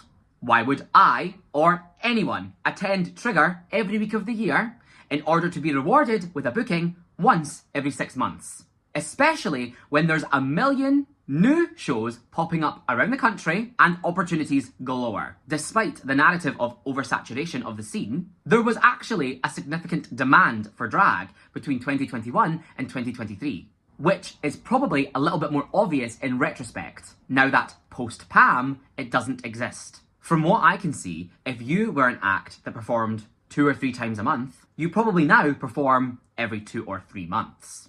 So there may have been a lack of demand for you specifically, Carrie, or Trigger, but it's kind of indisputable that at one point, every venue wanted drag. How else could I have been on every poster for every gig in the city, to the point that it caused this level of frustration? How else could I have been hoarding thousands by doing my job, while other people participating in the art form make a fiver? Once again, for an open stage that Lucy encouraged people to apply for, that made it clear at the onset of application that we could not guarantee a fee, as it was determined by door split and audience tips, which we didn't take any of. Similar to Carrie, I can't give people money that doesn't exist, and this was something that you recognised, Lucy, but will flip your perspective on in order to attack me. It's not rocket science, it's supply and demand. And honestly, this is a huge problem in Scottish drag, and why the community is so stifled. The thread after thread about oversaturation, and there not being enough slots to go around, which people were even saying back in 2019 when I started drag. So it's not a new thing. It was actually this topic and Lawrence's comments on a live that all the new baby queens dilute the scene, which resulted in this altercation between October and Lawrence, which, once again, was positioned as October taking my side over Carrie's. Notably, Lawrence was taking Carrie's side without heeding mine. October was obviously, at the time, privy to all the information and screenshots of how Carrie, Kiko, Gwen, Bearbury and Shiko, among others, had treated me throughout the competition that I'd been outlining for the last hour. It is perhaps obvious in retrospect why this had freaked Lawrence out, and why she would not want my word to be believed. And this was something that the people around both of us were aware of, that Lawrence would turn and make moves against you if you associated with me. Or people wanting slots but not coming to the show. Or the powers that be intentionally suppressing you for not booking you for reasons. Most often by insinuating that bigotry is the motivating factor. But so frequently outright just refusing to create your own opportunities. If Lucy says there's over 100 people to get round to, then why are we not encouraging new shows, new venues, and new opportunities? I genuinely don't understand why you're presenting the idea of, if you don't get booked, then book yourself, as a bad thing. Like, yeah, Carrie, I completely believe you. You definitely aren't holding on to it some 10 years later. I actually have a lot of respect for Scout for deciding to start Infectious because he wasn't getting booked by any producer in the country. That is exactly what I would suggest to any drag performer who is currently unsatisfied with their diary. And I don't know if this needs to be said out loud, but the 100+ people that Lucy is booking for tracks are not all equally entertaining. or good at drag. And so their diaries shouldn't or won't be equally as full. It is unfortunate that people like Scout genuinely believe that they are on the same level as Rujazzle, because that is delusion, and somebody should have told him the truth. You weren't being suppressed by a glass ceiling, nor are you some overlooked superstar. You are just not that good at drag, and certainly not as good as Rujazzle.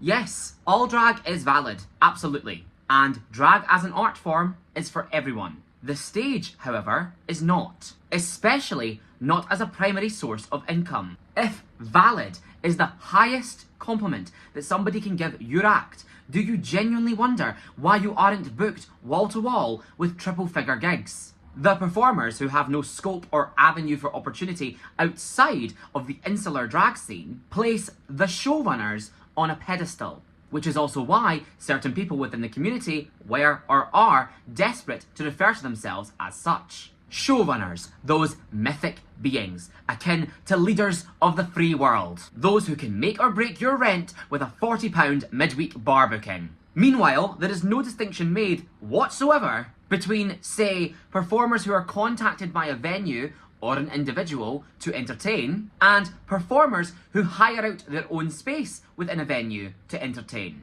There is a world of difference between being paid to put on a show and paying to put on a show. The divide between working entertainers and creative hobbyists has never been more pronounced, yet completely misunderstood. The majority of a working entertainer's gigs will be events like ABBA brunches and Sarah Hendo's, which are almost exclusively for a profit. Of course they're fun, I love my job, but I'm not really creatively expressing myself. The idea of a full-time income in local drag, generated exclusively by self-indulgent creative material at a midweek bar show, is a myth. You may also have noticed that I perform, or performed, in venues all around the city, much to Carrie's frustration, which is because the idea that you could make a full-time income as a performer by entertaining at one venue once a week, or in Carrie's case, one venue once a week and one venue once a month, is completely unrealistic.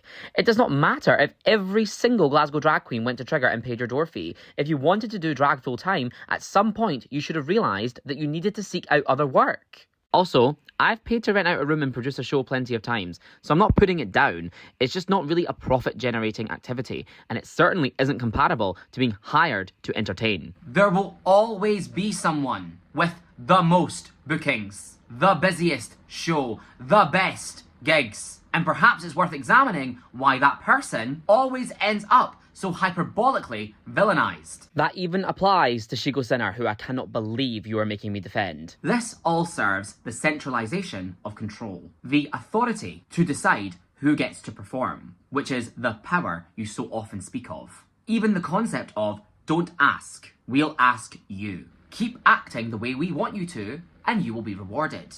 We book organically feeds into this, the wait your turn of it all. Because I remember being actively discouraged by people like Lucy and Juniper Lovelace from speaking to venues myself or starting my own show when I was a newcomer, because it was disrespectful and insulting to the other showrunners when I hadn't paid my dues. While, yes, there is no substitute for experience, how long you've done drag for isn't necessarily relevant to how successful you can become in the field. But it simply disrupts the hierarchical ecosystem that everybody buys into. If somebody below their standing tries to set out on their own, such as Cherry. The fact that she gets more and often higher profile bookings than a lot of scene legends frustrates them to no end. Because once again, the system has not changed, merely the names and faces and their positions within it. And I think this is because there is a false belief that drag exists primarily, or in its purest form, when it is done for other drag artists, or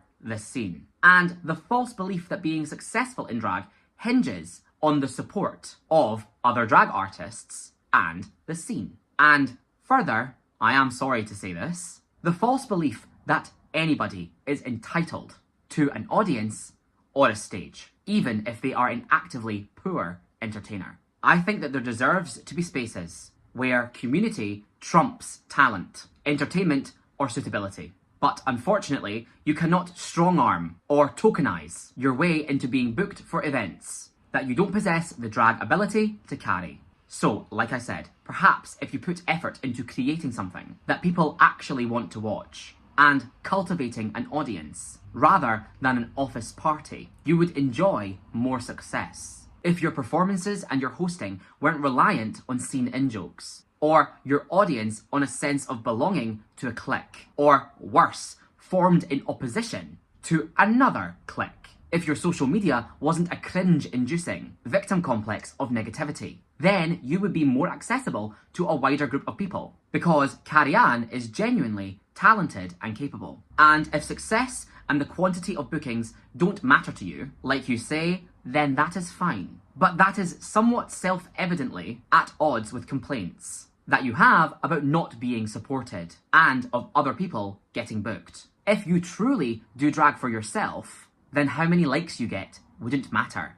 After all, I am living proof that you can be a full-time drag queen in Scotland, do anywhere between 4 and 8 gigs a week without an iota of scene support. Actually, with the entire scene trying to stop you. So I would genuinely love to know, how are you rationalising my continued success? Seeing as, up until the point of Pam, it was all because I was a popular girl with a monopoly, who had everything handed to me. Now what? Post-pandemic, a trigger booking was no longer as lucrative as it once was. So people stopped blowing smoke up your ass. The threat of you deeming them transphobic for not attending your show carried little weight, because you lacked the social clout and power that you once had. And everybody who used to attend your show, you had either alienated, including me, or they were now 2 years older, no longer a student, and couldn't come every single week. What's sad, Carrie, is how much you are constantly chasing and romanticising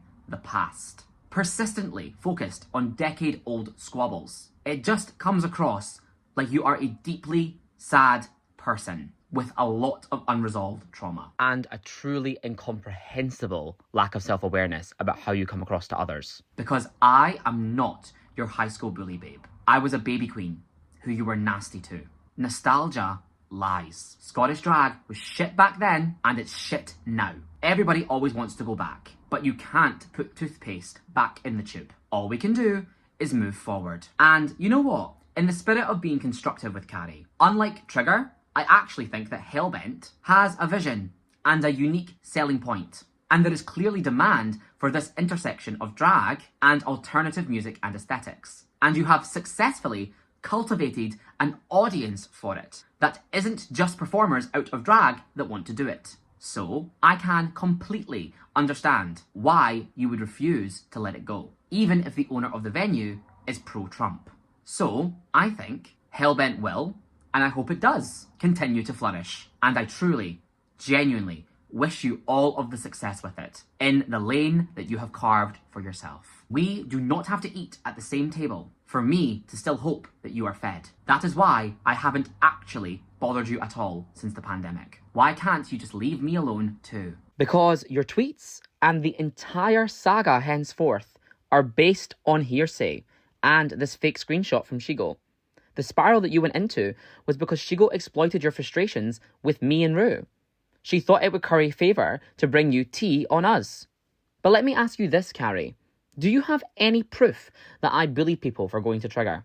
Or did you just take a liar's word for it? The reason that I have laid all of this out is to demonstrate that it wasn't uncommon between bullshit spread by Kiko, Carrie, Lawrence, Shigo, Lilith, Juniper, and someone else who I will get to, Lucy. Don't worry, it's coming. To think that a teenage baby queen Skinny Minnie or pre-drag Andrew was problematic or controversial, despite the fact that I actually hadn't done anything wrong at that point. And I was instead a woke bastard snowflake who was too sensitive, being singled out for not finding offensive comedy funny. And I suppose my mildly annoying personality traits. If you are exhausted by the sheer quantity of petty bullshit, imagine how it felt living it. And this is just the things that had an actual impact on me. I am sure that there is more that I have forgotten or that I'm not aware of. But I was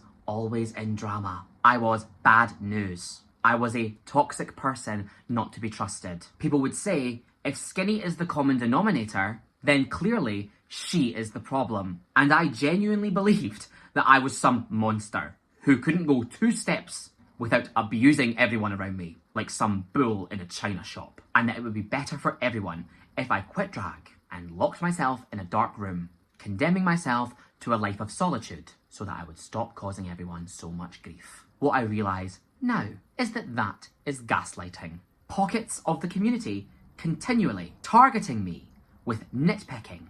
My every movement for half a decade is not normal behaviour. It's frankly obsessive. I was cast in this role to damage me and to hurt me, because when I am received as who I actually authentically am, I thrive. So, when I saw what happened to Flo, and specifically when I saw that by switching her crime from compulsive liar to pedophile, everybody got on board with pushing her out, despite a lack of public or conclusive evidence, I knew somewhere deep inside me that this was going to happen to me one day. Eventually, there would be enough people saying or believing these tiny cuts against my character to overwhelmingly paint a picture of me that wasn't true of she's done so much to people who didn't know any better. And that is exactly what has happened with Pam. Someone who hates me so much for crimes that mostly predate her time as a drag artist, and that she has no verification actually happened, because they didn't. Else, wouldn't she be posting screenshots of things other than the group chats? 20 claims, no evidence.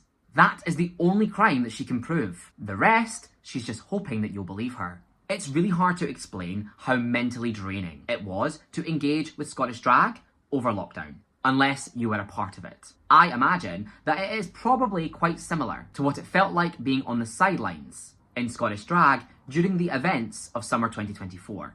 Because similarly, during lockdown, once one person, e.g. Flo, had been dealt with, somebody would try to move the target onto somebody else, whilst everyone was riled up and online. It became a bit of a running gag. Who's getting publicly executed by the Scottish drag scene today? And I remember post-lockdown, all the gays in polo talking about how barbaric the drag queens had become and how they'd unfollowed pretty much everybody because the constant fighting was exhausting. Everything had become about avoiding the target being put onto you by joining the mob or always being seen as on the right side. Because there was a new target every single day, and underhanded tactics were in fashion, and they never stopped being used. It is embarrassing that this is what Scottish drag is known for, and I hate feeding into it. But nobody is willing to have one-on-one conversations, because the dopamine hit of getting one over publicly on someone that you don't like is much stronger, clearly. Defend your friends for everything, attack your enemies for anything. This is what Lady Rampant was talking about, all the way back in those tweets that I shared during Claim 1, as she was one of Twitter's targets of the day very often. There were so many deep wounds to the scene incurred during lockdown that were never resolved, because we never truly all came back together. The Glasgow Drag Awards 2020 was genuinely the last time that I feel we had a citywide sense of community, which is never going to happen again. My mental health in the pandemic was horrendous, as I'm sure most people's was. For me particularly, it was the fact that I'd only just begun to feel as though I was living my life after overcoming severe agoraphobia issues. The pandemic hit right after my 20th birthday, which was a very difficult time to lose to COVID. One of my friends from university also died very suddenly, and for a time, I didn't have anywhere to live, and, as I mentioned, I had been raped in late 2019. So there was a lot going on. It was a very miserable time for me, which was made even more difficult after an altercation that I had with a prominent showrunner and powerful, influential person in the scene, Lucy. But I will dive into that soon. I look back at lockdown and I can't really pick much of it out or apart. Quite similar to how I feel about last summer. I think what I am about to say might be the scariest thing that I have ever put out on the internet. I do not know if what I'm going to say will be understood, and it is something that only my counsellor my ex-partner, my family, and a handful of very close friends know about. I would have preferred to live my entire life, having never needed to say this publicly, but I feel like I have been forced to, against my will, in order to end the abuse which I have been subjected to. So here we go, I guess. I am a survivor of child abuse. That I've mentioned before. It was not an isolated incident, and I developed complex post-traumatic stress disorder as a result of it, and being in a very unsafe and abusive environment when I was growing up. Part of this abuse I experienced at the hands of my grandfather. When I was growing up, as I mentioned earlier, my parents worked 5 jobs between them. I got a key to my house when I was very young. But before this, between primary 2 and primary 5, I used to stay at my grandparents' house after school. My grandfather was a very violent and abusive man. As an adult, I've come to learn that he treated my dad and my uncle that way too. For a very long time, I resented that my family let me be in that environment, especially my dad, who had experienced it himself. But we had no choice financially. My grandfather used to ridicule me, and he used to beat me. He would call me in particular a fat bastard or a fat mincer. He would fly off the handle on the turn of a dime if someone did or said something that he didn't like. Sometimes I would get the brunt of his anger at other people. He would hit me in a blind rage, come to his senses an hour later, and then he would bribe me with chocolate, 1 for each hand. My gran would nip out and come back with a new toy. It was usually a plushie. So I would forget all about it. They would drop me off at home and tell my parents that I was the best boy in the world. I'd been so well behaved. And I would be more preoccupied with the sweets and playthings than with what had happened immediately before that. I'd later learn that any bruises or scrapes were explained away as my clumsiness, as my gran covered for my granddad every single time. This went on for years, and I think is why I developed an eating disorder, which is why I chose the name Skinny Minnie. One day, I said something that he didn't like, in public. He grabbed my head in one hand, and he cracked my skull against a wall in the Hillington Harvester. I must have been about 9 years old. Between the injury and how inconsolable I was, no sweets or plushie could fix this one, and my family put 2 and 2 together. The following day, my granddad came over to our house, slamming on the door, screaming, "Where is the kid that doesn't want to see me anymore?" He came into the house and he called my mum a fat, ugly bastard who was raising a fat, ugly bastard of a son. He said something to my dad which incited a physical brawl between them, and my dad threw him out of the house. My granddad was on blood-thinning medications, so there was blood everywhere. The last time I ever saw my grandfather, he was a bloody mess, being dragged away to accident and emergency by my gran, because my dad wouldn't let him back in for a first aid kit. I remember him banging on the window, screaming at my dad, his son, a paratrooper, that the next time he jumped out of a plane, he hoped the parachute failed. That was the last thing he said to any of us. He died a few years later, and not long after that, 2 of my cousins came forward to my uncle that he had sexually abused them as children. My mum and dad sat myself and my sister down and asked us if that ever happened to us. We must have been 11 and 9. My genuine answer then and now is that I don't know. I barely remember him. I don't think he did. I think that specific abuse was reserved for the girls in the family. What I do know is that my aunt used to slide her hands down my trousers when I was a little boy.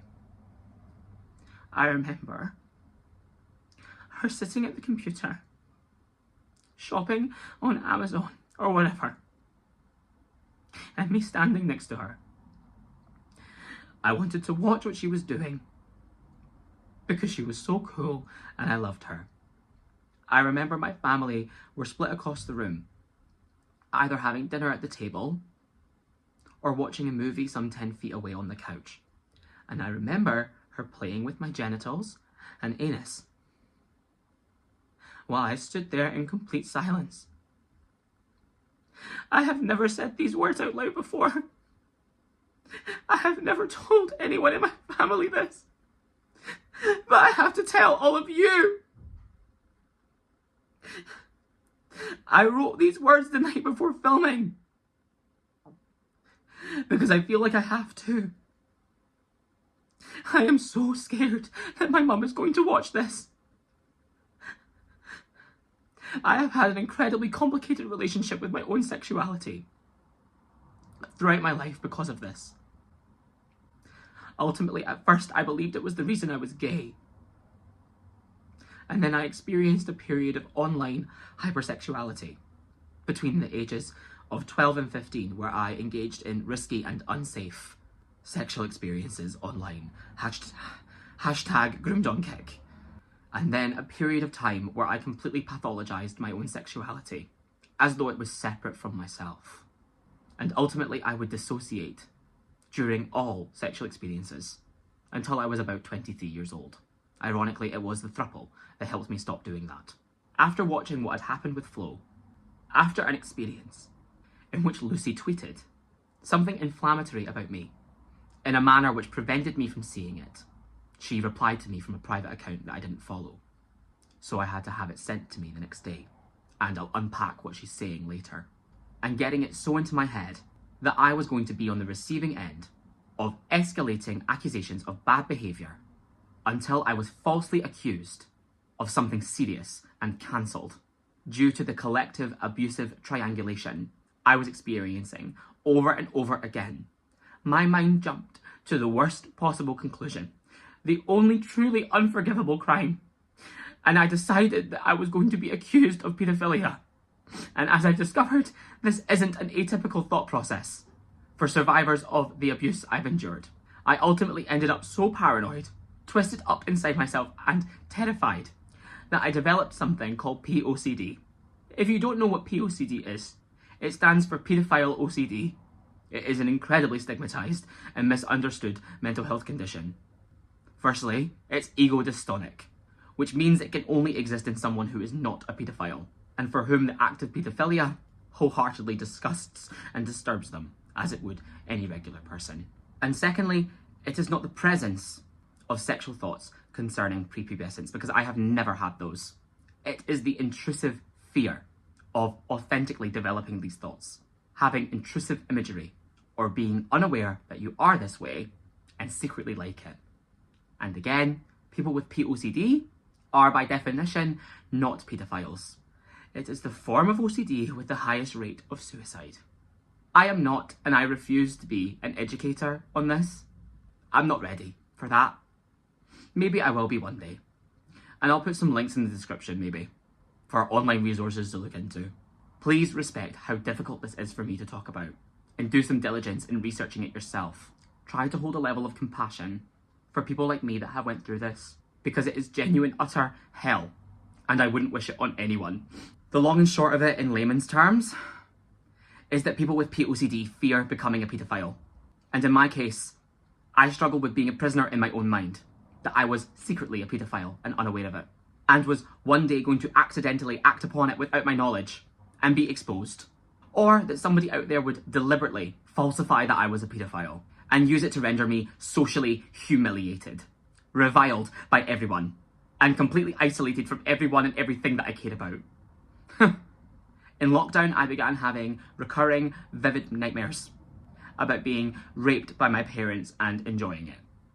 I didn't want to go to sleep, so I would stay up obsessively refreshing Twitter every few seconds to see if someone had tweeted about me, starting the chain reaction that I would get found out until I would physically pass out, and then I would wake up the next morning and I would scroll back on Twitter to the last tweet that I saw before going to sleep, just so I could be 100% sure that nothing had been said.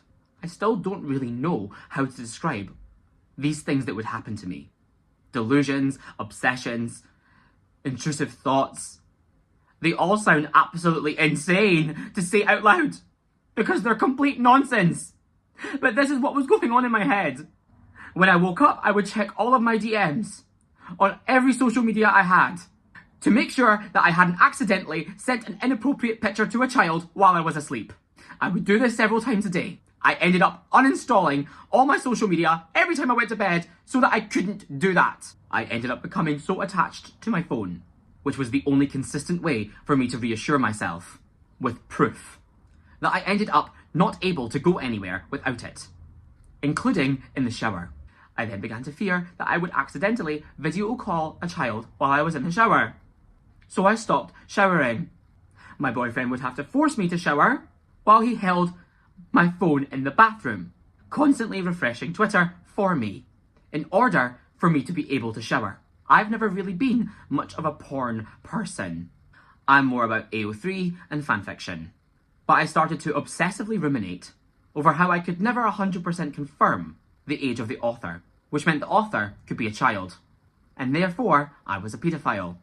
I then proceeded to try watching real porn, because at least I would know definitively that they were both over the age of 18.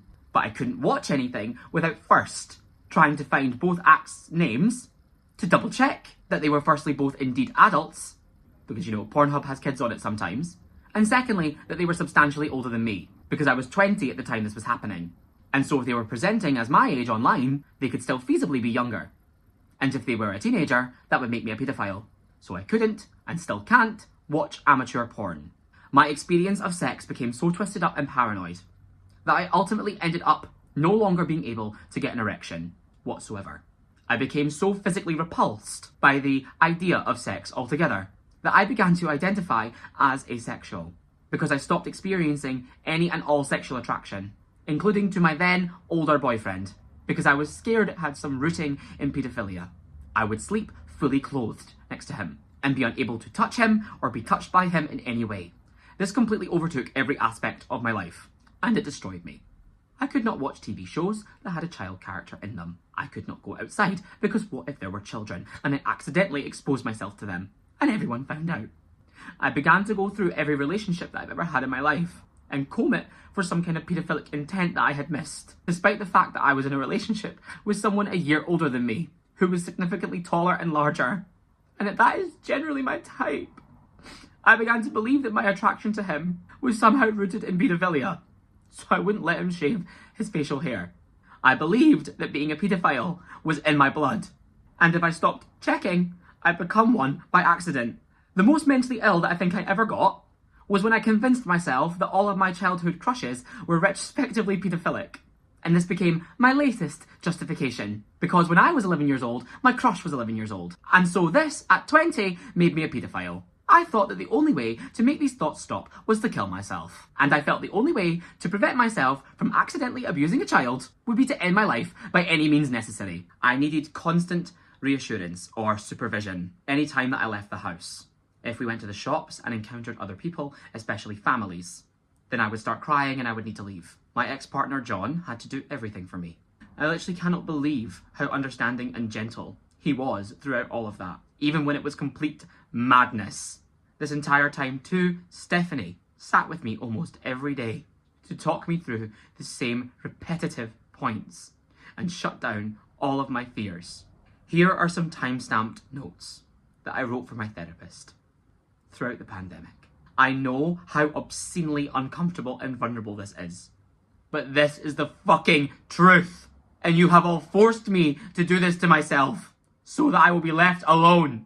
I am a deeply neurodiverse person, and this is what the toxic environment of the Scottish drag scene can do to someone's psyche. This is what you did to me. Opening up to my therapist about this was one of the scariest things I've ever done in my life, because I genuinely believed she was going to lock me up in a padded cell and throw away the key. I will never forget telling her what I was experiencing and the relief that I felt when she told me that this isn't even uncommon. It's just so difficult to talk about because of the subject matter. Do you know what it feels like to be a prisoner in your own mind? To be terrified of a barrage of thoughts that you can't control? To literally rather you were dead than have any of your fears about yourself become reality? To be so ill, you are unable to consciously know what is real and what is delusion. This is what it is like to be an abuse survivor. This is the ugly, hard truth of experiencing abuse and spending your entire life at this point in abusive environments. And I was 20 when all of this was happening to me. I look back now 5 years later and I'm just so struck by how unbelievably young I was when I went through this. I was literally just a child, my fucking self. I am grateful that my experiences have made me who I am and capable of deep understanding, compassion and empathy. But I am not going to sugarcoat this. I spent every waking moment suicidal, racked with panic and with absolutely no idea what to do. I made plans to end my life on several occasions, and so I truly took every moment between the lifting of lockdown and Pamageddon as a gift. I want you to take everything that I have just said into consideration, and I want you to imagine what the absolute fuck I have been going through because of Pam in the last year, spreading everything that she has about myself and Cherry, and the fact that this is not the first time that she or her friends have tried to spread this misinformation. The child that they've accused me of grooming has switched identities at least once, and this has been ongoing since 2021. Pam and her friends have tried to make my worst nightmares a reality to punish me for personal, petty grievances.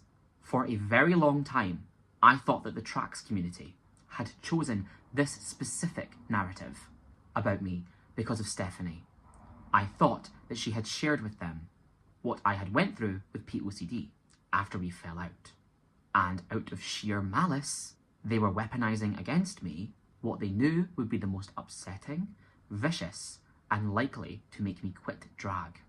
Here's me talking about that on my 0-follower vent account in 2021. As a result, for a very, very long time, Stephanie was the only person in the Scottish drag scene that I was unwilling to rekindle or make amends with. It wasn't until early 2024 when I finally, drunk and spiraling, messaged Stephanie and asked her directly if she was responsible for this. She was disgusted, and instead she sent me this screenshot of Lucy alleging paedophilic behaviour and Stephanie denying that I would ever be capable of anything like that. And so we were finally able to rekindle our friendship. I don't know why Lucy chose this. I don't know if it was just one of many things, alongside Zionism, misogyny, and so on. And this one just got a reaction. I don't know if she just got lucky, but once she zeroed in on this, she never let it go. It is not lost on me, and it should not be lost on you either. That as soon as I became friends with Stephanie again, and finally had both pieces of the puzzle when it comes to the origin of this paedophile accusation, that we were targeted and utterly destroyed by the trans community. There is something they did that they do not want to get out. Well, too fucking bad. I just want to be clear that of everything in this video, every screenshot, every burned bridge, what I have just opened up about is the only thing that I have agonized over including or not. And even now, I'm still not sure that I'm making the right choice. None of you deserve to know this about me. And even if I hadn't experienced it, everything they have said about me being a paedophile or inappropriate with children is still lies. I am not afraid of confronting other people or acknowledging my own faults, or even just the truth in general. I can back up everything that I've said in this video with either logic or cold hard evidence. And frankly, I have given the scene so many chances to just leave me in peace without all of this having to be aired. I have tried every single avenue I can think of, ignoring it and rising above. It doesn't work. Direct, private conversations. It isn't allowed. It makes you a bully. Mediated conversations. Nobody will have them. Lucy, I will get to you. Engaging in communal discourse with matched energy, which is just proof of not learning and growing, and an attempt at vindictive revenge. Up to and including legal channels, which is an abusive display of my privilege. I feel so fucking trapped, and I think it's on purpose, Because what am I supposed to do? Somebody please tell me and I will do it!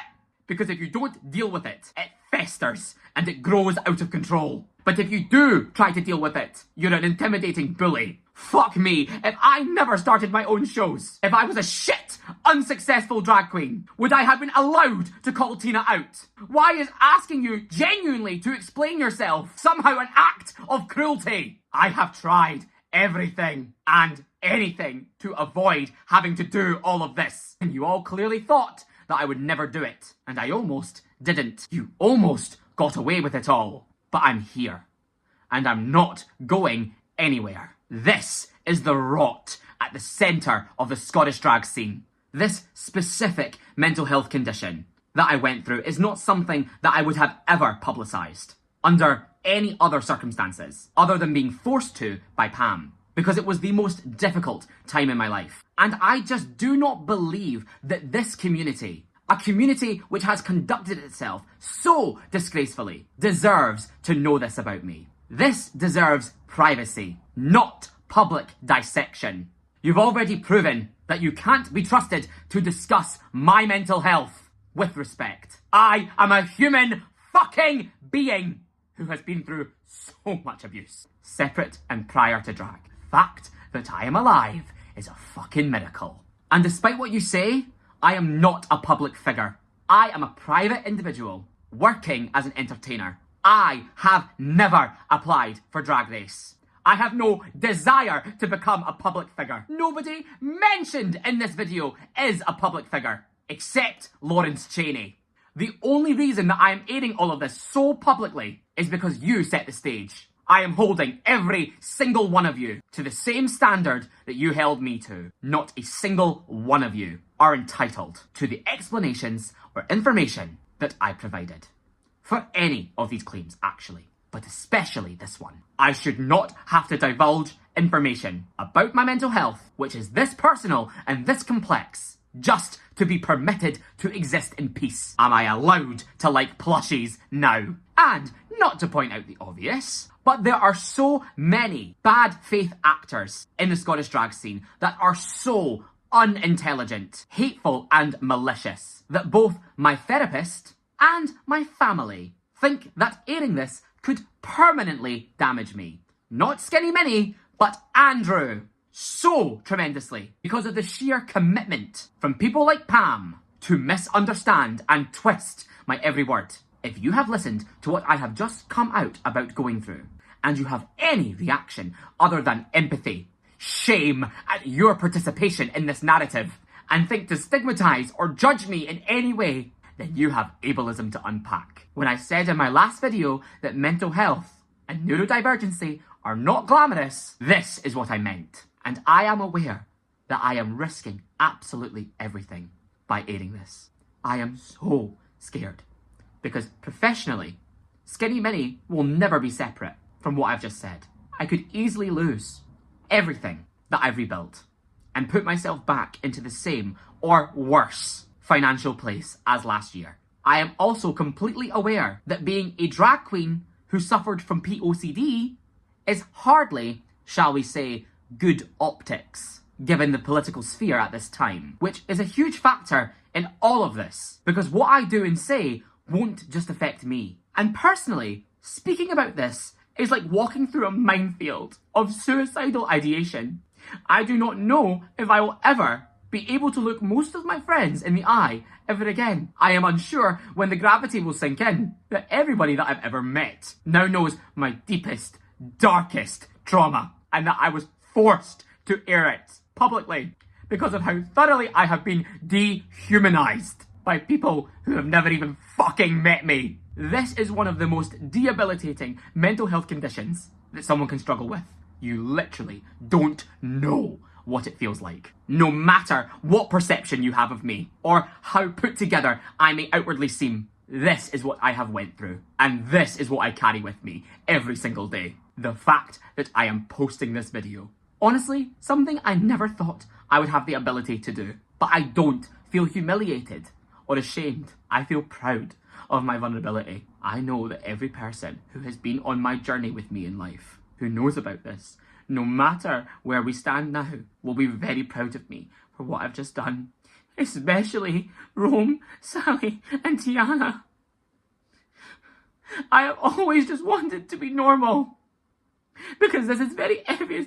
Because this is very obviously not normal. But clearly that is just not written for me in this life.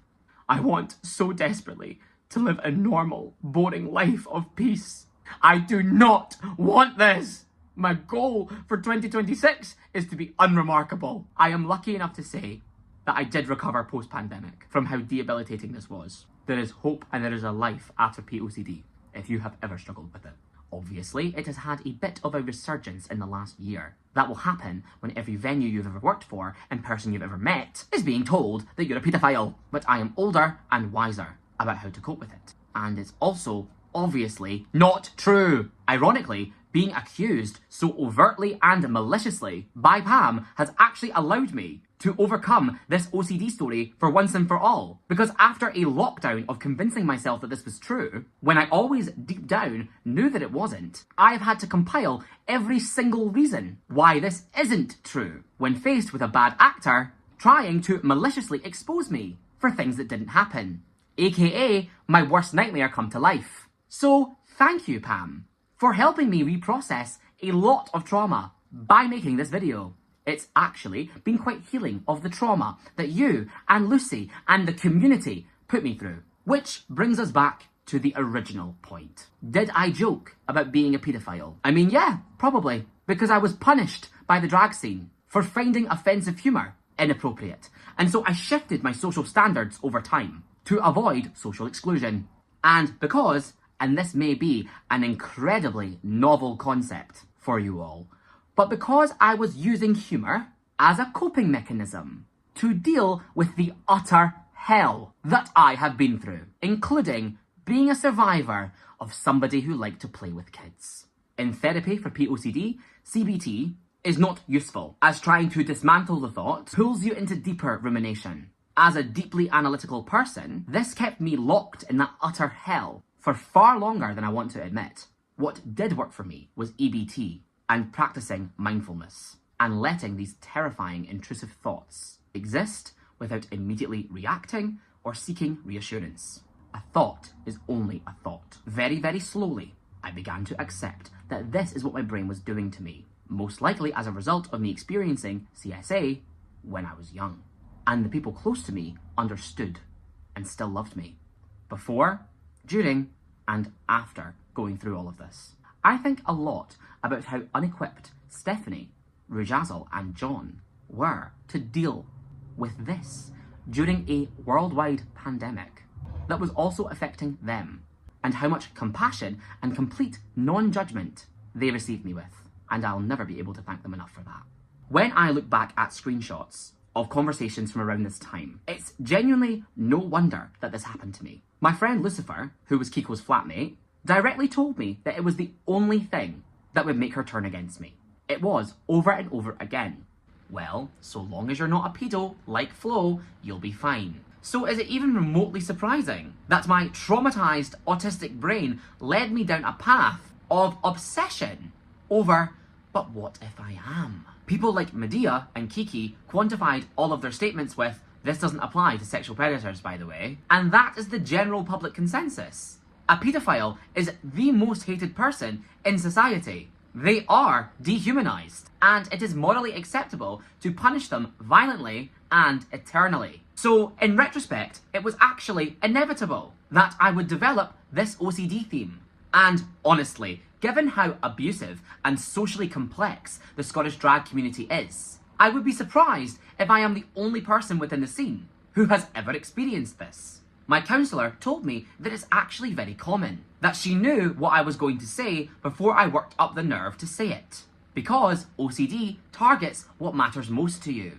And as a survivor of so much trauma as a child, abusing one myself would be the last thing I would ever do. I honestly really encourage everybody watching this to look into POCD and grapple with the reality of it. There is so much shame and stigma It feels impossible to talk about. In fact, I think the deep shame of it all is what Pam and Lucy thought would keep me permanently silenced. Well, I'm not ashamed anymore. Now what? By the start of 2024, the fact that I had experienced this had become a distant memory, one that I had shelved. It didn't emotionally jar me in the way that it once did, and I had other OCD themes, like moral purity, ironically, racism, or real events. So, to say this directly, part of what helped me get to that point in my recovery was that I would make jokes with people that I trusted about what I had experienced and been through. I am allowed to make jokes about my own trauma or disability, and ultimately, by making jokes about it, I was able to move past the intense shame and process the emotions surrounding it. Part of what made the joke so funny was the fact that Lucy and her friends were so hell-bent on presenting me as a paedophile when I had had so much intense therapy because I was not. Someone with POCD cannot be a paedophile. So I was also making jokes about the trauma they had inflicted on me, and everybody else around me was joking about it too. We even had a code word for it, which was peeladoo, because you can't be saying paedophile in public. Like, literally, everyone. Have I meltdown to that non-star? Wait, what? No, do you know that? Don't you film me? No, latex, you understand? And then it's so cute. I went through a paedophile allegation. No. Because you are a paedophile? Even at the last show that I did at the Corset Club. So, yes, even Callum knows about this. Scottish drag's worst kept secret. And, since we're on the topic, I'm just going to say this for the sake of transparency. Over the course of 3 years, I was worn down by the drag scene socially, by experience or threat of exclusion, into becoming accepting of dark, vulgar, and offensive humour. In order to cope with being maliciously defamed as a paedophile, immediately after dealing with POCD, I had to emotionally adapt myself to a place where I could laugh about CSA. So, when you ask yourself, who could be so disgusting as to think it's ever appropriate to joke about the murder of POC, that police brutality was an acceptable topic for comedy? Because you cannot conceive of why somebody would do that unless they were a bigoted monster. Please understand that this came out of the mouth of somebody who had become so numb that jokes about one of the most upsetting and disturbing realities of life, that being the sexual abuse of children, didn't faze them. So, ergo, no offensive subject was upsetting to me. Because of the level of trauma of being defamed as a paedophile maliciously after experiencing that level of mental illness. That is why I said that I did this, knowing that it was wrong, and why I apologised for the hurt caused when it was publicly exposed. I was ignorant to not consider that not everybody is as numb as I am, or, to use a topic like that, to be edgy and satirical. The fact that I was personally so numb doesn't apply to everyone else. And seeing the genuine hurt, not the opportunistic white drag scene, but the actual genuine hurt from the community of colour within my city, was a complete wake-up call, cause the curtain was yanked back, and I saw how numb I'd become, and how dark I'd let my humour and myself get as an attempt to cope. And that is why I regret saying that joke about George Floyd.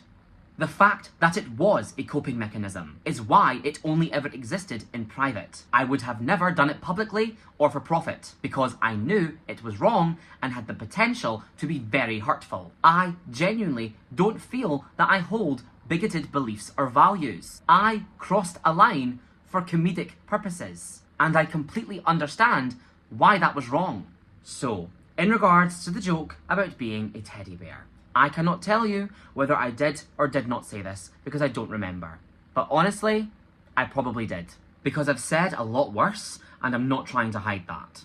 But frankly, I think I have every right, after what I've been through, to make that joke. And I don't think anybody has the right to tell me that I don't. whoever it was that told Pam this, I hope you're ashamed of yourself. Debunked.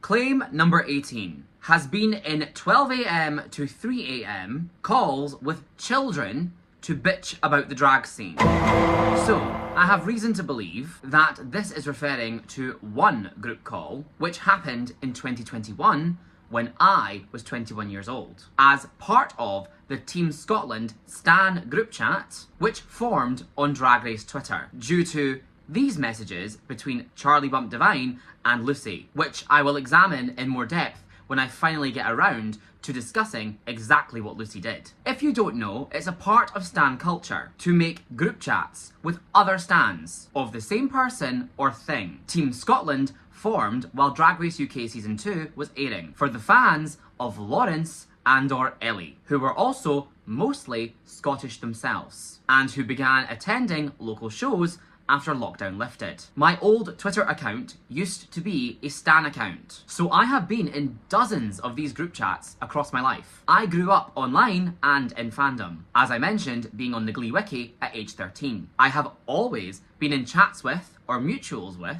people my age, older and younger. This is very normal in online spaces, and honestly, offline too. Wait until Pam finds out that I went to university at 17 and was flatmates with a bunch of over 18s, was in group chats with 21-year-olds for seminars, let alone the mature students in their 30s and 40s. I also turned 18 while an active member of a Drag Race fan Discord. In fact, I received this message during Pamageddon from someone that I knew back then called Kyla. I am really unsure why Kyla thought that I wouldn't see this, as I am very much the only person on my phone and received all of the abuse in 4K. But I hope that kicking me while I was down for doing something to upset you when I was 18 or 19 6 years ago felt good. And if you're watching this, Kyla, then maybe the full story will open your eyes. I'm sorry, Kyla, for letting you down when you were rooting for me. I have to carry that I've let everyone down. Regardless, I was a Drag Race stan until I started drag properly at 19. So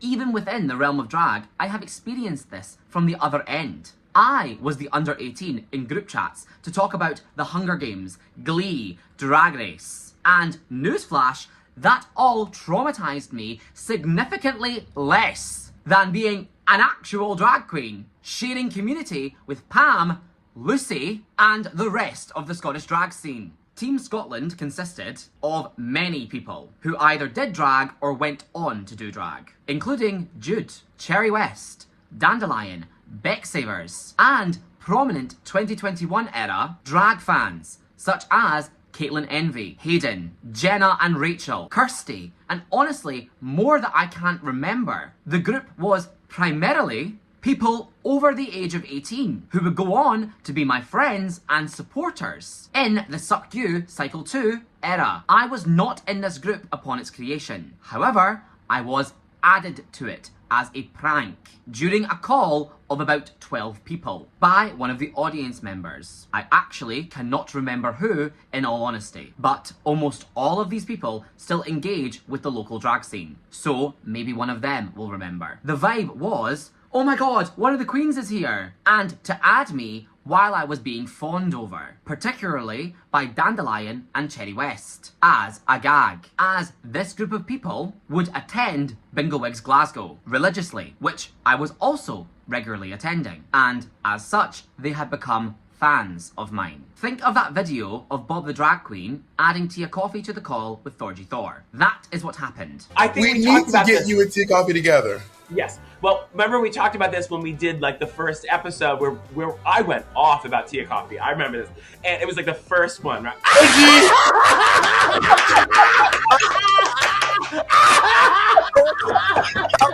Because Cherry and Dandelion specifically were fangirling over me. I do think that this happened around midnight, which I'll add isn't exactly abnormal or weird for drag queens or drag fans. Honestly, I think it would be weirder if it happened at midday. Like I said, I was 21 at the time. There were several people in this group chat who were older than me, namely Caitlin, and Hayden, the same age as me, Becsavers, and there were also baby queens, both under and over the age of 18, the youngest being a 14-year-old Cherry West. I want to be really clear that these under 18s would come to Bingo Wigs Glasgow, which was a 14+ show, and sit with these 23-year-olds that they were friends with. It was a big sister, little sister dynamic. It was the Team Scotland table. Again, this is not uncommon in stan culture at all. When I was a stan for The Walking Dead and attended conventions when I was 16 and 17 years old, I was staying with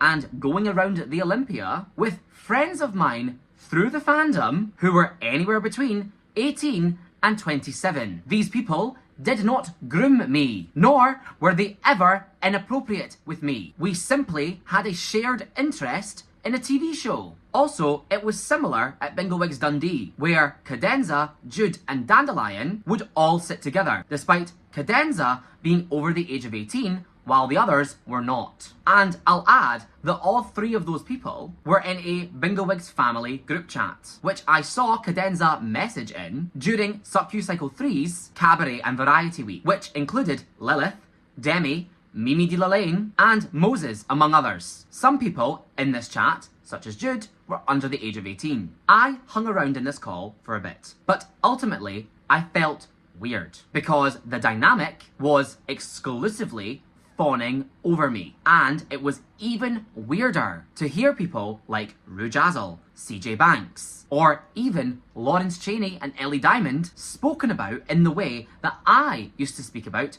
my Drag Race favourites, like Mo Hart, Cheryl Hole, and Valentina, when, to me, Rue, CJ, Lawrence and Ellie were very much real people. I think a lot of the more established or prominent performers watching this will know what I am referring to, and it is a bit of a mindfuck, especially for me at that stage, pre-Suck You, Majesty, all of my success, just out of the pandemic, when I was still myself, in my mind, and, according to Lucy, a baby queen. It was my first experience, I suppose, of having a sense of fame, and it made me very uncomfortable. On the call, when I was added, I kikied for a bit, with everyone, and, as it always does, the conversation turned to the Scottish drag scene. I was asked a few difficult questions, as by this time, I remember specifically Dandelion being the one to raise this. The fans had become aware of some of the long-standing beefs and issues between certain performers in the scene. I think specifically the beef between the hosts of Bingo Wigs Glasgow and Bingo Wigs Dundee, Trigger having a bee in its bonnet about Bingo Wigs Glasgow running on a Thursday, you already saw how they acted about Queen, and further the fact that Stephanie and I had just fallen out after an entire pandemic of being quite publicly best friends. People like Dandelion and Jude didn't know how to navigate liking queens on either side of a schism. So I tried to answer this as neutrally as possible, but also give some real advice, because that is who I am, which was to take people at your own experiences of them, and not to listen to everything that you hear about everyone. I said that any emotionally mature person shouldn't force you, an unconnected individual, to pick a side in a beef in order to validate them. And nobody should guilt trip you over that either. I said that in drag, there is a lot of gossip, bitching, and negativity. But if you focus on yourself and your friends, you can carve out your own safe space and your own lane. I was hoping that this advice would be heeded mostly by Jude and Dandelion, who were caught in the middle between Bingo Wigs Dundee and Glasgow and myself and Stephanie, respectively. I also would not have brought up this topic myself, as I found it really uncomfortable that certain queens at certain shows were using fans as pawns or minions in their petty beefs. For example, by guilt-tripping them for attending one show but not another, or essentially brainwashing them with lies about people that they didn't like. I always thought that the cruel underbelly of the Scottish drag scene should be kept entirely away from the audience, especially the teens, and be kept between the queens themselves if it must exist. Post-pandemic, Scottish drag exploded in popularity from how it was pre-pandemic, and with Drag Race fans populating the scene, which I had literally been myself not even a year prior, I wanted the Scottish drag scene to have a positive community fan base and not descend into toxic, petty, warring clans. That aged well, and unfortunately, that was completely out of my control. I left the call not long after this conversation, and ultimately ended up muting the chat, and later deleted Snapchat from my phone, having only installed it for this prank. Because it felt weird having story update alerts from Caitlin Envy come up on my phone like, oh my fucking god, CJ looks amazing, step on me mother. And I was physically with CJ at the time. I do not think that I did anything wrong. I think the fact that there were numerous other people in that chat who were my age or older speaks to that. Absolutely none of them have ever been accused of inappropriate behaviour off the back of this group chat. In fact, Charlie made Lucy aware of both Caitlin and Becsavers, referred to as Andrew here pre-drag, and their presence in that chat. And this was, and is, specifically and selectively targeting me and being used here manipulatively to continually add to this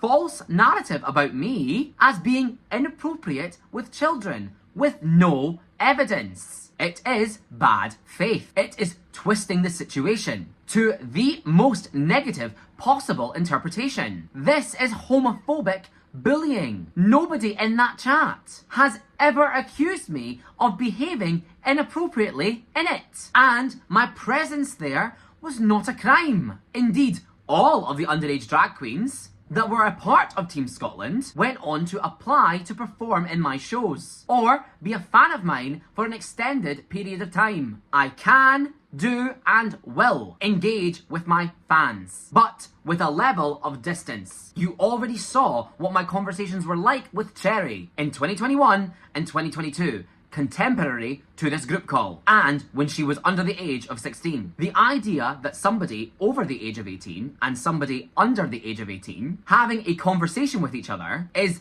inherently inappropriate and would be a cancelable offence is both puritanical and dangerous. I frankly just don't agree with that. I will happily concede that I, as an adult, have held a conversation with an under 18 at least one point in my life. But you will need to prove that the content of that conversation was inappropriate in order for this claim to hold any weight. This is also just something that I think a lot of people in the scene would be really stupid to try and enforce some punishment upon me for. This video, regardless of what you may believe, is not a malicious expose of the Scottish drag scene. I am merely responding to claims made against me that were forwarded to venues and individuals alike in an attempt to destroy my career. And I am providing context or counter-examples when necessary. I do not want to cause unnecessary pain or suffering to any individual or to our industry. That being said,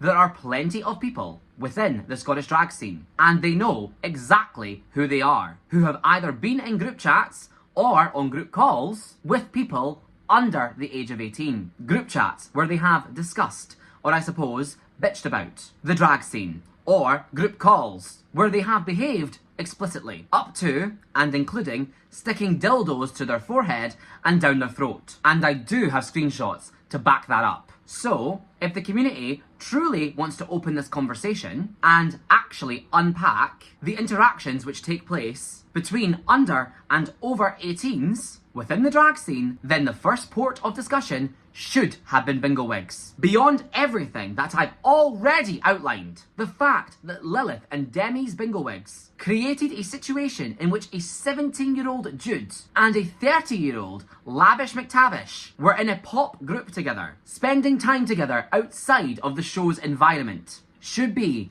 by Pam's standards, and Kiko's, who was, of course, the fucking judge this week, inappropriate or cause for concern. Let me cast Lavish in the same role that I have been, and I'll act in the manner that Pam has towards me. Where did this rehearsal take place? Did you have a 17-year-old over at your house, unattended, where parents or guardians physically present to supervise? Or were they in on it? Is Lavish just a safe person because reasons? Eden, can you weigh in, since you were part of this competition and the optics of this matter are so important to you? Meanwhile, your fiancé is dressed as a slutty schoolgirl, but I digress. Except This was never a topic of discussion, and the only reason why it was not is because lavish is not a target of scene negativity. Because imagine if this was an image of me, topless, bar pasties, hugging a 17-year-old. If it had been me working in that level of close proximity with a 17-year-old, well, we already know how that would have been reacted to,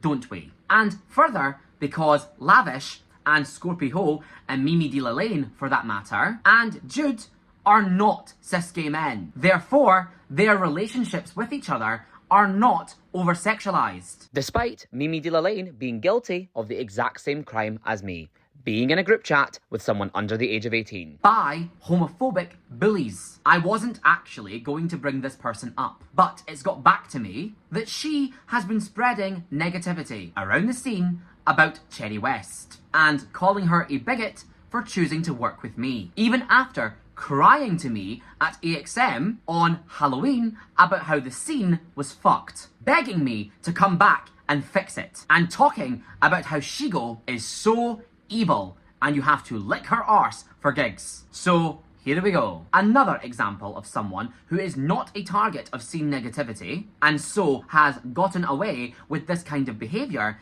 is Gigi Expense. Aster actually called attention to the fact that Gigi was spending personal time with 3 drag queens under the age of 18, actually under the age of 16, that being Viola Stone, Cherry West, and Gigi L'Amour, back in 2022. While I maintain that mere proximity to a teenager is not actually conclusive proof of inappropriate conduct, it's somewhat self-evident that Gigi Expense has not become the subject of a whisper campaign around the scene as a paedophile, despite her having closer personal proximity to any and all of these people, whilst being underage, than I ever did. Say hi to my vlog. Hi, Gigi, I'm a jobby!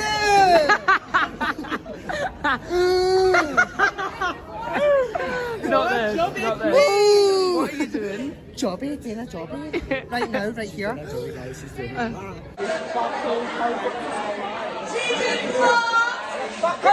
my darling! Oh, we really said let's give them a pop. Jumpy girl, jumpy girl.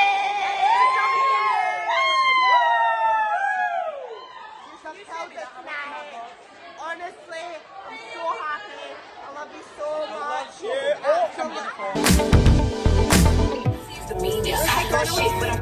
Where's McDonald's left and right? Terry! Where's McDonald's? Sorry, I didn't do that. When Gigi is my age, 25, and so would have been 22 at the time, not 19, as Aster said, and older than I was at the time of the Team Scotland group call, mind you. And Gigi has, frankly, been surrounded by queens under or around the age of 18 for quite some time. I think what's most frustrating for me is that this content of Gigi and Cherry and Gigi and Viola and Vogue is from 2022, a full year before the video of myself and Cherry in the castle, which has been deemed by Pam as abjectly inappropriate and forwarded to countless people and venues as proof of some kind of paedophilic transgression. Pam is completely aware of the fact that in this footage, Cherry West is 16 years old, which means that she should also be aware that in these videos with Gigi, Cherry West is 15 years old. All of this footage is publicly available. In fact, this is on Cherry's channel for all to see. So is there really any pretending that I am not just being maliciously targeted at this point? I am sorry for bringing you up, Gigi, because I don't think you're a bad person, but I think you are fake and two-faced. I think you are a product of the issues in the Scottish drag scene, where the most charitable interpretation of your actions is that you're code switching depending on who you're around, in order to appease whoever you are speaking to, which isn't healthy. I would tell you to grow up, but I think you act in age accordance with the teenagers that you surround yourself with. Anyway, the fact that any ongoing discussion about safeguarding children and avoiding all ages events was happening while conspicuously avoiding the most serious offender, that being bingowigs, to me demonstrates that this topic is a frontier of malice and not authenticity. My level of interest in publicly exposing all of the performers who are in group chats with under 18s or have behaved in the way I have outlined is limited. I would really rather not be the reason that other people are being called pedophiles for what is clearly immaturity rather than perversion. But if I am continually harassed on this subject in particular, hypocritically, then I will have no choice but to air those screenshots. I do not need to vent to children or my fans about the drag scene. I literally have a therapist for, at this point, the sole purpose of processing the psychological torment, abuse, and damage of trying to coexist with the lot of you. Nice try. Debunked. Claim number 19 has had Cherry West at her house. No, that has never happened. Cherry has picked things up from my front door before, e.g. wigs or costumes to borrow, with her family. And I have in fact been to her house. But she has never been in mine, and certainly not while under the age of 18. I am not fucking stupid. You'll recall that I literally told Cherry that this wasn't an option. And even if this was true, it literally would not mean anything on its own. Once again, adults and teenagers can share oxygen without it being a sexual or inappropriate scenario. And to insinuate that this cannot be the case because we are gay men and drag queens is homophobic and trite. At what point does this exhausting paedophile circus say more about you than it does about me? Like I've said several times, there has been an attempt to build a narrative here, implying that I held an illicit relationship with this child. Why else would Cherry being in my house be a cause for concern, if not for what I could have done to her when no one was looking? What exactly are you trying to imply? And further, where is this energy for Lilith and Jude's makeover when Jude was 16? Or the family outing to Okai the Tour, where these pictures are from Lilith's bathroom in her home. Lilith, who won't give out her real or specific age to the fucking Guardian newspaper. What could she be hiding? Can you imagine the conspiracies that I would be subject to if I was hiding my age while I had an underage drag daughter, was the face of a 14+ show, and did sex work? And again, where's this energy for GG expense? I had a flatmate and 3 further people living with me for almost all of 2023. They could all attest to the fact that Cherry West never set foot in our home. And for obvious reasons, for most of 2024, I didn't have anyone else in my house. So when exactly is this supposed to have happened? To be honest, I don't even know where this rumour has come from. Ask Cherry for yourself, I guess. Because this, once again, certainly did not originate from her. Debunked. Claim number 20 had Cherry West help her get changed. This is, once again, not true. I will hazard a guess that she is talking about the Slay open stages, as these are the only gigs which I have ever done with Cherry and other people where a rumour like this could originate from. To which I'd say this would be rather self-evidently untrue, because as anyone that has performed in Slay Glasgow will know, there are 2 rooms backstage, with one smaller changing room which is private and is accessible through the larger room. During the open stages, the small room was inhabited by myself and Giza, or Rue, and the larger room was occupied by whoever the open stage guests were that month. As such, I would spend most of my time in the smaller room and only enter the larger room to address the performers with information. I can think of countless open stage guests that could confirm this, but not Pam, because she never did it. Actually, in truth, any adult drag act who did the open stages alongside Cherry is frankly much more likely to have changed in front of her or asked her for help than I am, given that the hosts were in a private and separate room. Here are the two lineups that Cherry West was a part of for the Glasgow Drag Open Stage that I hosted. You can ask any of the people in these lineups if my word is not good enough for you. Or are you accusing Alicia Tried, Antibiotic, Madam Joe Mama, Hamish Macbeth, Brandy Barcode, among others, of complicity in child sexual abuse? Which set of people are you suggesting stood by while I allegedly sneaked Cherry off with me? Because if this happened, due to the backstage layout, it would have had to have happened openly in front of at least some of these people, almost all of whom either applied to work with me again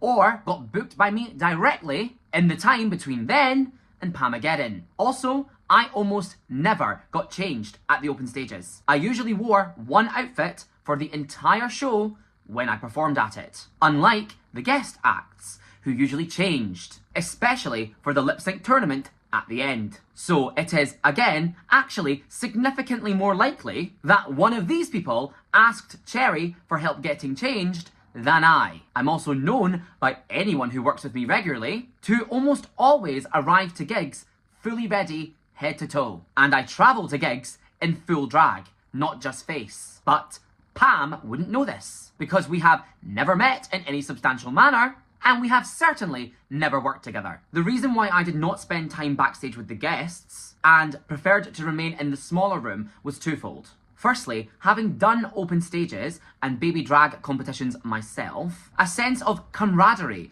is usually formed between the acts.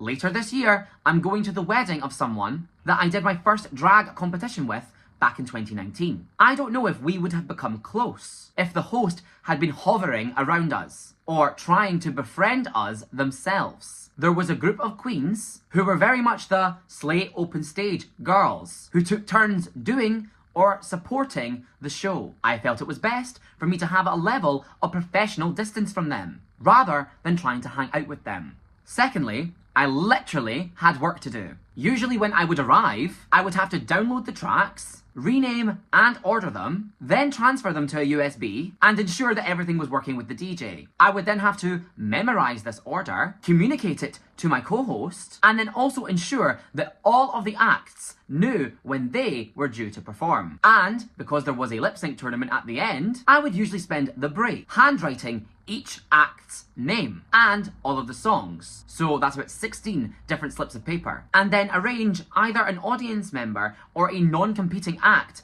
from the cast as a hat holder to pull these slips out of. Likewise, tips also had to be collected at the break, as the show's guests were paid in audience tips only. In less words, I was really fucking busy. That's why I usually didn't bring a costume change. How many responsibilities I had in comparison to Giza was actually a point of contention between us at one point in the show's lifetime, as you can see here.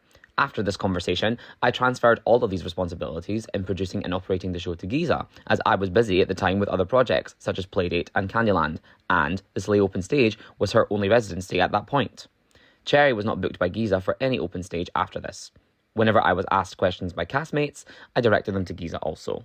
There really isn't any reasonable time where something like this could have happened with Cherry. If I was changing, then I would simply have asked my co-host in the private room for help, not one of the acts in the larger room. And in the event that I did ask Cherry to help me get changed, which I honestly don't believe ever happened, it is hardly the end of the world for someone to unzip me from a costume. I wear pads and undergarments. I am not getting naked. And we are in a performance setting around other performers. There's this implication here that I would get some sort of sick, private, sexual gratification from having Cherry West help me get changed, which is just disgusting on so many levels and has no basis in reality? Literally, where has this come from? I am not a kinky cross-dresser. Drag is not a turn-on for me. I do not derive sexual pleasure from my fucking work uniform. I am doing my job, you homophobic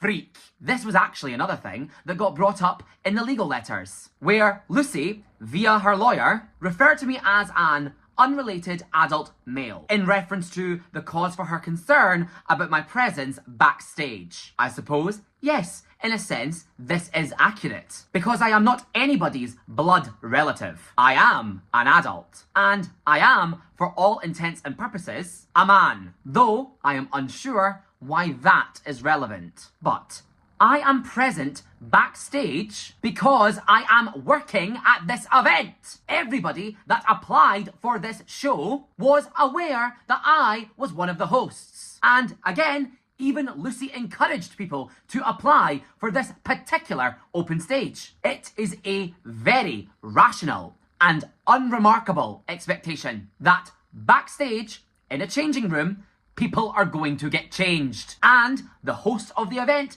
may be physically present. If somebody is going to accuse me of misconduct around that, I would unfortunately need to hear it from a cast member directly, as Lucy has already lied about this happening to Franz, Aster and Asparagus for malicious purposes. The insinuation that there is any cause for concern is, once again, rooted in homophobia. 22-year-old gay man is in the same room as a teenager. Is my so-called fucking crime here? Fuck. Actually stop and think about what you're doing and saying, and how badly it bodes for you that you need to rely upon homophobic tropes to justify your concerns. Seriously, why are you so desperate to make a gay man out to be a paedophile? However, there was, in fact, another unrelated adult male present backstage at the sleigh shows. So, I'll say firstly that I actually think this claim about myself and Cherry has originated from Giza Gobble, my primary co-host. Mainly due to this screenshot between Lucy and Stephanie, which I'll examine in much more detail in a second. But I think it should be fairly obvious to everyone in the Scottish drag community why there would be reasons for Giza Gobble to project inappropriate behaviour and conduct concerning children at that show onto me rather than take any responsibility for herself. So, if you don't know, Giza Gobble was exiled from much of the drag community due to a private email received by venues and performers alike, including myself, in September of 2023. This email contained a link to footage of her flatmate, ex-partner and assistant being outed by a paedophile hunting group as a child predator. The email alleged that Giza was aware of this and that she brought a paedophile knowingly to 14+ events, such as the Slay Open stage. This person, Chris Dickens, also filmed all of Suck You Cycle 3, although he asked for it to be credited in Giza's name, which makes sense in retrospect. I will play the video now. The full version of this is 22 minutes long, and I will upload it separately, in case anybody wants to watch it in full for themselves. I am going to warn you that this is incredibly uncomfortable to watch. Who are you here for? Excuse me? Who are you here to meet? I'm not for what? Okay. Right, You're just from to Your confirm. name's Chris, right? Chris Dickens. Yeah. Yeah, okay. Right, Chris. Sorry. No, That's fine. stop, Look, Chris, stop, because stop. we think Right, that you're Chris, here. what we're going to do is we're just going to take a wee walk over here, right? It's a bit quieter, just so we can have a wee word about things, right? We are here today because we know that you've came to meet what you believe a 14-year-old boy, and this gentleman here is going to take over and speak to Okay. you. So we're agreeing, right? Were you talking to a 14-year-old boy? You were? Okay, cool. So you're here to meet him today, right? Yeah. Yeah? What for? Well, it was just hang out really, that was Okay, it. just You to... know, there was nothing... To go back to his house? Yeah? You going back to his house? Yeah, it was to me, but nothing, Okay. nothing like... Just going back to the house, Yeah. has there been any sexual chat? Do you think, in your mind, do you think there's been any sexual conversation? I do you guess, say? I guess in a way, yeah. A little bit of sexual Yeah. conversation, yeah. So, do you want to talk a little bit about how you started talking to that 14-year-old? It's just interesting for people to know. I'd rather not. Okay. I'd rather not. So, I'll tell you what happened was, like, on the 8th of November this year, 2018, you were using a profile on Grindr, okay, called LF Young, which I think means looking for young. Does it mean looking for young? Mm-hmm. Okay, looking for young. How young? Well, I mean, anything really, you know. Nothing, Anything? Well, no, Anything? No, not anything. No, that's. So, okay, so you talked to the child who was 14, right? Yeah? And then when they told you they were 14, what was your reaction? I don't remember. Okay. You sort of said, can I move you over to WhatsApp so that you don't get deleted? Oh, and you also said, nice, hee. And then once we got to WhatsApp, then you started to ask about sexual experiences. Yeah, would you agree? Yeah, so you're asking a 14-year-old if they're having sexual experiences and calling them cute, right? Would you say that?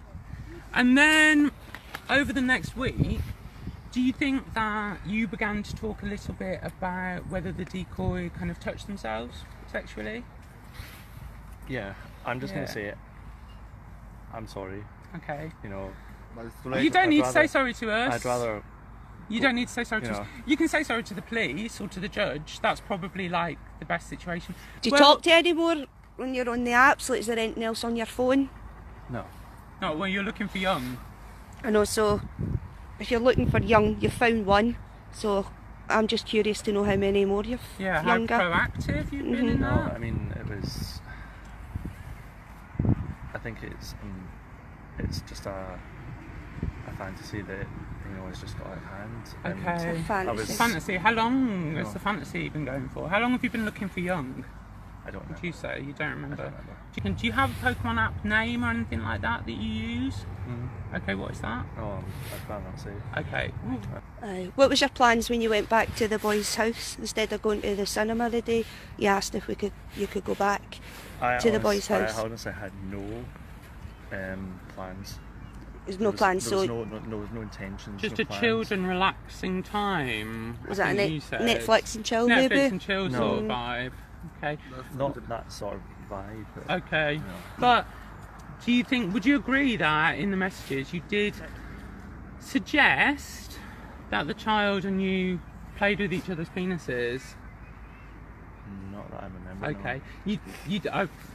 No. I didn't really. I can get it out.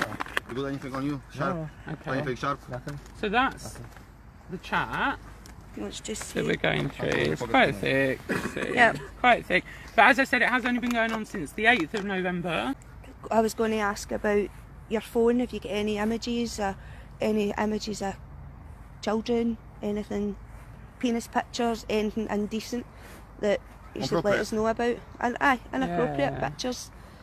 Okay, yeah. You do. have And is that of children. underage children that you've been speaking to since you're looking for young? Again, you're not better being for- honest. Not for that age range that I'm aware of. Right, okay. And have you ever sent any indecent images to a minor under 16? Not that I'm aware of, no. Not that you're aware of. Because of age. no. Okay. I mean, I felt like first when my colleague asked you, you sort of said yes. Oh, you kind of hesitated. And then when you realised, you kind of pulled it back. So the 14-year-old had autism. Your photo on the app is of a cartoon, right? Mm-hmm. Yeah, so not your face. You don't want your face saying that you're looking for young. Do you want to say anything in, like, your defence, if that's the right way of saying it? I suppose it's not really defence, it's more just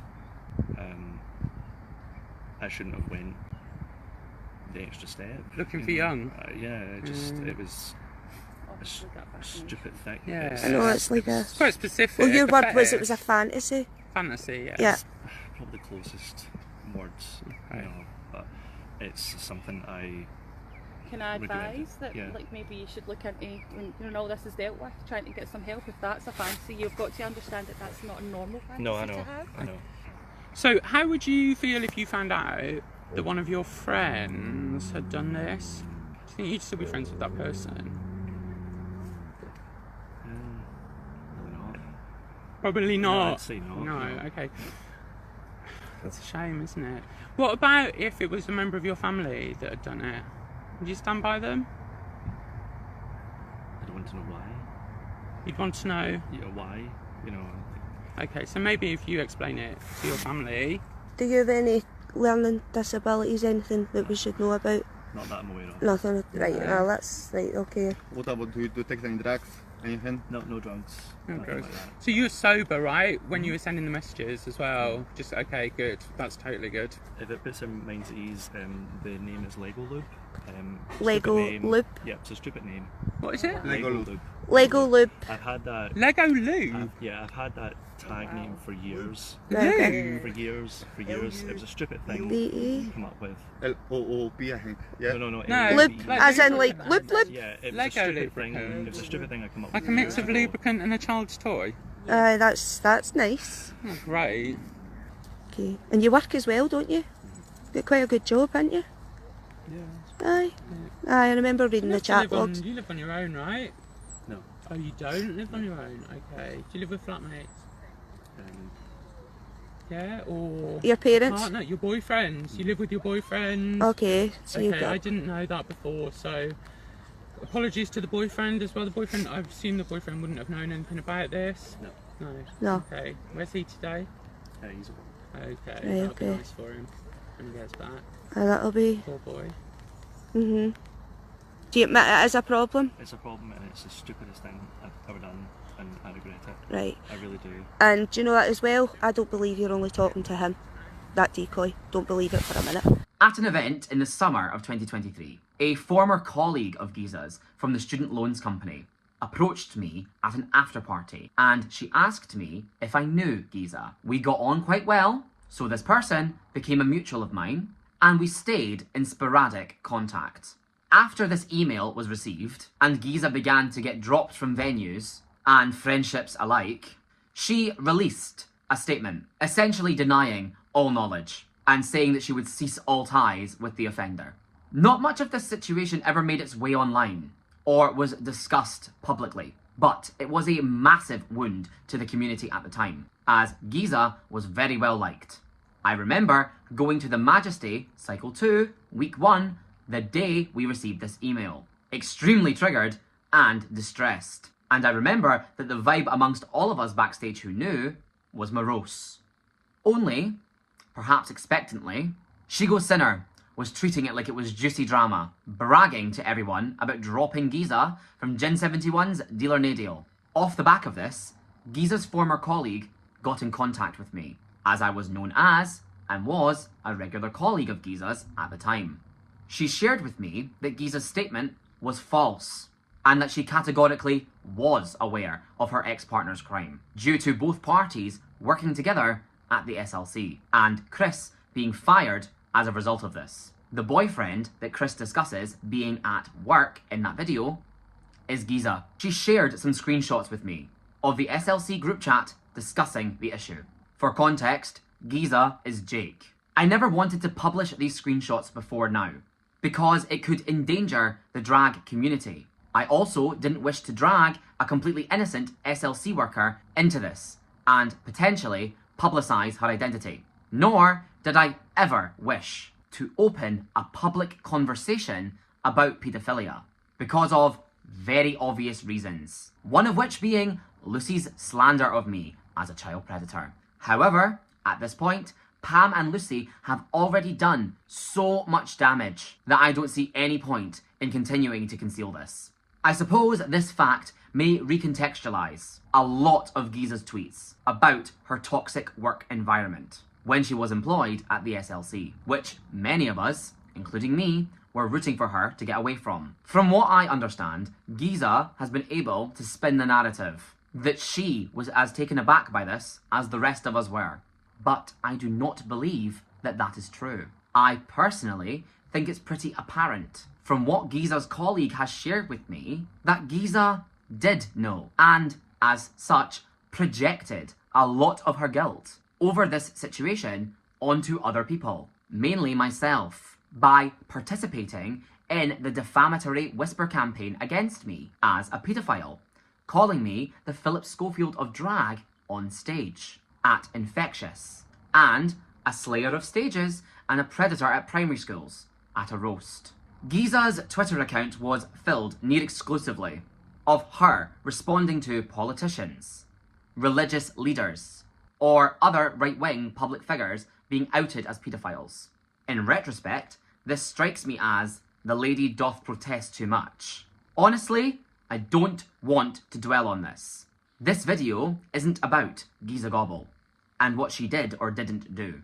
It's honestly really fucking triggering for me to try to dig into this, because it was so upsetting to be defamed as a paedophile by this person who I once considered a close friend, and who knows categorically that what she was saying about me was untrue. It just, once again, demonstrates how widespread this whisper campaign against me is, and was, and how many people participated in it, often as a distraction from their own misdeeds, or to vent their unrelated anger towards me. I don't know if Giza is still in contact with Chris, as Giza and I are no longer in communication for unrelated reasons, so I don't wish to make any assumptions about her either. Hopefully, she has taken whatever steps she feels is necessary, that she didn't take before. I don't believe in guilt by association, but I do believe in being a responsible adult. And I can't see why Giza would have participated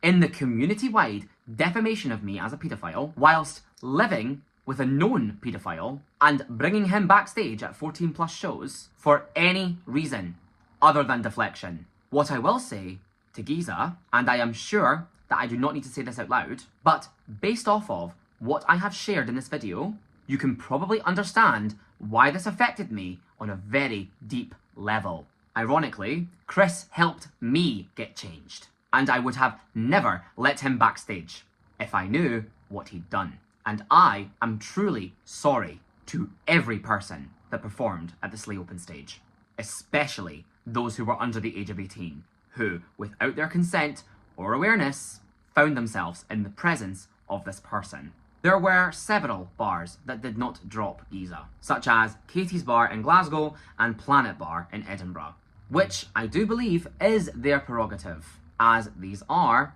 adult-only spaces.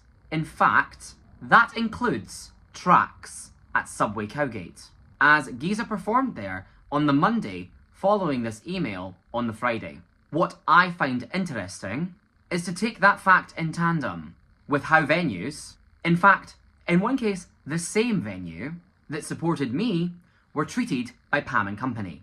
Take, for instance, Carla Zoni launching The Big Munch, while Giza was working at Planet, which Pam performed at, and that DJ Melted, as in Lucy, was also a regular DJ in Planet at that time too. These people shared posters with Giza without issue, despite an awareness of what happened.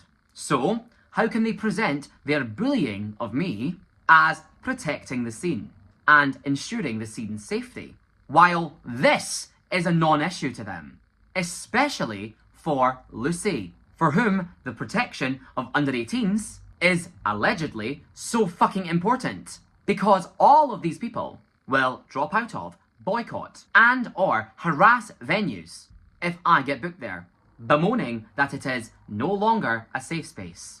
In particular, Lucy actually quit Planet when they hired me, but she had no issue working in the venue when it backed Giza. The email script which Medea wrote, calling me a sexual predator amongst other things, was also specifically for Planet, a venue that she allegedly supported, which is more lies, I'll eat this fucking wig if Medea's ever stepped foot in that building, while Giza was booked there. Franz will never work in a venue that employs me ever again. But she is thrilled to share the Speakeasy Pride lineup with Giza Gobble. You said it yourself, Pam. It is not about what you have done. It is about who you are. I guess people are just more willing to forgive Giza because they like her more than they like me, which is fair enough. I'll concede that she is much easier to get along with than I am. But I am truly finished with the hypocrisy of it all. especially on such a serious topic. Personally, I think this is beyond fucked. Debunked. Right, well, that's all 20 claims of what Skinny Mini has done addressed. Thanks for listening, if you're still here. I appreciate that it's a lot of information to digest, to put it fucking lightly. So, let's take a little break before we move on to the true ringleader of this entire saga. I would like to think that by now it's dawned on you just how inauthentic this was and who exactly had their hand in all of it. I want you to reflect on how overwhelming this list of vague and defamatory accusations actually is, and just how many I have now disproven. It may have taken me 5 years, Kiko, but consider my name fucking cleared. Trust me, I wish this video was shorter too. I wish it was less complicated. And I truly wish that so many other people didn't need to be dragged into this conversation. But a very complex social paradigm cannot be condensed into a Twitter thread. This project started as my official final response to all of Pam's outrageous claims, so that I could move on with my life. As Eden was right, the screenshots from the group chat were the only thing being addressed, rather than the culture behind the scenes. And until now, I have not commented publicly on any of the other allegations towards me, ever. But this has well and truly become its own beast. This is a near complete retrospective of the last 7 years of abuse that I have faced. And there truly is no word other than abuse. I'll remind you that Pam had the option to bring any and all of these accusations to me privately, when in that group chat with Kiki, Papa, and Medea, or really at any time ever before now. I really do not intend what I'm about to say to be patronising, but I hope that this can be a lesson for her and everyone else who is presently engaged with Scottish drag, for that matter, to not believe everything that you hear uncritically, especially without evidence, no matter how much you trust the person you're talking to. There is a reason that the court of law allows both prosecution and defence the room to speak, and absolutely everybody has their own agenda. The reason why I have been so thorough, spoke at length about literally everything and everyone, and came prepared with a mountain of receipts, is because Pam has single-handedly destroyed the concept of a nuanced conversation within the Scottish drag scene. I know if you're getting to the end of this, then you're likely exhausted, overwhelmed, and you have no idea what you're supposed to do or what is going to happen to the scene. So, I want you to imagine what it has felt like to be in my shoes all these years. I have searched for the better part of a decade for the answer to the question, why? Why me? What did I do to deserve this? I still don't know why. I hoped naively that I could logic my way out of it, that this video would give me an answer, and it did. That abuse is inherently irrational. The truth is, what happened last year was the first opportunity which people within Scottish drag have waited and prayed for years. To hate me for a valid reason. It was symptomatic of so many forces colliding at once. Because I have deliberately been trapped in a situation where silence is an admission of guilt. Explaining myself is an admission of guilt. Continuing to exist is an admission of guilt. And everything that I've ever done or said has been twisted to its worst possible interpretation for years. So sadly, yes, I did have to break everything down to this extent. It's not overcompensating when I say I like muffins and everyone goes, oh my god, did you hear that Skinny Mini said that donuts don't deserve rights? I can't tell what's malice and what's unintelligence. So, I've been as thorough as I can. Pam, as John Burner, chose to start this public campaign and chose at every turn to keep it public. She chose the format for this conversation, so I am responding in turn. I could have provided any and all of these explanations or receipts to her privately, despite the fact that she isn't entitled to any of this information. But we all know that would have never been satisfactory, because she has just decided that I am the bad guy. I have been awful since the start. I am the spawn of Satan. I am a bad seed on this earth. The truth literally just doesn't matter when you are in an abuser's sights. I'll just be frank. How could anyone trust what Pam has to say about me, or anyone else for that matter, when she has lied this many times and has this blatantly malicious of intentions? This level of lying and manipulation is actually extremely dangerous. In the most charitable interpretation of her behaviour, Pam is just severely misinformed and did very little due diligence before jumping to some very severe conclusions. And we should not reward that behaviour with authority or respect. But the more realistic interpretation of her actions was that this was a hate campaign, specifically targeting me, for the purposes of interpersonal punishment and settling scores. I want to make this clear that this is not an attack on anyone. It's a response.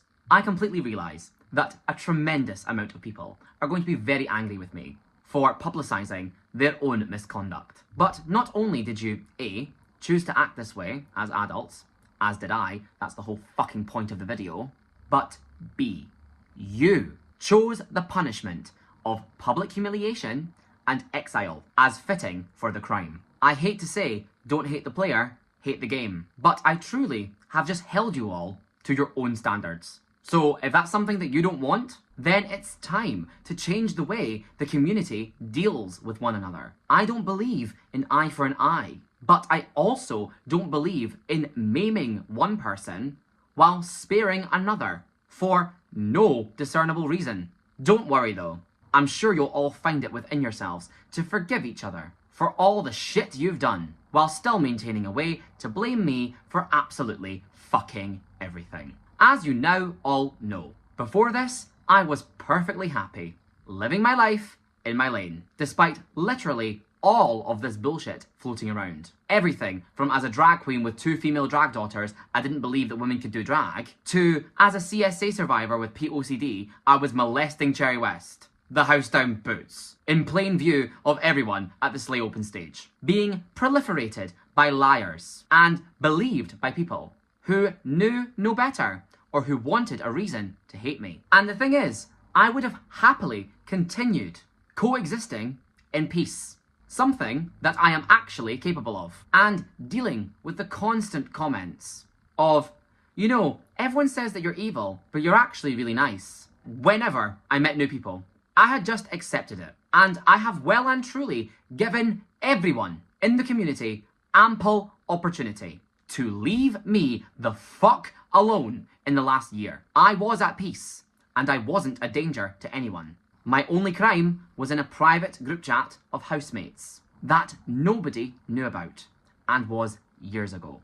This video has been posted because you will not leave me alone. The winner of RuPaul's Drag Race is calling me a racist in a bar that I opened. The drag audience in Glasgow, you guys just get it. I don't know if it's the heroin you're on. I don't know if it's because you had to put up with Lawrence Chaney for so long. I don't know if it was the drama with Drew Jazzle and the racist. Oh my god.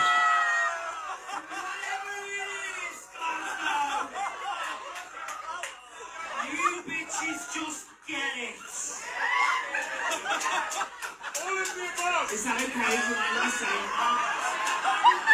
I'm so sorry. I didn't know what you wanted to mention. It wasn't you. It wasn't you. And that's why we all see the flipping texts. We see the flipping texts. Good for you. You might look like you've got friends at one week. Are you all looking forward to Pride, everybody? What the actual fuck? If you signed the petition, or my name has come out of your mouth publicly, this video is a result of your behaviour. I would have never done this to the community that I loved. You chose this scene, not me. So now, you'll all live in it. It costs nothing to not contribute to abuse. There is not one person that I have named, outed, or implicated that did not involve themselves in the narrative against me. So, ask yourself, why? You wanted me out of the scene. You got it. You irreparably damaged me, both in and out of drag. And you made everyone hate me, or at least terrified to associate with me. And that could have been the end of it. You won, Pam. You didn't need to gloat. When there are so many counterexamples or instances of your friends engaging in equal or worse behaviour that you have ignored, or worse, celebrated, yet continuing all the while to campaign for the destruction of select individuals. There is just no explanation that doesn't involve some level of targeting. I have proven you a fraud, Pam. Your voice of authority and your reign of terror is finished. Your voice means nothing now because you falsified child abuse claims for malicious purposes. That is unforgivable. Let the people rejoice.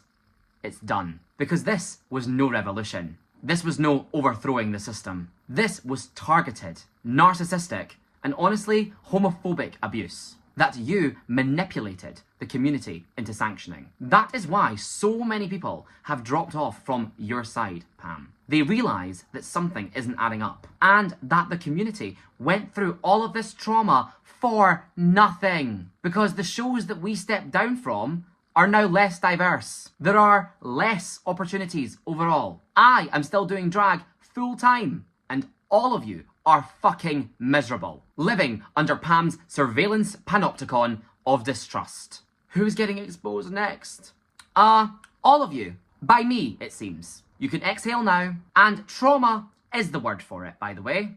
The community has been traumatised and damaged in a way that is not repairable. What happened cannot be undone. So, I think a lot of people are just trying to pretend that it never happened and that I never existed. Please, Skinny, just go away. I think that's a big reason why anyone that has been cancelled in the scene after me hasn't received as severe of a punishment or exile, because there is deep down an understanding that it was wrong. There is guilt and there is regret over how I was treated. I think a lot of people joined in and enjoyed themselves, feeling vindicated in their petty beefs, or gasping for the gig vacancies that I would leave behind, only to have realised in the year since that they were the cheering crowd at an execution, and they've gained little, if anything, of substance. Putting everything else aside, to me, the worst part of this is, and always will be, the pedophile lie. Why?